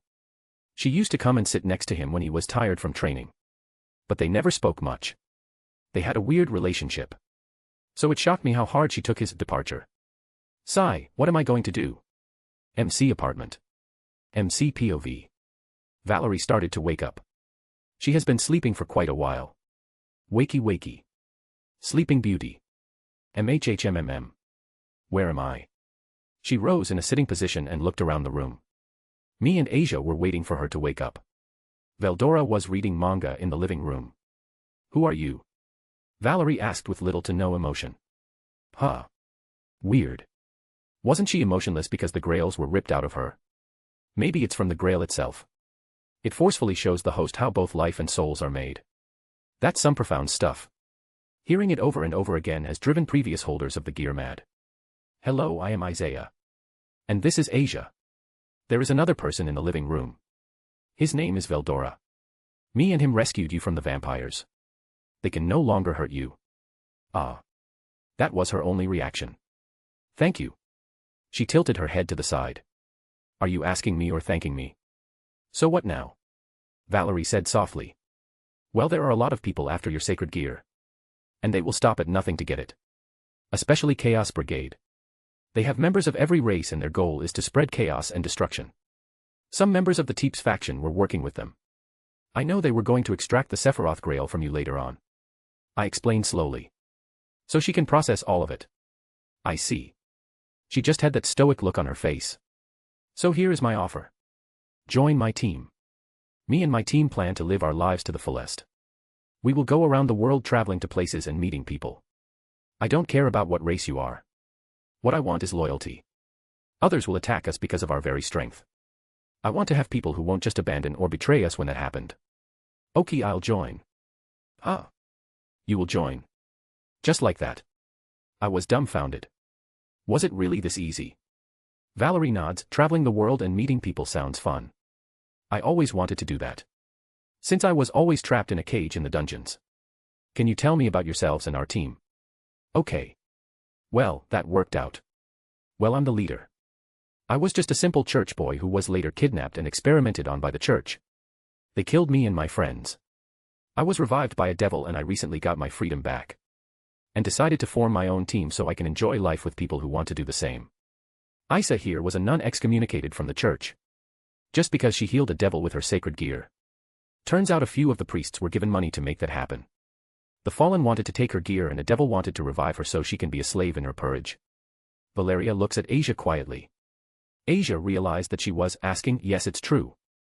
Not that I know, I decided not to care about what others think. I will live my own life. So far Isaiah hasn't done anything bad to me. He has been really nice. I hope you join. I want to help you get better. And I want more friends. Asia smiled brightly at Valerie, whose lips rose just a tiny bit. I called Veldora over. He slowly entered the room and waved at Valerie. This is Veldora, he is a dragon. Since he is young he was always stuck at home. He wanted to go out and have fun, so he joined me. That is correct. I the Storm Dragon. Veldora Tempest. Was bored out of my mind. Thankfully Isaiah, my sworn friend, got me away from that place or I might have just died from boredom. Ha ha ha ha. Veldora started to laugh like a madman. His positive energy was so infectious even Valerie chuckled a bit. Well, how about we go out and celebrate? Veldora and Asia instantly agreed. Valerie also nodded. This is slowly turning out to be something special. Secret hideout. Valley. Arthur. La Fei and Biko were sitting around waiting for Kuroka. Man, when is she going to come? I'm getting bored, Biko complained as he was munching down on some fruits. Is this really a good idea? We don't know the full extent of his strength. Leifi was reading her book. I found them, Naya. There are in the Yuba. The city near Kuo, Kuroka said enthusiastically. Kaya haha. Tracking really is your specialty, Kuroka. I'm not good at using senjutsu like that, Biko smiles. Good, we will leave immediately. Vale quickly stood up. There was some sort of ward array around the city. I had to use some pretty high-level senjutsu cloaking to hide from it, Naya. You guys will definitely be found out. Kuroka grumbled. Doesn't matter if he knows we are coming. It might even be better. He will show himself to us. Or he will run. If he does that we will leave. I don't plan on fighting cowards, Vala smirked. Next day. MCPOV. Multiple strong people have just entered the city. This feeling. Draconic. But not a dragon. Ultimate class. A yokai. Ultimate as well. And 2 humans. Both ultimate. What the hell? Yo Veldora, can you feel that? Some people just entered the city. Ha. Veldora closed the manga he was reading and sniffed the air. Asterisk sniff. Sniff asterisk. Yokai. 2 of them. A monkey and a cat. 2 humans. And something else. A mix of human, devil and dragon. What's up with that? Veldora scratched his head. Team Valiha. But why didn't I pick up on Kuroka? Can't these stupid sensor swords work properly like one time? Well, let's go greet them. They are after me. Asia, Valerie. Some people just arrived. It's too risky to leave you here. So you will be coming as well. Don't worry. Veldora will protect you, I call them out. Asia and Valerie nodded. Ha ha ha. Don't worry. With me there they won't be able to put a scratch on you, Veldora patted his chest. Let's head out and see what they want. Vala, they noticed us and are coming this way, Naya. And there are more of them than the last time I was here, Kuroka came out of the shadows. It would be better if you go and hide just in case, Arthur suggested after hearing that this won't be as simple as Vala planned. I don't care either way, Vala waved his hand. Kuroka slowly vanished into the shadows. Kia haha. Looks like they are already here, Biko brought out his staff and slammed the end into the ground. 4 figures appeared in front of them. One they recognized. Kiba Yudo/Isaiah. The other 3 were a tall tanned blonde man. A small blonde girl with her hair in a ponytail and a young woman with short blonde hair and red eyes. Kaya haha, what is this? Team Blonde. Biko started to laugh. Biko. Me and my sister are blonde. Please think before you speak. Arthur sighed in disappointment. White Dragon Emperor. I warned Azazel. And I'm sure he warned you. Yet despite that you are still here. What do you want? Isaiah calmly stepped forward and looked at them. I want to fight you, Vala grinned as his aura exploded. I refuse, Isaiah instantly replied, I have nothing to gain by fighting an arrogant prick like you. Leave. If you still insist on attacking me, then you will die. Oh, and tell your cat friend to come out of the shadows. Everybody was startled. He found Kuroka. How did you find me, Naya? Kuroka appeared behind Team Valley. Ha ha ha. You can't fool my nose. Little girl, Veldora pointed at his nose. He was the same age as her. Mentally. Dragons perceive time differently. Chronologically, Veldora has been alive for a few decades. But his age only started once he got sentience. Kuroka focused on Veldora, dragon, causing the others to look at him in a different light. She quickly turned to Biko, and you didn't notice. Oi, give me a break. I'm not good at that sensing stuff. I only use senjutsu to boost my own strength. Bikoi raised his hands to defend himself. Dragon or not. It doesn't matter. You will fight me whether you like it or not. White mechanical wings appeared on Vala's back. Each wing had 4 blue energy feathers. Divine dividing. Moron. Does he intend to wreak the city? The Shinto faction will be furious. Isaiah shook his head. Isaiah POV. Does this little shit think he can take me? Whoosh. They put up a barrier. So they do have some common sense. Color me surprised. Balance breaker, sword of betrayal. I just changed up the sword. It still looks like OG Kiba's, but instead of it being just a holy demonic sword, it now has dragon slaying properties as well. Be careful, Valley. That sword gives me a bad feeling. Albion spoke to Vala. The wings on his back glowed. Humph. He is nothing to me. Valley ignored Albion's advice. I put away the sword of betrayal for later. It was one of the lesser tier 2 swords. It's just a bit special now because of the dragon slaying element. I focus my power and create another sword. A katana with a purple guard and a wave pattern on the blade. Collapse. Sakanade, counterstroke. The sword started to change. The pommel becomes a large ring that was big enough for someone to put their head through. There were small, equally spaced holes on the blade. Ha. Vala punched at Isaiah. Splat. Only to receive a deep gash on his torso. What? Vala looked at his wound in shock. Welcome to the, or as I like to call it, Purum Uwap PSD intersection. What is this? Valley looked around. To him I was standing upside down in the air. This is the reverse world. Up, down, left, right. Everything is reversed. I charge at him. Valley prepared a barrier in front of him. But I was behind him. Even front and back, I took another slash his back where his right wing was coming from. But the wound appeared on the left side. Ah! Valley screamed out. Your eyesight and even the direction of the way you take damage is reversed as well. I chipped away a bit of the wing that was connected to his back and cut a bit of the back as well. Balance break, Valley gritted out. Vanishing dragon. Balance break. Albion's voice sounded out as Valley put on the scale mail. Do you think that's going to change anything? I calmly asked him.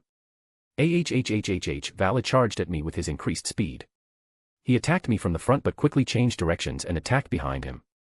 Right where I was. I did an upward slash. Valley pushed his hands down to block it with his gauntlets. No Valley above. Albion warned him but my sword was already at his shoulder. Swish. I cut off his arm. Ah! While Valley was screaming I grabbed the sword of betrayal from my back and stabbed it in his gut. I kept pushing him down until I slammed him into the ground. The holy energy of the sword was making a mess inside him. His balance breaker broke apart. You shouldn't have attacked me, I raised Sakanade to cut him again. Wait. A similar voice interrupts me. Huh? Azazel. For fuck's sake. Do those sensor swords even work? Team Valley POV. A few minutes earlier. Valley got a deep gash on his torso. Valley. Team Valley was about to intervene. But Veldora appeared in front of them. Where do you think you are going? You seem to forget. You are the ones that attacked us. So unless you want me to intervene as well, I suggest you stay put. Veldora's draconic aura pressed down at them. All of them could take down Veldora. But it would take time. And if Veldora joined in the fight against Valley, he would most likely die before they could save him. Arthur, Biko said seriously. Arthur nodded and took out Caliban, a sword that is said to be superior Excalibur. Good sword. But how useful will that holy energy be against a dragon? Veldora started to charge up. Lightning coursed through his body. That's enough. A loud voice stopped their fight. Everybody looked to the source. Azazel. Team Valley instantly recognized him. Veldora got even more serious, he stepped back and blocked Asia and Valeri from their view. Acting as a shield. So you are Azazel. What are you planning on doing here?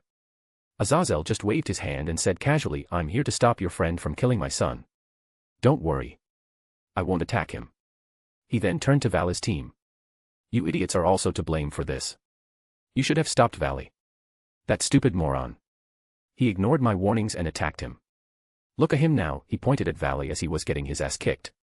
Azazel clenched his hand when Valley's arm was cut off, but kept calm. Boom. Valley and Isaiah crashed into the ground. Wait. MC POV. I told you, Azazel. I'll kill anyone that attacks me. I even warned him before he attacked. This is all on him, I put Sakanade's tip on Valley's forehead.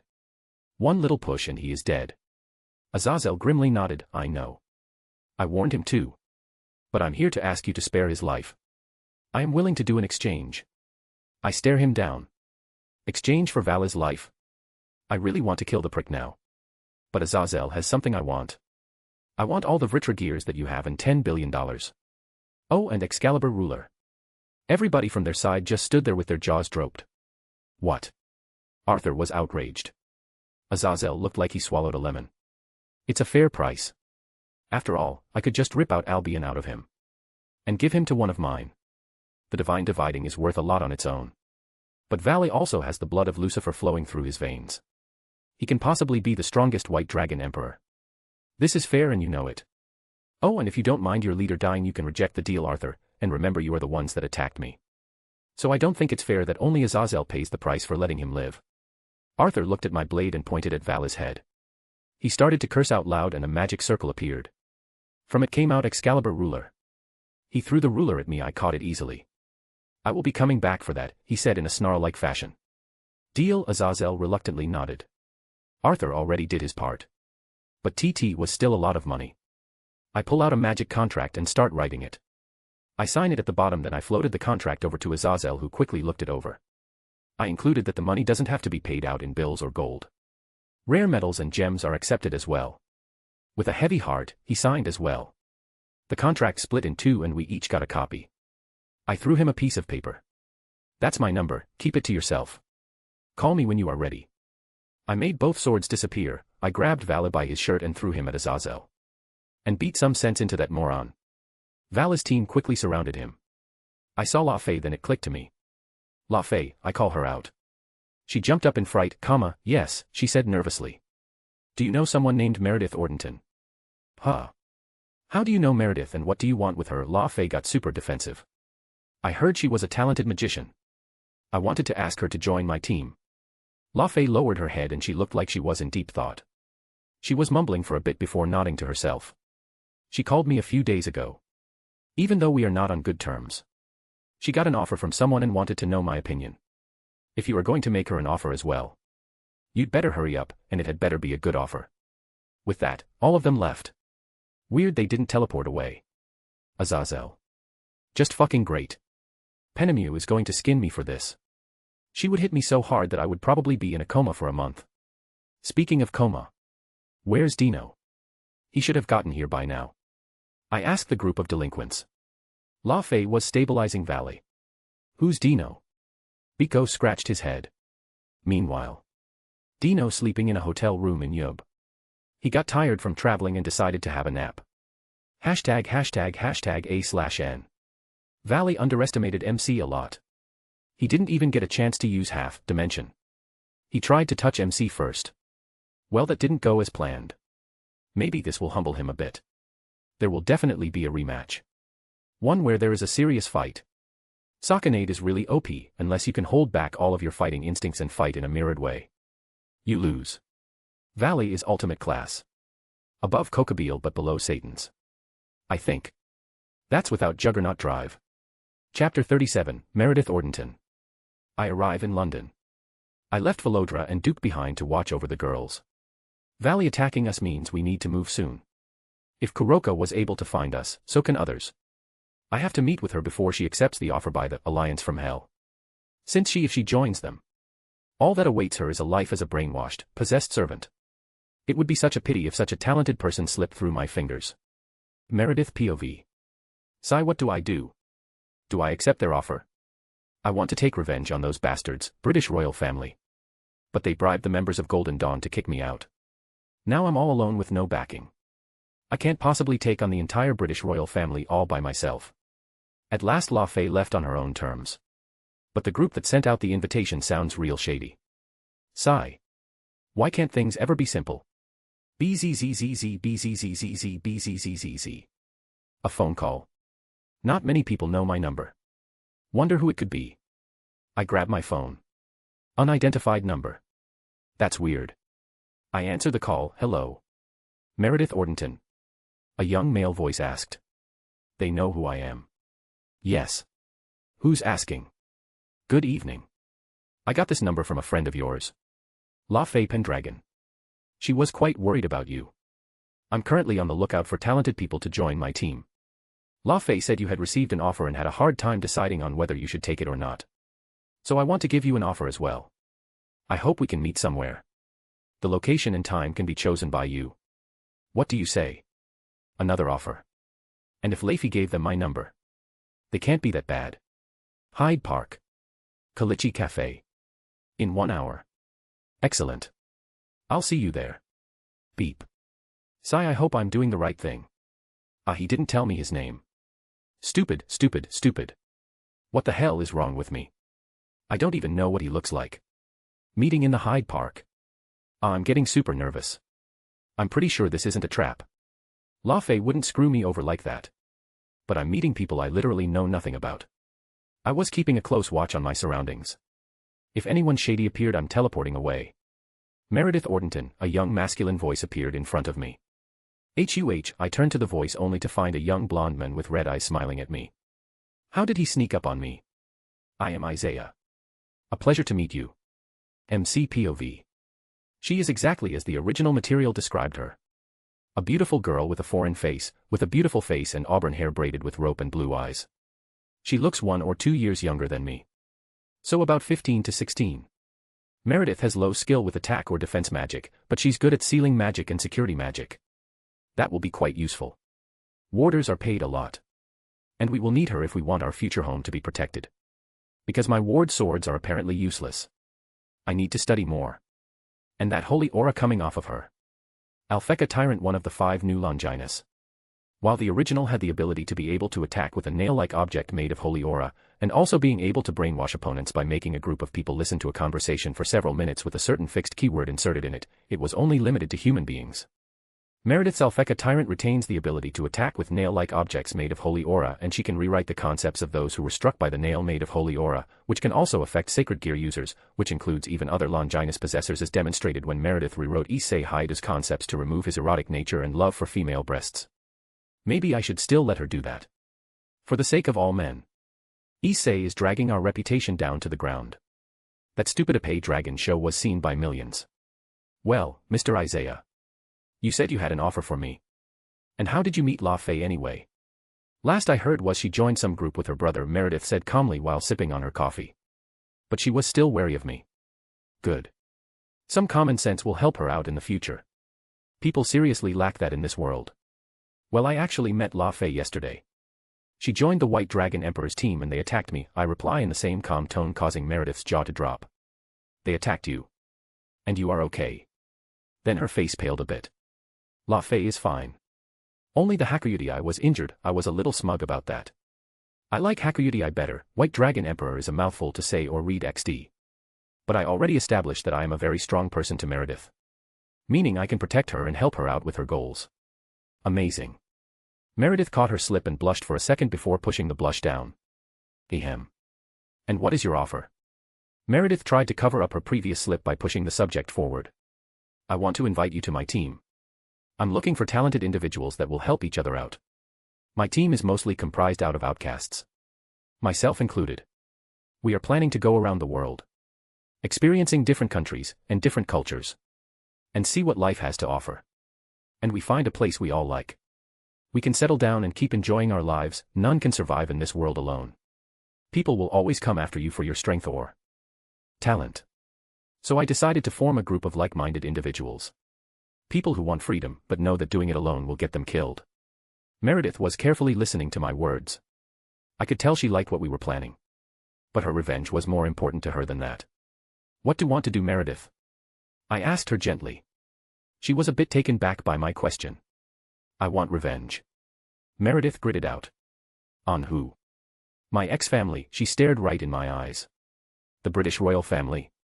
They have a very strong backing. Do you think you can do it? I raise an eyebrow. That's why I'm looking to join strong groups. Meredith was getting angry. Why are you looking for revenge? Meredith's aura exploded. Because I was thrown out. Even with royal blood flowing in my veins, I didn't become a member of royalty. It's royalty, you understand. Even in this world, royalty is a prominent thing, a chosen human being. Why only me? Why did I have to experience something like this? The others, the children of different mothers, were royalty by birth. Meredith screamed out. I'm glad I put a muffling and illusion array as soon as I arrived. But I need to stop her. Royalty means absolutely shit. In this world only power matters. If you are strong, then entire factions will mean nothing to you. You aren't looking for revenge because you didn't become royalty. You are looking for revenge because you were abandoned and that deeply hurt you. Meredith looked like someone slapped her. She kept opening and closing her mouth but the words didn't come out. What were you planning on doing? Killing them all. She had nothing to reply to that. If you don't want to kill them, then that means you don't hate them enough. You probably want them to suffer, and feel sorry for abandoning you, for still continuing to mess with your life and denying you happiness. Meredith nodded tearfully. Everything put in front of her like this is like someone stabbing her heart. Probably. Then there is no need to do it now. Take your time. Get stronger. Experience life. Be happy. Do what you wanted to do before they interfered. Let them sit thinking they are safe. And when the right time comes, take everything they hold dear. Their money. Their nobility. Their prestige. Reduce them to homeless beggars.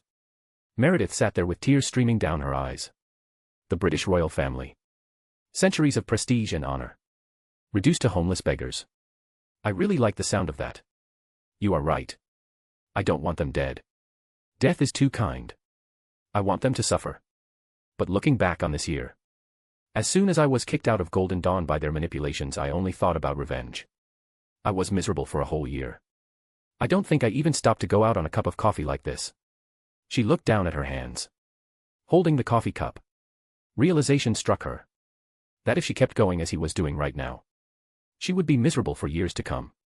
When the time comes, will you help me take revenge? She asked in a hopeful tone, as if the notion of someone attacking the nation for her was impossible. I just grin at her. Yep, we will. Our group has a lot of talented and powerful individuals. We will be constantly targeted. That's why it's important to stick together. I don't care about age, race, or any of those things. I only want loyalty to the group. When times are rough, I want us to stick together and help each other out. Think you can do that, Meredith? I ask in a serious tone. Please tell me I didn't screw up too much. Yes, I can. I accept your offer, Meredith said with confidence. Great. Welcome to the team. Grab your stuff. Because as soon as we group up we start traveling. Meredith nodded. I need like an hour. Yeah, an hour sounds good. Meet up here again. I'm fine with that, I nodded her. Meredith teleported away to grab her things. Another talented individual joins the team. I'm pretty good at this. MC's apartment. It's been an hour since I brought Meredith. And surprisingly the girls really hit it off. And I mean hit it off. They are doing their hair now together. Women. I will never completely understand their thoughts. It was getting time to start getting ready to travel. But I don't want to break their bonding. Ding. A fallen coming straight at us. Guys, we have a guest. We will have to hold off on the celebration, I call out. They each got ready for an attack. He doesn't seem to have any bad intentions. Did Azazel already gather all the stuff? Veldora was confused. No, Azazel would have called me. Knock knock. I opened the door. A young skinny man with silver hair stood there. On second look one of his bangs was purple. Yes. I asked him. He just yawned. Totally relaxed. Hey. I'm Dino. You're that guy, right? Kiba or Isaiah? I felt a tick mark forming. What is this fallen doing here? He was low ultimate. Pretty strong for a fallen. Why did Azazel send him here? Yes, that's me. Did Azazel send you here? I asked carefully. My old man. Nah. I was lazing around but Grigori got too loud. Especially with Kakebil always running his mouth about war. So I ditched Grigori. Can I come crash with you guys? You look like fun. He scratched the back of his head while yawning again. Is this dude for real? And he is Azazel's son. You know I can see it. That lazy smile and his overall aura. You know I can't trust you just on that, right? Especially after the Hakuria brat attacked me. Oh, Valu was here? Considering you are standing without an injury, I'm guessing he lost, Dino said with a small smirk. I cut off his arm and stabbed him in the gut. Made a deal with your dad to let him live. I deadpan at him. Nice, Dino gave me a thumbs up. Okay. I'll give him a shot. Sword birth. Sword of truth. A small short sword appeared in my hand. It had a green handle and some purple inscriptions on the blade. This is the sword of truth. If somebody is telling a lie and is guilty, the sword will cut him. If he is telling the truth and is innocent, the sword will shatter harmlessly. I point the sword toward him. Cool, Dino said in awe as he approached the sword. Man, this would be so useful to Grigori. Do you know the amount of spies lurking around that place? So you are going to test me with this? I'm cool with that. I left Grigori to relax and find interesting places to chill at.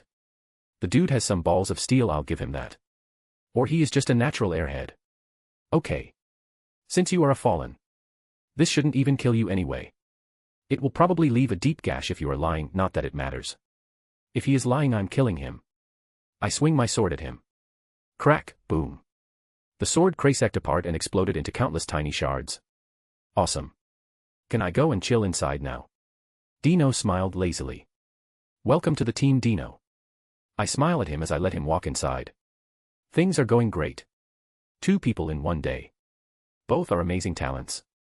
Lady Luck is on my side. 4 now. Chapter 38, Grim Reapers. If you want to read ahead or just support me, go check out my Pat. There are a lot of fics and ideas there. There is no paywall. Every single one of these fics and chapters will be released eventually. But if you don't want to wait or just want to support me, check out the Pat. Patreon.com/alcoholic_panda, Discord.gg/6YYVM6TJ6T. No chaps tomorrow or the day after. Basically no chaps during the weekend. I think I don't need to explain why I don't have time to write XD. Word count 1400. Well, Dino was certainly a surprise. This team is coming along quite nicely. First of all there is me. A devil that has just entered high ultimate class. Together with my sword birth, I can take on high to peak ultimate. Transcended class is still out of my league. For now. Veldora is peak high class. He is about to break into ultimate anytime now. He needs a good fight to break through, which I will provide later. Dino is low ultimate. But he can take on mid ultimate class. Meredith knows attack and defense spells. But they aren't her forte. Against devils. She can take on high class easily due to her sacred gear. Others. Probably low high class is her maximum. Valerie is strong. But she has no fighting experience. And her gear messes with her mind. That's something I gotta fix. Asia is a non-combatant. She isn't even low level at the moment. But having an extra medic will come in handy. Double the healing power. I gave everyone some of my swords. Tracking swords. Everyone will know each other's location. They will alert everyone if one of us is in danger.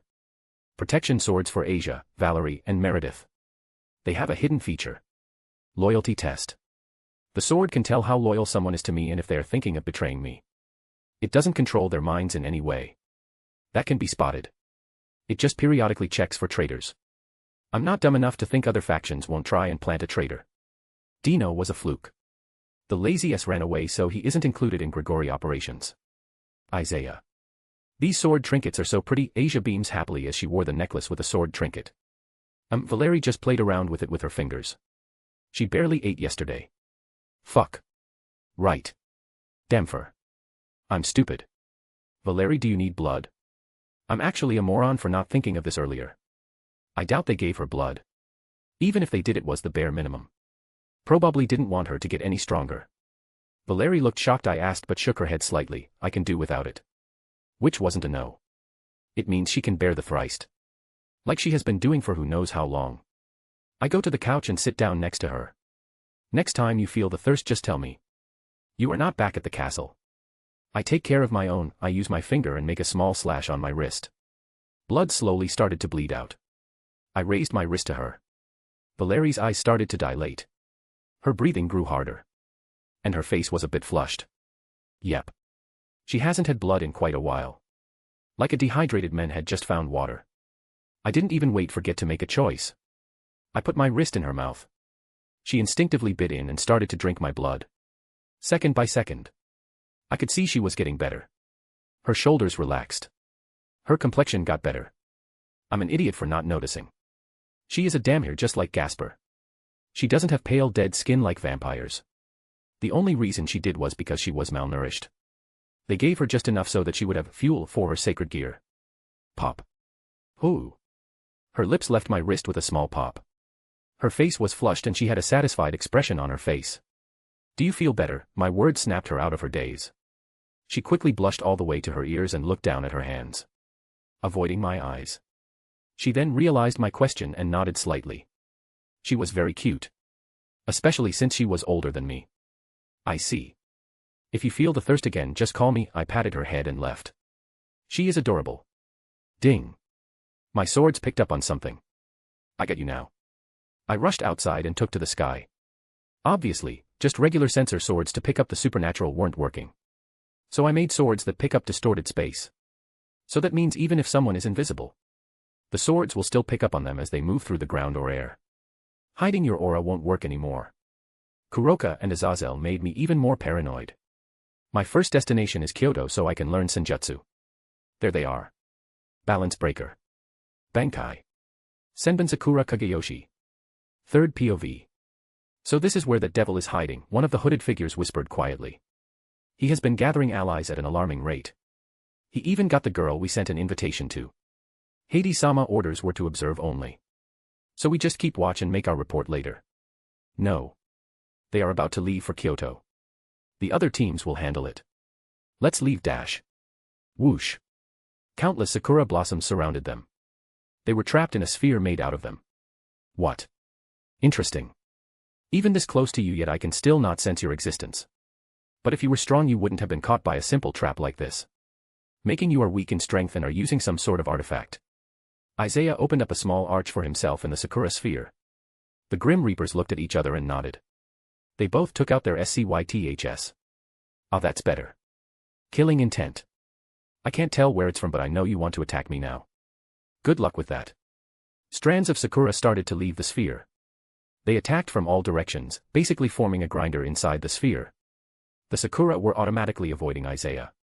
Imagine that they got stuck inside of a pink sharp rays non-XD. Fuck this.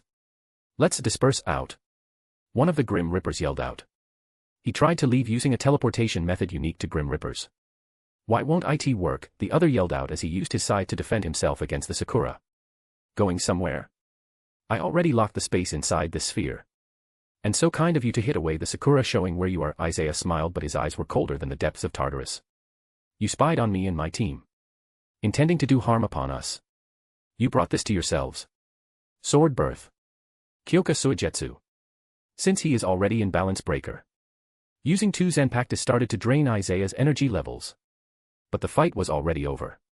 The moment they were under the illusion of Kyoka Suigetsu, he released Senbon Sakura. But the Grim Reapers were still under the illusion that they were inside the Sakura sphere. They both deactivated their artifacts. Showing two cloaked figures waving around SCYTHS. You could tell by the shape of their heads, they were wearing something underneath the cloak. Grim Rippers. And based on the invisibility and untraceability they showed. They must be wearing replicas of Hades' cap/helmet, Isaiah mused to himself. They definitely have a self-destruct system inside them. Otherwise, Hades would be dead already if he made such a rookie mistake. There is no way to get the cap, might as well go all in for his memories. Isaiah raised his hand and formed a memory sword. He guided one of the Grim Reapers a bit further away and made a strong barrier. I stab one of them in the head and quickly dash off. Just in time for the explosion to erupt. The Grim Reaper was disintegrated. Nothing remained of him. The memory sword was somewhat charred and it had cracks in it. But it did its function. Not let's see what he knew. I start to read through his memories contained in the sword. He got a mission to observe me after my raiding game. Hades has been getting reckless. Lots of observation missions. This is interesting. Medusa has respawned in her weakened form and is currently being hunted by Perseus's descendants. For sport. That might be interesting to check out. But going to Greece without raising the strength of my group will be suicidal. But if I play my hands right, I might get a strong teammate out of it. Whatever. I'll go read the memories of the other one and go home. We need to start packing for Kyoto. Chapter 39, Kyoto and Demon Fox. If you want to read ahead or just support me, go check out my pat. There are a lot of fics and ideas there. There is no paywall. Every single one of these fics and chapters will be released eventually. But if you don't want to wait or just want to support me, check out the pat. Patreon.com/alcoholic_panda, discord.gg/6yyvm6tj6t. Word count 2375. So this is Kyoto. Gotta say. It's very nice. Kyoto is home to roughly 1/4 of Japan's national treasures, countless shrines and temples, and 17 sites recognized as World Heritage Sites. And that's just the human side. The supernatural side will know that Kyoto is split between the East and West yokai factions, who are more or less in a cold war with each other. Yasaka is stronger. But it comes with pros and cons. She is stronger because she is connected to the ley lines under Kyoto. So when it comes down to a fight, she can drain the energy to become high ultimate class. But since she is connected to Kyoto, she can't leave. Like ever. Well, that's not true. She can leave. After disconnecting from the leylands. Which takes a while to disconnect and even longer to reconnect to them. During that time she, and by that, her faction will be left vulnerable. Asia and Meredith looked at the city with awe in their faces. It's so pretty. We arrived during the day. The colors of the trees and the buildings formed a very visually appealing scene. Both of them haven't been to Kyoto, so this is all very new. Actually, I haven't been here as well. I can literally feel the age of this place. The air itself is different. Saturated with nature energy for millennia. Dino smiled lazily as he enjoyed the view. Food. Veldora's eyes shined. There ain't a lot of variety when it comes to food in Dragon Mountain. I chuckled at their antics. Let's go. Daytime is burning. We first headed to the food stands. I bring out money from my spatial storage and hand it out to the others. Grab anything you like. Actually, get extra so the others can try. We will meet each other again in 15 minutes. Don't worry about the money. After all, Dino's dad owes me billions. Dino grinned at that again. Nice. He was strangely happy about Azazel losing money. Dino's mind, that will teach you to wake me up with ice water, shitty old man. 10 minutes later. I bought tons of food, now I'm getting the meat skewers. I'll take 50 please. I put down the money and the men at the stand looked at me with wide eyes. Right away sir. He says in an excited voice. I felt someone reach for one of the bags on the table. I quickly reach out and grab the hand. It's tiny. Hey, a childish voice whined. I raise my arm pulling the little thief in the air. It was a young girl around 11 or 12 dressed in a Miko outfit.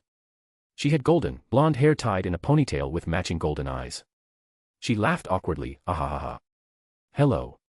I should throw you in the pond. I deadpan at the little girl. No. Wait. Please don't throw me. I'm sorry. It was just a little prank. The girl started to panic. Are you really Yasaka's kid? I would have thought the princess of Kyoto would have better manners. I shook my head and sighed in disappointment. The act was fake, of course. Huh. You know who I am. Then what are you waiting for? Let me go. You are afraid of my mom, aren't you? Kano said in a smug ojo tone. I just flicked her on the forehead. OWWWW. What was that for? Kano held her forehead as she started to tear up. That was for you being an idiot. And now for your punishment. I grinned evilly at her.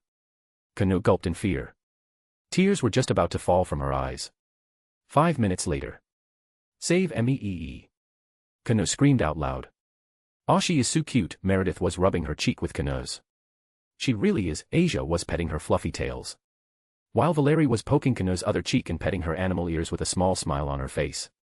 Me and Veldora were laughing at her desperate expression. Like a little kid trying to run away from her overbearing aunts at a family gathering. I prefer the pond. Throw me in the pond. Kano cried out. Ha ha ha ha ha. Me and Veldora were practically crying from laughing too hard. Okay girls, you had your fun. Let go of the chibi. I wipe a tear from my eye. Che. Spoilsport. Meredith clicked her tongue as she reluctantly let go of Kano, who jumped away. Asia and Valerie pouted at her. So kid, where are your guards? I doubt the princess of Kyoto will be left all alone. I ditched them.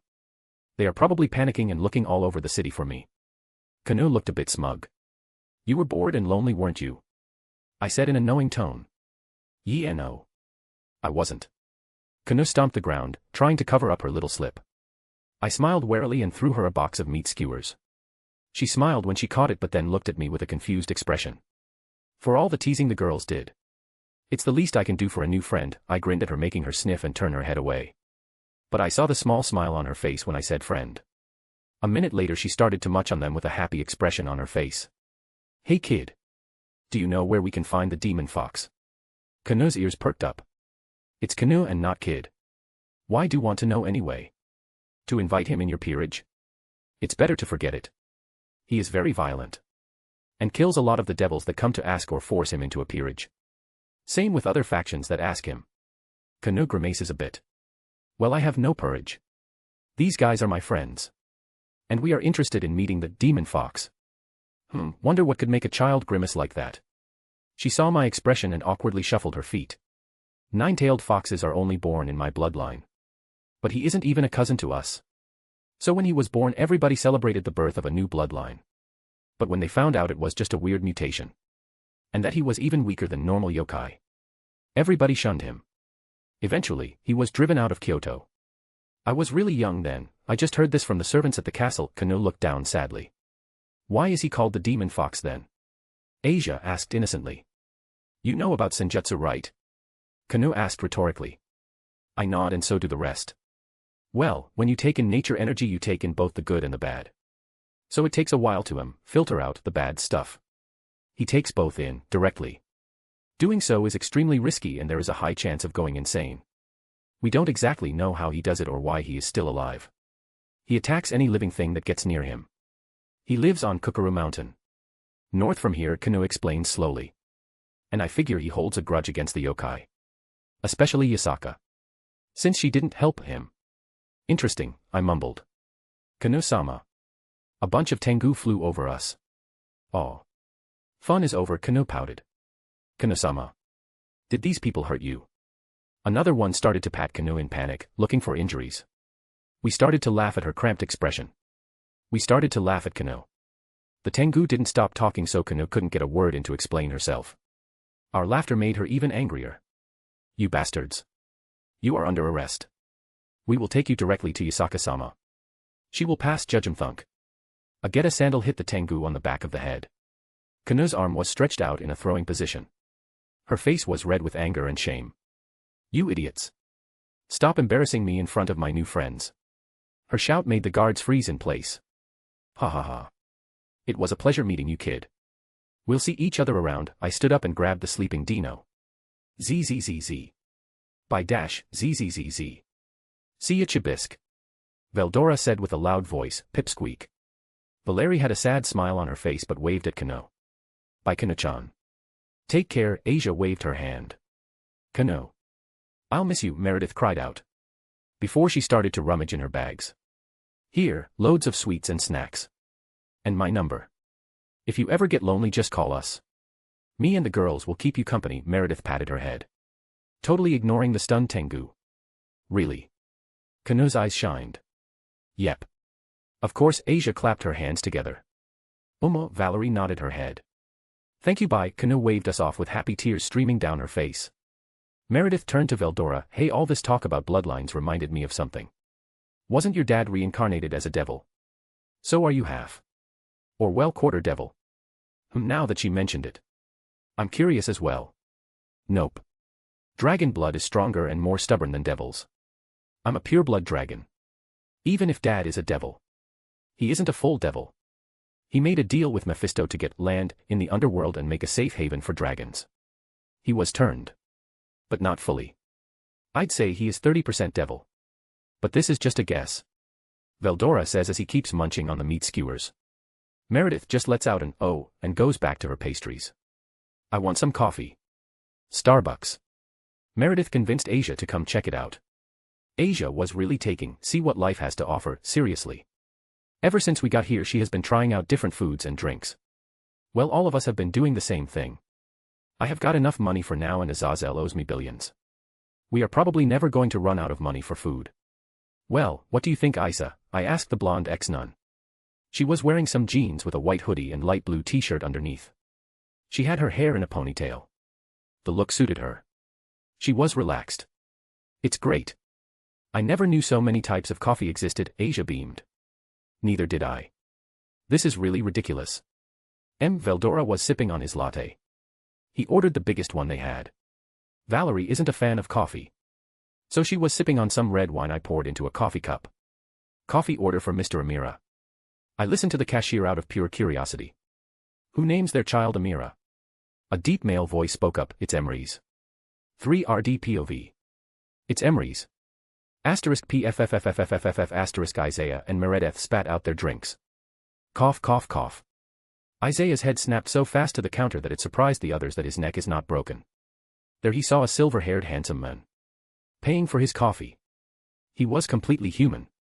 No mana at all. Isaiah looked at him with his jaw dropped. What do you want, kid? Emery's looked at Isaiah with a raised eyebrow. Hey, who are you calling a kid? Veldora stood up. But Isaiah quickly raised his hand, stopping him in place. Relax. We are in the presence of greatness. I never expected to see the legendary Merlin here. Isaiah smiled at him, but the men didn't even react. Merlin. You must have me confused with someone else. Emery's waved his hand at the group and was preparing to leave. I doubt it. Who else in their right mind would name their kid Emery's? Since the father or grandfather's name becomes the surname of the later generations. Hey. What's wrong with Emery's? It's a perfectly respectable name. The men got offended and there was a slight mana spark that appeared in his body for a split second. But I noticed it and let out a big grin. Seeing my grin, Emery slumped and sighed. How did you know it was me? A handsome silver-haired man with no mana or any actual power. Yeah, right. You are basically too good-looking for a normal human, I deadpan at the men. This is the legendary Merlin. Aw. So that's why my cover keeps getting blown every once in a while. Merlin nodded to himself. Are you sure you are Merlin? I say with some doubt. Ha! You are doubting me, devil brat. I was studying the secrets of magic while your human ancestor's ancestor was still in his diapers. Damn, you are old, was Dino's comeback to him, making his eyebrow twitch. He was over 1,000 years old after all. Hey old man. Is being ageless for a human possible? I'm asking for these two girls. I tilt my head to Asia and Meredith. Merlin just grins. Heh. It's possible. If you are willing to work for it. Thanks, I give a nod to him. That's all I need to know. He won't say anything beyond that. He owes us nothing after all. Well, goodbye. He waved at us. Wait. Meredith rose to her feet. What? Merlin said in an annoying voice. Meredith did a deep bow. Thank you very much for giving humanity magic. You are very welcome. Merlin was actually surprised by this, and gave Meredith a small smile. Before turning around and leaving the shop. I just noticed that the other people in the shop started to move again. Did he freeze everybody in the shop? With his mana pool being totally hidden and suppressed. He froze everyone in place without me even noticing a thing. No, I just noticed a small spark. I thought it was a mistake. He froze time and all I felt was a spark. Damn. The old man was on another freaking level. I could die happy right now. Meredith had small tears forming in her eyes. What about your family? I poke fun at her. They can go choke on a dick. My revenge for them can't even compare to me meeting the legendary Merlin. Ah. I didn't ask for an autograph. Meredith dashed out of the shop. Mr. Emrys. Wait. The rest of us looked at each other before erupting into laughter. Yeah. Traveling with friends was the right call. Chapter 40, Demon Fox. Sadly no chap tomorrow. Today is my birthday. So people coming over. Kids screaming, and all that. Yay me. If you don't know by now, I'm an introvert, like most of you probably. I'd rather have peace and quiet, so I can enjoy reading or writing. My birthday also doesn't really matter to me. It's just another day for me. Sometimes I wonder if I should just disappear somewhere on my birthday and spend it in silence. Anyway, it is what it is. I don't have any time to write. Kookaroo Mountain. This place is weird, Veldora said uneasily. He was keeping a close watch on the surroundings. I was doing the same. It just feels wrong here. Even the usually lazy Dino was on full alert.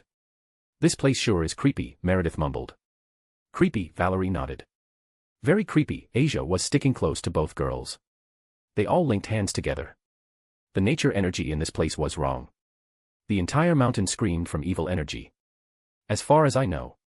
This is not the method to practice senjutsu. As far as I know. What the hell is this guy doing? After a few minutes of walking, we arrive at a clearing. A young man was sitting cross-legged on a boulder. He had long dark reddish-orange hair that went all the way to his back. He had 3 deep whisker marks on each cheek. Leave, he only spoke one word. But it echoed across the forest we were in. Interesting. So you are the demon fox. Looks like the rumors had some truth to them after all. I won't join your peerage, devil. So leave if you value your insignificant life, he said with a bit of force in his voice. I don't have a peerage, I smile at him, making him open his eyes. This is my team.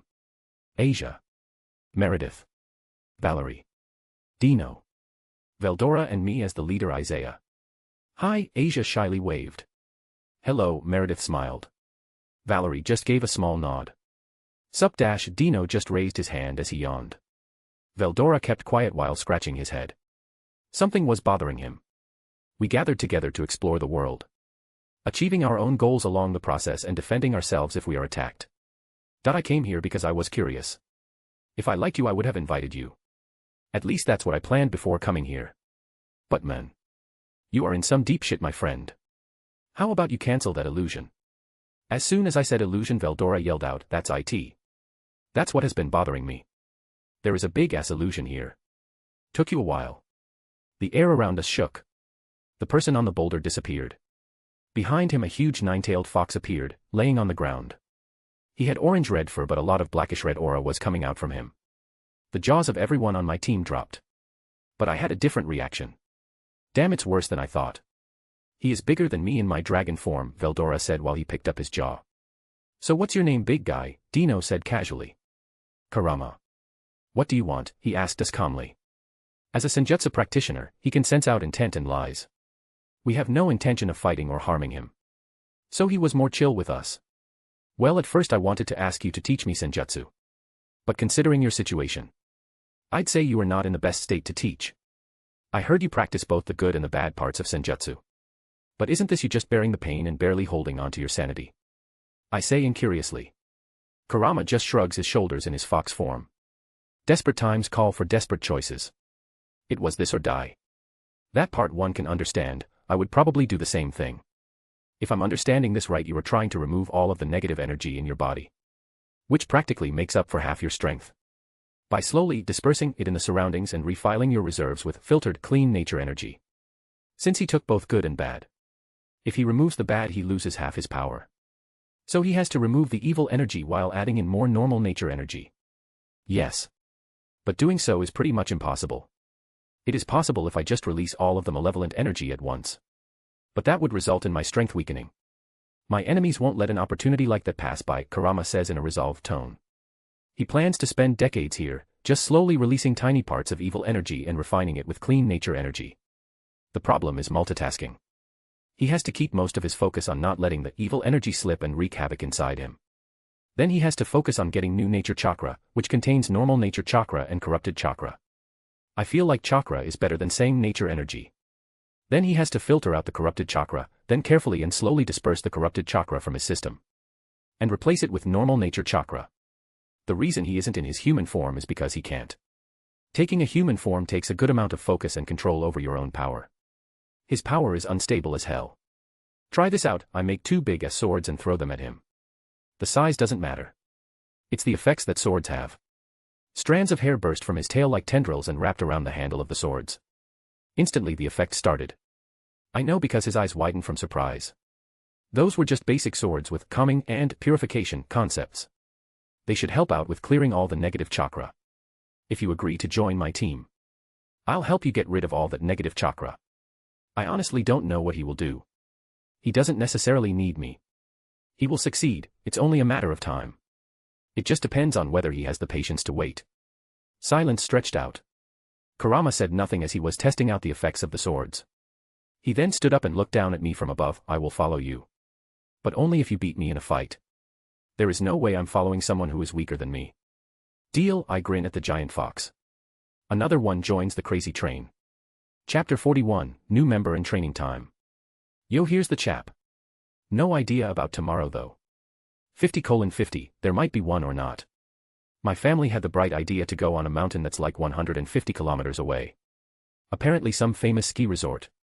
No idea. If there aren't any chaps like in 4 days, it means I died there XD.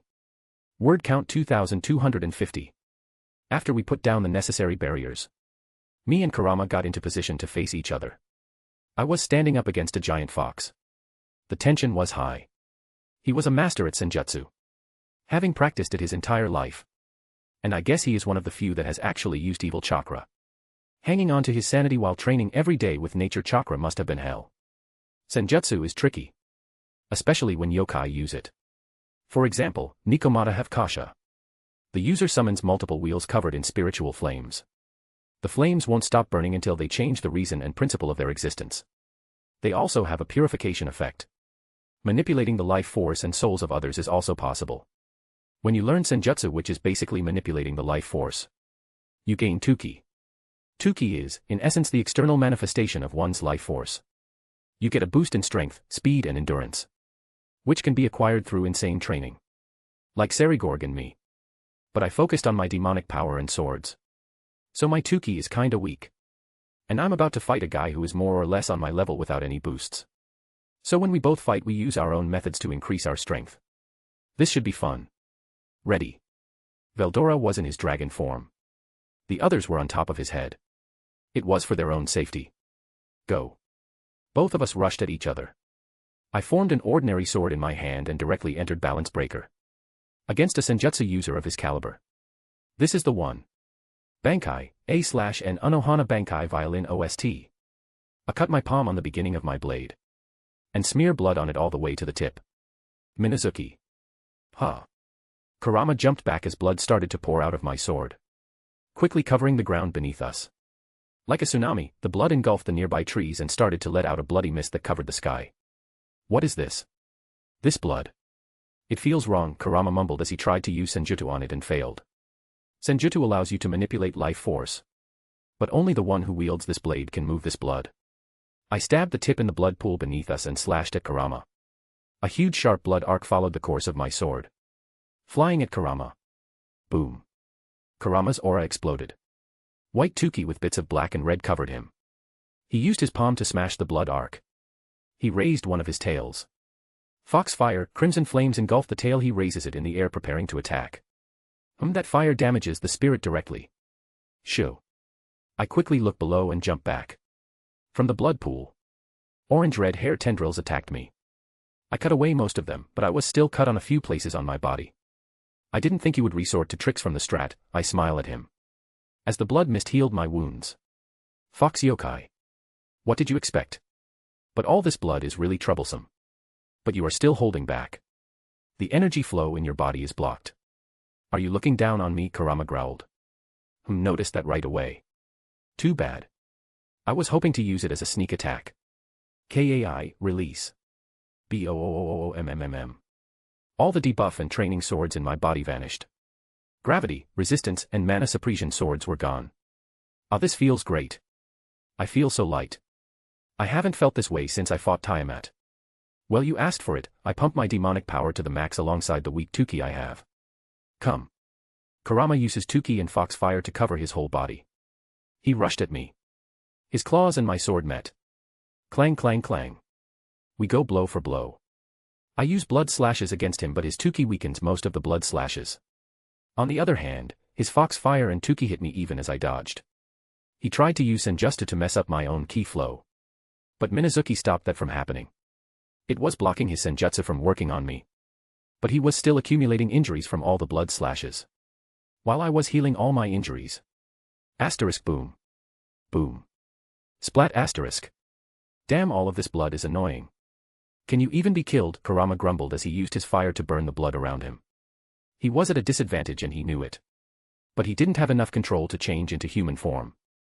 Like you are one to talk. Your Foxfire takes a ton of power to heal. Spiritual attacks are such a pain. It's one of the main reasons I want to learn Senjutsu. I use a blood wave to block his fire. The blood was evaporated, but Minazuki made more. Well, defend against this. I make a sword in my hand, acceleration sword. And I strap it on my back. Usually, I would just combine it with ink sword so it can be a tattoo. But losing even more of my stamina against him is stupid. I started to slash at incredible speeds. My arm blurred as I threw out blood arcs. Asterisk slash. Slash. Slash. Slash. Slash. Slash. Slash, asterisk. A little further away. Asterisk boom. Boom. Boom. Boom, asterisk. Bang. Sugoi. I didn't know Isaiah was that strong. Asia clapped her hands in excitement. That's very impressive. Good to know that our leader is a capable guy, Meredith mumbled with a pleased expression. Valerie just nodded with a smile. Ahahaha. As expected of my sworn friend. Veldora laughed loudly. Zzzzzzzzz. Oi. Don't sleep through the fight. Veldora yelled at Dino. Dino raised his eye mask and pulled it down again. 5 more minutes. Let him sleep. He is a hopeless case anyway. Meredith patted Veldora on the back. Dino looks tired. Maybe we should just let him sleep. Asia, even while knowing the truth about the world, was still a kind person at heart. She took out a pillow from the storage spell Isaiah taught her and gave it to Dino. Asia, you are an angel, Dino mumbled as he went back to sleep, this time on a fluffy pillow. As I said. Hopeless. Meredith just shook her head and turned back to watch the fight. Ha ha ha ha ha ha. Kurama was enjoying himself, but he started to get reckless, fighting like a berserker. This idiot started to take in raw nature chakra again. That means the malevolent part as well. He will ruin all his effort. I use the blood to tie him up. Then I use my wings and fly to his head. Wake up, and smack him right in between the eyes. I used Tsunade's super punch technique and sent him flying. Kurama yelled from the pain, but his reasoning returned. He put his palm on his forehead and started to massage it. My arm was busted up, but the blood healed me. That move really isn't for me. The amount of control needed for it is insane. Fuck, thank you. He says awkwardly. I lost control again. When they attack me, I automatically start to absorb nature chakra. To raise my strength to their level. But it also makes it easier for you to lose control. Man, if you have been doing this each time you were attacked. No wonder you unconsciously gather raw nature chakra. You really need to work on that. Kurama nodded as he got back up. Still want to fight?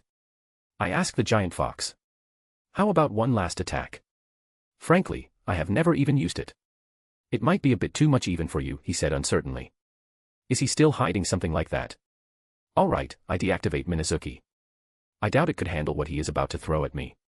Kurama raised his tails in the air around him. From the tips of the tails foxfire appeared. It slowly started to gather in front of him, forming a ball of crimson fire. The fire started to condense. The more fire is condensed, the hotter it becomes. Especially high-level flame like his foxfire. Huff. Huff. I don't even have a name for it yet. Kurama looked at the dark crimson fireball. How about Bijudama, tailed beast bomb? Kurama looked back at his tails, then at the bomb. Yeah, that will work. I hope you survive this. Yeah, right. I'm not taking that attack. I could probably stop it. But it would drain me too much. Not to mention the destruction it will do to the surrounding area. I don't want to be here when the Shinto faction comes. So the answer is simple. Take this. Kurama threw the ball at me. As soon as it left his control, the compressed foxfire started to burn through everything in its way. Sword birth. Yamato. A katana with a white handle and golden guard appeared in my hand. The blade itself was sharp. The way it glided through the air, no, the way it cut the air. The sword is able to cut through anything, even the very fabric of space itself. Why fight it when you can make it disappear? Hi-ya. I jump in the air and cut the space in front of me, cutting even as I fall down to the ground. A multicolored distorted space appeared where I previously cut. The dimensional gap. The Bijudama entered the gap. And disappeared like it never even existed. I quickly closed up the portal. Well, that's just not fair. Kurama slumped a bit. Disappointed that his strongest attack was taken care of that easily. A deal is a deal. Looking forward to working with you. Kurama gave a wry smile in his fox form. Let's go meet the others. I spread my wings and went to see the spectators. Team meeting. A few minutes to let Asia calm down and for the others to officially introduce themselves. We are finally ready to start. Okay, now that we have a new member in our group has grown large enough. It's time to start training seriously. Without power. We will be picked apart by the other factions. Coincidentally, we are out in the middle of nowhere, which means we can go wild as long as we place barriers. Veldora and Kurama smirk at that. Do we have to dash? Dino just whined. Yes, I deadpan at him. Ah. Okay then. ZZZ, and he went back to sleep. Sigh. First of all, Kurama. Your situation is the most critical. I threw him a bunch of swords. That one is for purification. It will help you get rid of the malevolent chakra. The blue one next to it forcefully keeps your mind calm. That should stop you from getting influenced or go insane. The next one is an experimental one I just made. Chakra suppression sword. I based it off my old one. My original one uses my own power to keep my power suppressed. I'm hoping this one will help you contain the wild chakra. The next sword one just helps you stay in meditation longer. Kurama uses his hair tendrils to pick up the swords. I'll see what I can do with them. He walks away from us and goes back to meditating. Good. Veldora, your case is simple. You are peak high class and need a good fight to break through. So we will beat the shit out of each other later. Dino will join us. Ahahaha. As expected of my sworn friend. You already got it planed out. Veldora laughed in his exaggerated tone. I will do what now? Dino woke up when he heard his name. Go back to sleep. I just wave him off. Dino just needs to train. He is already low ultimate. MC is high ultimate. But he just broke through. Base strength. Wants to learn senjutsu. Now for the girls. Asia and Meredith need stamina training. After that, Meredith needs to practice with her sacred gear. While Asia needs to train in mana control for the technique she wants to learn. Both of them nodded. The world wasn't nice enough to allow them to live carefree lives. If they wanted to be truly free, they needed to become strong. Now for Valerie, she is strong power-wise, but has no fighting experience. And her strength lies in healing and buffing others. Valerie. Your situation is a bit complicated. Sephiroth Graal is making things difficult for you. I will give you swords to block out its influence. And you will practice your healing on us. After some time. When you get stronger. We will try eliminating some of our weaknesses. Okay. Valerie nods resolutely. You will also be learning some attack and defense spells. And maybe some physical exercise if you are feeling better. Oh, and if you ever get the thirst for blood, call me right away. I don't mind giving you my blood. I patted the older girl on the head, making her blush. She just gave a small nod at me. Okay people. Let's get to work. Dimensional gap. A giant red dragon saw a red fire marble coming his way. Puff. He blew out air from his nose and the Bijudama was snuffed out. Stupid brats. ####A/N. 1 week to gather all these members. So 3 weeks until Kokabeel attacks. Chapter 42, Senjutsu. If you want to read ahead or just support me, go check out my pat. There are a lot of fics and ideas there. There is no paywall. Every single one of these fics and chapters will be released eventually. But if you don't want to wait or just want to support me, check out the pat.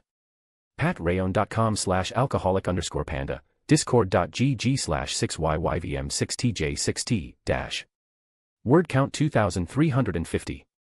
Next day. Satan meeting. Well, it's been a few days since Kiba left. And things have calmed down somewhat. Serafal rubbed her temples. Sirzex, how did the Elder Council respond? Falbium yawned. They complained all day and bitched about how we could just let him go. And why wasn't Kiba put in his place?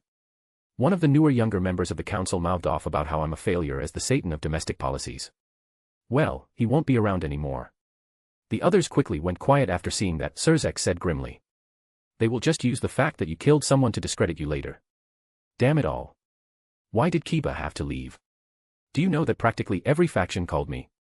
Mostly about that sword that can eat magic. I tried to give them some of the little information we had so we don't turn out a laughing stock. Right now the world thinks Isaiah is still a part of our faction but as a contractor. Merc. That was the best that I could do. Serafal dropped her head on the table. Thud. Such a pity he left. If I knew he could make such interesting swords I would have studied his sacred gear. That is definitely not just sword birth anymore, Ajuka sighed. Sad about the potential research that slipped away. How is Rias taking it? Serafal asked Sirzex. Rias and Aquino are feeling mostly betrayed. Issei wasn't that close to him to begin with, but he is feeling angry that Rias is sad. Kaneko took a big hit and has been feeling gloomy. Rias's Bishop Gasper had the biggest change. Kiba's departure seems to have made him reevaluate himself. He has left his room and no longer wears girly clothes. I hear he has decided to start training to become a strongman like Kiba, and some other person named Dio. When I asked who Dio was, Gasper replied the strongest vampire to exist is Dio Brando. But I never heard of him. A/N cough Alucard cough. Serafal looked at him with her mouth dropped and then started to laugh like crazy. Ha ha ha ha ha. Dio, he says. Ha ha ha ha. Dio Brando. Oh my sides. Ha ha ha. I can't breathe. Serafal's face was red from all the laughing. She had to use a spell to calm herself down. HAAA. Dio Brando is an anime character. He was this blonde buff vampire that could stop time. Now that I think about it, he is basically the masculine version of Gasper. A new character for my show perhaps. I could make something similar. Serafal had a thoughtful look on her face. Well, as much fun as this has been, I need to get back to my research. Ajuka gave the very obvious signal to end the meeting. Yes. Let's end this meeting. Sirzex noted. 321. 322. 323. Gasper was doing push-ups with his thin body. He has changed a lot. He had cut his shoulder-length bob hair cut. Now he had an undercut and some bangs covering his eyes a bit.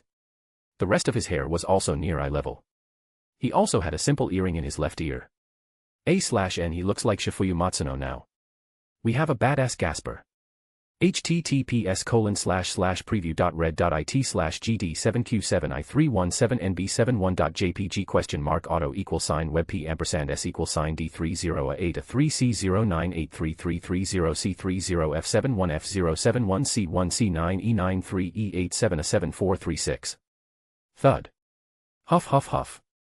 At moments like these Kiba's words echoed in his head. Drink the blood of the Red Dragon Emperor. It will help you reach the next stage. Kiba-senpai said so. But do I really have to drink the blood of the pervert? Talk about leaving a bad taste in your mouth. Gasper grimaced as his muscles ached. Ding ding asterisk. An emergency message. Rias, everyone, we have a stray devil to hunt. Might be interesting. Gasper POV. Or not. After we caught the Rouge Devil, we found his lab. He was making something. Kaneko looked around and found a demonic plant. The plant was a chimera that sucks out a tiny amount of life force from big-breasted girls. The chimera tree then makes a fruit that increases the bust size of any girl. Tiny breasts are a crime. Tiny breasts are cruelty. Tits and peace, end quote, explained Grafia with a straight face. The pervert got excited. Tits and peace. Even betraying your master to follow your dream. Stray devil. I admire you. He stood in front of the monster as Kaneko got angry. Butcho. For all the men. No for all the women. Please let this monster live. He started to beg Ria-senpai. Say ah. If you defeat that monster, I'll let you do whatever you want with mine and Akino's breasts, Ria-senpai moaned out. Butcho's and Akino's boobs, he muttered it over and over. Kaneko gets angry and smashes that thing with a tree. Bang. But a fruit falls on her head. Butcho. I decided. I'll destroy the monster. How stupid, my voice echoed. I noticed it was manlier than normal. That proves that Kiba-senpai was right. Train hard and it will show. Shadow spikes. After senpai left, I started to train. Then I noticed I could manipulate shadows. I don't know where it came from. But as long as it makes me stronger, I don't really care. My shadow expanded. When it reached the chimera plant, big shadow spikes appeared and skewered the monster, making it let go of Akino-senpai and Ria-senpai. Both of them got free and blasted the monster apart. Ah. Do I still get my reward? The pervert scratched his head. No. You didn't help with destroying it, so no reward for you. Ria-senpai stuck out her tongue. No. Era. Kaneko-chan has one of the fruits. Akino-senpai fixed her clothes and walked near Kaneko. It fell on my head. Kaneko held the fruit to give it to Akino. How about you try it, Kaneko? You were always self-conscious about your breast size. Grafia said the fruit should work without any side effects. Akino-senpai pushed the fruit back in Kaneko's hands. She looked at the fruit and then her chest again. It's your decision, Kaneko, Ria-senpai said in a supportive tone. Nom. Kaneko bit into the fruit. She started to glow, especially around her chest. Nya. She let out a weird moan as her chest grew. About 2 cup sizes. I think. I don't know about these things very much. Kiba-senpai said I should know the basics for the future. Whatever that means. Oh. The pervert yelled out. Kaneko grew from an A cup to a C cup. How marvelous. Damn it. Why did we destroy the tree? Kaneko, let me check if there are some side effects. Issei smiled lecherously only for Kaneko to wind up her fist. Bang, she punched him in the gut, sending him flying. KO. Now I'm in the mood for some fighting games. Oh well. Let's go back home. I'll pull up the old Street Fighter games. MC POV. Me, Dino and Veldora were at a big clearing away from the rest of the group. Well, big guy, are you ready? You have been peak high class for a while. You just need the final push. Me and Dino will be fighting you, forcing you well past your limits. Even if we lose limbs or take serious injuries, Valerie and Asia will patch us up, so go all out. Veldora was tapping the ground and twitching. He was like a kid. His excitement was over the roof. Yes. Can we start already? I really want to fight. Well, not like I don't understand. Velodra was the only one who wasn't ultimate class among the guys. He could probably fight some of the weaker low ultimate class. As a dragon, he is tougher and stronger than most species. Let's do this. I want to sleep. Dino dragged his feet. Whoosh. 8 wings burst out from his back. He let his power flow, showing his strength as a low ultimate fighter. I let my power loose. I am early high ultimate class. But I want to help Veldora, not suffocate him with my aura. I drop it down to about the same level as Dino. Both of us will attack him at once, forcing him to operate in overdrive. Prepare yourself. I make 2 dragon-slaying swords and throw one to Dino. Veldora grinned and started to grow. He shifted into his full dragon form. Roar. Storm clouds started to form above us. Me and Dino looked at each other and nodded. Crack. The ground beneath us exploded as we launched ourselves at Veldora. Slash. Our swords cut into Veldora's scales, making him roar out in pain. Then the lightning started to from around his body.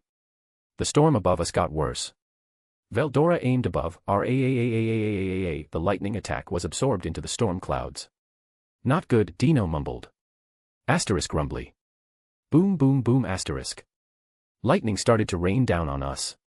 Each time it hit Veldora, it helped him charge up another attack. This is going to take a while. 2 days later. Asterisk huff. Huff. Huff asterisk x2. Me and Dino were lying on our backs. Veldora was unconscious and bleeding on the ground. But we did it. He broke through to low ultimate. A low ultimate dragon is no joke. Our group just got stronger. Good night. I'm sleeping for a week. Dino fell asleep immediately.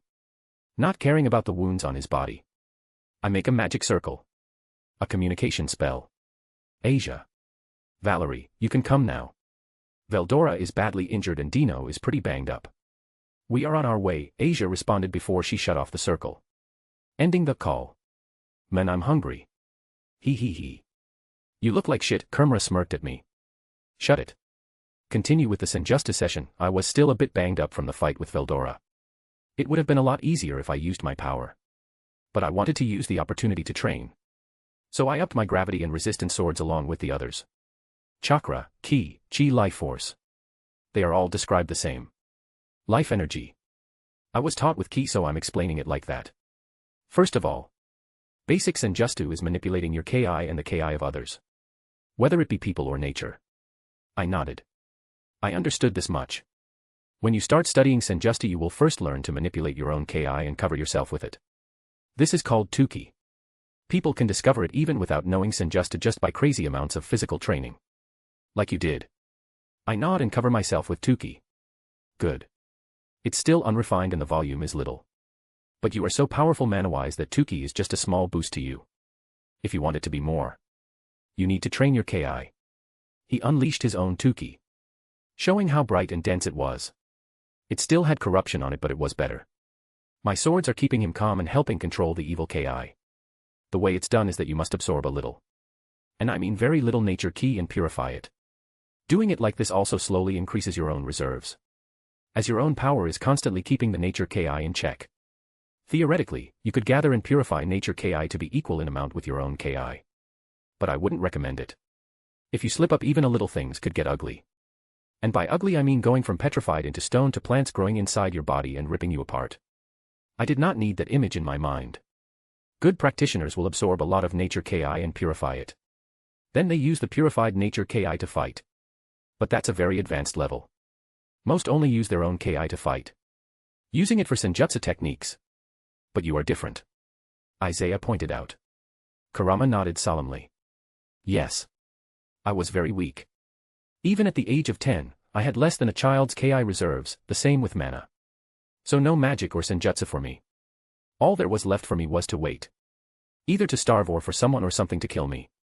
So I decided to do something suicidal. I merged my own Ki and raw nature Ki.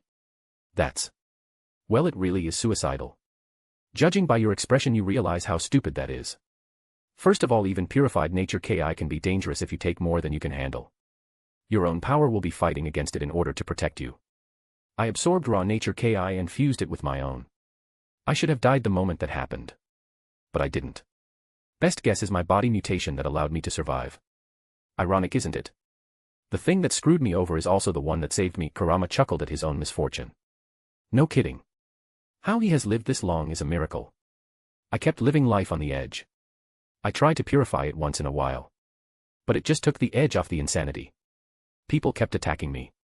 So I was forced to absorb more and more nature Ki until I got to the point I am. It's better to purify Ki. It gives you some benefits. But I have too much evil Ki in me. Purifying it all will take centuries. I'd rather let go of it, and purify the new nature Ki I will absorb, keeping me at the top of my game. All the evil Ki has seeped into this mountain. Something interesting will be born here in a few decades or centuries. Yeah, something like Chichulu's son. Close your eyes and focus on nature Ki. I will guide you through the purification process. After that you will just repeat it. Training your Ki and getting used to nature Ki. We will train Senjutsu techniques after you have grasped the basics. Once again, getting a team of talented people was such a good idea. A/N. Well, the ski resort was a bust. Like 1/3 of the trip and we found out there was an accident on the main road near the ski resort and the road was blocked off. I was like, I'm not waiting for hours just so I can go play in the snow. Turn back or go someplace else. So we went someplace else. Across the Czech border, well, technically there aren't any physical borders. Literally, just after the border there was a huge Asian market. They sold tons of shit there. But mostly clothes. Purses. Knives. More knives. Swords. Watches. More knives. Even some dildos and flashlights. I don't know why they made me laugh so much. Mostly because of how stupid and surreal it is. There were kids there. I didn't buy shit. Nothing caught my eye. Like, what am I going to do with a butterfly knife? I would cut myself. That's what DxD. Chapter 43, Hero Faction Attacks. If you want to read ahead or just support me, go check out my Pat. There are a lot of fics and ideas there. There is no paywall. Every single one of these fics and chapters will be released eventually. But if you don't want to wait or just want to support me, check out the Pat. There are 10 chapters ahead available for this FIC. patrayon.com/alcoholic_panda, discord.gg/6yyvm6tj6t. Word count 3200. I'm back. Man, those 3 chaps took a lot out of me to write. It's been a few days since we started to train. I have been studying Senjutsu. Kurama has been making progress with purifying his Ki. Dino and Veldora are training. Their entire strength is almost completely sealed, and they are doing physical training. Their own power is used to slow them down, so they are training that as well. Meredith is training with her sacred gear. So is Valerie. She should be able to boost us without any backlash pretty soon. And finally, there is little Asia. Who is a complete cheat. She has perfect control over her power. Not near perfect. Not almost perfect. Perfect. The only other 2 people who I know have perfect control are Ajuka and Azazel. And that's because they are scientists and control is important to them. It's an inborn thing for Asia. Now that I think about it. She was hella good with control in the OG as well. But this is just bullshit. She can already use Tsunade's technique. Sure, it isn't very strong now. But that will change in the future when her mana pool grows. Control is the most important part. And she has no problem with that. The bright smile on her face when she pulverized a boulder. I could only explain it as a kid seeing something cool and then jumping around for an hour. Boom. Boom. Asia was giggling while smashing things apart. Isaiah. Look at what I can do. She punched the side of a small cliff. Boom. The entire cliff was obliterated. Asia's happy raccoon noises followed. Well, at least she isn't defenseless anymore. Now how do I increase her mana pool without harming her potential or control? I want to see a small blonde girl obliterate a devil young master. It's going to be so funny. Isaiah. Kurama's deep voice boomed. I quickly used my power to flash over to him. What's all the ruckus about? He never reacted like this while we were here. Guests are arriving. Human, all of them. Pretty strong too. Kurama grinned. Beep. Yeah, my sensor grid. Just pick them up. A group of humans. Every last one, holder of a sacred gear. The hero faction.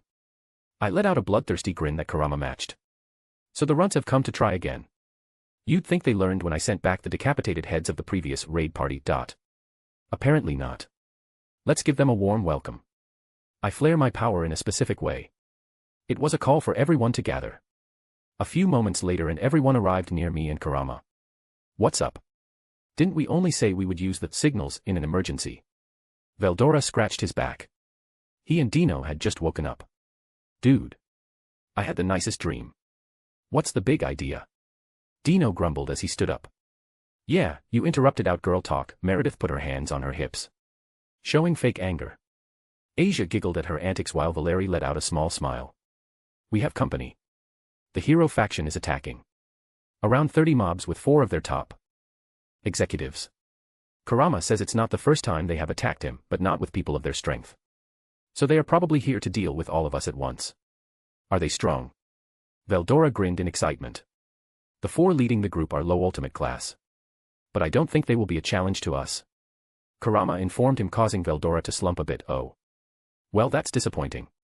Then let me make it interesting. I need all of them alive. I don't care how injured they are. But they need to be alive. If my experiment works, our little Asia will get stronger. Eh? Me. Isa pointed at herself. That is interesting. Okay, I'm down, Veldora grinned. So I just need to knock them out or cripple them. I'll do it in 5 minutes and go back to sleep. Dino yawned as he straightened up. Do you think about anything else besides sleeping? Meredith pointed at him. Yes. Sleeping together with a pretty girl. Having someone to use as a body pillow makes sleeping better, Dino replied with a smirk. Meredith threw her hands in the air. I give up. You are hopeless. You guys can flirt later. Business comes first. I smile at them before vanishing. We are not flirting. I could hear them yelling out from behind. Hero faction group. A large group was climbing Kukuru Mountain. There were at least 30 members. But the 4 at the front stood out. At the front, a young blonde girl was cheerfully skipping. She wore orange armor over her high school uniform. Her sacred gear was blade blacksmith. The counterpart to sword birth, being able to create holy swords. Behind her was Heracles. A large 2-meter buff man with shoulder-length gray hair. He wears what appears to be an attire of a Japanese school uniform with Greek-style armor over it. He was the user of variant detonation. Next to him was Kanla. He had black hair tied into a bun. He also wears a pair of shades that hide his eyes. His attire consists of a black Japanese school uniform. He was the user of Night Reflector, a sacred gear that can control shadows. And the last one was Siegfried. He a handsome young man with silver white hair and red eyes. Just like other members of the hero faction, wore a high school uniform and on top of it a priest's coat. He was the owner of 6 swords. Gram, known as the demonic emperor sword, red sword. Bamung, a demon sword from Norse mythology with a drill-like aura. It is capable of creating powerful whirlwinds. Purple sword. Nathung, a demon sword that specializes in sharpness, blue sword. Turfing, a demon sword that specializes in destruction, green sword. Dainsleif, a demon sword that creates huge pillars of ice from the ground, purple sword weird shape. Unnamed high-quality light sword. Our intel says that the devil Kiba Yudo and his friends were looking for the demon fox. We will use this chance to eliminate them all. For humanity. Heracles said in a confident tone. But his arrogance was showing. Cao Cao said that the demon fox killed many of our members. We must eliminate it. Yana and Siegfried can take care of the devil. Me and Heracles will take the fox. The rest can be cleaned up by our other members. Kanla repeated Cao Cao's plan. His loyalty to Cao Cao was obvious to everyone. Nay. Were there 2 human girls who have sacred gears with him? We'd better check if they're there willingly. We might even get new members. What do you think, Siegkuin? Yana said cheerfully as if they weren't about to go kill someone. New members are always welcome. I'm looking forward to fighting that devil. He had some interesting swords, Siegfried said in a calm tone, but they could tell that he was excited. Kanla suddenly stopped, then quickly yelled out. Everyone. Jump. The top executives immediately jumped in the air. Some of the stronger mobs did as well. But for 20 others it was too late. Crack. SHHHH, SHHHHH, SHHHH. Blades erupted from the ground, skewering the bottom half of their torso. Ah, X20. Well, what do we have here? A menacing voice came from the forest. A blonde teen with red eyes slowly walked out. He was wearing black jeans, a white shirt and a black leather jacket. Cover photo. A few xenophobic assholes by the looks of it, Isaiah. Now what do we do with them? A tanned man wearing only pants and a cape appeared behind the group. But he suddenly stared to grow and turned into a dragon. I suggest we string them up in front of the yokai faction. I bet they will be happy to see scum like them killed. A fallen with silver hair dropped from the sky, blocking the left side. No. We cut off their heads and send them back to their faction. To send a message like I did. A giant fox materialized from the right side. They were completely boxed in. Shit, Sieg cursed out loud. They have us surrounded. And they are a lot more powerful than expected. Kanla nervously raised his shades. Looking at Vidora. The dragon was an unwelcome surprise. I'll take care of the weak-looking fallen and join you soon. Heracles jumped at Dino. Both of them decided to fall back and fight one-on-one away from the rest. Saikuin will take care of the devil swordsman. Me, Kanla, and the rest will take the fox and the dragon. Jean raised her hands and started creating dragon-slaying swords. Got it. Sieg dashed towards Isaiah, who only smirked and flew back. Go all out, Kanla. Blade blacksmith balance break. Jean swung her sword to her side. A bunch of holy swords started to appear behind her. They started to stack in height, more than a dozen meters. Then they glowed and fused. Stake victim dragoon, she called out as the metallic dragon roared. Yar. Yar. Night reflection balance break. Shadows started to surround Kanla. They rose from the ground and engulfed his body, forming a second skin made out of shadows. No, he became one with the shadows. Night reflection death cross. The shadows rose from behind him, forming tendrils with sharp ends. The mobs also called out their sacred geats and prepared to attack. Interesting, Veldora and Kurama said at the same time. They both looked at each other in surprise before laughing together. They both gave each other a small nod and started to gather energy in their mouths. Fuck. Jean Conla made a huge shadow wall. On it. Jane reinforced it with a sword wall behind it. Crimson breath. Kurama shot out crimson beam at them. Thunder breath. While Veldora did the same with a white-blue one. BOOOOOMMMM. Dino versus Heracles. Once they were far enough from the rest. Both Dino and Heracles stopped. I'm going to finish you off quickly, little fallen. Balance break, detonation, mighty comet, missile-like spikes grew over his shoulders, wrists and ankles. On each hand a missile tip appeared. Take this. Hercules yelled out as the missiles launched themselves at Dino. Man, what a pain. Isaiah said, you have a very strong body and you blow up anything you touch. Might as well rename yourself Nitro. Dino created a light spear. He aimed his spear at the missiles and unexpectedly 2 light bullets shot out of the spear tip, making the missiles explode harmlessly away from him. What? Fallen can't do that. Heracles yelled out in surprise. They have never tried. Thank you, Isaiah. He mumbled the last part to himself. Fallen can make light weapons and light bullets, but they mostly stick to light spears and throw them at people. It makes sense to only use light spears. Almost every Fallen uses them. You can learn new tricks just by watching others and use it to improve yourself. Isaiah suggested combining them, making the light bullets an application of the light spear instead of it being another spell. It takes a lot more control and focus, but it makes up for it with unpredictability. Is that so? Then take this. Heracles made the missiles go away and turned them into knuckle dusters. Dino's eye twitched when he saw that, well, those obviously explode on impact.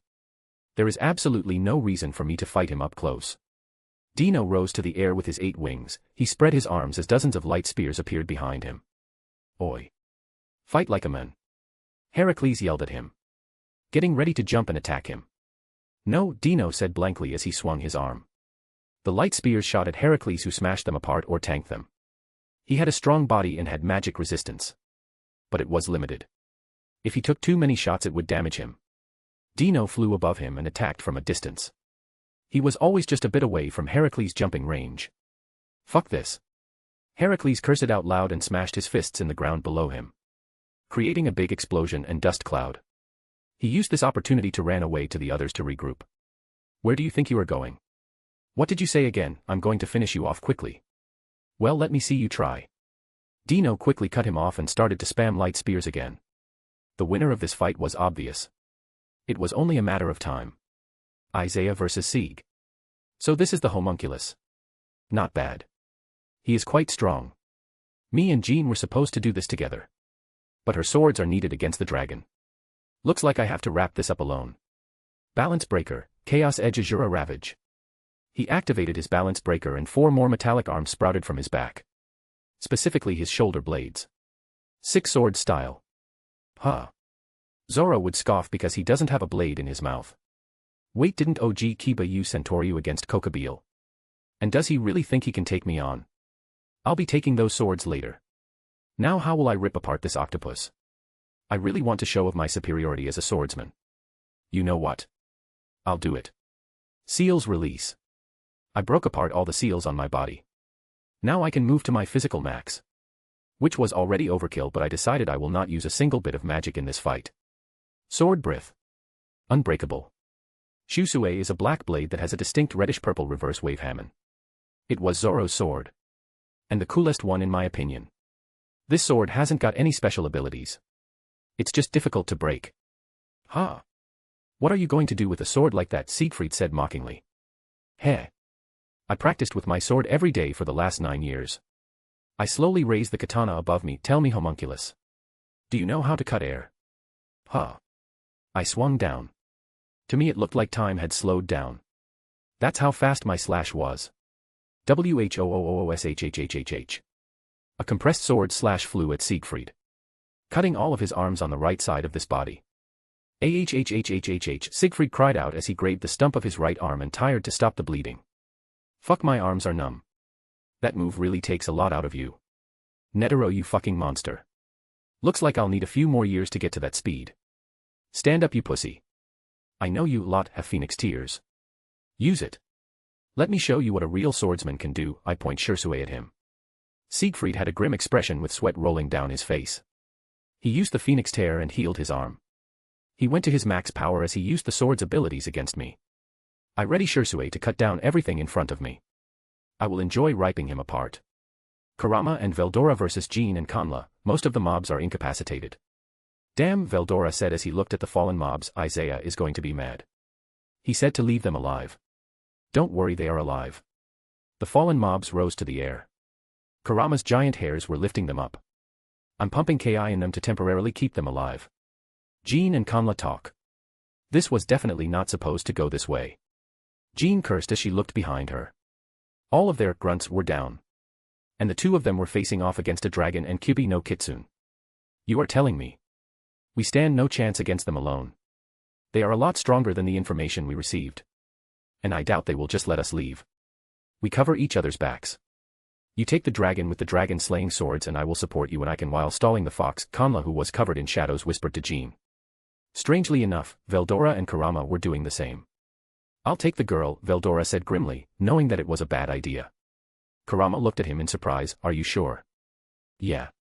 I need to get used to the dragon-slaying element as much as possible to lower the burden Valerie will have when she eliminates our weaknesses.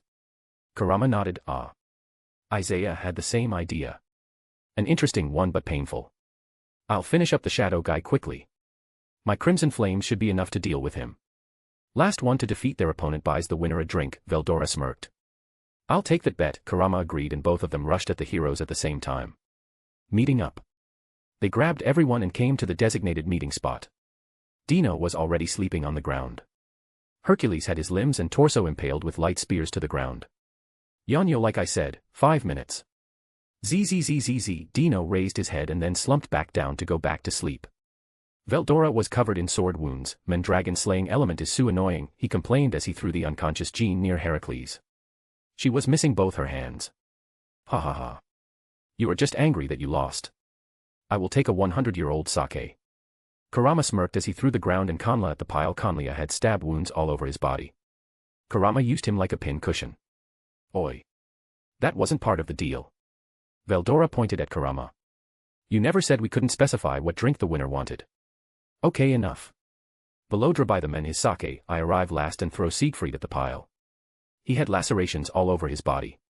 I got some new swords from him. Asia. Valerie, please heal Veldora. Okay, Asia and Valerie ran to Veldora. Veldora, you looked really banged up. Isa poked fun at the mighty storm dragon. Oi. She was my counter. And I am the storm dragon. Veldora tried to explain himself. Drizzle dragon, Valerie pointed at him. PFFFF. Ahahahaha, X5.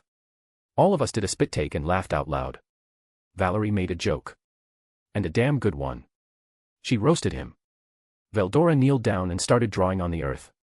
Valerie raised her hand and made a small cloud appear above him and it started to rain on him. Ha ha ha ha ha. Valerie, stop. My stomach. I'm going to die. Dino was laughing the hardest. So much so that he was going to faint. I calm down and ignore the others. I look at all the mobs and the top executives. Or what's left of them. Let's see if this will work. Chapter 44, Gears, Azazel and Sona. If you want to read ahead or just support me, go check out my Pat. There are a lot of fics and ideas there. There is no paywall. Every single one of these fics and chapters will be released eventually. But if you don't want to wait or just want to support me, check out the Pat. Patreon.com/alcoholic_panda, discord.gg/6yyvm6tj6t. Sorry, been super busy. Here is the chap. I'm going back to writing. Finally, have a day to myself. Word count 3,250. Let's see if this will work. I look at all the people who were starting to wake up. They were crying and moaning in pain. You brought this upon yourselves when you decided to attack us. This next part will be a bit rough on me, but whatever. I make 2 ordinary swords in my hand. Balance breaker. Ruriiro Kujaku. The sword in my left hand started to change. Vine-like tendrils came out from it and spread out. They wrapped around and started to squeeze the victims, increasing the cries of pain. Then the real power of Ruriiro Kujaku activated. It started to drain their mana and life force. Ruriiro Kujaku, Azure Peacock, has the ability to drain the opponent's energy and make it bloom into flowers. Eating those flowers will help you regain energy. The original user called the sword Fuji Kujaku Wisteria Peacock. As the sword hates the color wisteria, it turned into a sickle-shaped blade. A hinge at top of the hilt allows it to split into 4 identical and evenly spaced blades. I just changed the bit up into increase instead of regain. Naturally, since it's permanent, it will take a lot more sacrifices. I plan to gather the flowers and give them to Asia. The weakest of us. The mobs are about to die. Time for the next stage. I focus on the sword in my right hand. Soul Reaper. Irony. A black and white blade with a big circular hole at the base of the sword was made. This soul does exactly that. It reaps the souls of the ones it pierces. I plunge it into one of the mobs. The sword hums as it extracts his soul. A few seconds later, an orb manifested in the circular hole. This was sacred gear. I take the sword out and the victim drops dead. Yep. I made a sacred gear extractor. This is a cost-efficient version where I use the victim's own soul as fuel. I can do it without them dying, but I would have to use a lot more power. So I just repeat the process. Use Ruriiro Kujaku to train them of their ki and mana. And right before they die, use Soul Reaper to extract the sacred gears. I do this one by one and finally got to Jean. I rip out her sacred gear. Sweet. I got Blade Blacksmith now. Now I can make real holy swords. I stole enough crystals to recreate Sword of Betrayal, but I couldn't do holy swords. That changed now. Asia, here you go. These flower petals are edible. They will help increase your strength. I pass the bluish flower petals to Asia. Okay. How do they taste? Now that she mentions it. I have absolutely no idea.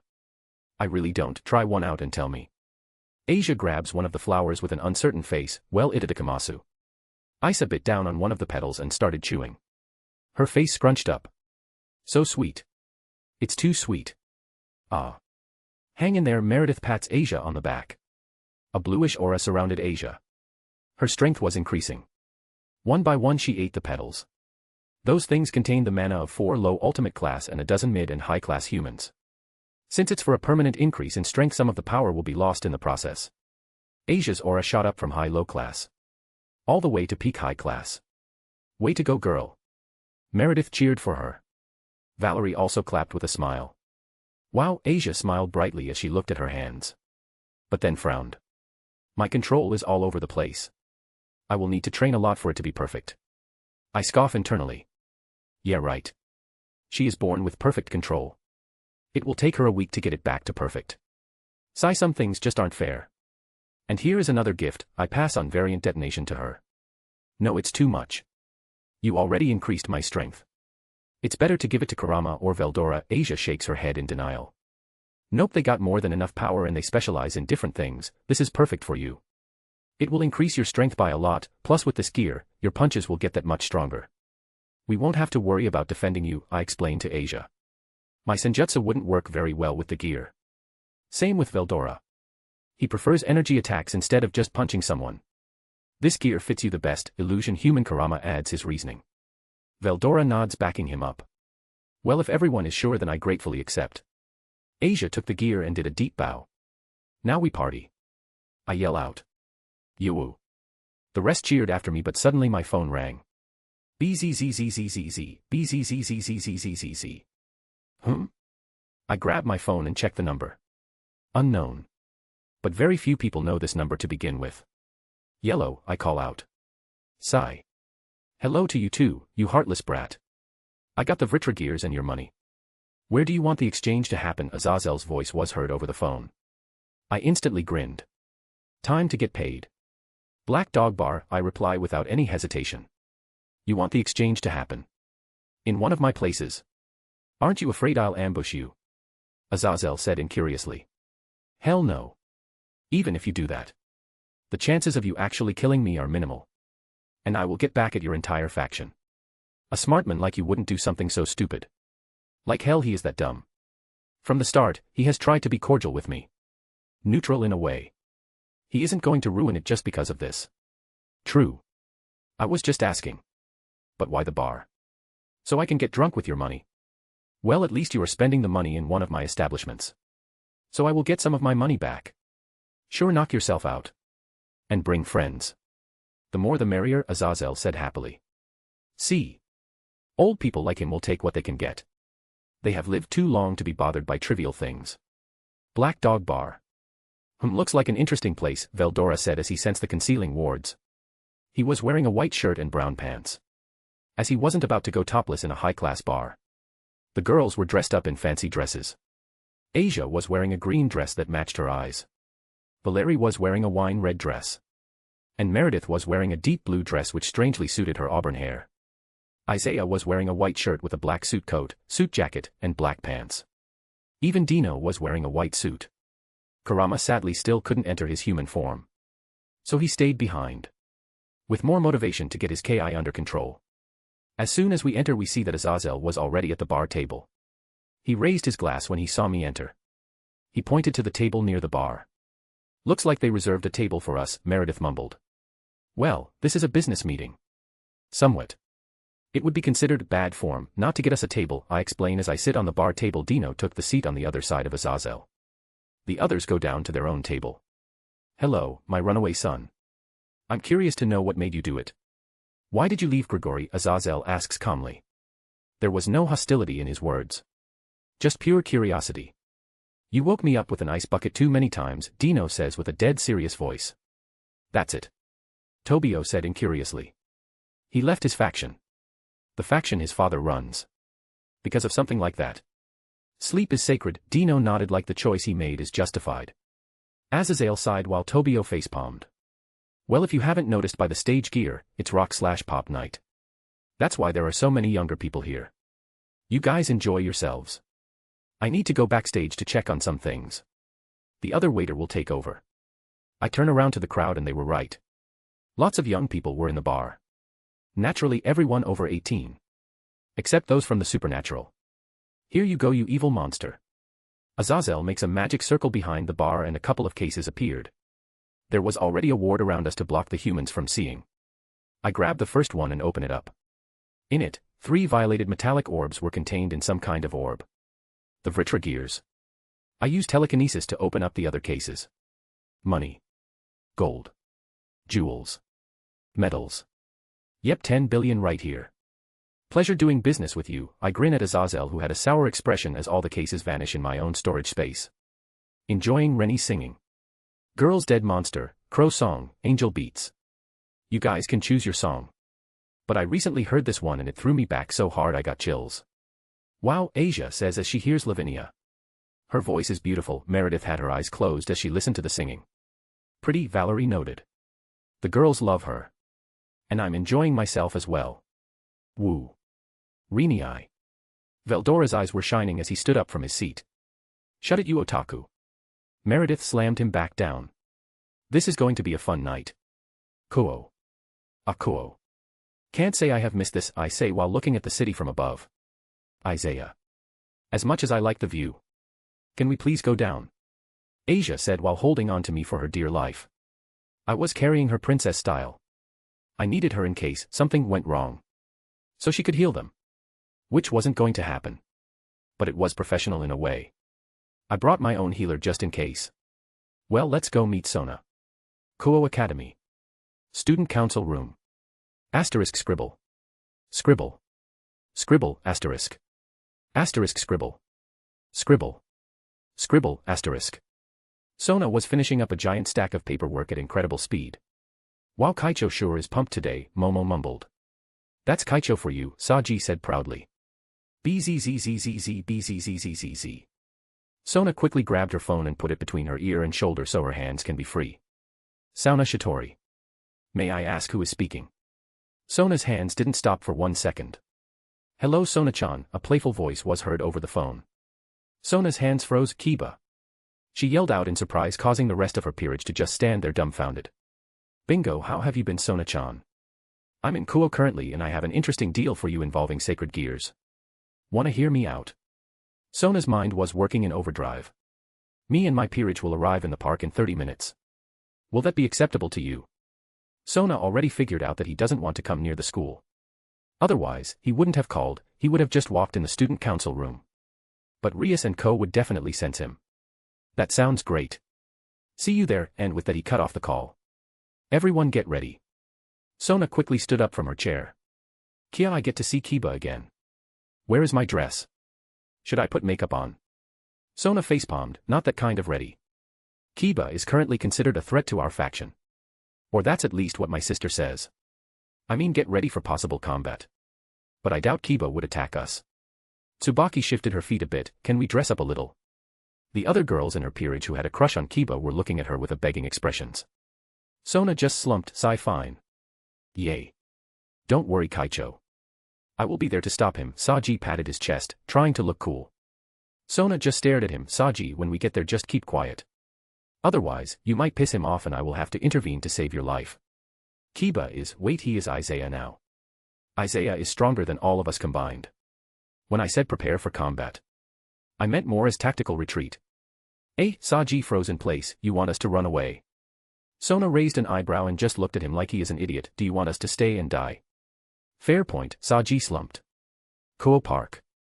Sona and her peerage arrive at the park. They could feel Kiba's energy. He was purposely telling them where he was. He has someone with him, Tsubaki said out loud. Mostly for Saji since he is still new to being a devil so his sensing skills need work.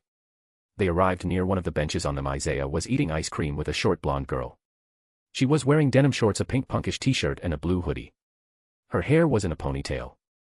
Isaiah spotted them and smiled. Hello ladies, long time no see. Oh hey to you to Saji, he said the last part with as much indifference as he could. Why you?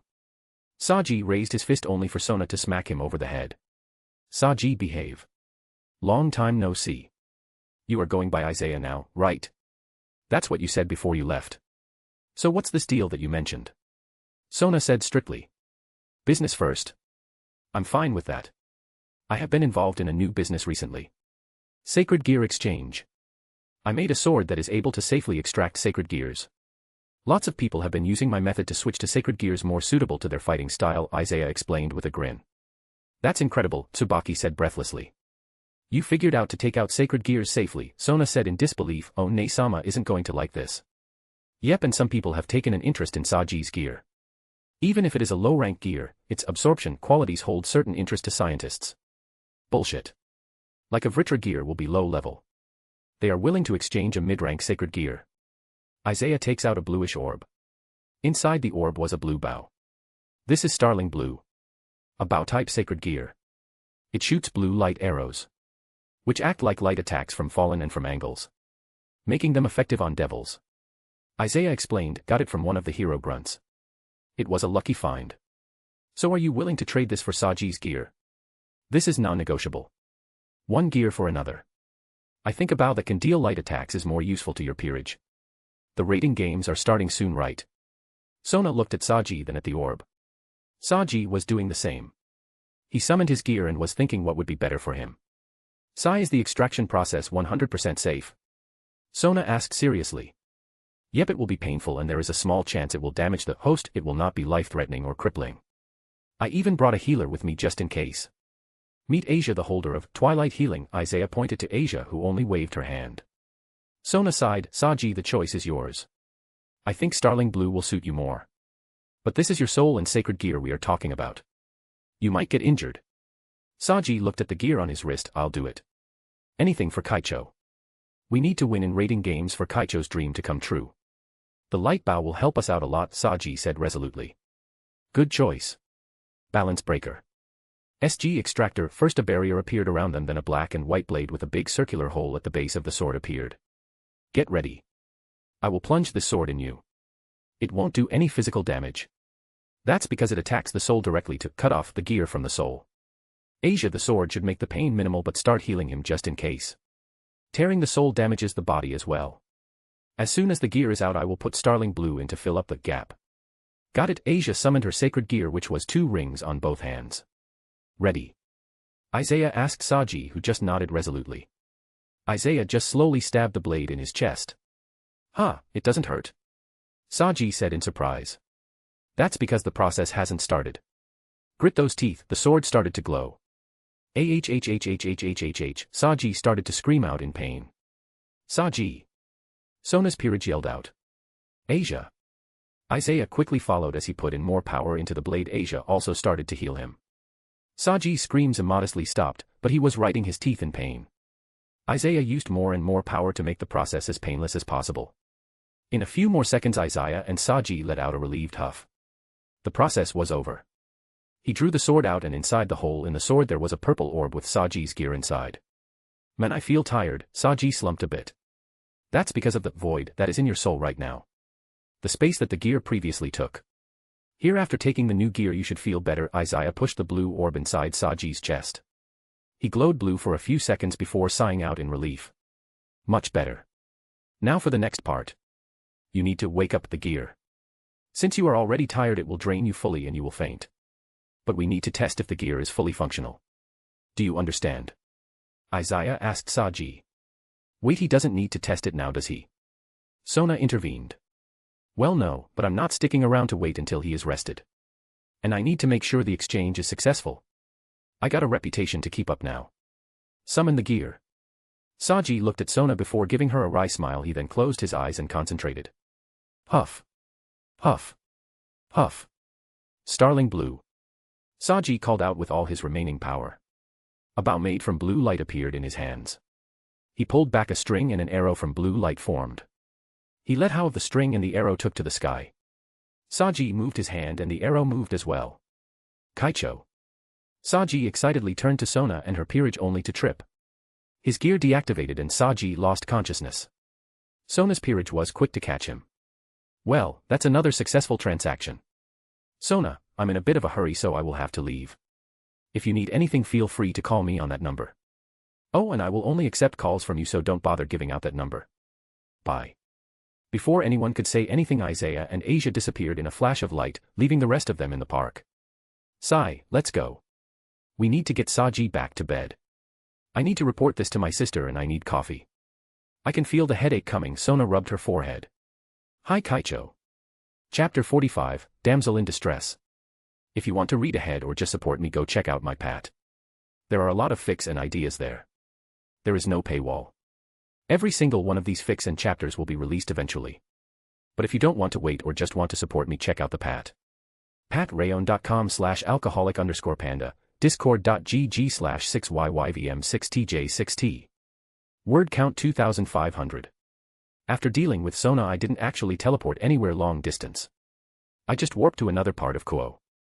Asia still needed to get some supplies. I heard someone yell out in distress. Usually, I wouldn't give a damn. But Asia also heard it and was looking at me with her puppy eyes. Damn Meredith for teaching Asia this. Sigh. Fine. But if it isn't anyone I know, I'm not interfering. Asia nodded. I expected as much. I pass Asia a dagger. Here, just put magic into this and it will take you to the rest. Asia takes the dagger and smiles. Thank you and good luck. I nod to Asia and disappear using my speed. Ayuzawa Misaki POV. Why the hell am I getting assaulted by these creeps? I mean, I took up kendo just in case something like this happened. But I never thought it would really happen. Kuo is supposed to be a safe town. So why the hell are there a dozen thugs dressed in leather attacking me? Wow. Look at this cutie, one of them licked his lips. What a creep. She will definitely fetch a high price. After we have had our fun with her. Price. Fun. They are kidnappers. They plan to rape me and sell me afterward. Like hell. I bring out my shurnai, bamboo sword. I wish I had a real one. Come at me, you bastards. I'll kill as many as I can. If they catch me, I'll bite my tongue and commit suicide. I will not be a plaything. Wow, she has some spunk. One of the thugs chuckled as he brought out some rope that glowed purple. What the? Don't forget the magic suppression cuffs. The last bitch turned out to be a newbie magician. She hid the little magic she could do and used it to escape later on. Magic. Are these guys for real? I get my shurnai ready. Go for the eyes and throat. Get as many as you can. Tap, tap, tap. All of us turn to the footsteps coming from the ally. A dozen grown men attacking a high-shouldered girl. You are a disgrace to men around the world. Out of the shadows came out a handsome young man with blonde hair and red eyes. Kiba-kun. What is he doing here? Saving Misaki. Kiba-kun. I turned to the girl. Misaki from the kendo club. Right, this just got a little personal. I was planning on taking her out on a date and sleeping with her before I left Kuo. Who the hell are you? One of the thugs pointed his knife at me. Get lost, pretty boy. No, wait. We can sell him too. Lucky. 2 for 1 night. I stood there looking at the thugs while they were sprouting bullshit. I could feel some magic coming from their items. Supernatural kidnappers then. I heard about thugs like these. They mostly sell slaves to the devils. Not as members of the peerage, but as maids or just sex slaves. And it's not exclusive to devils as well. Other faction buy from them. They form guilds. And these morons are wearing their mark on their clothes. A coffin with a creepy smiley face and a bone arm. Laughing coffin, huh? Well, I'm demolishing the guild later. I'm that petty. I could see Misaki starting to panic. I wonder what she is thinking about. Telepathy magic. I use subtle magic to look into her mind. What is he doing here? No, I can't let him get hurt because of me. Kiba is strong, but he doesn't have a sword on him. Get him. The leader ordered, and all of the thugs rushed me except 2 that stuck near Misaki. Each thug pointed his weapon at me. I did nothing and just let them come near me. They won't be able to scratch me anyway. Kiba, NOOO. I heard Misaki screams out. I sense power erupting from her. No freaking way. Her shunai started to glow. In its place was a normal katana. If I could desire bit, it would be mostly white. Frankly, it reminds me of Zoro's Wado Ikemonji, except even the blade is white. Misaki was stunned at the scene. But she quickly focused and cut down the 2 grunts in front of her who were distracted by her sacred gear awakening. She actually cut right through them. And I'm sure I sensed an air blade coming from the sword. Even if it was just an outline of it. The bitch has a sacred gear. Get the pretty boy as a hostage. One of them swung his sword at me. I just raised my hand and caught it with my thumb and index finger, making everybody freeze, including Misaki. Well, that's enough playing around. Snap. I snapped the tip of the blade and threw it. The shard pierced through the heads of 2 thugs. Thud thud. Run, awa dash. I used my speed to appear behind one of them as he started to turn to run away. Where do you think you are going? Poochie. I stab my hand in his chest and rip his heart out. Here you go. I raise his hands and give him his heart. When did I bet me so sadistic? Meh. These scum deserve it. I garbed this one sword as I watched them run away. Snap. Snap. Snap. I kept breaking apart the blade into inch-sized pieces. You brought this upon yourselves. I threw the pieces and each one hit the thugs in the head, killing them all. Misaki looked at me with a pale face. Kiba. What are you? Well, it's natural that she is shocked. I'll tell you all about it over a drink. Come on, you need to calm down. There is a cafe bar not too far from here. And I remember promising you a date. Guess I'll fulfill that promise now. I stood a little further away from her so I don't scare her. Date. Coffee. Yeah. Coffee sounds good, she mumbled as she pulled herself together. Guess making her recall my previous interactions with her made her calm down. Misaki looked at her sword, then at me. This sword is a part of you now. You can will it to appear and disappear. Misaki closed her eyes and soon enough her katana disappeared. But where the fuck did her shunai go? Can we hurry up? I'm losing my mind over here. And I have loads of questions. Cafe bar. Misaki just got back from a memory sword trip. That's a lot. MHHMM, I just hummed to that. Angels. Devils. Gods. Terrorists who just want chaos. As for humans. Crazy church members. Stuck-up traditional onmyoji and the xenophobic hero group. AHHRRR, Misaki scratched her head. What am I supposed to do? And there are dozens of devils in my school. Who would have thought that the student council and occult research club are all devils? Though that finally explains Rias and Ekno's ridiculous figure. I don't know about Rias. But Akino gets her figure from her mother who was a human. Bullshit. You mean that chest is natural? Misaki slammed her hand on the table. She is taking this well. In her own strange way. Misaki held her head with one hand as she stared at me. You knew all the options when you showed me this. There is a chance this is all just some bullshit you made up, but you don't seem like the type. I also don't want to lose my humanity. So tell me. What are my best options? Well, it will be interesting to see what she chooses. Currently your choices are limited. You are in Japan in a city filled with devils. If the sense you have a sacred gear, they will approach you. Now Sona and Rias might not forcefully invite you to their peerages. But that doesn't stop other devils who will definitely get the news from them. Rias and Sona have trouble with spies entering their territory. The Onmyoji despise anything Christian and hate sacred gears, so they are out too. The yokai factions dislike humans, so that option will just get you killed right away. And just like that, your options in Japan disappeared. One of your best option to join Grigori as a contractor. They have teams with humans with sacred gears. Well paid, but of course, it comes with its own dangers. Then you can try and enter one of the special associations. As far as I have seen, you don't have a lot of talent for magic. So magic associations like Golden Dawn and Grauzober aren't for you.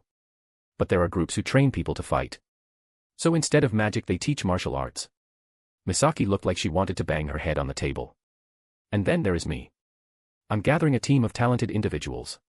Now you haven't shown much power or talent. But I do know you, and I like your character, so I am willing to give you an invitation. What will this team do? Oh, so she does trust me somewhat. Check for yourself. I give her another memory sword. It takes her a minute to come back. Are you for real? You gathered all those people. Most are from different races. Just so you can tour the world without worry. She looked shocked at that. People with power are always targeted. Doesn't matter if you have a little or a lot. If you have any power whatsoever, you are a target to someone. I would rather know that someone has my back when I am out traveling. I want to do whatever the hell I want. Misaki looked thoughtful on that. So what's your choice, Misaki? Chose carefully. I will respect your choice and even help you make contact to the group you want. But take your family into consideration. She smirked. But it was one of those self-desperation smirks. I have no family. My parents died when I was young. I currently live with relatives who don't exactly like me. I'm working part-time to save enough money so I can leave as soon as I finish school. I picked up kendo as a way to defend myself. A lot of good that did tonight. If you didn't show up, and if my gear didn't awaken, I doubt I would have survived. She looked down on her coffee cup. Hey Kib. Isaiah. Do you have the funds to take care of a group that large? I mean, now that I know what the real world is like, I realize I desperately need to get stronger. But I would like to go back to school someday and get a degree in something. Can you support that big of a group? She asked seriously. Yep, I got it covered. I got paid a lot for sparing someone's life. And if we ever get low on funds, I can just steal some from kidnapping and slave organizations like those from tonight. Which reminds me. I need to go and rob the people who attacked us. Misaki looked at me with a dumbfounded expression. You are going to rob them? Yep, more fun so me and my team can have fun, I say cheerfully. Misaki looks at me blankly before she starts to laugh. Ha ha ha ha ha. She is still laughing. Oh. I haven't had a good laugh like that in a long time. I don't think I have ever seen anyone say that they're going to rob an organization with a bright smile on their face. Sure, I'll join you. Just don't expect me to go killing innocent scumbags like tonight. I will gladly kill. Less garbage in the world and more people would be safe. I give her my hand, then welcome aboard, Misaki. She grabs it. Please take care of me from now on. And this was the phrase, right? Like both in romantic and business sense. Misaki had an unknown low-level sacred gear. A simple sword that is capable of throwing air slashes. Basically a really bad Zangetsu knockoff. Back on the mountain. We finished Misaka's introductions to the team. Now we are having a party. As we do each time a new member joins. So what are you going to do with the Vritra gear? Meredith asked curiously. I'm giving it to Dino, I say casually. Huh. Dino suddenly jumped up from the bed. Why the hell would you do that? He yelled out. The others were confused why he reacted like this. He was getting the complete Vritra gears. It would boost his strength by a lot. I stare at him blankly. You don't want the gear because that means more training and less time to sleep, right? Of course. He says, proudly, making Meredith smack him on the back of the head, making him fall on the ground before turning to me. Sigh, Isaiah. Why did you decide to give it to this lazy bum? She pointed at Dino, who was still on the ground. Apparently, he decided that it was comfy. Vritra is the weakest of the Dragon Kings in terms of strength. So he made up for it with tactics. His abilities are incredibly annoying to deal with.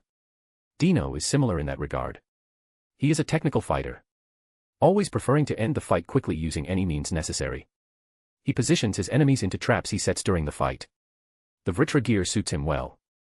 Meredith and the others nodded, accepting my reasoning. Don't wanna, Dino grumbled. Too bad. You don't have a choice. Plus, if you get used to the gear in a short amount of time, I'll consider getting the thing you wanted. I knew this will catch his interest. You really mean it? Dino's eyes started to shine. Isaiah. What are you talking about? Misaka asked shyly. She was still new to all of this. Dino wants the softest pillow in the world. It's made from ridiculously expensive materials and enchantments. I heard the pillow is stuffed with the feathers of different mythological races, including angel feathers. And that it has been enchanted to be as comfortable as possible by the Greek god of sleep. Hypnos. Oh. Asia got her answer. And do tell, where is this pillow now? Kurama opened his eyes. I turned to Dino, who scratched his head before answering, in the underworld. A demon named the Sloth King owns it. Rumor has it that even Falbim tried to get it only to fail. They had a deadpan look on their faces as they looked at Dino. Why would we risk our safety for something like that? Meredith glared down at Dino, while Misaki, Asia, and Valerie only noted. But the softest pillow in the world. Dino said it like it was supposed to explain and justify everything. Before the argument started, I cut in, well, for that to even happen he has to achieve balance breaker. Good luck, Dino. No way. Dino got depressed once he realized how much effort he has to put into this. Ignore the sloth. Keep the party going. Once again, cheers for our new member. Veldora yelled out. Kenpai. Chapter 46, Vatican. If you want to read ahead or just support me, go check out my Pat. There are a lot of fics and ideas there. There is no paywall. Every single one of these fics and chapters will be released eventually. But if you don't want to wait or just want to support me, check out the Pat. patrayon.com/alcoholic_panda, discord.gg/6yyvm6tj6t. Word count 3,320. It's been 2 weeks. All of us have had significant improvements. Using my swords to increase the intensity really gave quick results. Everybody complained about how hard it is, but we all pushed through. Valerie erased our weaknesses. Technically it's called weakness reduction, it doesn't completely erase them. But since I buffed Valerie a bit, she got them as low as possible. Which was pretty close to erased. That means no more holy or light weakness for me. Veldora also lost the dragon slaying weakness. Same with Kurama for yokai slaying. Asia used to be the weakest. But now she has perfect control over her peak high-class power. She can send Veldora flying with a single punch now. Honestly, a Tsunade punch combined with variant detonation is seriously overpowered. She also started to learn Senjustice so she can unlock Tuki. Kurama tells me she is close to getting it.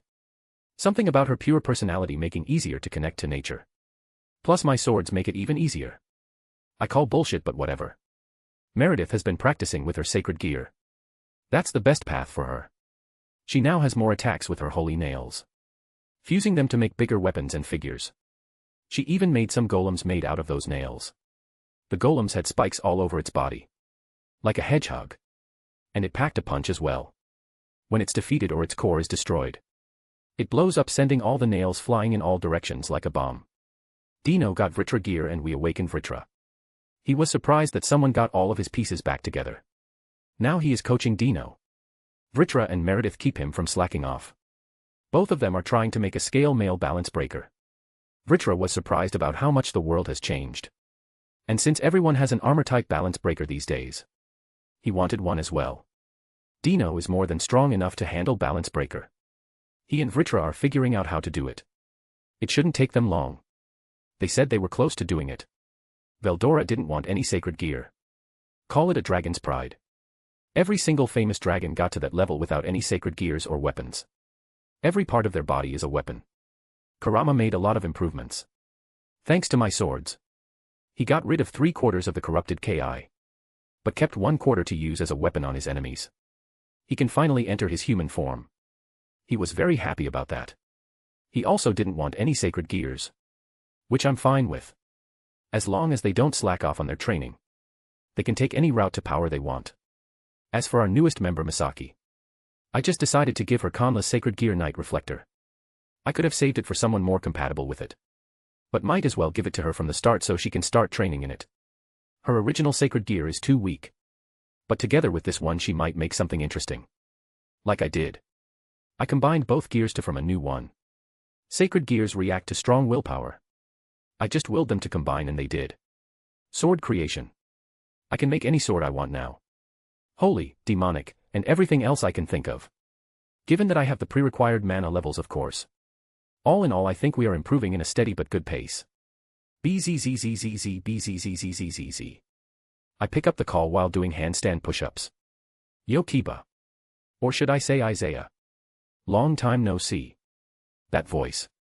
The information broker I contact once in a while. He is a two-faced bastard. Everybody just calls him Twice. Never bothered to find out more. I made it clear that if he screws me over with bad information I will hunt him down and torture him until he died. What do you want, Twice? You'd better have something good for me. I say in a bored tone. That's cold. You are one of my favorite customers, you know. And I got some hot info. It happened 10 minutes ago. I think you will be interested in Excalibur fragments. The fragments. So Kokobeel stole them. I see. Some maniac really stole them. I say in a surprised tone. Huh. How did you know? Twice said in surprise. You are slipping twice. There has been some chatter among the fallen and stray exorcists. But I thought they were just rumors. Fallen and stray exorcists, you say? I could hear Twice smiling. I want a 15% cut on all the trades you do with this info. Agree to this and I will tell you the biggest suspect. Deal. This info will sell like crazy. I won't even notice the 15%. Twice was getting excited, money was about to come rolling. Kokobeel. That's what I heard. The warmonger wants to start another war. Big surprise there, I scoff. You just made me very rich. Gotta go. Time is money. Twice cut off the call. Selling this time-sensitive information now will lead to the best results. I just got some cash for doing nothing. But this is also the perfect opportunity to go kill the Pope. While all the church members are scrambling around looking for the fragments, I will sneak in and cut off the Pope's head. Everybody gather up. My voice echoes through the valley. We are at end, snaps everyone from their training. As soon as I saw that they're in hearing distance, I start to deliver the news. I got some news. Kokobeel stole 4 of the Excalibur fragments like 20 minutes ago. Oh. Dad isn't going to like this. That stupid warmonger, Dino grumbled, was the first to figure out what a fucked up situation it is. If war happens, how will I get any sleep? Well, at least he has his priorities straight. As Dino said, Kokobeel is trying to start a war. But this is also an opportunity for me. When I was 8, right on death's door, I swore to myself if I lived I would get revenge on everyone involved with the Holy Sword project. The only ones who remain are the Pope, 2 of Uriel's commanders and the head of the project, Valper Galilei. Oh, you were the one killing off the church members and framing the 5 clans. Clever, Dino said in realization. Ha ha ha ha. The 5 clans are morons. They didn't even bother to defend themselves or prove their innocence. The church is their enemy. What do they care if their members die? They probably think it really was one of their members who was hiding and are proud of that. Kurama just laughed as remembered the actions of the 5 clans. I turned to Asia. She was a church member. What? They experimented and killed children. I don't care if he is the Pope. You won't hear any protest from me. I'm just a little sad you didn't share this with us before. She does have a point. I didn't say anything because there is no need to. I can take care of it on my own. I'm serious about traveling and enjoying life. But when an opportunity like this shows up, I have to take it. Valper is with Kokobeel. I have no idea about the angels. But the church members are running around looking for the swords. This is a perfect moment to strike. I also know Kokobeel is going to Kuo. He plans to kill Rias and Sona with the holy swords. Starting a new holy war. What a pain. Dino mumbled. True, Meredith agreed, Valerie, Asia and Misaka nodded. No matter what age. There will be always those who seek conflict. The best we can do is look out for our own. Kurama says some wise words. I look at him with a raised eyebrow. Fortune cookie.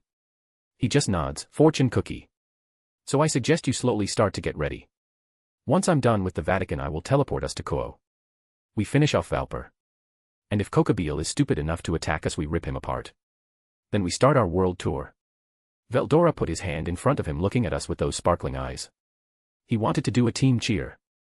I just chuckled at his expression. Fine, I put my hand on top of this. The rest followed one by one. To freedom, aka, traveling the world, he said cheerfully. To freedom. The Vatican. Center of the Roman Catholic Church. And one of the most holy places in the world. I can feel the holy energy in the air. But since Valerie reduced my weakness to light and holy energy as much as she could, it does nothing to me. I could probably survive in heaven for a good hour before the holy energy starts affecting me. Normal devils would just burn up in heaven. I was going all out on the stealth. Mana shroud and suppression swords. Shadow sword to sneak in. It was nighttime and the exorcists and priests who were running around the place made it easier. I even used the senjutsu I used to hide my ki. It was nighttime. It makes sense that Kokobeel stole them at night. Since something was already stolen, the guards aren't paying as much attention to someone coming back in. Now to sneak into the church. Usually, the Pope lives in the papal apartments. A place where traditionally the popes live. But since Kokobeel stole the swords, He is in the church dealing with the aftermath. He is probably in his golden throne, surrounded by his people. The meeting room, is this right? I have zero knowledge about this sort of thing. No freaking way. He is here all right. Next to him were his right and left hands and his other officials. Vasco Strata, Griselda Quarta, and Dulio Gesualdo were also here. Dulio Gesualdo is the holder of the second strongest Longinus Zenith Tempest, along with 2 angels, Ragel and Burial. A/N, yeah, my bad. I didn't even notice I used Raphael. He is an archangel. TNX for informing me, guys. I'll just use Ragel, so tempt to use DOIEL. That comment made me laugh. But it would make the scenes funny and ruin the flow. Still, very tempted. My other 2 targets. The last 2 of the 3 commanders of Archangel Uriel. What are the fucking odds? A/N, honestly, just add L to a name and it will sound angel-like. Give 3 or 4 letters and add L, IEL, or Riel. Sabriel. Sabel. Dabriel. Dabel. Ramel. Ramiel XD. Yeah. Unless they leave. There is no way I'm killing the Pope. They will just stall me and evacuate him somewhere. Guess I'll just wait. No. How can we just send them to die? Griselda yelled out. We have no choice. Heaven can't survive another holy war. Especially for some fragments. Kokabeel wants to recreate the Excalibur. If that happens, then we have reason to intervene. Such a strong weapon can't be left in the hands of our enemies, Ragel calmly explained. You want to use Kokabeel to get the completed Excalibur and you are going to sacrifice Zenobia and Irina to do it, Griselda growled at the men. Zenobia and Irina at their best are mid-class fighters. Even with the holy swords. We can easily summon back Durandal with the spell attached to it. Burial showed the magic circle linked to Durandal. I scoff mentally. Of course, the church would pull some bullshit like this. They sacrificed hundreds of children with the Holy Sword Project just so they get more soldiers capable of wielding holy swords. Though sacrificing Zenobia is a stupid choice. She is a natural-born holy sword user. They are rare and she could go far with the right training. Surely sacrificing 2 young girls is the right option. Why not just give them the blades? Dulio asked gently, hoping to stop this madness. This time the Pope shook his head. That would make the church and heaven look weak. But if they take the sword from one of ours, at least they would have died an honorable death. Strata scoffed, making everybody turn to him. What's honorable about sending little girls to die? Let me go. I'll retrieve all the swords alone. And let you kill a cadre and start another war. No, Ragel stared down at the men. Zenobia is one of ours, but Irina is with the Protestant Church. What do they say? What does her father say about this? Strata stared back at him. It's all in the name of our Lord, Burial said solemnly. They continue to argue back and forth for a little bit before the meeting is called to an end. Griselda stormed out with an angry expression. Well, considering her surrogate daughter is about to be sent as a sacrifice, I'm not blaming her. Sacrifice, heh. Just realized. They call other religions pagan and look down on their traditions, yet they are the ones sending virgin girls off to be sacrificed in the name of their Lord. Irony. I wait until the room is cleared out and only the Pope and a few of his oldest colleagues or friends or whatever are with him. Weird that they aren't on the list, but whatever. Maybe he didn't inform them. Well, time to go in for the kill. Third POV. Your Holiness, are you sure this was the right choice? The man on his left asked the Pope a question. No. But we have no other choice. All for the sake of humanity. The Pope shook his head slightly. Suddenly he felt a barrier engulf the entire room, cutting all sound and energy from the outside. His staff quickly glowed as a barrier made out of holy energy appeared just in time to block the strike. Clang. An assassin. Your Holiness, are you all right? The Pope just looked at the assassin clad in darkness. Who sent you, little assassin? There is no way for you to kill me. This stuff is linked to all the holy powers in the Vatican. Reinforcements are arriving. Surrender now and you shall live. The Pope stalled for time as the priests near him started to chant holy scriptures. The assassin just raised his hand as immense energy started to gather on it. A simple katana appeared in his hand. Shoot to kill. Shinso, God's spear. The katana shrunk down in size. It was the same size as a dagger. Bankai. Kamishini no Yari, God-killing spear. Your Eminence. The priests stood in front of the Pope as they started to stack holy barriers in front of them. They felt the power contained in the sword and they felt dread all the way to their bones. The assassin's aura exploded as his power pushed into the blade. Pierce. The blade extended so fast that in a fraction of a second it pierced all the barriers and priests and landed on the Pope's barrier. The sword pushed against the barrier. H-A-A-A-A-A-A. The assassin yelled out, putting more and more power into the sword. CRRR, CRRR, CRRR. Tiny cracks started to form in the barrier where the tip of the blade was pushing. Impossible. The Pope's face lost all its color as he saw the cracks. Fear gripped his heart. CRRRRRRRR. The blade pushed through the cracks and stabbed the Pope in the chest. No, oh, not yet. The Pope said with his dying breath. As his body fell forward, the blade was so sharp that as he fell he was still getting cut. Thud. The Pope's corpse fell on the ground. From the top of his head to his chest he was split in half. MCPOV. Man, that was a surprise. Who would have thought the staff had a function like that? All the holy power in the Vatican used to make a barrier. That barrier would have protected him from peak ultimate class attacks. Even with Bankai, it took some time to pierce the barrier. I'm so glad I used Shinso. Its piercing power is something else. If I used anything else, the holy barrier would have deflected it. Reinforcement should be coming soon. After all, the Pope died. People should have felt that. I hate having to call out my attacks. But making swords and powers from the multiverse is no joke. If calling them out helps in the creation process, I will do it. I hope that Rugel and Burial arrive soon. The angels were made so they could protect humanity. But now they rely on humanity's faith to stay alive. And instead of protecting them, they allow the church to experiment on innocent children and hide the truth about God's death. Even if it means sacrificing innocence to do it. I'm feeling really petty right now. Now, where can I find a USB port? I got a song I want to blast over the speakers. 2 minutes later. Nightcore, God is a girl. God is a girl. Wherever you are. Do you believe it? Can you receive it? Ha ha ha ha ha. I am holding my stomach while tears are falling from my eyes. I can't believe I did this in the Vatican Church. The HQ of the Catholic Church faction. Man, this has to be the funniest thing I have ever seen. Oh, here come the angels. Since Uriel is in command of military actions just like Falbium is for the devils, it makes sense that his people would come down in an emergency like this. But really? All the people that are left besides Valper are coincidentally gathered here. This is either a trap or the big man that sent me here is interfering to make my life easier. Well, whatever. I just need to kill them and be done with it. You. How did you enter here? Where is the Pope? Rugel unfurled his wings. 4 pairs of white wings appeared behind him. A halo above his head and light spears in both hands. God is agree, crash.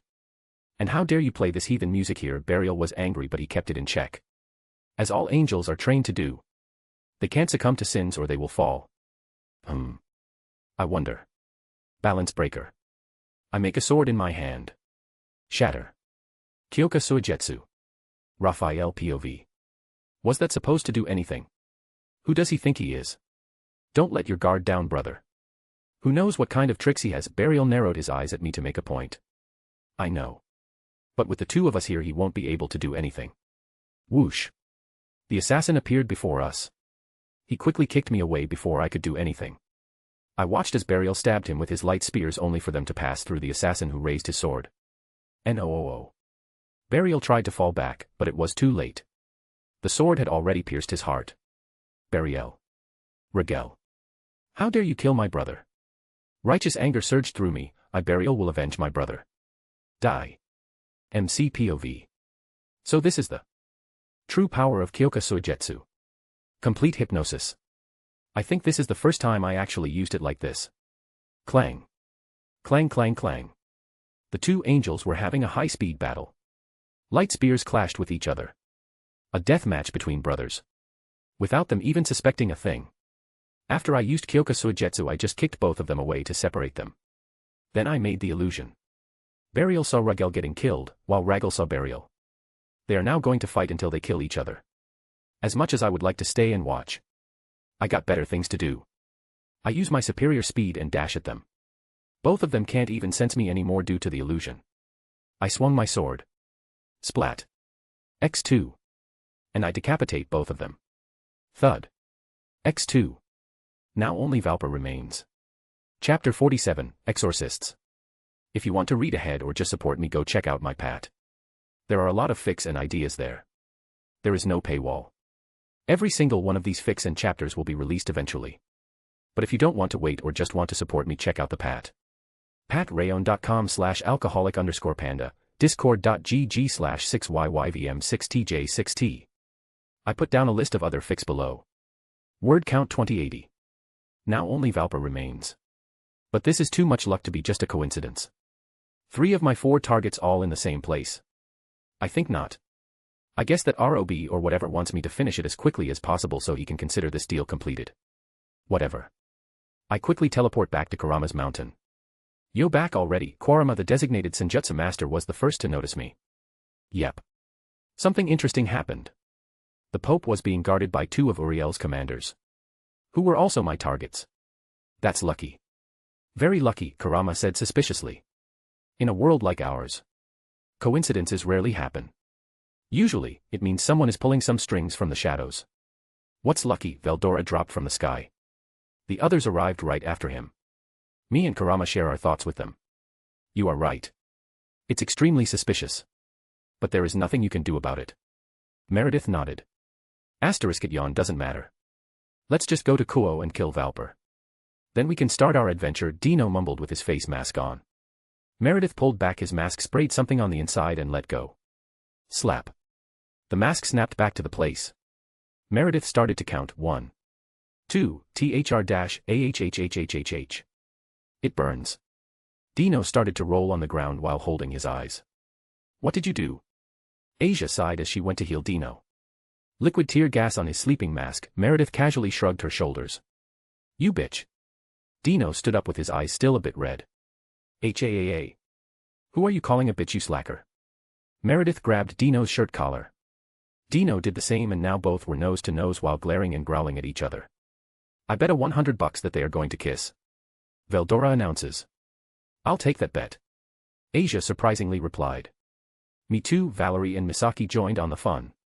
Just kiss already, baka couple, I sighed. If you don't know what this means, go watch more rom-com anime XD. Who are you calling a baka couple? Meredith and Dino both snapped at me. Kaya ha ha ha. It's like a bad rom-com, Kurama laughed as he pointed at them.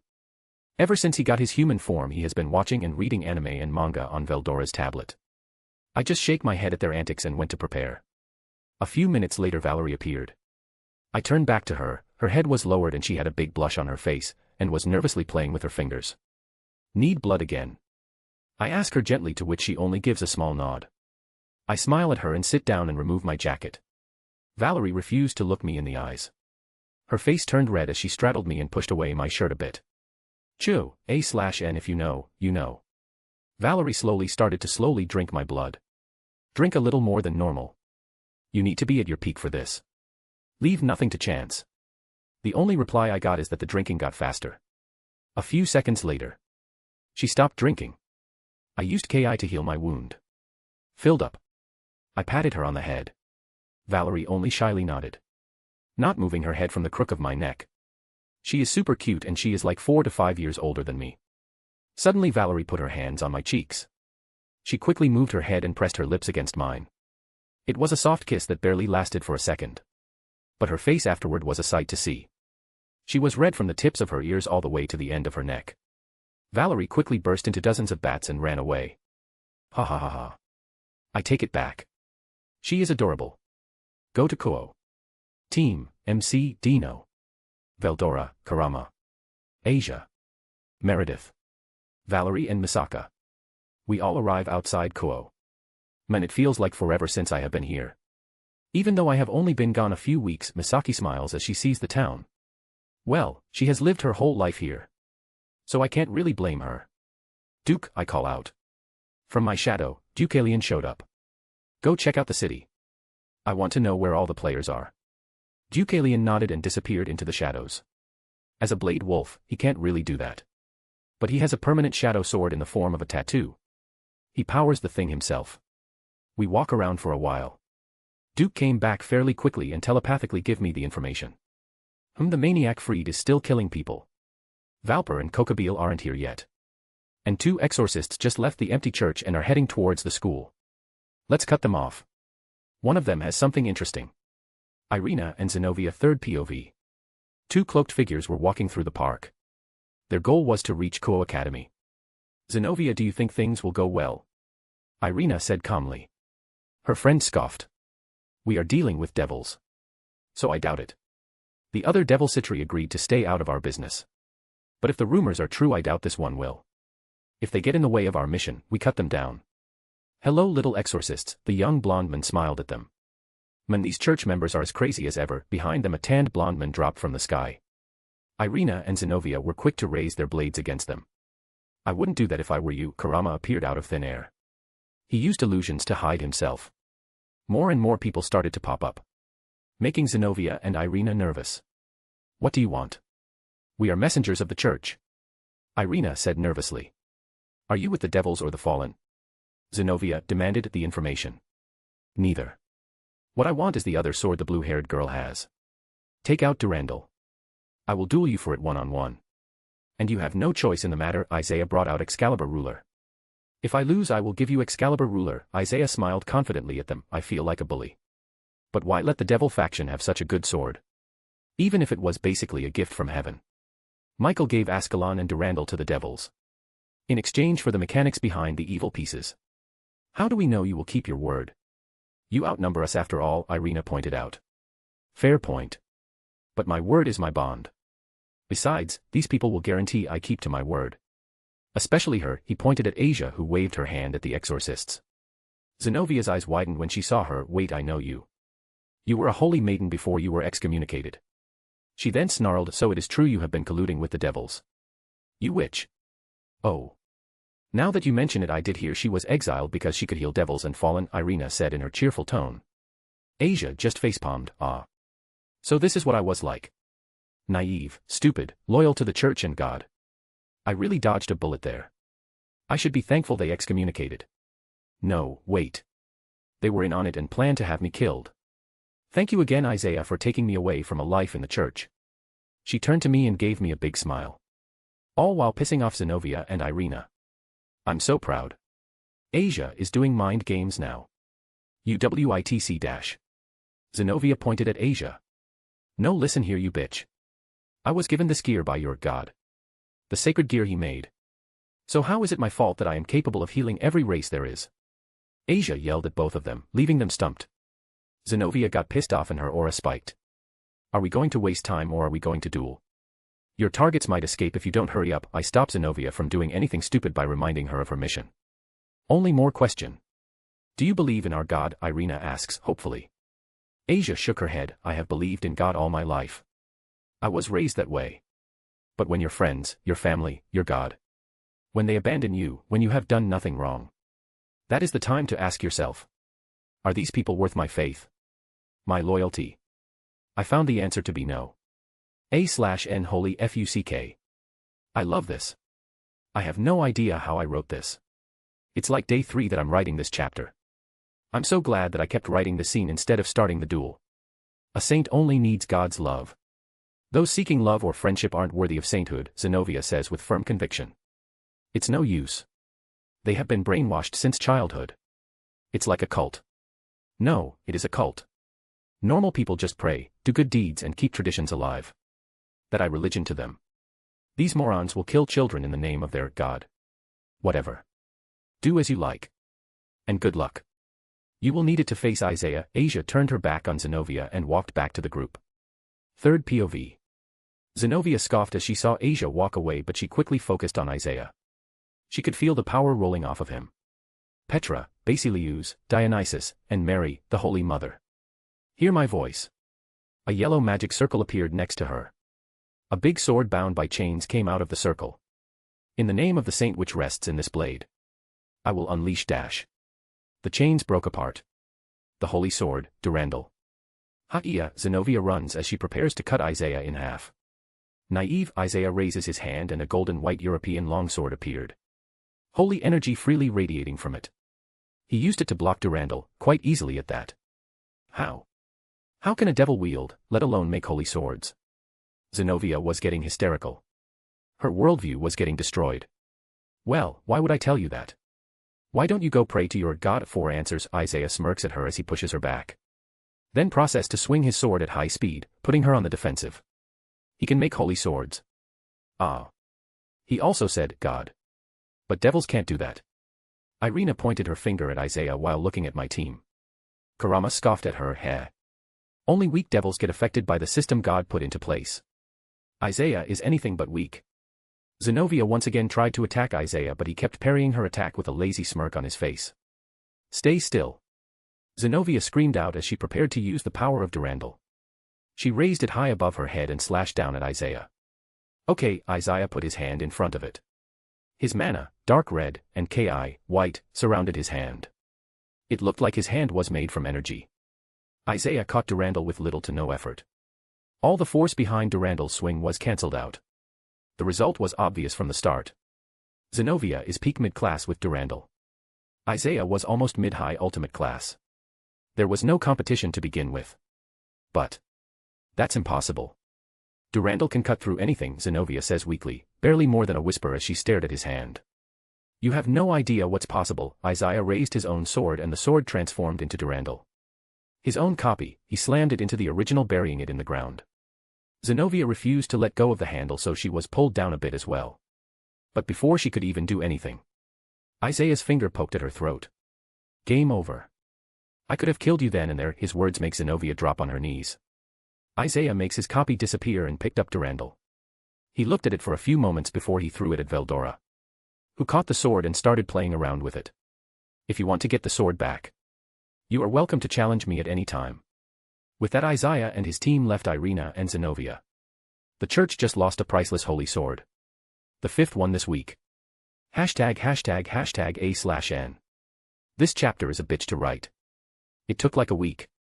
My old record was around 3,800 words for one chap. This one was 6,600 words. New fucking record. Nope. Not done. I'm never doing a long chap again. It's so long that I made many mistakes. I had to separate it into 3 chaps, so I can fix the bits I missed and mistakes I made. Sigh, I hate myself. Why did I do a super long chap? I'm stupid. Next chap, meeting the Gremmaries, not sure on the spelling.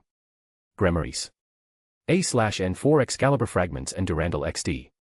When people wonder why I'm so slow with the updates. 'Cause I'm stupid and my brain works in weird ways. I can't just focus on one FIC list. As you know, MHA, Code and DxD, Kiba are the main ones. I really need to speed up Code. I have been neglecting it. Other fics that I periodically update. Mostly when I get inspiration. DBZ, Regohan, 14 chapters. Dimensional Chat Group, Killers Only, 12 chapters. DxD, Necromancy System, 12 chapters. DCYJ, Re-Superboy, 11 chapters. HP Transmigrated as Ron, Evil Blood Mage, 11 chapters. DxD, Magneto, 10 chapters. Those were above 10 chaps. The next are below 10. Ideas that I work on, then I get inspiration. HP, Wizarding Mafia, work in progress. Rewriting. Needs a lot more research. Making it realistic. MHA, Quilla's Revenge. DxD, True Gamer, Sora Gamer, this one is a pain due to the gamer numbers and calculating his level ups and the percent. OP, Silver Age. Zover, Business System, MC Alexander Kirisaki. Older brother, this is the newest one. I started writing it like 4 days ago. I always wanted to do in Zover like Akakin 40. But I didn't know what cheat to give him. Then while I was playing Idle Capitalists on my Discord, it hit me. Business System, more like an assistant than a system, not OP. Others are just ideas with one chap, so they won't be mentioned. Chapter 48, Meeting the Gremmaries. If you want to read ahead or just support me, go check out my Pat. There are a lot of fics and ideas there. There is no paywall. Every single one of these fics and chapters will be released eventually. But if you don't want to wait or just want to support me, check out the Pat.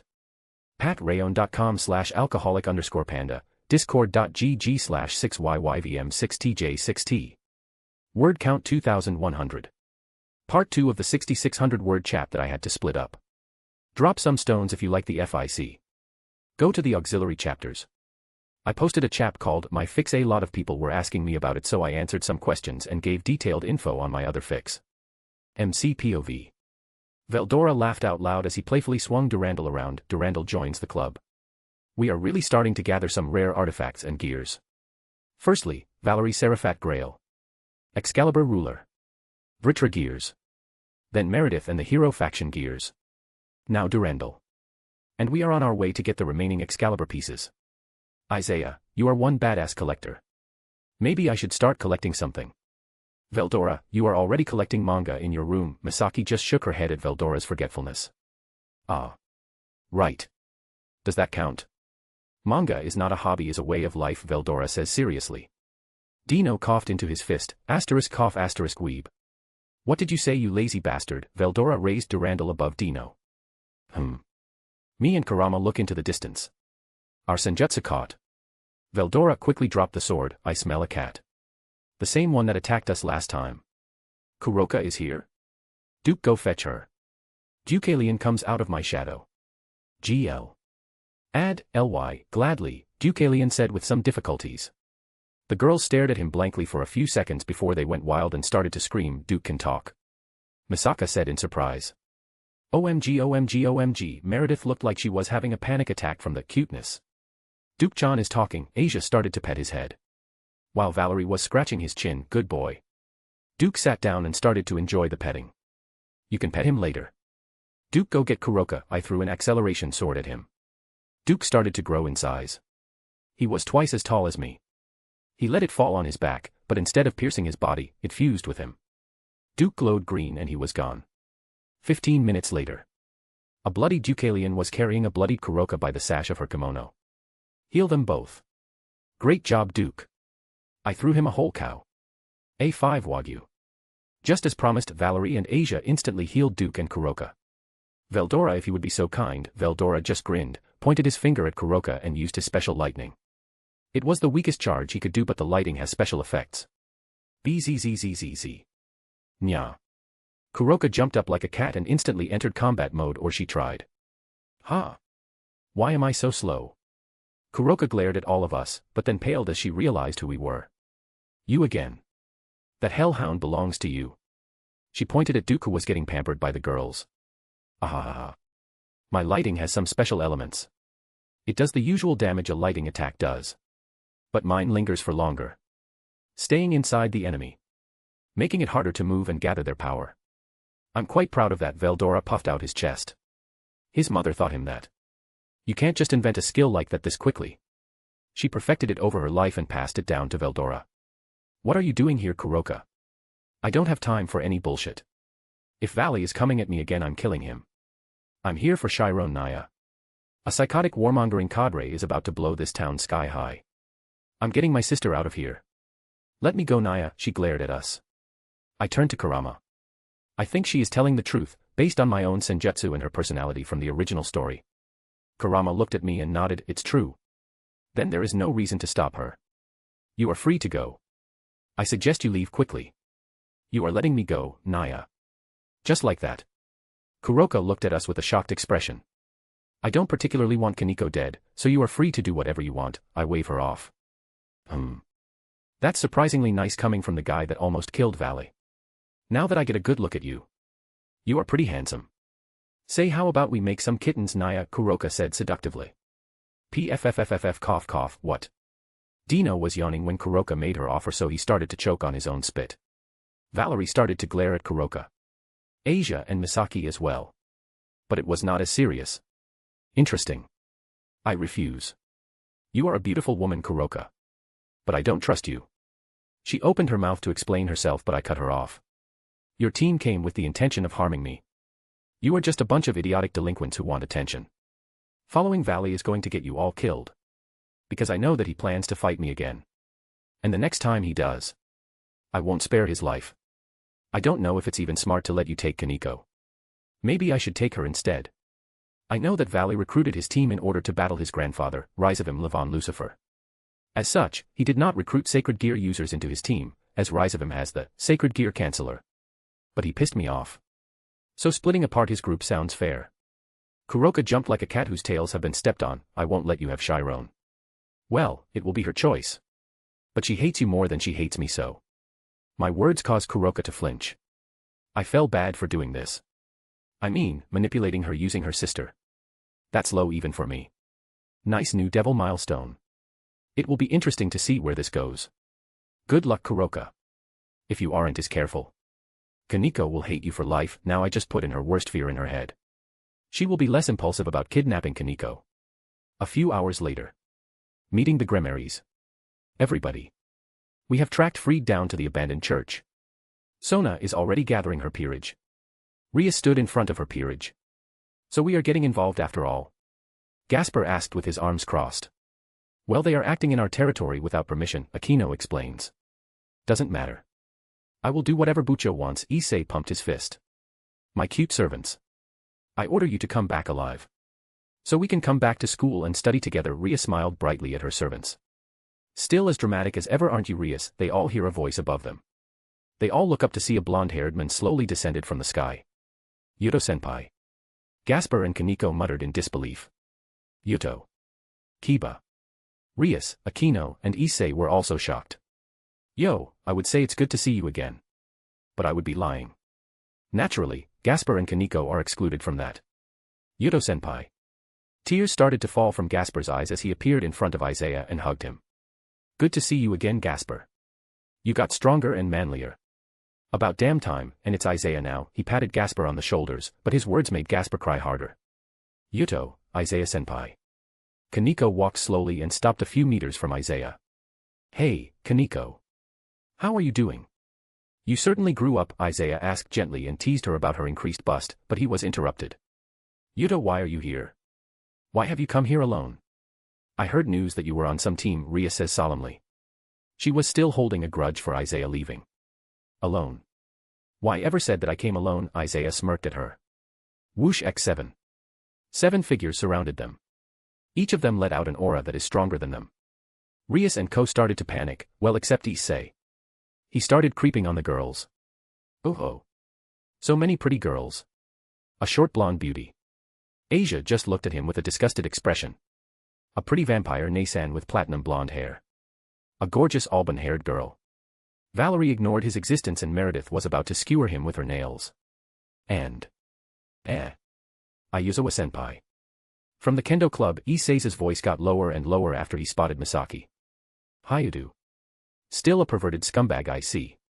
Looks like somebody wants another beating. Misaki raised her first as a fire-like aura engulfed her, scaring the hell out of Issei, making him hide behind Aquino. Era. Is someone bullying our cute Kohai? Aquino put her palm on her cheek. Partner, you are the Red Dragon Emperor. Why are you hiding behind a woman's skirt? Drake yelled out. Ha. Long time no see, Drake. You have an interesting host. Vritra appeared on Dino's wrist. He was clearly making fun of Issei. That voice, this energy. Vritra. How is this possible? I thought you were split into 4, Drake says in disbelief. The leader of this group is a resourceful man. Here's a friendly tip, Drake. Dragon to dragon. Don't piss him off. That's all I can say, Vritra says seriously and pulled back, vanishing from Dino's wrist. Oh, what do you mean? Issei yelled out. But Vritra wasn't there to answer. When the dragons start talking, everybody was finally able to see each other. Both groups started to measure each other. Hey pervert, if you don't stop ogling at us I'll gouge out your eyes. Then I will nail-gun your dick to a tree, Meredith threatened Issei, and she was serious about it. Who are you to threaten my sire? Rias started to rant but she was erupt. Big sis Valerie? Gasper asked with a shaky voice. Not believing what he was seeing. As if the woman in front of him is an illusion. Gasper. You grew up. I'm so glad you are okay. The usually quiet Valerie started to cry. Big sis. Gasper dived in her embrace, back to the older girl who protected and treated him like a younger brother. How? Gasper asked while tears were falling from his face. They didn't kill me. I was imprisoned for years. Until Isaiah saved me, Valerie said in a gentle tone as she looked at Isaiah with a gaze full of admiration and affection. Kaneko was looking at Valerie and Gasper with a complicated expression. Isaiah kneeled down to her and patted her head. I know you are jealous of Gasper. There is no need to hide it. I am Kaneko tried to explain it but Isaiah didn't let her. Don't deny it. You miss your sister. It's natural. Kaneko drops her head down. My sister is a criminal. She killed our master by going crazy from senjutsu. Isaiah just smiled. I can feel Kuroka's emotions through senjutsu. She was far away. But still able to pick up on our conversation. She really is quite skilled at things like this. Did she? Are you sure? Did you see her go crazy or was it something that you were told? Does what she did sound like something your sister would do? What if she had no other choice? Isaiah kept pushing, dropping little hits, making Kaneko rethink all she knew so far. Kaneko's body shook. What do you mean? She said in a quivering voice. I'll tell you everything after I deal with a few deranged priests. Isaiah stood up and started walking away, before suddenly stopping and looking back on the Gremory group. Rias, I suggest you and Sona back off. This is way above your league. My targets are the priests. If Kokabil is still dead set on fighting us, then I'll take him on. But if he just wants to kill you, I just might let him. Gasper and Kaneko are excluded, of course. By Gaa Kuan. I'll talk to you later. Valerie let go of the crying Gasper. Whoosh. Their entire group disappeared using only their speed. In the eyes of the Gremory group, they vanished into thin air. Akino bit her lip. Rias, what do we do? I already asked for reinforcements from Lucifer-sama. Tsubaki did the same on her side. Rias looked outraged, but Akino stopped her from talking. It's our duty as queens to make the right call when you don't. We stand no chance against Kokabil. Before we could only wait for them to come. But with Isaiah and his group here, the situation has changed. So what is your decision? Rias just stood there with a thoughtful look on her face. We follow them. This is my territory. We cannot be allowed to look weak here. I'm sure Sona will make the same call. Plus it's obvious that the best chance we have is to go with them. Safety in numbers. We could stall for time a lot longer that way. Rias's group nodded and followed her to the abandoned church. Chapter 49, Kokabil, fixed. Feeling better. Yesterday I didn't write much.